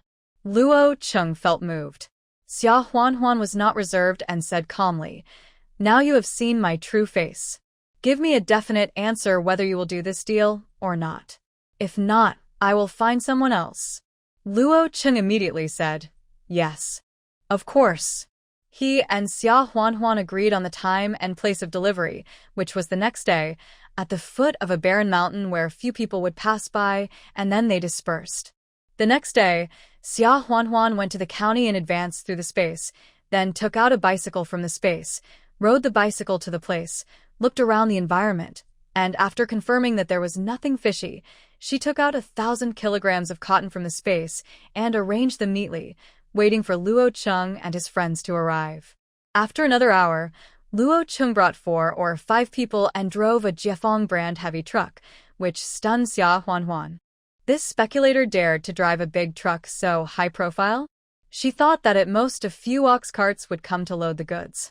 However, it was better to have a big truck, which meant that she had found the right person, and the timber business would also be better in the future. Seeing that the cotton had been neatly arranged, Luo Cheng was also a little puzzled. 1,000 kilograms of cotton, and the volume was huge, and this was in the wilderness. How did Xia Huanhuan transport the stuff here? If there were people who wanted to cooperate, why would they let a young and beautiful girl come out to talk to them? Isn't that too bold? How did you transport the stuff here? Luo Cheng couldn't help asking. Xia Huanhuan smiled and said, "I have my own way. You don't have to worry about this, right? You can check the goods first." Seeing that she didn't say anything, Luo Cheng stopped asking and asked his people to inspect the goods. After a while, several people came back and said, "Brother Luo, they are all good. I'm afraid they are top grade. This white flour does not even have any black, dry, or hard impurities. It is better than cotton." Luo Cheng nodded and said, "Please load the goods onto the truck." He took out a bulging cloth bag from the driver's seat and handed it to Xia Huanhuan, saying, "There are 1,400 yuan inside. Count them."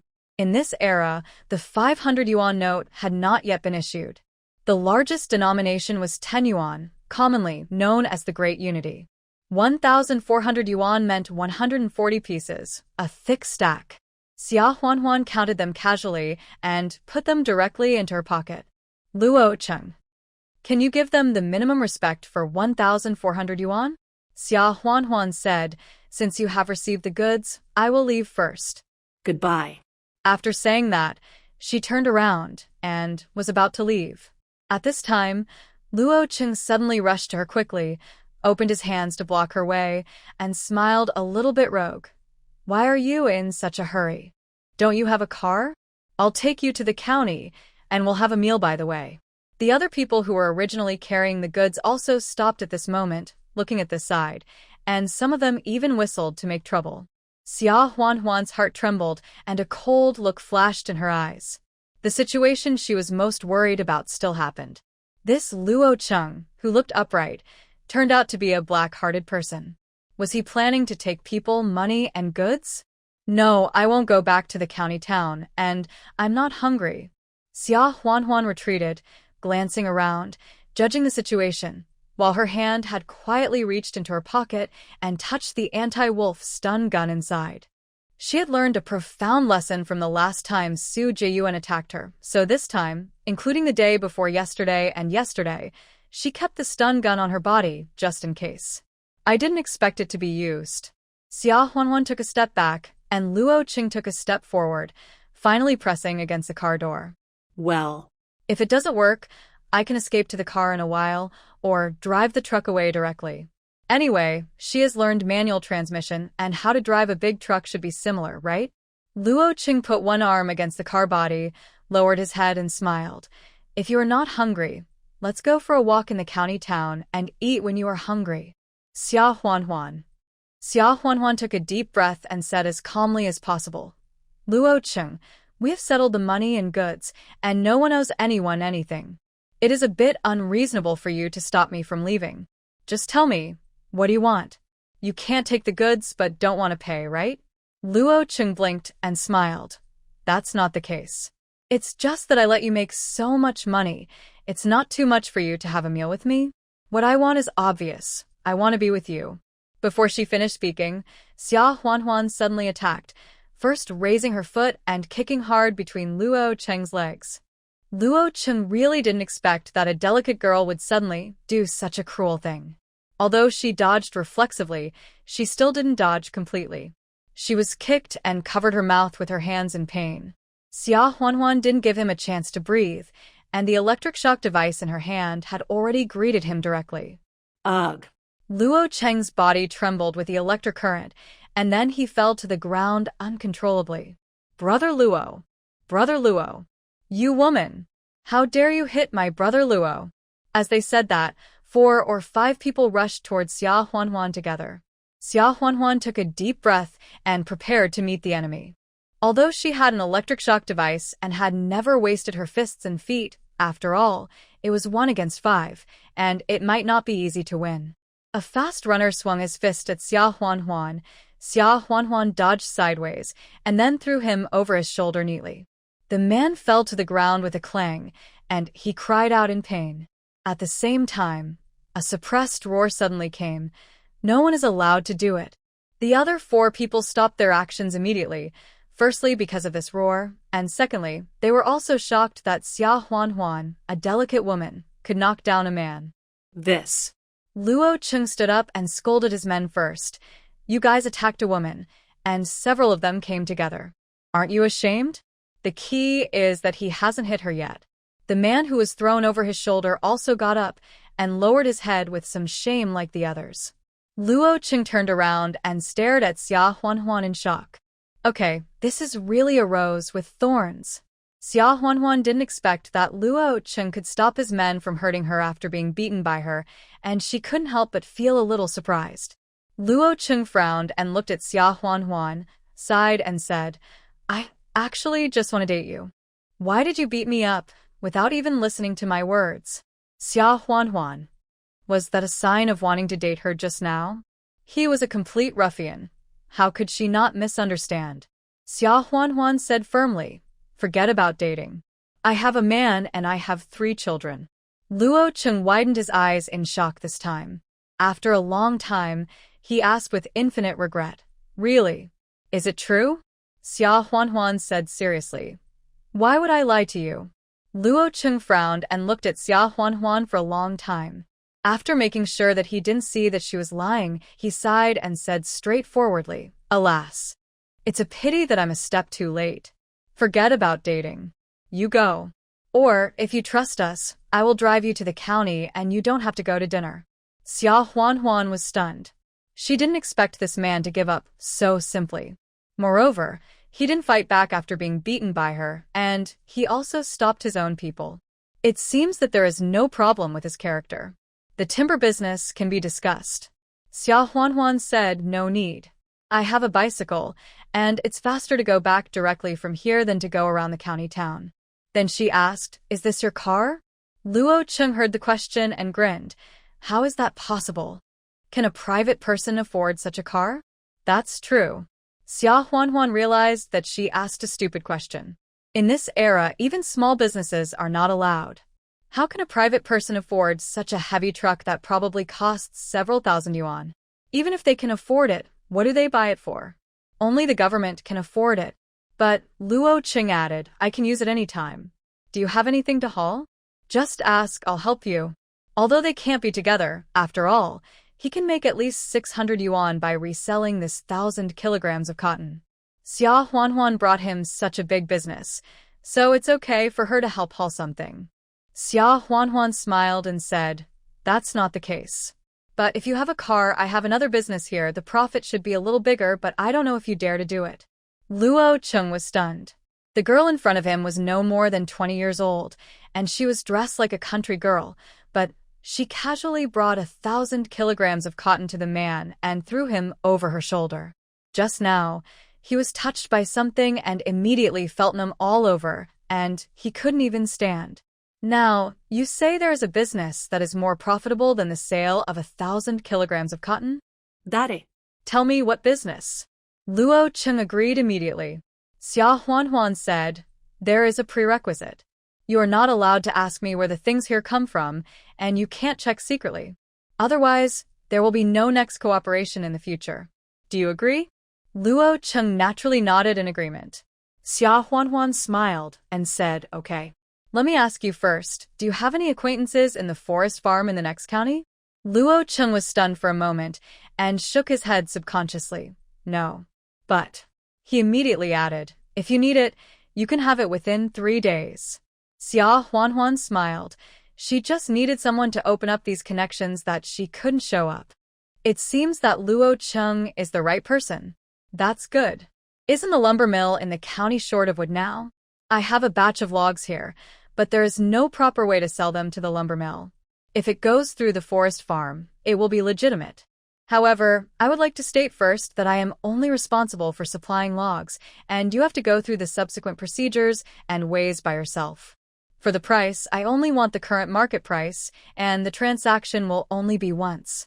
As for how much you sell and how much profit you make, it's all yours. Luo Cheng shuddered all over, raised his hand suddenly, and slapped his cheek hard. Are you kidding? Of course the wood business makes money. 100 logs, the profit alone is probably several thousand. However, only state-owned forest farms can cut down trees on a large scale now. If you cut down a tree and cut some branches for firewood, they don't care much. But if you cut down a tree and sell it, the profit is not big, and the risk is not low. No one is idle. Luo Cheng naturally heard about the shortage of wood in the county lumber mill, but firstly, there was no way to get wood, and secondly, unlike cotton, it was only temporary in winter. After the snow melted, the wood from the north would be transported in. He wanted to open up all the channels now, but it was useless, so he gave up directly. Now that Xia Huanhuan has a source of logs, he can open up the subsequent relationships and make this quick money easily. Xia Huanhuan said, do I look like I'm kidding? I should have 50 logs here, and the price is 5,000 yuan. If you are willing to take the risk, I can deliver the goods at any time. What about the payment? Luo Cheng said in embarrassment. Xia Huanhuan smiled and said, for the payment, you can pay me a deposit of 2,000 yuan first, and then give me the balance after the logs are sold and the payment is received. Luo Cheng looked at Xia Huanhuan with admiration again. That was 3,000 yuan for the goods. Do you trust them so much? After a moment of silence, Luo Cheng said, wait a minute, I will discuss it with my brothers. After a while, Luo Cheng came back and nodded, okay, let's do it. How about you deliver the goods in 3 days? Xia Huanhuan smiled and said, okay.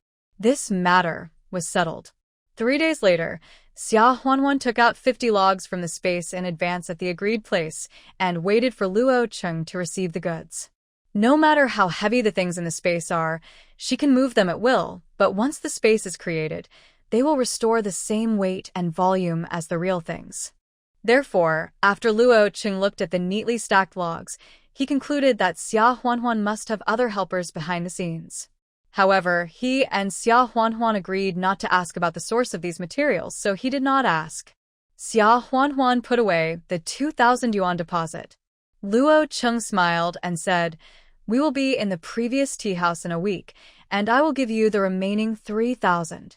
Xia Huanhuan nodded and left without saying anything more. After 2 transactions, she had more than 11,000 yuan in her hand. 10,000 yuan households in the early 1970s were much more scarce than those in the 1980s and 1990s. But Xia Huanhuan was not so excited. After all, there is actually nowhere to spend such a large amount of money now. There is not much value in buying a house in the county, and 1 house is enough. You still have to go to Beijing and buy a courtyard house to maintain and appreciate its value. However, as a rural woman, she really had no legitimate reason to get a letter of introduction to go to Jing City. Last time Zhan was injured, the army came to pick her up, so it was easy to get a letter of introduction.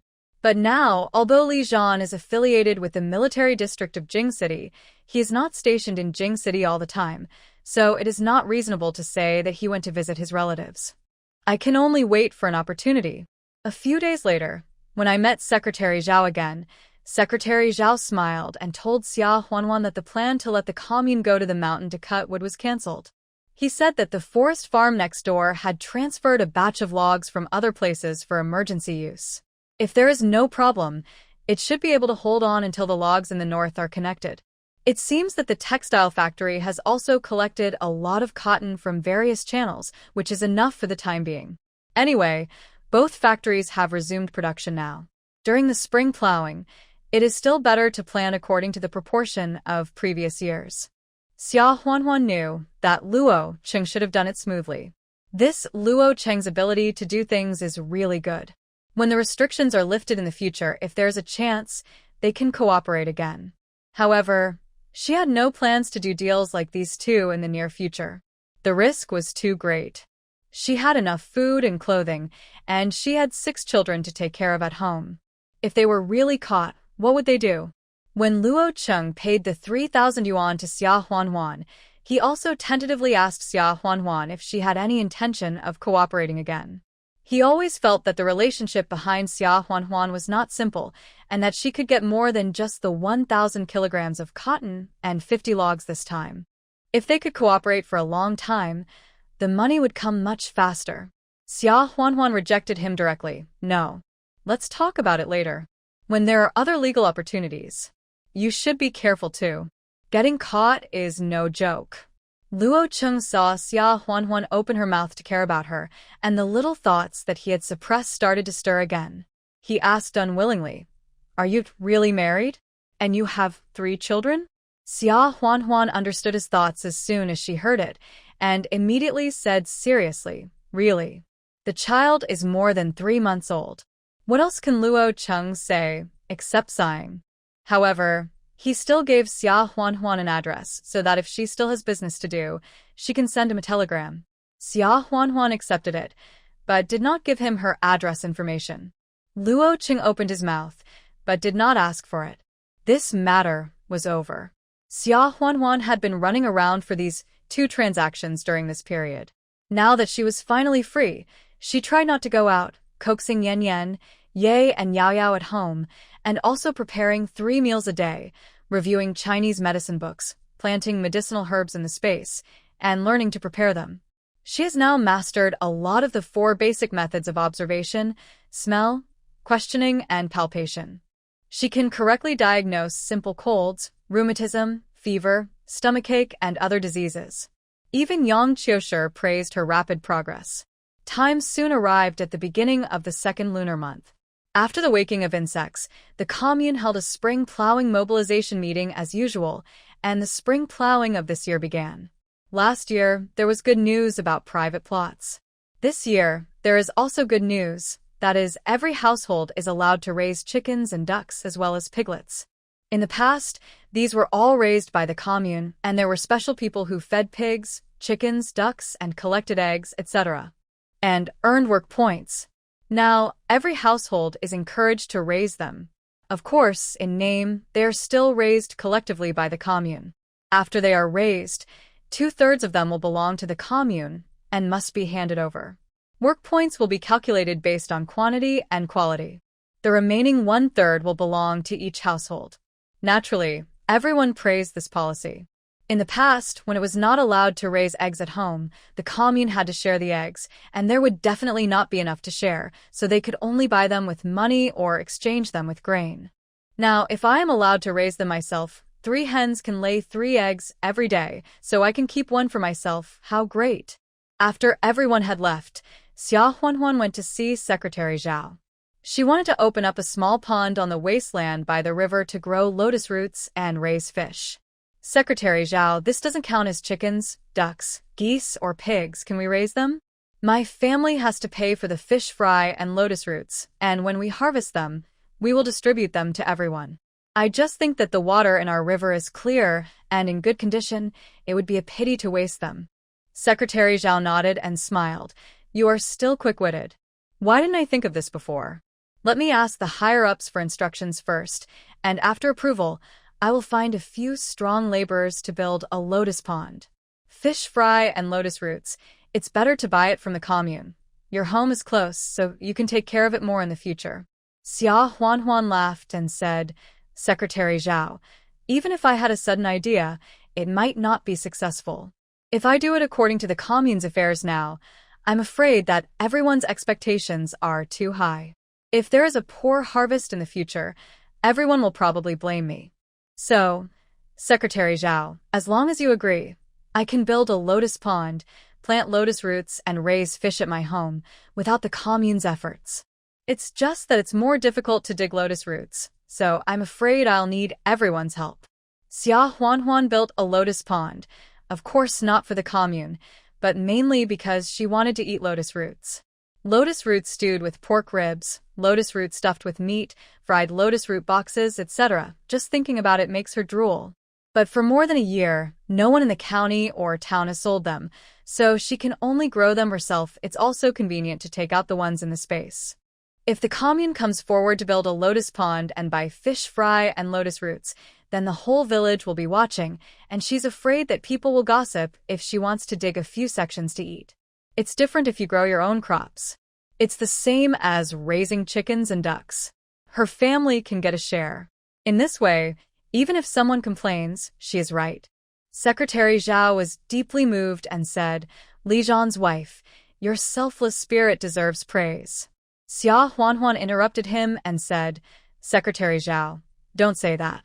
I just want to eat lotus roots and lotus seeds. Aren't we advocating self-reliance? After a few more words, she went back. Secretary Zhao told the higher-ups and the village about the lotus pond.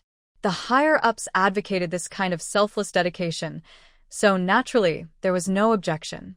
As for the villagers, they heard that they built the lotus pond by themselves, bought lotus roots and fish fry, and when the harvest was over, they distributed it to the commune for free. How could anyone object to such a good thing? They all agreed. Xia Huanhuan asked several strong laborers in the village to build a pond with Xia Shuangshan and Li Jia. After the pond was built, water was brought in from the river. In just a few days, a pond full of water was completed. As a thank you, Xia Huanhuan sent tofu and bean sprouts made by herself to the families of the strong laborers who came to help, and each family also received 30 pickled wild salted duck eggs. These families were naturally overjoyed. Lotus roots in the north should be planted in April and May of the Gregorian calendar, which is March and April of the lunar calendar. There is still a month to wait. Xia Huanhuan is not in a hurry. In summer, there will be lotus ponds with lotus flowers shining in the sun to enjoy and lotus seeds to eat. Lin Yuru happily discussed with the village's Wu Dinyang and other women's backbones whether to buy chicks and ducks, or hatch chicks and ducks in the commune to feed. In the end, everyone unanimously decided that there was no need to spend this money. The commune will hatch them by itself. The commune originally raised big roosters and big ducks, so some of the eggs laid by old hens and ducks were bred and could be hatched. Although poultry can also lay eggs and hatch chicks and ducklings, every household in the village has to raise them, and it is definitely not enough to rely on old hens and ducks to hatch them. Fortunately, there were people in the commune who made a living by hatching chicks in the past, so they asked them to help hatch chicks and ducklings, and the village collected some grains and rice as rewards. It usually takes about 19 to 21 days to hatch chicks and ducklings. First, hold the eggs under the light. If you can find the small black spots, they are eggs that have been bred and can be hatched. Then put the chicken and duck eggs on the Kong bed with a suitable temperature and monitor the temperature changes day and night until the chicks and ducklings hatch. In the past, there were no thermometers, so the control of the temperature depended entirely on the experience of the old masters, so there were people who specialized in this business. It was also the first time for Xia Huanhuan to see chicks hatching, so she joined other curious villagers in pushing a cart to bring the triplets over from time to time to take a look. When the chicks and ducklings gradually hatched, the hatching hut became a holy place for the children. Xiaowen, Xiaowu, and Beibei would run to see the chicks as soon as they put down their bowls after eating. Fortunately, there wasn't much farm work to do at this time. So many adults were lazy and ran over to take a look.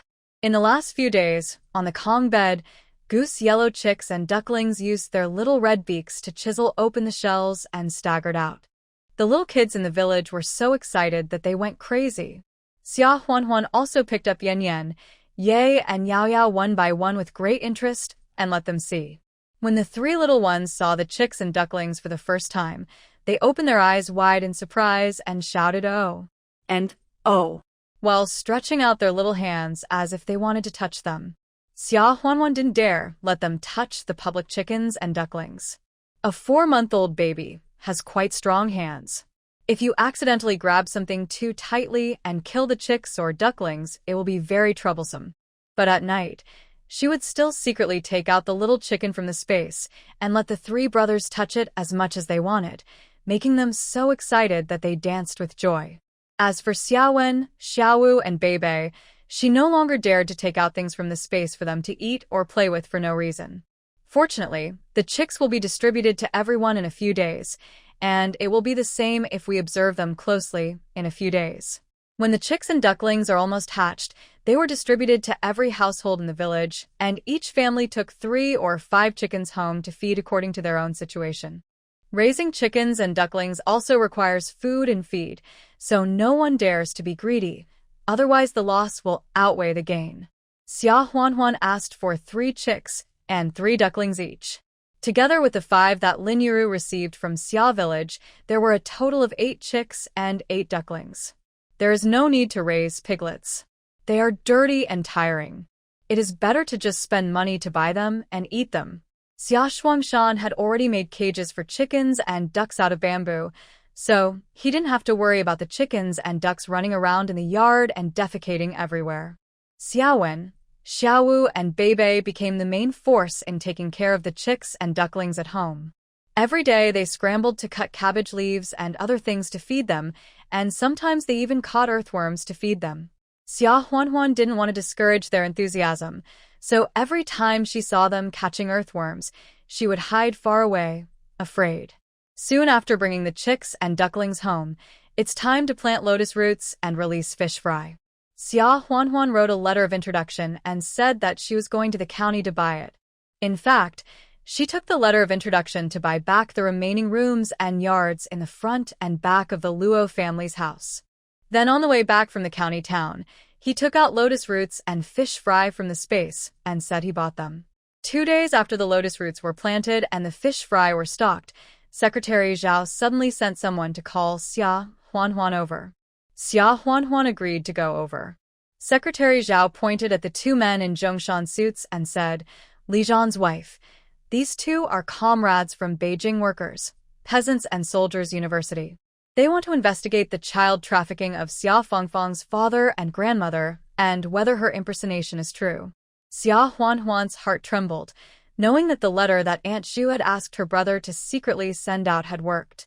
Secretary Zhao introduced the 2 men again. "This is Xia Huanhuan, Xia Fengfeng's cousin, who was trafficked by Xia Fengfeng's father and grandmother.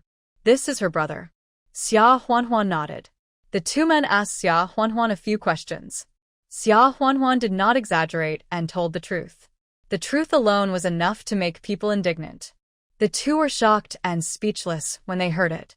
The letter said that Xia Fengfeng's father Xia Dazhuang and grandmother Li Tsuehua trafficked children and were arrested not long ago. They didn't expect that the people trafficked would be their own nephews and grandsons. Moreover, she even impersonated her cousin's college admission quota. Is this really taking advantage of one family? Secretary Zhao said, "The news that Xia Fengfeng's father and grandmother committed a crime has spread throughout our commune. Xia Dazhuang and Li Tsuehua are still in prison, so it must be true. In the case of impersonation, our commune must have reported Xia Huanhuan's name, but the Xia family's elders were not kind, and grandmother Li Tsuehua was partial, so they let Xia Fengfeng report to Beijing and replace Xia Huanhuan's name. When our commune found out, we were very angry and originally planned to change the quota back, but Xia Fengfeng had already obtained her student status and could not be changed, so we had to give up. Alas! If we had known that Xia Dazhuang and Li Tsuehua were such people, the commune would have changed them even if we were beaten to death." As he said that, he couldn't help but ask, "Comrade, you came here specially to investigate this time. Are you going to do anything to Xia Fengfeng? Will she be expelled?" The 2 of them were reluctant to reveal the answer, and said, "Whether to expel her or not, we will discuss it again after we go back. After all, she's been in school for 3 years. If she is to be expelled, it will be decided based on her academic performance. Secretary Zhao hurriedly said, "Is that so? Then, comrade, can you talk to the school leaders? If she is not to be expelled, then forget it. But if she is to be expelled, can you give the remaining year's quota to our commune? Our commune only has one quota for recommending students to go to university every few years. It's a pity to waste a year. Can we send someone to study there for another year? Just 1 year, and make up for this year?" The two of them could understand Secretary Zhao's feelings. However, they could not make the decision, so they could only agree to go back and help fight for it. After sending the two away, Xia Huanhuan came back home. Lin Yuru asked what was going on, and Xia Huanhuan told Lin Yuru about it. Lin Yuru immediately got excited. "Wana, do you think Xia Fangfang will really be expelled? If she is expelled, will the remaining year that Secretary Zhao mentioned be returned to you? Will you be able to go to school? After graduation, can you be transferred to a city hukou and the state assign you a job?" This matter has always been a thorn in her and Xia Shuangshan's hearts. Whenever they think of it, it hurts their hearts. If Xia Huanhuan can really get back the quota to go to college, how great it would be. Xia Huanhuan was stunned by Lin Yuru's questions one after another. Although she didn't have the heart to dampen Lin Yuru's expectations, she was also afraid that the greater the expectations, the greater the disappointment, so she smiled and said, "Mom, don't think so well. This quota has been used. How can it be replaced by another person if someone's family commits a crime? Even if the second person can use it, can they give you a city hukou after only 1 year of study? At most, they can recognize you as an auditor, and they will assign you a job. I'm afraid that after 1 year of study, you'll still go back to the countryside to be a farmer." Lin Yuru was disappointed when she heard this. "You really can't change your hukou to a city hukou? Oh. If your father and I hadn't been so foolish, you would have been able to change your hukou to a city hukou and eat commercial grain. Your father and I are so sorry for you." Xia Huanhuan quickly comforted her. "Mom, Please stop talking about this. even if you let me go for the remaining year, can I still leave Yan Yan, Ye, and Yao Yao alone at home and go to college?" Lin Yuru was stunned. "Isn't it? The 3 little kids are just over 4 months old and haven't been weaned yet. How can they survive without their mother?" Seeing that her expression had eased a little, Xia Huanhuan continued to counsel her. "Moreover, I think that not going to school was a blessing in disguise. Otherwise, how could I find such a good son-in-law like Li Zhan for you and let you live such a good life? What's the use of being a worker with a city hukou? Isn't it just 20 or 30 yuan a month? The allowance that Li Zhan sends back to me every month is more than this amount, right? Besides, our life is not bad. We can't say that we have meat every meal, but at least we have eggs almost every meal, right? Can the workers in the city eat that? Besides, the workers in the city all live in high-rise buildings. I heard that a family may only get a house of 7 or 8 square meters. The whole family, young and old, live in it. It is so crowded that it is difficult to even turn around. How can it be as spacious and comfortable as ours in the countryside? We can also feed chickens and pigs, go hunting in the mountains. How free is that? If the original owner really went to college, then Li Zhan would have married another woman." Although it was just a hypothesis, Xia Huanhuan felt sad just thinking about this possibility. Li Zhan was a responsible and capable man, so he married her, even though he had never met her before and just accepted her as his wife. If it was another woman, wouldn't he still accept her just the same? It makes me unhappy just thinking about it. Big pig's hoof.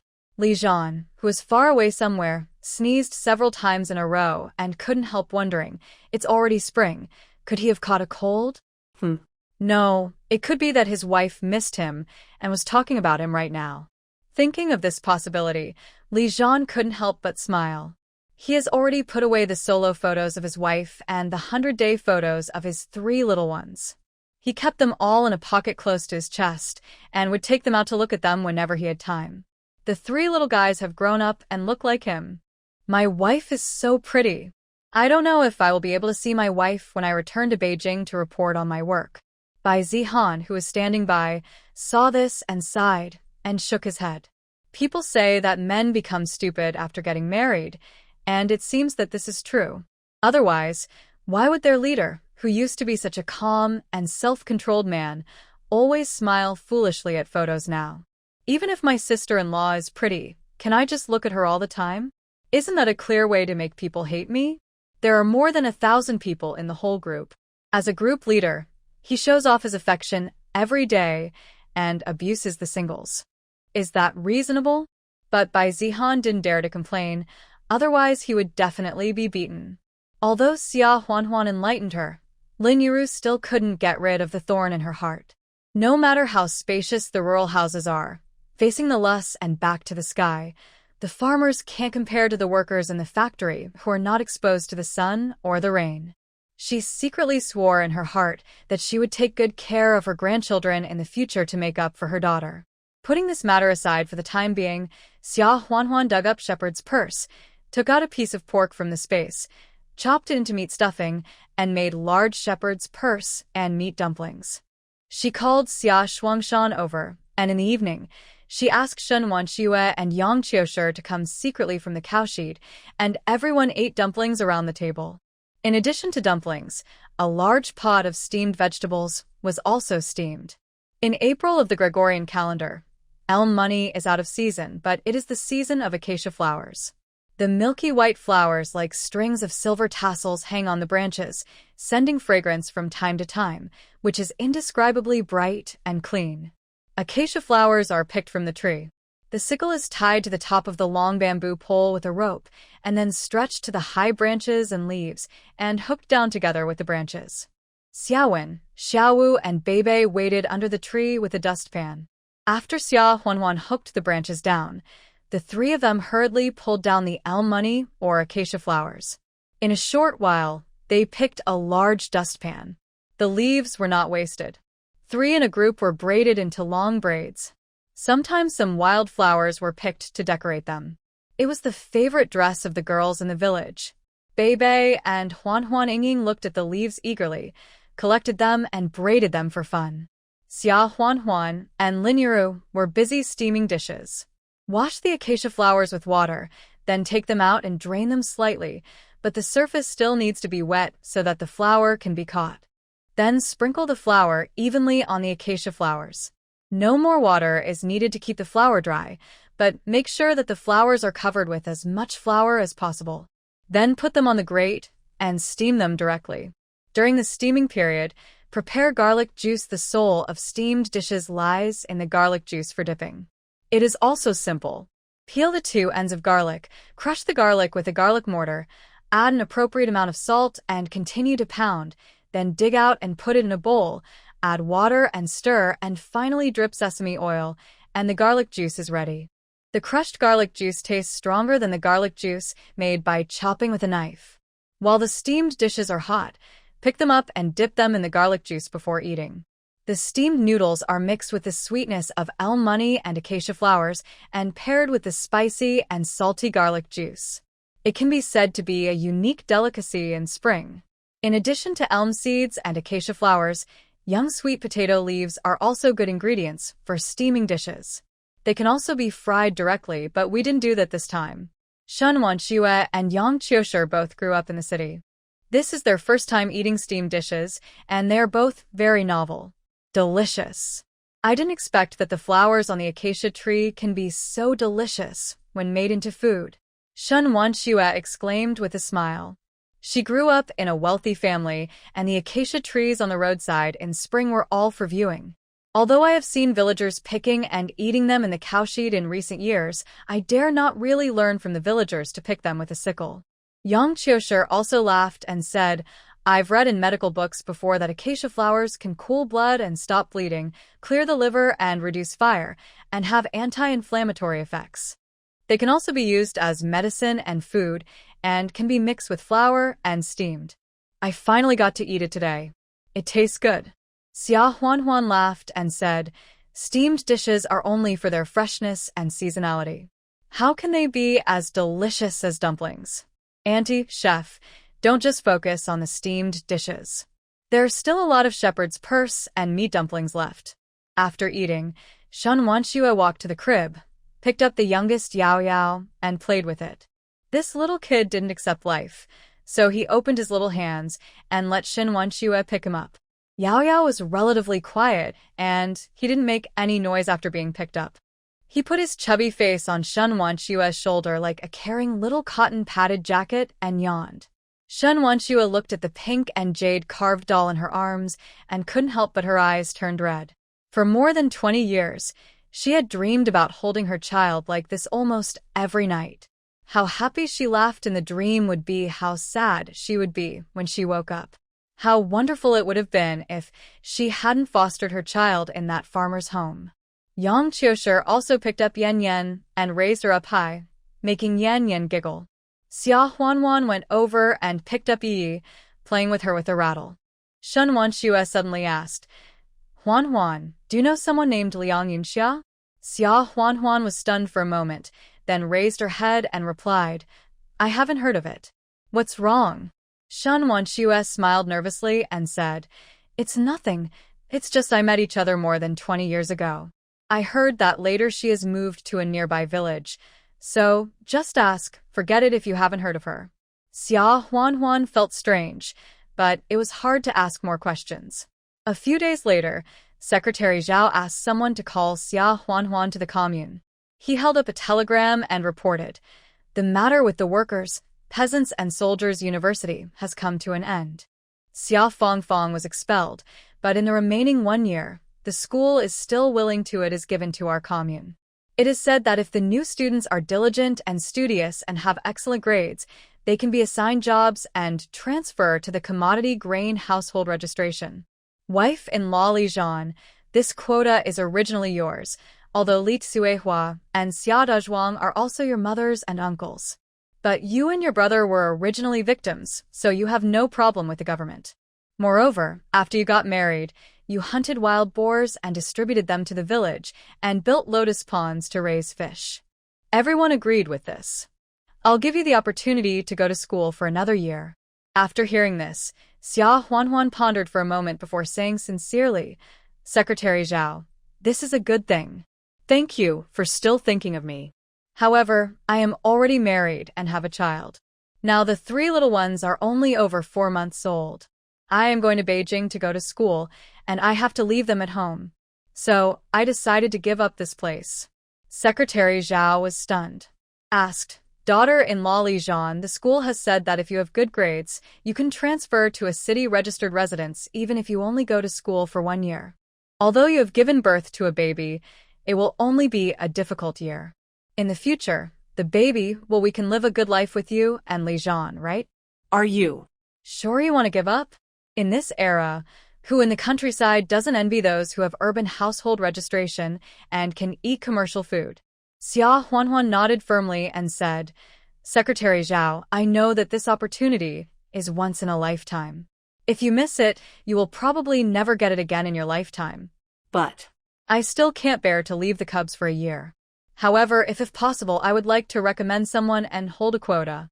Seeing that Xia Huanhuan was lying and trying to be polite, Secretary Zhao sighed and asked, Tell me, who do you recommend?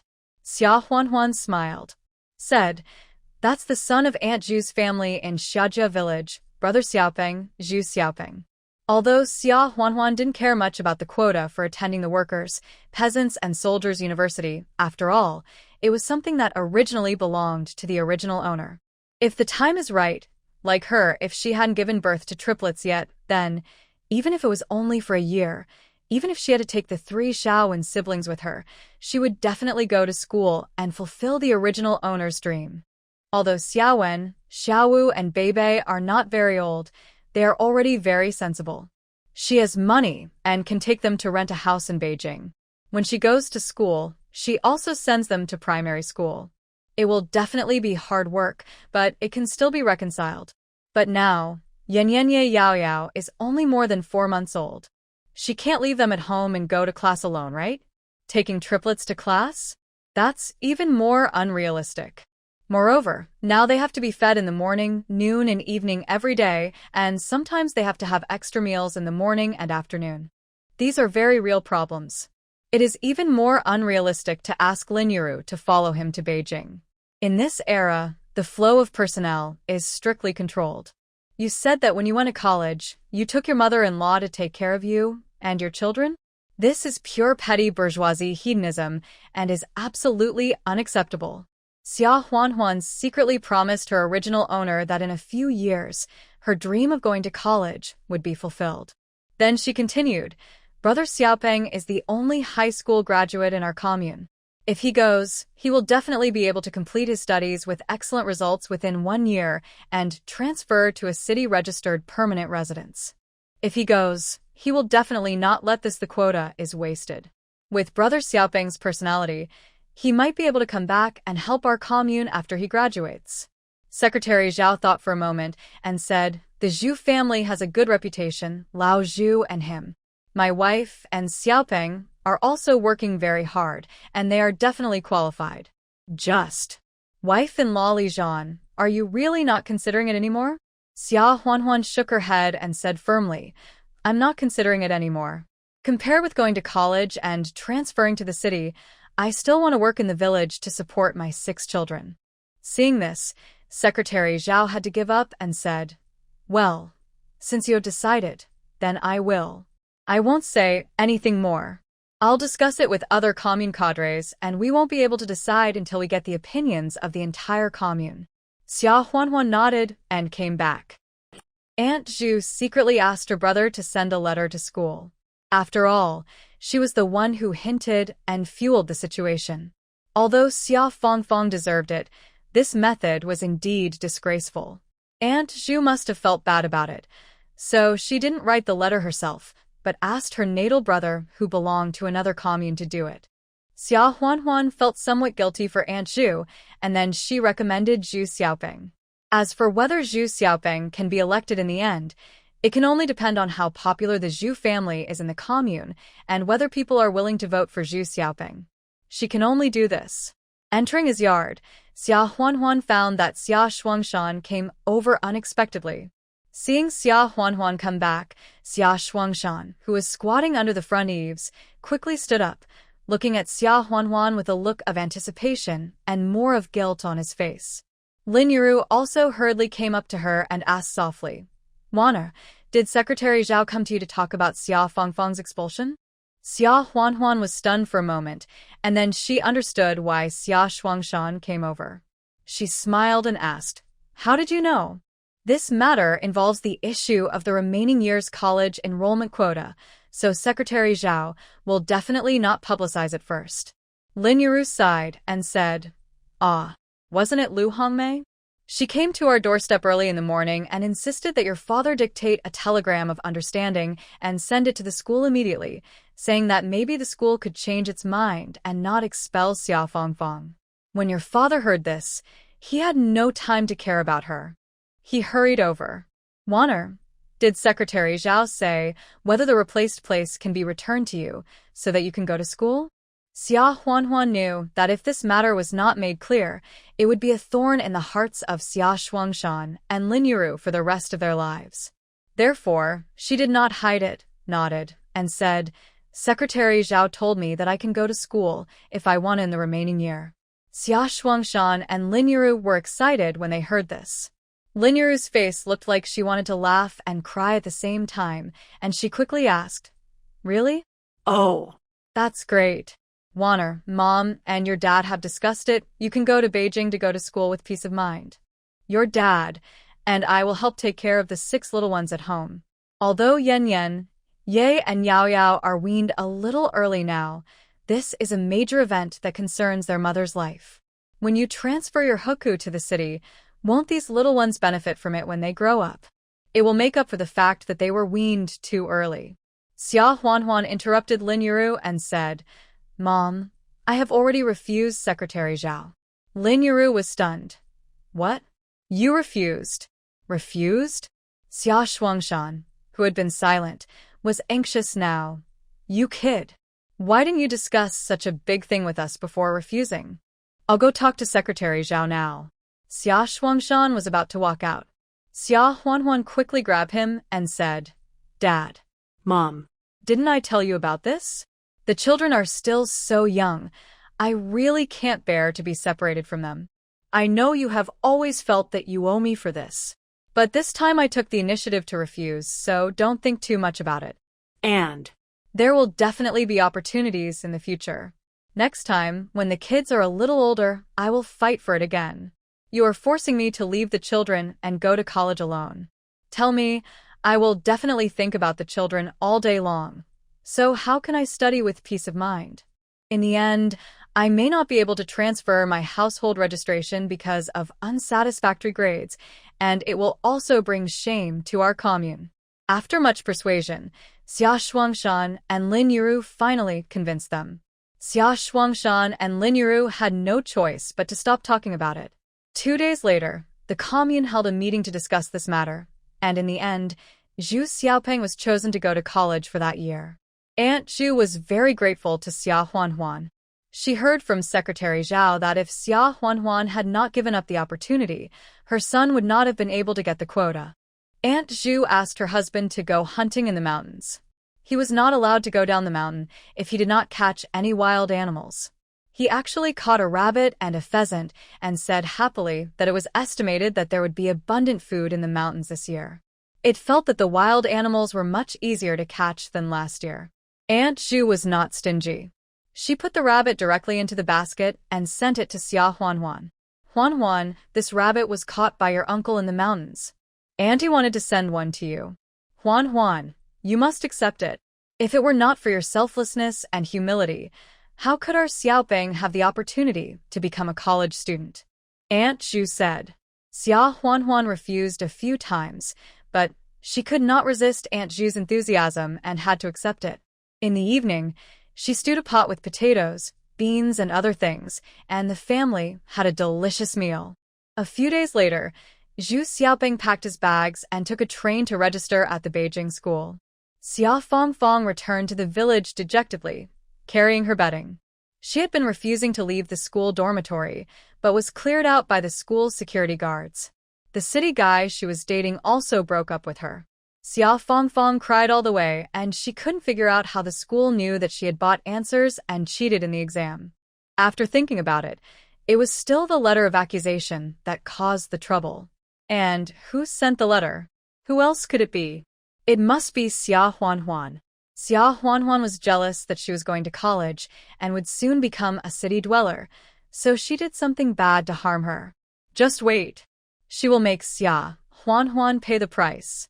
Beijing City. Report. Li Zhan saluted with a standard military salute. Fu Weixin looked up at him and said, "Come in." Li Zhan came in and first reported to Fu Weixin on the completion of this mission. After the work report was finished, Fu Weixin talked about personal matters and said, "Did your wife fail to come to Beijing to attend university?" Li Zhan nodded and said with a smile, "Yes. She must be reluctant to leave the children behind, so she took the initiative to give up her place." Fu Weixin said, "Didn't you tell her to bring the children to Beijing to live with her? Your third brother can help you arrange the house and take care of the kids. When the time comes, find an older sister to help, or ask your mother-in-law to come and help." Li Zhan scratched his head and said with a smile, "I was there at the time for this matter. I said hello to my third brother and asked him to help keep an eye on Xia Fangfang, then I went to perform the mission. I didn't expect the school would agree to let Huanhuan go to school for the remaining year. I didn't know until the mission was over and the news from outside came in. At that time, Huanhuan had already given up her place, so I didn't tell him." In the letter that Xia Huanhuan sent not long after the Lantern Festival, she sent the 100-day photos of the triplets. In addition, the letter mentioned that on New Year's Eve, Xia Fangfang brought her family to the doorstep and made a scene, insisting that Xia Shuangshan withdraw the lawsuit against Xia Dazhuang and Li Tsuehua. The fact that Xia Fangfang impersonated Xia Huanhuan to attend the workers, peasants, and soldiers' university was widely spread in the commune. Although Li Zhan didn't go back often, he still heard about his wife's affairs. He couldn't help but feel that this cousin, including Xia Dazhuang's family, were quite selfish and hateful. You kidnapped someone's son and sold him, and then lied that he had fallen into the river and died. Then you threatened that he had no son and had to rely on his nephew for his old age. You have been bullying him for more than 10 or 20 years, and you even took his daughter's place in college. Now you have the nerve to run to his door and ask for forgiveness? You just kneel down, show your regret, and admit your mistakes, and you want to write it off. Why don't you go to heaven? Li Zhan felt sorry for his wife, so he went to Fu Nanjing and asked him to help keep an eye on Xia Fangfang to prevent her from doing bad things again. Fu Nanjing was also very concerned. He graduated from a medical university and was not familiar with the school Xia Fangfang attended. But he had a junior high school classmate who attended this school, so he asked him to help find out. It would have been fine if he had just asked around, but Fu Nanjing was actually shocked. It turned out that the school had just received a letter of complaint about Xia Fangfang, saying that her father and grandmother had abducted and sold her second uncle's son, and that she had impersonated her cousin to go to school. The key point is, it would be fine if this woman just impersonated someone else, but she actually relied on her boyfriend, a ruffian with a Beijing hukou, to be so high-profile in school, and even spent money to buy answers to test papers to cheat. How could Fu Nanjing just ignore this? He immediately asked his classmates who were police officers for help. In no time, he thoroughly investigated the gang that sold the test answers and reported it to the school. This time, Xia Fangfang was also implicated. Originally, the school had not made a final decision and wanted to see how Xia Fangfang performed. If she had excellent grades and was diligent and motivated, she might not be expelled. Now that he has been found to have such bad behavior, why would he hesitate? He was fired immediately.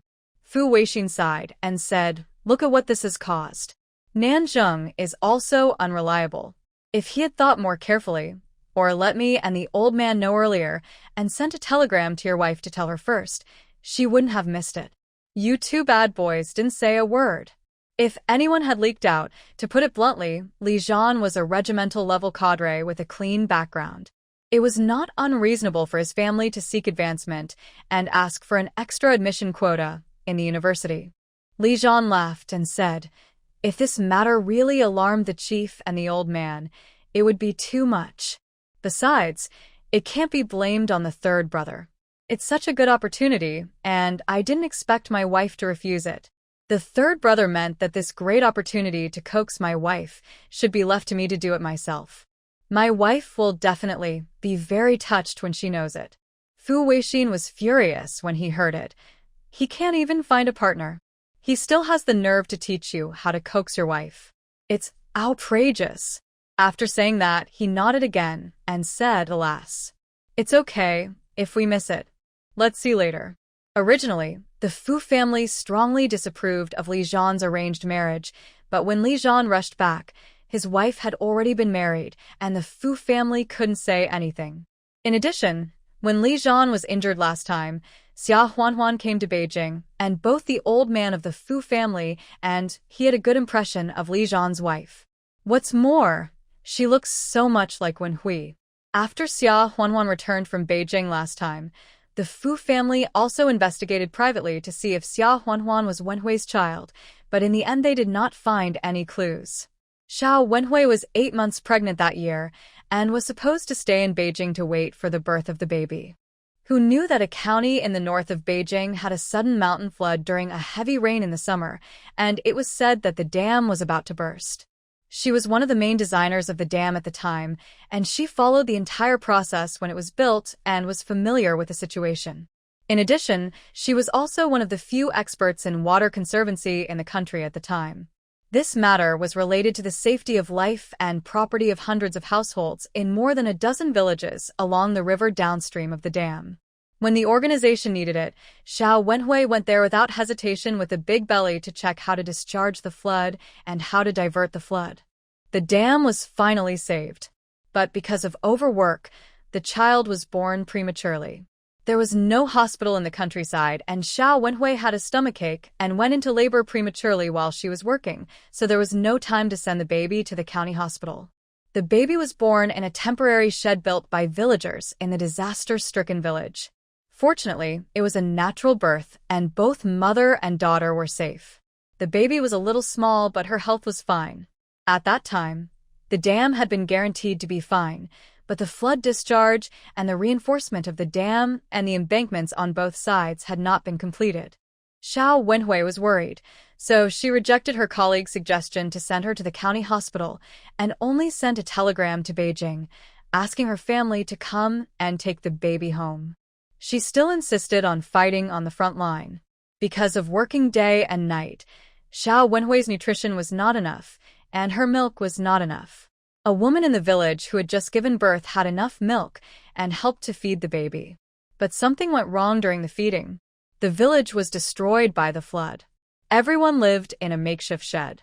In addition, many people who had fled from the upstream disaster also lived together. It was a mixed crowd. The woman who was helping to feed the baby felt sleepy. While feeding the baby, she fell asleep and put the baby on the bed. Who knows who sneaked into the shed and took the baby away? When the woman woke up and found that the child was gone, she was so scared that she cried and her legs went weak. She quickly told her husband. Her husband was also afraid and did not notify Xiao Wenhui immediately. Instead, he searched in the village first. At night, Xiao Wenhui came back from work and wanted to take the child back. She couldn't hide it anymore, so she told the truth. When Xiao Wenhui heard it, her mind went blank for a moment, her legs went weak, and she fell to the ground with a thump. Someone pinched her rinzhong and saved her. The village cadres and the people who came to rescue the child immediately began to search for the child all night and the next day. They even searched the train station and bus station, but they couldn't find the child. Everyone speculated that it might be the mother who lost her child in the disaster that was possessed by the devil and stole someone else's child. Xiao Wenhui was heartbroken, lost her soul, and blamed herself too much, and almost jumped into the reservoir. Fortunately, her colleague saw it and jumped in immediately, and the people on the shore worked together to rescue the person. At that time, Mr. Fu and Fu Weixin of the Fu family were still on the battlefield abroad. The one who received the telegram was Fu Weixin's mother, who was still alive at the time, and Xiao Wenhui's mother-in-law. She had difficulty walking, so she asked Sun Chunhua to go and pick up the child. Sun Chunhua arrived early the next morning after the child was gone, and also searched for a few days.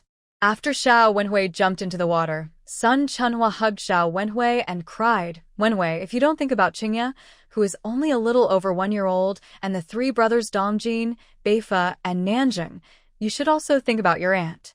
If something happens to you, Uncle Fu and the eldest brother are on the battlefield. What will happen to this family?" Xiao Wenhui was stunned for a long time before she reacted. She didn't say anything, but she couldn't stop the tears on her pale cheeks. With such a big thing happening, it was naturally impossible to continue working. Xiao Wenhui was sent back home and fell seriously ill. Since then, she has never recovered and has been bedridden. Grandpa Fu and Fu Weixin only came back from the battlefield in the 3rd year. When they learned that their granddaughter/daughter was lost, they were also very sad, but they never showed it in front of Xiao Wenhui. Instead, they always comforted her. However, Xiao Wenhui never forgave herself. After 2 years of illness, she died in the 2nd month after Fu Weixin returned. Before she died, she still hadn't let go of the matter of her child, and told Fu Weixin not to give up on finding his daughter. It was as if she had struggled to survive for the past 2 years, starting from the day her daughter was lost, just to wait for her husband to come back and personally tell him not to give up looking for his daughter. Fu Weixin's eyes became sore when he thought of the past. He coughed twice and said, "If there's nothing else, go ahead." Zhan smiled a little embarrassedly after hearing this. "Chief, there's something else." Fu Weixin was stunned for a moment and asked, "What else?" Zhan scratched his head and said, "Chief, can I take a day off? My 2nd brother wouldn't approve it, so he asked me to come to you directly. Aren't there any tasks these days? It's just routine training in the camp, and Bai Zihan can watch over it, so nothing will go wrong. Just approve it for 1 day. I'll leave in the evening and come back the next night. It's been more than 4 months since the little ones were 1 month old, and I haven't seen them for a long time. I miss them so much." Fu Weixin glanced at him and said, "For months is too long? When we were on the battlefield, it was common for us not to go home for several years. It's only been 4 months, and you can't stand it? Never seen it before? Don't think I don't know that you have a 100-day photo of your wife and children in your pocket, and you have to take it out and look at it 800 times every day. If I had rushed back immediately after I learned that the child was lost, and accompanied when Hui might not have blamed herself so much that she was terminally ill, and she would not have passed away so early. Zhan smiled and said, "The leader knows about this? I will pay attention to it in the future." Fu Weixin thought for a while and said, "After all, you are at the regimental level now, and it is not appropriate to take too many leaves. How about this? Let your wife and children come to Beijing to visit relatives. It just so happens that the old man has been talking about it, and he wants to see what the baby you gave birth to looks like. Come over here, and you won't delay either."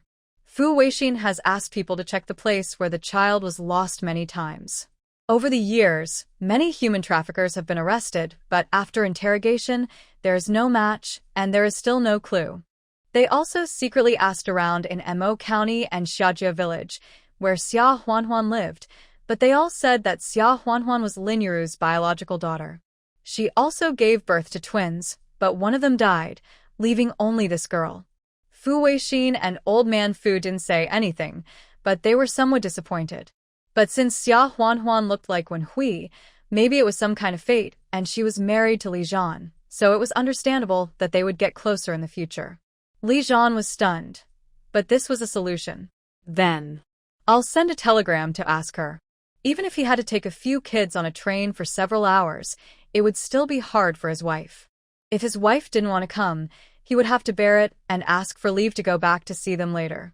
Li Zhan sent a telegram back that day. A few days later, Xia Huanhuan received the telegram. What else could she say? go. Such a rare opportunity. Of course I have to go.